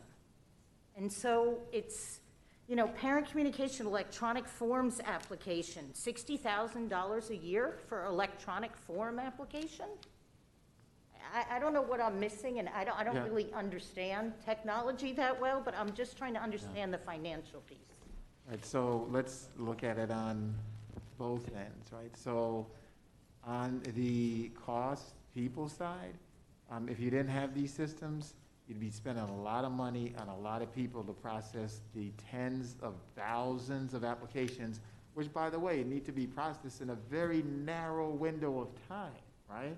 I mean, just look how long it takes to actually even get through accommodations, much less these things. So that would be a huge challenge for us to do that. The other piece of it is that the more opportunities that we create and more specialized programs that we have in this district, we need systems to run that. We're not going to find one solution that's going to run everything. The only thing that we kind of have that unifies everything is the backbone student information system that they all feed off. So there's some unifying systems, but this is a special, unique need, and that's why there's a product in the marketplace. What we're using is what other districts are using to manage what can become an unwieldy, unmanageable process. And if you want to see parents get angered and upset, we put ourselves in a position not be able to process and do this efficiently, it becomes problematic. So the choice is we automate and be as efficient as we can, or we figure out how to go hire a bunch of people, and I wouldn't even do that because we could never be as efficient processing paper forms all over the place. It just wouldn't work. I get your concern, but doing it any other way would cost a lot more, and the results would not be the same. Okay, thank you. Thank you. I have Ms. Hickson on 005. Yes, thank you. So I want to first start off by saying that I think that the program that we have, the Courageous Conversations, is a great program. I have the textbook here. Lots of people who have taken the course, both in person and online. My question just really is, the money seems to be just for training staff, and just based on conversations I've had and being in the school recently, I don't see it following through and impacting the students. It really is about professional development for our staff, which is important, but my question is, how do we move that and trickle it down to impact our students? Because $600,000 is a lot of money, and it's great that people are improving themselves, but I want it to also impact and improve how we interact with our students. Antoine Hickman, Chief Student Support Initiatives and Recovery. So Ms. Hickson, very good questions, and thanks for bringing that to our attention. It is very true that this is a training for for staff. It is a training for professional development for employees. And the overall benefit is that it gives the employees the opportunity to be able to engage in difficult conversations that they may not have been able to engage in before with not only their peers, but with their students. The feedback we're getting from the teachers is that by going through these trainings, and when it comes to the instruction that has changed, the curriculum, where we've embedded some of the conversations, that it makes it it has them more comfortable being able to provide that. Now, in terms of data, I will ask I'm David Watkins, Director of, excuse me, sir? Yeah, so Okay, what sorry. I think Ms. Hickson's definitely aware of the benefits to the staff, which is why we have it. That's why many districts use it. And in this day and age we're in, the benefits are even more relevant and more pronounced. The need for, and by the way, I would say that you're doing any of this work, you actually do want to start with your staff and your adults, because they help set the tone for the school climate itself. But the students, they do need this. I've had students write to me about the need for having conversations in their classrooms to be able to cover these topics. You know, they say, look, I had a good education going through Broward schools, but I wish I would have had some more exposure to this. So to your point, we do want to do that. I know that Mr. Watkins and his team have a number of initiatives that we have across the district. I had a conversation nationally with a bunch of folks about what we're doing to try to get some ideas, and in the course of that conversation, it occurred to me that what we need to do is to develop a framework and a strategy that integrates the work that Dr. Hickman and Mr. Watkins are doing in this space with our academic and curriculum folks, so that there's alignment and it's not like there's separate one-off initiatives that are connected with clubs and so on in schools. And so that's what we'll work on this second half of the year. Hopefully get that done by the end of the school year, to provide some tighter integration of these different kind of experiences. But maybe Mr. Watkins can identify some of the things that we're doing with students in this district around this topic. Well, Mr. Watkins is approaching, Ms. Hickson has shared a concern with data, so Mr. Watkins is going to share some data points, maybe related to the school improvement plans and how these things are embedded into our curriculum. David Watkins, Director of Equity and Diversity. Thank you for asking the question. And one of the things that I want to also just emphasize is that the great work that the board has led in our school system is aligned with our policy around our diversity policy and around our required instruction policy. And so remember, we try to align the work around our state statutes. And one of them is our statute regarding required instruction 1003.42, and where we've infused our required instruction around African American history and infusing it into all subject and content areas throughout the year, as well as our women's studies, our Hispanic heritage, and our Holocaust education as examples of making sure that by taking the course and understanding that they're going to address historical issues and race will come up, that those teachers have a level of comfort and understanding and how to allow children to lead those conversations, and they facilitate. And one of the ways that course does that is by having protocols, and I'm wearing a badge that gives an example of 4 agreements and 6 conditions that gives teachers the safety of having the ability to engage those important conversations. And so, this is a teacher-led initiative, of course, and part of their work was to find resources and tools that would allow them to connect, engage, and support children as they were experiencing what's happening in our country and what they experience when they go into their textbooks and learn. One of the things that's come out of our Department of Education is the Ochoa voting massacre. And that's been passed by the governor as an order where that's a required instruction. And so that is going to be a conversation around the racial history in Florida. And so by having a course like Courageous Conversations, it would allow those teachers to engage in these types of conversations. And so subsequently to some of this work, we do have a number of school-based initiatives that we have done and continue to do. And a few of them, I just will name a couple of them. The Brace Cadets, which Raffaello's department leads. However, that is an initiative that comes out of this work. Our speech and debate initiatives, and it wasn't just increasing speech and debate, but it was attracting children who typically didn't have that experience and engaging them in those critical conversations that included issues around race and culture and class and whatnot. And so our mentoring programs that we've scaled up and embedding some of this work into our mentoring program. So those are some examples of some of the work that we're doing to engage. And there's a lot more things that we are going to continue to do and take advisement from the board and from our superintendent and how we can continue to improve the work. Thank you. I just want to be sure that we're also, that it's impacting our students, that we're making sure we, especially in the times that we have today. Yeah, and again, there needs to be a lot more of that. There isn't enough that's going down to the student level, I believe. So I know we have an initiative, for example, there's so many of them. One I know that we call Dismantling Racism Initiative, which is in 31, I mean, it's almost every high school that we have.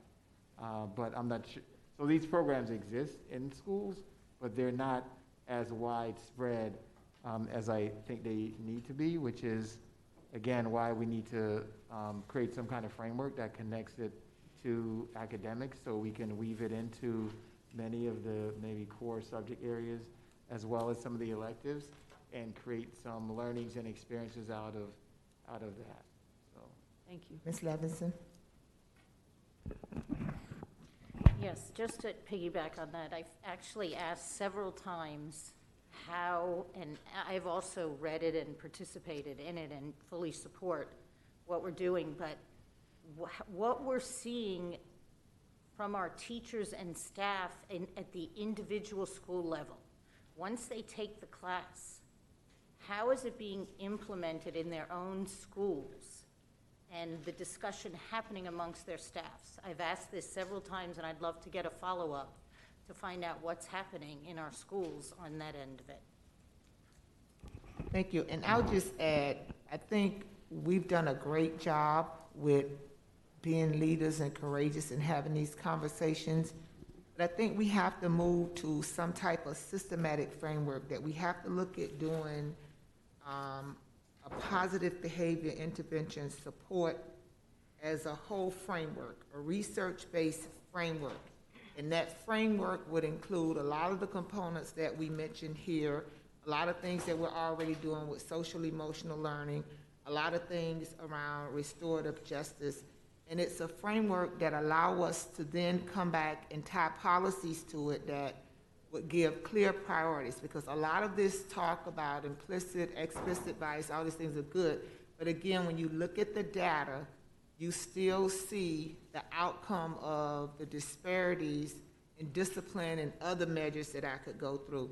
So when you talk about positive behavior intervention supports, there are some key things that go along with it that I think we have to move to the next level in doing that, and that's actually putting systems in place that's going to facilitate the information that you're learning, not only being ingrained in curriculum, as Mr. Watkins mentioned, some of the things that culturally responsive practices. So there's these different tiers that need to happen. But right now, I feel like we have them fractured, and we're working them, but we have not come to have a discussion about a framework that put them in line together to put so staff is kind of doing it and they're responding, but we have not laid out a clear way to move it forward and to address it. Because as we talk about equity, equity is great because it equals equal opportunities. But what I hear us saying is we want to move to a place where we have equal outcomes, which is very different. That's where the implementation and the practice come into place.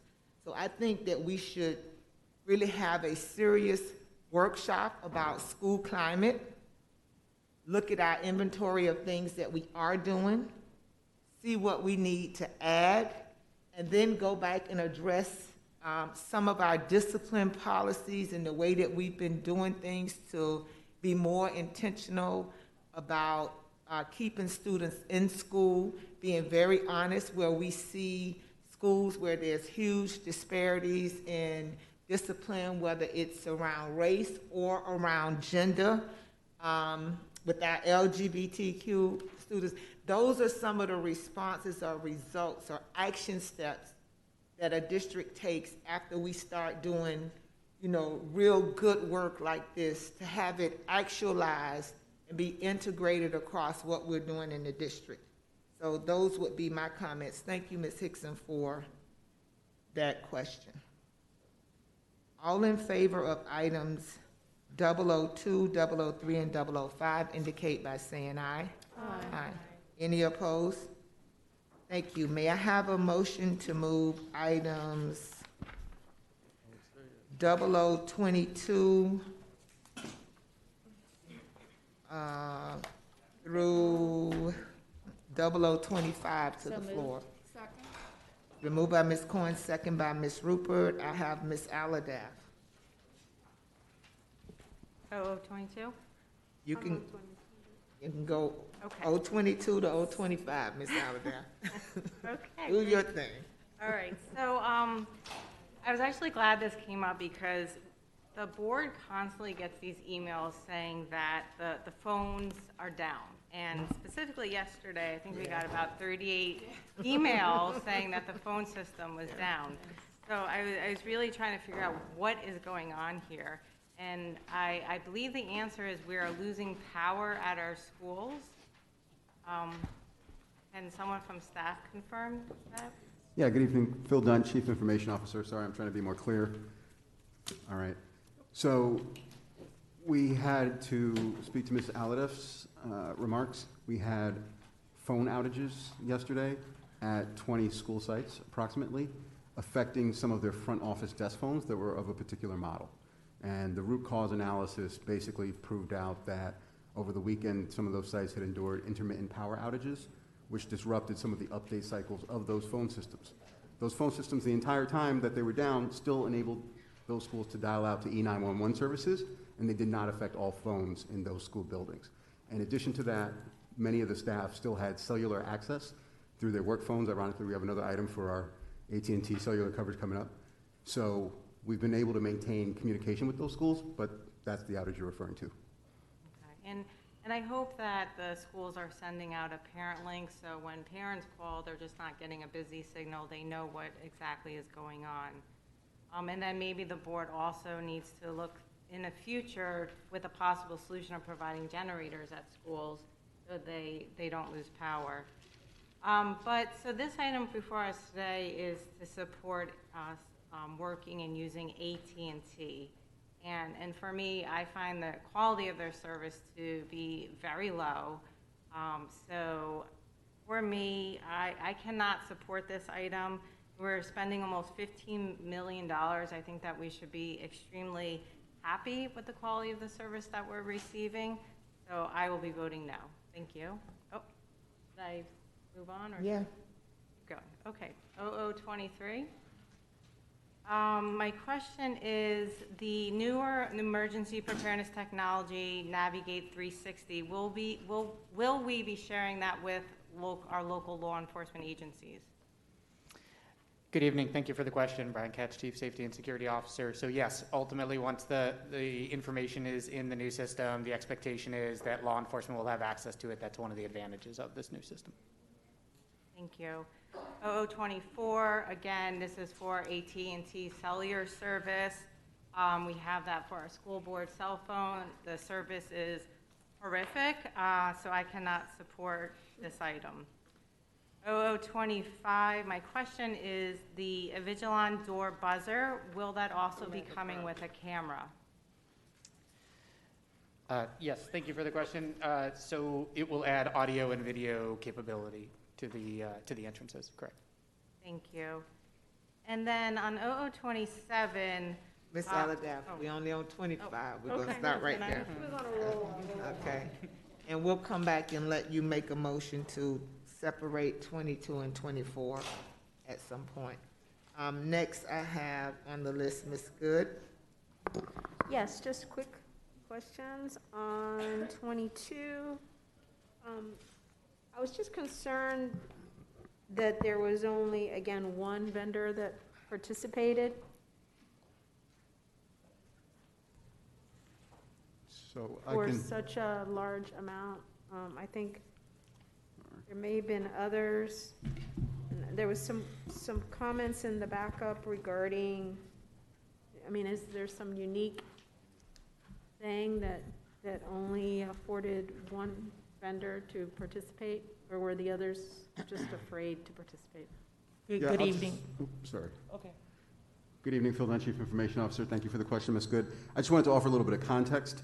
This item is about paying the phone bill, and Ma Bell in the southern region pretty much dominates, so that market dynamic might have something to do with why a size of business this large might have kind of had other participants shy away and just cede the ground to AT&T. But go ahead, Ms. Coker. So, good evening, Mary Coker, Director of Procurement and Warehousing. Wait, you made some comment that this is paying a bill, but this is not paying a bill, this is an RFP. This is an RFP for equipment for voice over IP. Right, so it's not just we're paying a phone bill. This is the actual equipment itself, the phone, where we moved from, I don't know how to say that, Tadiran? Tadaran.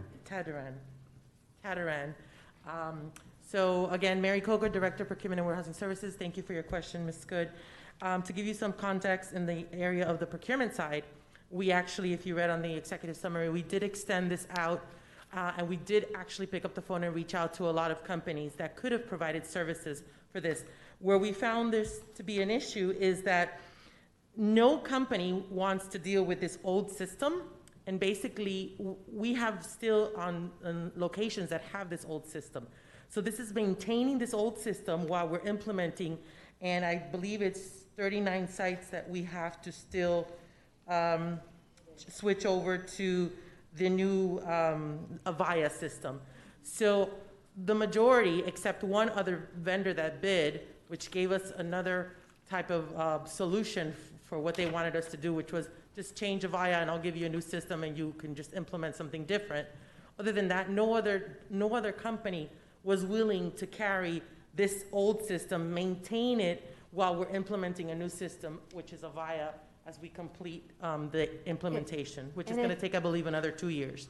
I appreciate that. So, and to replace the old system so it's compatible with everything else, is it, I mean, are we paying so much more because we still have an old system? I mean, this bid is for over almost $15 million. So I'm not, I know that maybe you couldn't answer that, or maybe Mr. Dunn can answer that. So at a certain point, I guess what I'm trying to say is, is it cost effective? Should we continue to be investing in the old system? Should we invest those dollars into a new system? So Phil Dunn, Chief Information Officer, that's a great question. And when I earlier said paying the bill, this is the system plus a service provision over it for the over 250 sites of phones that we already have installed. So we could, for example, make a major investment in replacing the entire system of literally thousands of phones and headsets all at once. The last time the district undertook such an initiative, it took over 10 years to complete that project. So it begs the question, given all that we're doing organizationally, while we can walk and chew gum, that's probably too much risk for us to take on at this point in time.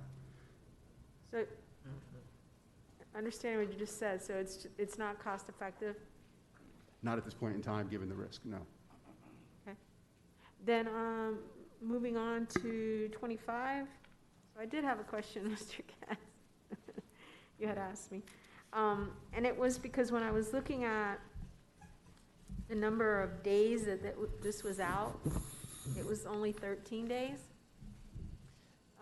This is the RFP that had gone out with that typo the first time. We came back to the board and told you that we had to repost it because there hadn't been a statutory sentence included in it. So it went out for a very short period of time because we already knew who the bidders were. It was just them resubmitting under the new RFP. I'm sorry. I have a really hard time understanding your first part of your response. So So it went out for a short period of time because it So- initially went out? Yeah, you all voted an item down a few meetings ago. I'm sorry. You all voted an item down a few meetings ago because it was caught by procurement that there was an item that needed to be included in the RFP. Okay. We went back, we put it out for a short period of time, so with that item included in it. So we're comfortable that we got the same people bid on it that bid on it the first time around. Maybe I'm not understanding. So was it out beyond 13 days? Yeah, so the earlier one was out for a much longer Okay, period of got it. time. I missed that The part. issue was, I think we were missing like the minority and women-owned business So line, it and so was, it just went back in up. totality, it was out beyond 13 Correct. days? It was out beyond 30 days, actually. Oh, okay. Over Good. 30 days. All right, thank you. Thank you, Madam Chair. Thank you, Ms. Levinson. Yes. This was a bit confusing because there were 3 items here that were part of the previous $81 million bid.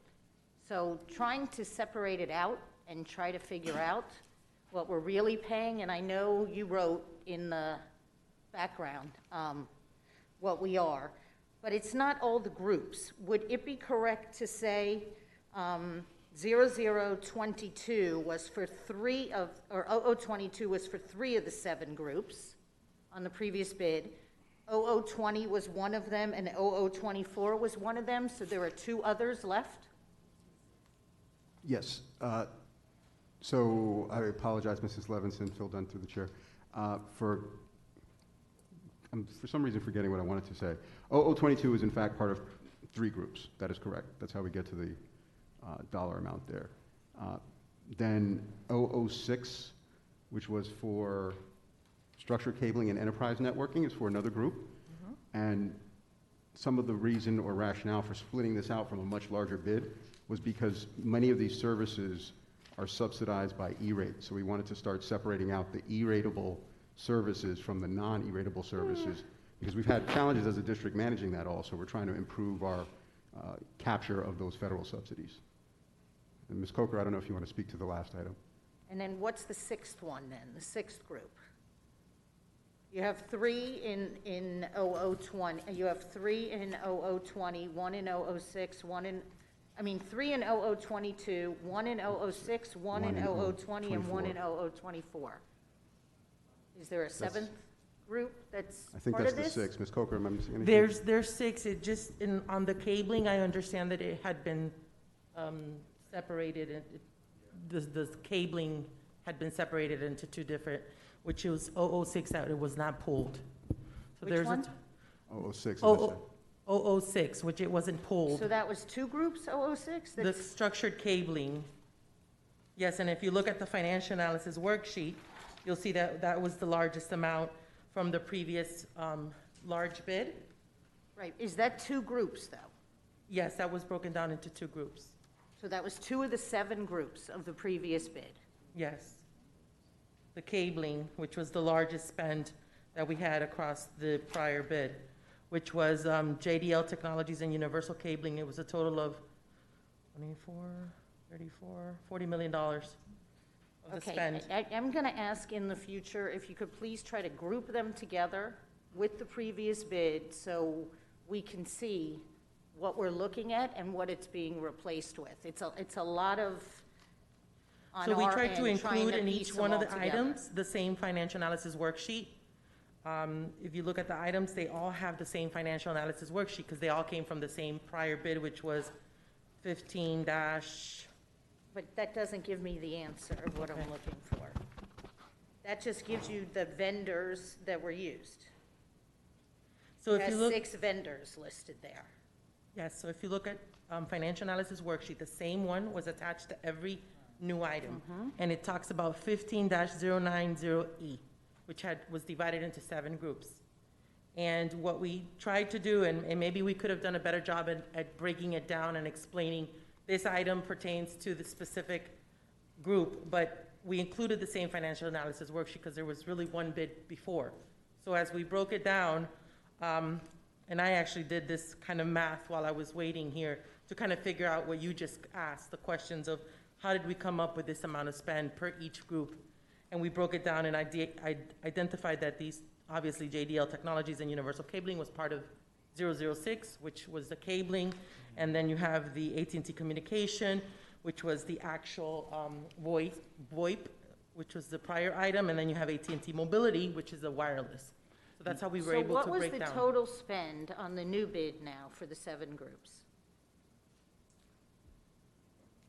So I understand it's going to, I don't have that number in front of me, but I understand that it's going to be less, correct?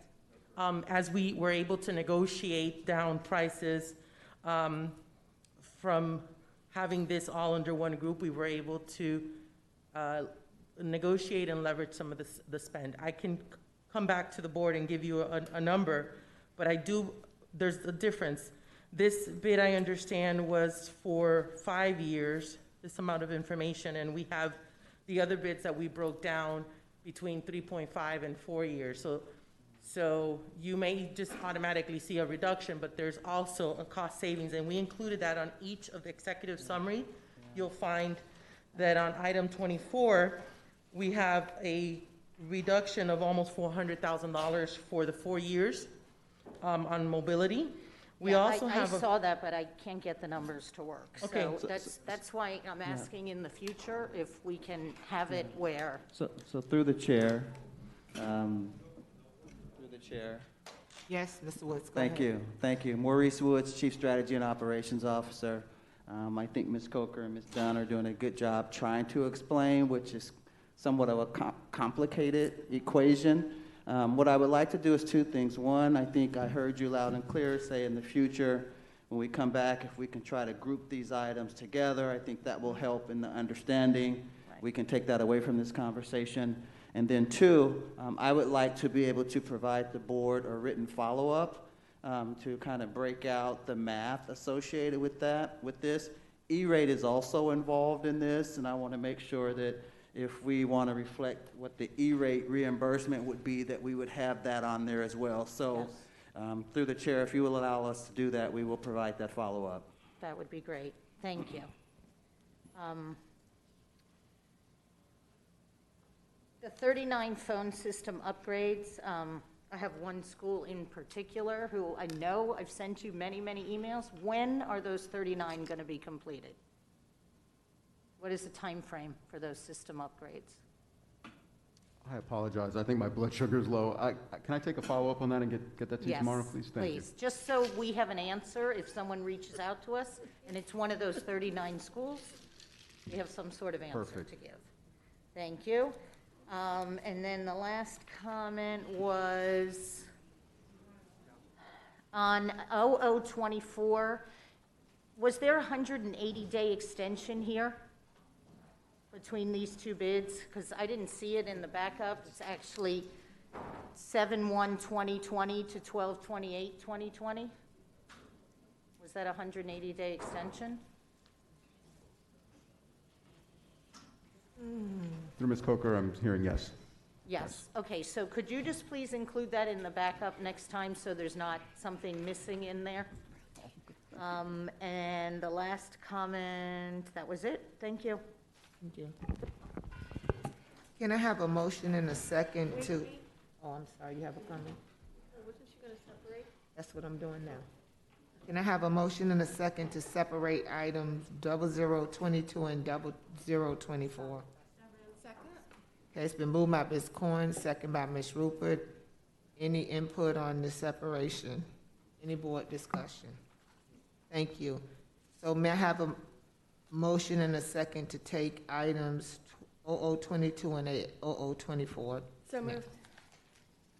It's been moved by Ms. Rupert, second by Ms. Corn. All in favor of 0022 and 0024 indicate by saying aye. Aye. Any opposed? No. Motion carries. May I have a motion and a second now on 0023 and 0025? So second. Been moved by Ms. Good, second by Ms. Rupert. All in favor of 0022 and 0025 indicate by saying aye. Aye. Any opposed? Thank you. May I have a motion to move items 0026 through 0028 to the floor? Second? Been moved by Ms. Good, second by Ms. Rupert. Any public input on 0026 to 0028? Okay. Ms. Levinson. Thank you. 0026, I just want to make sure that we submit the request for payment to the county by December 31st. It's very clear in there that we will have to foot the bill if we do not. So through the chair, we submitted a bill this week for year-to-date to make sure we got that in. And I've got confirmation that the actual bill submittal date is January 8th. The period ended December 31st, and staff's prepared to do that. It says in here it must be submitted by the 31st, everything through the 30th in the contract. We'll make sure that happens if that's the case. And I do know for a fact that the county's deadline is December 31st. So. I bet you do. And then 0028, page 11, I'd like to know why the operational efficiency KPIs 2024 target has a not applicable.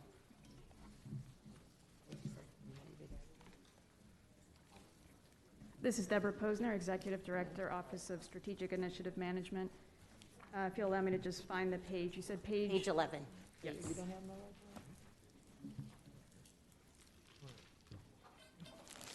Right.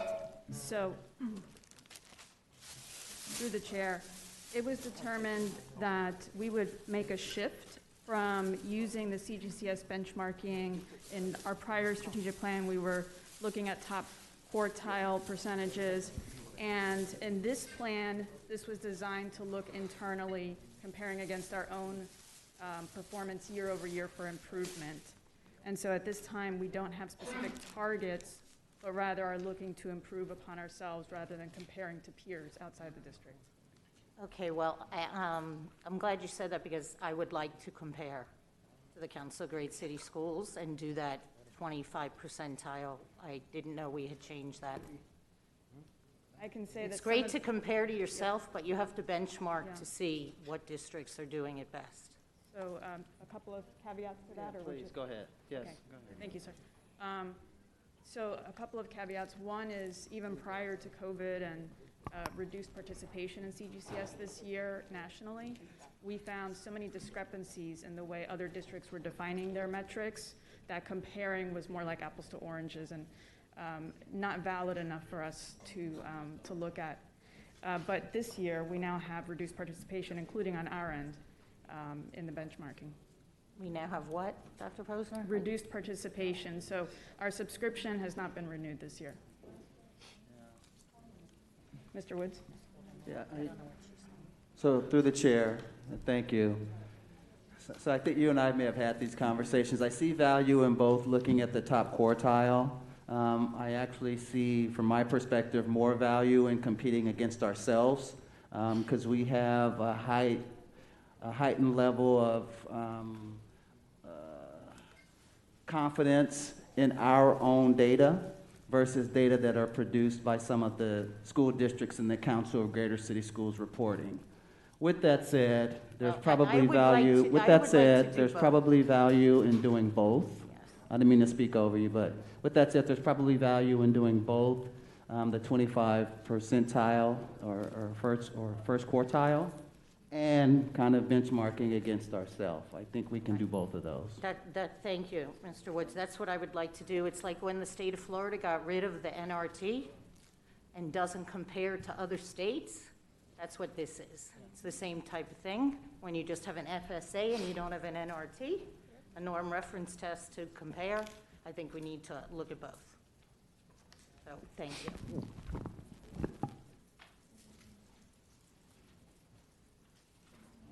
Ms. Allardyce? Oh, sorry. Oh, she's not there. Ms. Corn, go ahead.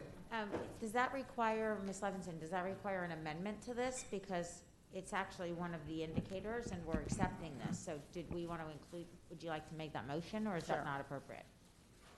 I'll make a motion then that we compare to ourselves and the top quartile of the Council of Great City Schools.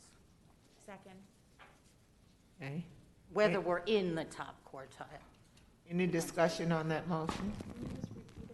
One more time, please. Repeat it, please, Ms. Levinson. That for the operational efficiency KPIs, that we would compare year over year to our metrics, as well as where we are in relation to the top 25% of districts in the Council of Great City Schools. And it was second by Ms. Corn. Yes. Any board discussion? All in favor of that amendment indicate by saying aye. Aye. Any opposed? Thank you. Ms. Alladap. We're still on items, you had pulled 0027, yes.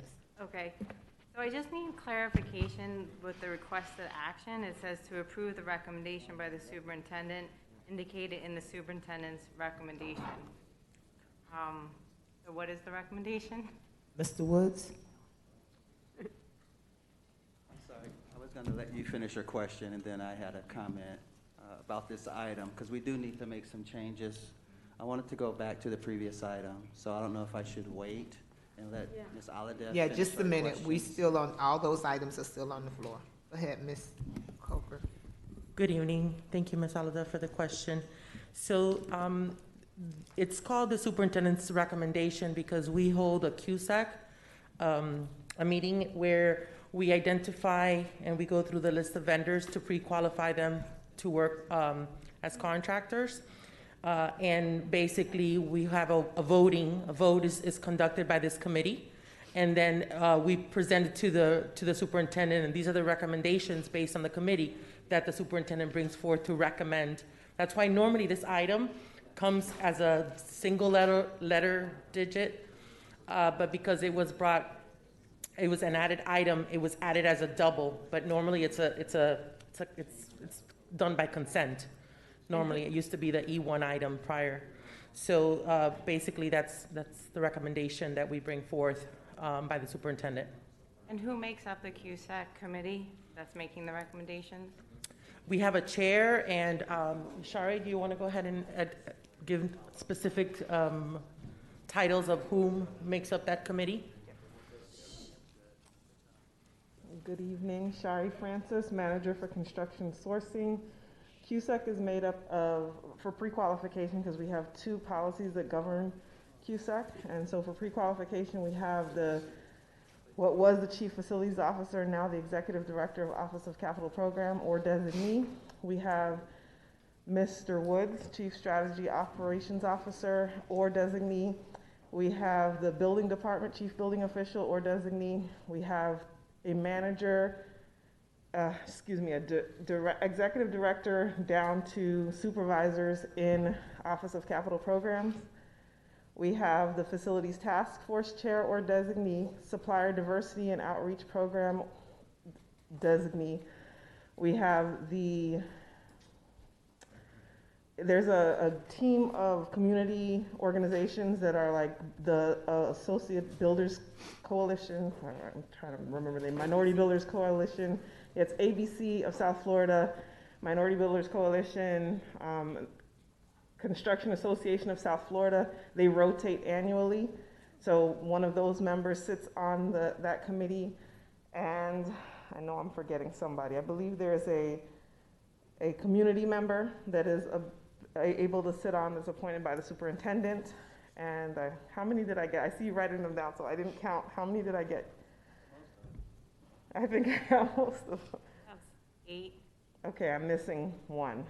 There are 9 of them. It's policy 7003, right? Yes. 7003 and 7003.1 are the QSEC policies. I know I'm missing one, and it's an internal department, I believe, that I'm missing, because I named all of the external seats. Finance? It's not finance. Thank you. Sorry, thank you. Thank you. Okay. All in favor of, Mr. Woods, I'm sorry, you still have your comment? Yeah, I'm going to defer to Dr. Posner to make a recommendation on the strategic plan item.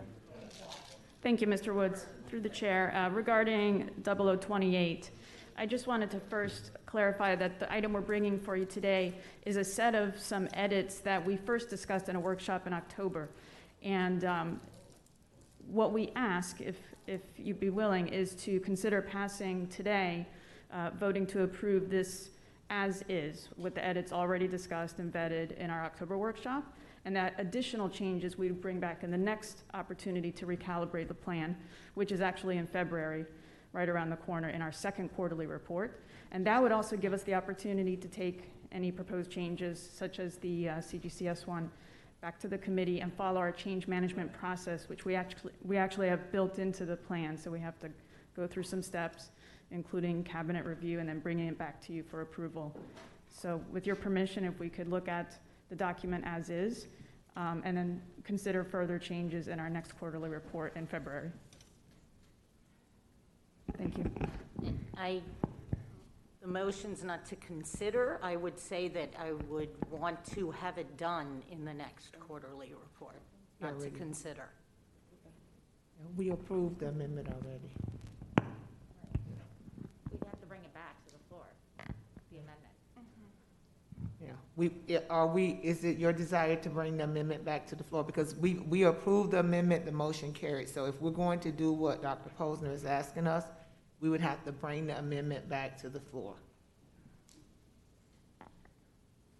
Well, I don't know, what is the will of the board on it? I mean, I'm fine with just saying the next time. That's fine. But I don't want to get into a discussion whether it's reviewed by cabinet and decided whether we're going to do it and then comes back to us. I want to Ms. make a Coyne? motion as a board to have that in the next report. Ms. Coyne, you're recognized. So I think just so it's clean, we probably would need to remove the amendment and then just accept the item with the understanding that that's in discussion.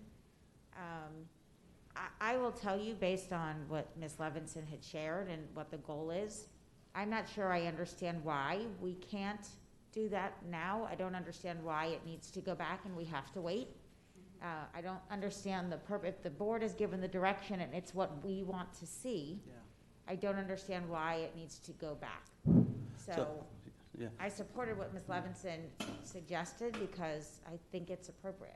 So through the chair, one of the things is that the document itself would need to be modified and updated to include those first quartile metrics. So the document itself will have to be changed. So I don't know how we do that real time so that the document that we are voting through reflects those changes. If we approve it as is, when we come back to the next workshop, the next quarterly workshop, we can include those new metrics in the document, and when that document is improved, it will reflect those new metrics. Does that help a little bit? I guess that's fine.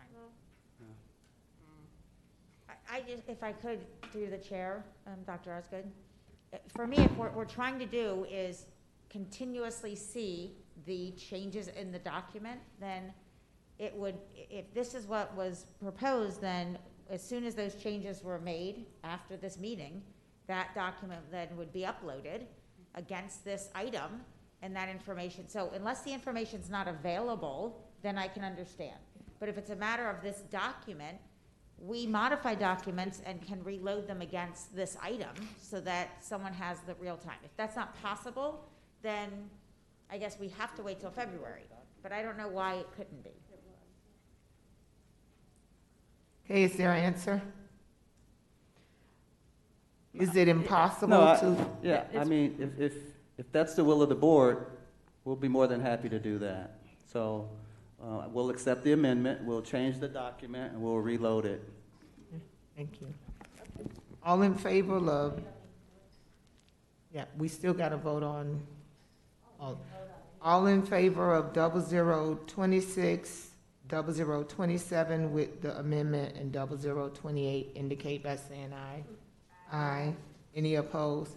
Thank you. May I have a motion on items double P1, double P2, double P4, and double P5? Second. It's been moved by Ms. Coyne, second by Ms. Good. Any public input on those items? Any board input on those items? All in favor of double, okay, Ms. Coyne? Sorry, I had one I'm on PP1. I did have one comment, and I apologize. I just wanted to know, on page 4, and again, I apologize, I meant to pull this before. On page 4, when we talk about the every 5 years, I was just looking to see, we had this conversation at the board workshop when we talked about it, but every 5 years, the district is supposed to review. I think it's on page 4. We're supposed to review again the background, and I was just wondering, what were we going to put in place? What system were we going to have in place that we would be reconducting those background? I'm sorry, it's on page 4 under rescreening. How are we going to, I guess, implement this part of the policy? And I don't need an answer right now. I just would like to know it's been contemplated and something is then put in place so this doesn't get missed. And through the chair, Brian Katz, Chief Safety and Security Officer, the significant discussion at the workshop was about the 5 years versus 3-year conversation. So I did want to update the board and say that we did do that research. We did look at the surrounding districts of our size, and they were all at 5 years, not at 3 years. We also did identify what the cost implications of moving to 3 years would be. I don't know whether the board wants to have that discussion, but it was significant. But we have the systems in place to be able to do the 5-year updates. Okay, so it's something then that's already in a system? It isn't something that someone's manually doing? It is not manually done. Okay, no. thank you. Thank you. All in favor of items PP1, PP2, PP4, and PP5 indicate by saying aye. Aye. Any opposed? Thank you. May I have a motion and a second on item PP3? So moved. Second. Been moved by Ms. Cohen, second by Ms. Rupert. Any public input on PP3? Ms. Rupert. Sorry.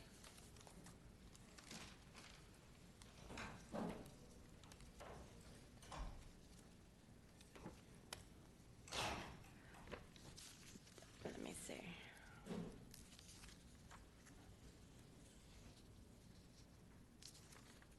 I remember I had a few questions when this came up in workshop about the right to deny aspect. Ms. Myrick, is this our usual one that we always say we have a right to, deny any person to volunteer sole and exclusive discretion, kind of normal language? Yes, I mean, nobody has a right to volunteer, so we have the right to deny anybody to volunteer once they have been given the authority to, once they come in and volunteer. If something else happens, then we can disqualify them. Okay. And then the only thing, and I'm not quite sure if it actually pertains to this or maybe PP1 or so, the gentleman who came to speak at the meeting about, really, for me, I think he wanted a reconsideration. In this particular policy, it has that, the reconsideration for accuracy, disqualifying, and non-disqualifying. Is there any way where they know how to do that? When they're denied, I'm not sure if it's something that they get a phone call about, or they just get something in the mail and it says, I'm not, unfortunately, you're not approved to be volunteering. I don't know how that goes. I guess Mr. Katz would know, or somebody else who knows about. I'm sorry, can you repeat the question, Ms. Rupert? Yes, I don't want to make the meeting longer than it already is here, but how does a person get the reconsideration that they feel that they need to? It talks about requesting it, but it doesn't really have any information on how to do so. And when they get denied, is it a letter that arrives to their house, or do they get a phone call? So, is Mr. Chandler still here? Email. It's an email. Okay. And then I would also, I'm sorry, and so under disqualifying offenses, again, one of the things that comes out of this policy is there really isn't an appeal. If you have a disqualifying offense, there is no appeal. That is part of this process. Okay, but when they receive the email, I'm sure that it gives them an opportunity to get another looky-loo. Another looky-loo. Don't they get a right? They have the right. I'm tired. It's like reverting to, Yeah, so again, under the accuracy component, if you were to say this is inaccurate, you're allowed to have it re-reviewed, but if you say, I have been denied for a disqualifying event, or offense, and I did that disqualifying offense, there really is no re-review. Okay. Yeah. All right, I'll actually follow up with you another time. Okay. So, I appreciate it, thank you. Thank you, Madam Chair, that's it. Thank you. Any other comments on PP3? All in favor of PP3 indicate by saying aye. Aye. Any opposed? Thank you. Item passes. May I have a motion and a second on item PP6? So moved. Second? It's been moved by Ms. Corn, second by Ms. Rupert. Any public input? Ms. Hickson. I just have a quick question because I understand that you discussed this at length before I got here. So the policy says that students will have to wear a face covering while playing an instrument. So I'm trying to visualize that and wonder how that will happen. And in discussion with Mr. Moquin and Mr. Neesmith, they said that there is apparently a special face mask. So my question is, will we be providing that special face mask to the students? Yes, we've already purchased them. Okay, perfect, thank you. Thank you. Ms. Horn. Thank you. I shared my comments regarding on page 5, the strenuous physical activity provision specifically, and I don't agree with this. This is not what is implemented in other districts. It's not implemented if you go to any gym. It's not implemented in places where you are indoors with strenuous physical activity. And imagine how difficult it is right now for us to be just having a conversation. Someone walked in quickly to the room and was out of breath behind a mask. But we're supposed to be doing strenuous physical activity in it doesn't make sense. It's not, it isn't a safe, it's not safe for your health to do that either. So I don't agree with it. I don't want to get into a long discussion because we did already have it and I shared it, but I won't be able to support this based on that. Thank you. Tell us again where you are, Ms. Coyne. Sure, on page 5, under little, this is D, Okay. letter, little I3. There's a similar, Madam Chair, there's a similar paragraph on page 3, 3 little I for students, Right. page 4 little I for employees, and what Mrs. Corn just spoke about was for visitors. The issue that was the discussion, I thought, at the board meeting, at the workshop, was this is for outside. And it says that should not be required. Ms. Corn. Okay, so On the student I'm one, it looking says they're under- not required for outside. For all of them, it says they're not required if it's outside. correct, and it says participating in indoor physical activities are required to wear a face covering, including weight rooms and physical education classes. Yes. That's what I'm saying. I Okay, don't agree. okay, I Thank just, you. Hey, Mr. Rancy? No, so, Ms. Corn, I think there's a way to, dive into it. So if you're just using weight room facilities, you're doing that, I think you could do that with the mask. The problem is when you're doing serious cardio-related items, it becomes a challenge. Most of the weight room activities are the weight room, unless you're, so I don't know if we can make a distinction between that, because it does make a difference. So I appreciate that. I will tell you, our football players who are in the weight room doing benching will tell you that's a very strenuous activity, that having this mask on keeps them from being able to do that physical activity for me, even in a safe place. I go to the gym all the time, and watching people who are trying to do it with masks on is very challenging. And in some cases, I've seen people who have passed out because of their exertion. So just because you're laying on a bench doesn't mean you're not pushing yourself. And there are many other activities in basketball and volleyball and so forth that are indoors. You're running. No, I know, Again, those are I get That's not I part get of excited enough just talking, and I'm like out of breath. So, May- but I don't want to extend. I know my colleagues don't agree. I'm just sharing why I'm not supporting it. That's the only. Just my to only be concern. clear, for competitions, both practice and competition indoors, they don't have to wear it. That is little I for students actively participating in practice or competition for extracurricular activities. They do not have to wear a face mask. Ms. Levinson. I was just going to say, we had the discussion about basketball, but they can't wear it when they're playing basketball and running up and down the court. But I will say that, you know, I have 2 sons that wear surgical masks to the gym every day to lift weights. I mean, there are people throughout the gyms who are wearing not the heavy ones, they're wearing the surgical masks. And I do believe that we are spreading it indoors if we are allowing that to happen in small weight rooms like that. I don't know how we can talk about opening up our schools and continue to do that. I agree with you, Ms. Korn, about the basketball. I'm not comfortable. I'm not sure. I don't even think we should be doing that at this point. But I know most of the people don't agree with me, so I've let that go. But I don't think you can wear the mask when you're running up and down the court for basketball. So that's included in extracurricular activities, correct? Yes. Ms. Goin? If I'm a coach or even a principal and I see 3 and 4, I don't know which one I'm to follow, because actively participating in practice or competition, but right above it, students participating in indoor physical activities are required to wear. A physical activity is under the definition of strenuous physical activity. So how do I define between a strenuous physical activity in which I have to wear a mask, and right below it, activities in practice or competition?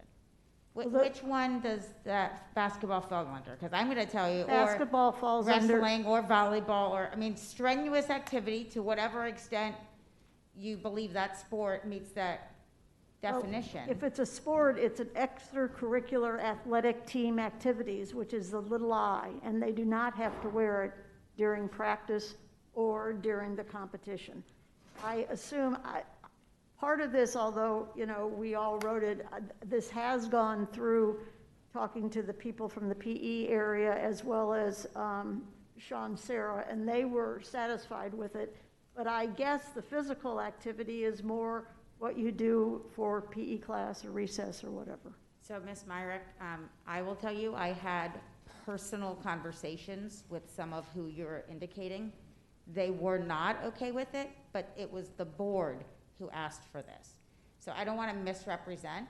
Well, what I had a some people are conversation comfortable after the last board meeting, and I directly asked them, and they said that this is what was going on in the 3 districts, and so they were fine with it. If that's not accurate, then I apologize. I'm just gonna say, being the beast in the paint 3, 4, and 5 that I am, if I was playing basketball right now, I would definitely have on a mask. There's no way you would get me out on the court with a crowd of people in COVID and not have on a mask. I'm just saying, as a basketball player. All in favor of PP6 indicate by saying aye. Aye. Any opposed? No. Motion carries.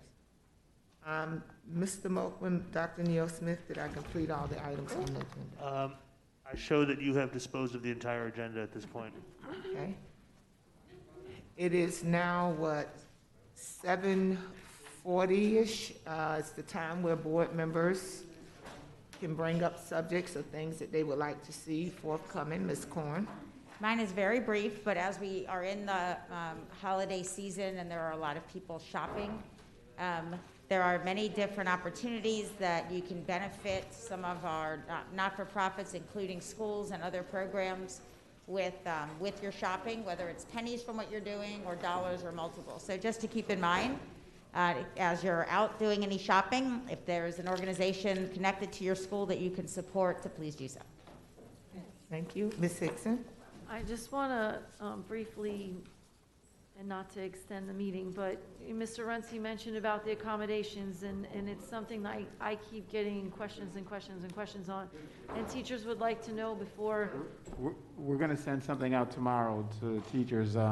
Mr. Strauss and I discussed that. But they're not, according to what I heard you say you're waiting on the survey, and then it's going to be a school-by-school basis. That is correct. So some concern is on the MOU for the teachers. It states in there that it shouldn't be a school-based decision. And no, that's not correct, actually. Okay. So I'll have Back Mr. and read. Strauss can speak to that. He was involved in the MOU, and I had him review it. Ralph? Yes, thank you. What you're referring to is it does actually say in the MOU, based off of the school's operational needs/capacity. So therefore, the survey is extremely important to know if a school right now has 200 students, and after the survey they're going to have 500 students, what staff they would need for those additional 300 students based off of where they're currently at. So the survey definitely will give direction by school. I think what you're referring to was in reference to, like, originally we, the district, made the approval decisions. We've now assigned priority levels. Right. And so we know that already. So now we can take it all the way down to the granular level at the school based off of the survey, and now really adjust school by school moving forward past January 8th. Okay, so if I'm a teacher at school A, and I'm on ADA accommodation, and I would like to know if I'm going to continue on that because I want to make plans, and if I have to take a leave, I have to, make plans, when can I expect to get an answer as to what, that's what they're asking us. When are they going to know? So the survey runs through the 21st of December, which would be the next Monday. So over the break, the schools will be accessing the data and making those determinations. I would anticipate, and Dr. Wands, I don't know if you want to chime in as well, probably early, Monday, January 4th, Tuesday, January 5th, the principal directly will communicate with their staff members, whether they are remaining in remote work status or they need to return from remote work status. As they were all informed, anyone that was approved through the 8th, and it's said to them, plan on returning on the 11th. So it's not like they haven't been informed ahead of time that they should plan on the 11th. Whether those remote work accommodations get extended will be determined, I would say, by the 4th or 5th. Okay, so, and just to be clear, because I got a bunch of texts, it's not a decision that the school is making, the district is making it per school based on the survey. No, no. So when parents send their survey results back, that's one. Two, we then have to have conferences with parents who may have said, I'm staying home, and then once we have those individual conferences for students who are not making adequate academic progress, and those parents, see my child needs to come back, yes, they're coming, or no, they are not. Once the school knows the totality of all of the students who are returning to school, then principals can start to look based on that data, a couple of things. Where are opportunities that I can actually realign some things to allow for pure in-person, pure online, or even a blended model in a classroom, because some classrooms are very successful in the blended model, and we don't want to disrupt that where it's successful. Very happy to. And then based on that, they will start to look at, okay, my teachers who have been approved for remote teaching assignment, who are saying I need to stay, do I have opportunities in those classes where I am doing full online instruction that they can then be scheduled into those opportunities? It is going to be different school by school. So it's like a different way of doing a master schedule. Yes, it is. I'm just trying to Yes, answer the ma'am. questions on public, what Yes, people are ma'am. asking us. Absolutely. We're having to do the master schedule 2 or 3 times this year, different ways in order to adjust. Okay, thank you very much. ma'am. Sorry to. Ms. Leonardi, thank you, Ms. Hicks. Yeah.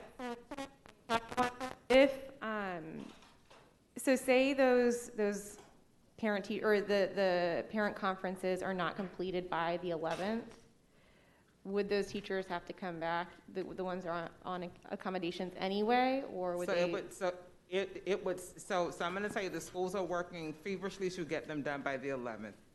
If there are opportunities, for example, some principals have already surveyed their parents before the district even sent out a survey. So they've already started to, know in their mind, redo. The principals will work directly with their employees upon return from winter break so that people have clear direction. What they need to remember is they are not going to get a letter from Human Resources from the district. They will get communication from their principal, and it will start when we return from winter break.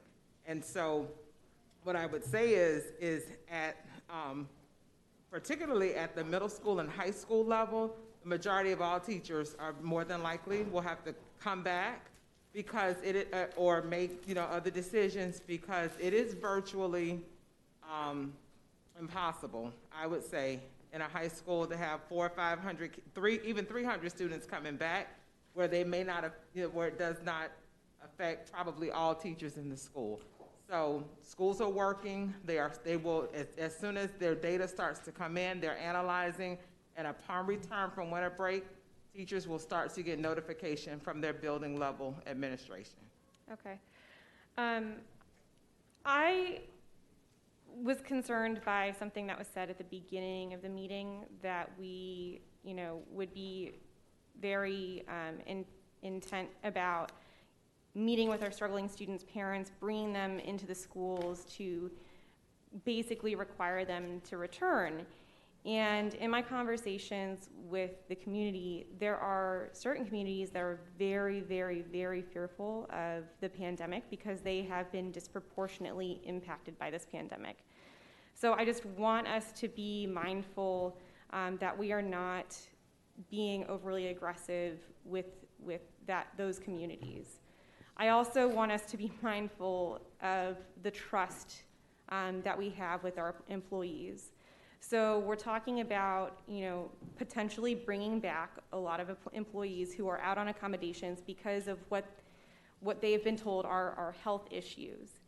At the same time, if we bring a lot of students back, or if a lot of students do come back, there are classrooms where there's not going to be able to, there's not social distancing necessary. So we're calling those employees back, and we're basically saying, like, this is what's happening, deal with it. And I just worry about the trust that our employees have in us in that kind of attitude. So thank you for that, Ms. Leonardi. So a couple of things. One, we are going to bring parents in. We're going to explain to them the risk. Many parents don't even know how their kids are doing. They don't go online. They don't check out their grades. They're actually going to be quite surprised. Even some of our educated principals. I had folks like our principals. I was talking to a principal who just recently started going into Canvas and Pinnacle and realizing how many Fs his daughter has received and how that was going. So, no, we need to get parents engaged. They want to be engaged about what's going on with their child, and they can make an informed decision. So we absolutely need to make that happen. As far as trust, we got two levels of trust we got to balance. Yes, we got to balance trust with our employees, but we also have to balance trust with our families that are out there as well, right? And as you heard the numbers of students who aren't coming back in the system, that's some trust issues as well that we have lost. That means ultimately when we lose several thousand students, you know what that means. We're going to be losing teachers, right? So it goes both ways. And I say the main thing we got to think about first is our school environment safe, right? And we know based on the facts of where we are that our schools are relatively safe. I know folks have significant concerns because of what's going on in the community. And we have been probably the most conservative district in the entire state. We were the first to close. We were the very last one to open. And so I think this is the right process for us to move forward with. And again, our schools have worked to accommodate teachers to the greatest extent they can. They have good relationships with their staff. I think they'll make the right calls to the extent they can to try to balance everything out. At the end of the day, this is not a situation any of us wants to be in, and, you know, we'll be fortunate to get past this school year. And I just also want to point out, and I apologize for stepping out if it was already said, but the issue around trust, and particularly the school-based administrator, the site-based administrator making the contact, that was decided based on actually your recommendation, Mrs. Hickson, in terms of trying to allay fears, and that, you know, district communication was kind of cold. And so I know when we were speaking with the principals at the principal meeting, we talked about, like, we weren't trying to put this burden upon them to make the decision, but what we needed is for them to educate and increase the awareness of their instructional staff around the precautions that exist, what's really going on in that campus in terms of the pandemic and the different cleanings and those types of things that are being done, in order to try to have a sincere conversation with somebody that knows them best and trying to allay those fears and have them return. So I think we're sensitive to that, but I think we also have to be real about the fact that, particularly at the secondary level, at many of our schools, we are warehousing kids in mini gyms and auditoriums, and there is absolutely no way that we can return more kids to the physical campus and try to introduce more of a traditional in-person instructional model with the current level of staffing that we have in the schools. It just can't be done. You know, the one thing we're talking about, parents being afraid and being aggressive, I don't want us to miss the fact that we have to be very concerned about students who have not connected or who have those 15 or more absences, because it can become truancy.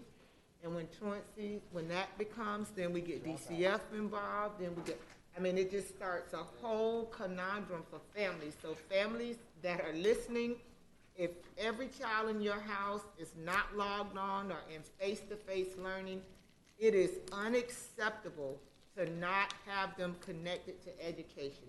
We're in a pandemic. If you're not sending them to school, they have to be online. It could eventually become punitive if you start getting truancy violations. DCF gets involved, and it just goes downhill from there. So that's the message. I've kind of pulled my data from each of my schools, and I can tell you that I'm alarmed in some cases when I take the numbers of students that have not been connected at all and those that have 15 or more absences, and it comes up to around 50-something plus % of kids. I'm alarmed at that. So we have to get kids connected, because if they're not connected, there's no possible way of teaching them either face-to-face or online. So I am extremely concerned, especially when the governor has not said anything about waiving test requirements. I just think in the back of my mind that there's something else that's going to come, maybe February, and then boom, there it is. And it's not going to be in our favor or in the favor of helping us get our kids where we need to get them. Ms. Corn. Thank you. The other thing that's been shared, and I think we should, as a district, give a little bit of direction. There are teachers who have made the decision that they will not come back. And so the question is, if that decision isn't going to be made, what steps should they already be taking, if any, to be in a position where, I know we've talked about family medical and so forth, so what should our instructors who have decided, our teachers, our staff, who have decided they will not come back, but then they are told that they will need to come back, what would they or should they be doing at this point to be as prepared as possible, but still have the ability to not pursue that in the event they are afforded the continued accommodation? So through the chair, they should have already contacted the leave office, so they should be doing so immediately to explore their options. Especially, and Dr. Ogburn's staff stands ready to work this entire week, as many hours as they need to work. We've also put out several notices, including today, and she'll do so again tomorrow and Friday, to let staff know that the office closes for the 2-week break. These people have worked ungodly hours all summer with the workload, and they've traditionally closed those 2 weeks. So we've encouraged people, if they have questions or concerns, they need to be contacting us this week. And we will be open the day we return to after winter break at 8 a.m. in the morning, and staff will be available and on call. And we've put as many resources into the leave office as I could, Ms. Corn. The Thank other you. thing I If want I could ask that we find some form of communication so that, because there are many who have not heard that message, and I don't want us to be getting that Ms. outreach. Corn, we've Yes. sent it out on BPS alerts every day and Pivot Okay. as well. Okay, thank you.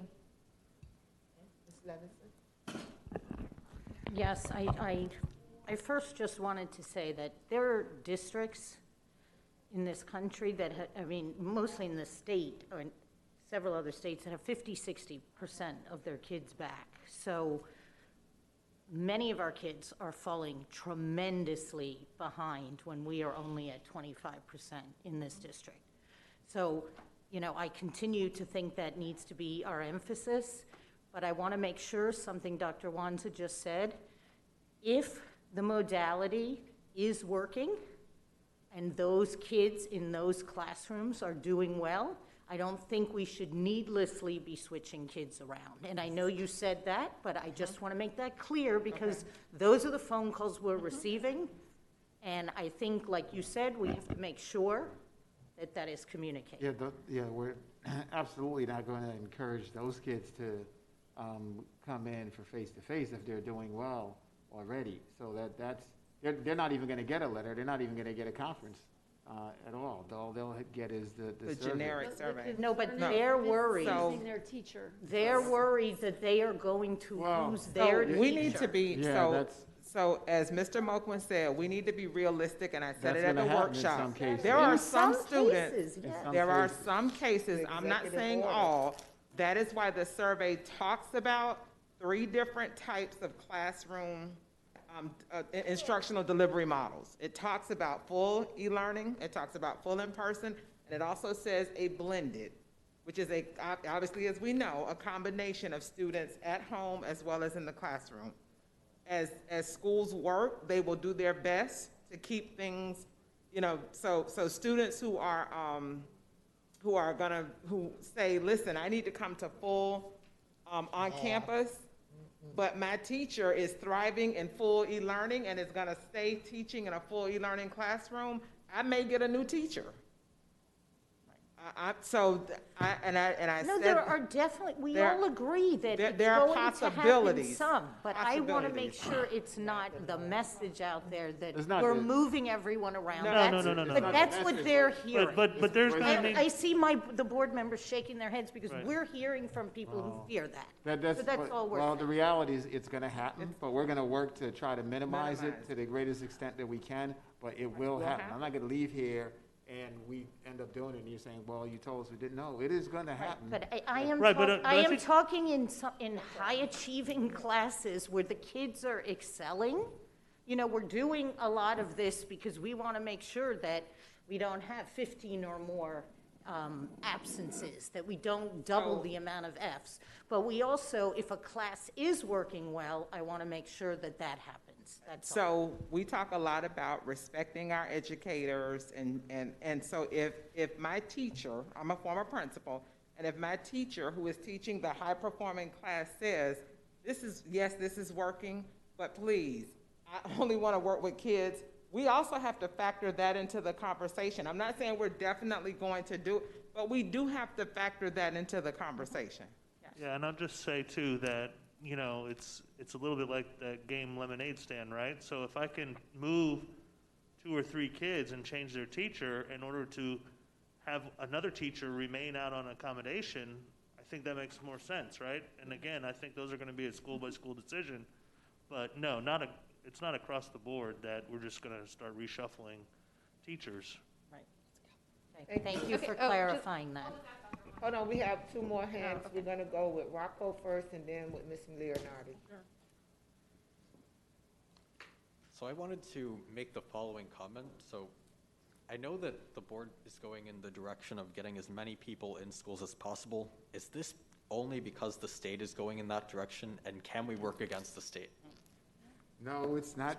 It's not because of the state, and I will tell you, if there's nothing that the state issued in their executive order that we wouldn't have asked for ourselves. Before the state said, you need to figure out a way to get your struggling kids back in school, the kids that are truant, that have multiple Fs, that are falling behind. I mean, it's a very serious situation. We had already had discussions about we got to find a way to get to these parents and these kids and have a conversation with them. So the executive order only helped to align with what we were planning to do. The financial stability that it offered, I mean, that was a huge thing for the state to do. It was really unprecedented, and when we absolutely appreciate that. So, no, these are things that we need to do because we are in the business of educating kids and providing them the opportunity so they can develop and grow. And we know that's not happening for thousands of kids, and we can't just sit here and let that continue when districts across this state and this country have kids in them. We have the lowest enrollment in the state for a reason, because we keep having these conversations about being apprehensive about getting our kids in the schools. And I don't hear from any of my colleagues in any of the other districts that they have huge issues that are emerging as a result of the fact that they have 50%, 60% of their kids back in their schools. Ms. Leonardi? Just real quick, when you were talking about it's going to be a school-by-school decision, who's making that decision? The principals So or? it's the school leadership team, and their cadre director will sit, so will I, but it is based on the operational needs of the school, and the school leadership team, which starts with the principal, the assistant principals, they may, and, pull in team leaders, because in some of our schools, they had already done this, where they've already worked with, and you said it best, they work with grade level teams, and they decided at this grade level, we're gonna do this, and this is how it works, so, but it does start with the school leadership. Okay, I like to hear that, thank you. You're welcome. Rocco? Yes, I wanted to continue my line of questioning. So I've heard the argument that COVID isn't transmitted in schools. However, in schools, we still have over 1,000 cases, which is more than some countries. And I know that studies have shown that COVID isn't transmitted in schools. The studies haven't shown that people who have COVID don't attend school, and which is shown by the prevalence of COVID cases in schools. And if you're saying that we should reopen schools just because COVID isn't transmitted in schools, that's basically saying that it's okay for someone to be in the same room as someone who has coronavirus. Someone should have the right to not need to be in the same room with that person. And we have to, I believe that there's a way to move away from the direction of getting as many people in schools as possible, while also identifying the students who need to be in schools, which we have the tools to do, and making sure they're encouraged to be in school. For every student that needs to stay in school because they're struggling with online learning, there can also be a student who would do well in online learning that's currently in the school environment, and we can get them toward online learning to decrease the density of people in schools, because we haven't tested the transmissibility of coronavirus with high density in schools, and that could be dangerous for us.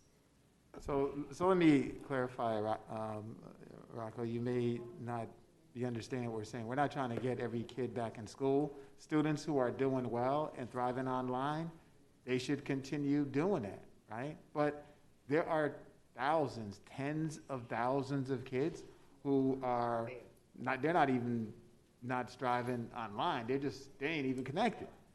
And so we have to get those kids back in school. And then there are even kids who are doing okay, but their whole mental state and stress from actually being out of school and having some kind of traditional type experience is getting pretty significant. I hear from those folks as well. No, we absolutely don't want everybody back in school and folks that are doing well with the current modality. But we got a long ways to go before we can get there. I mean, we just have a long ways to go before we would have large enough populations coming in that's going to kind of overwhelm our ability to maintain our health and safety guidelines that we put in place. Thank you. Can I have a motion and a second to adjourn this meeting, please? Second. Thank you. All in favor? Aye.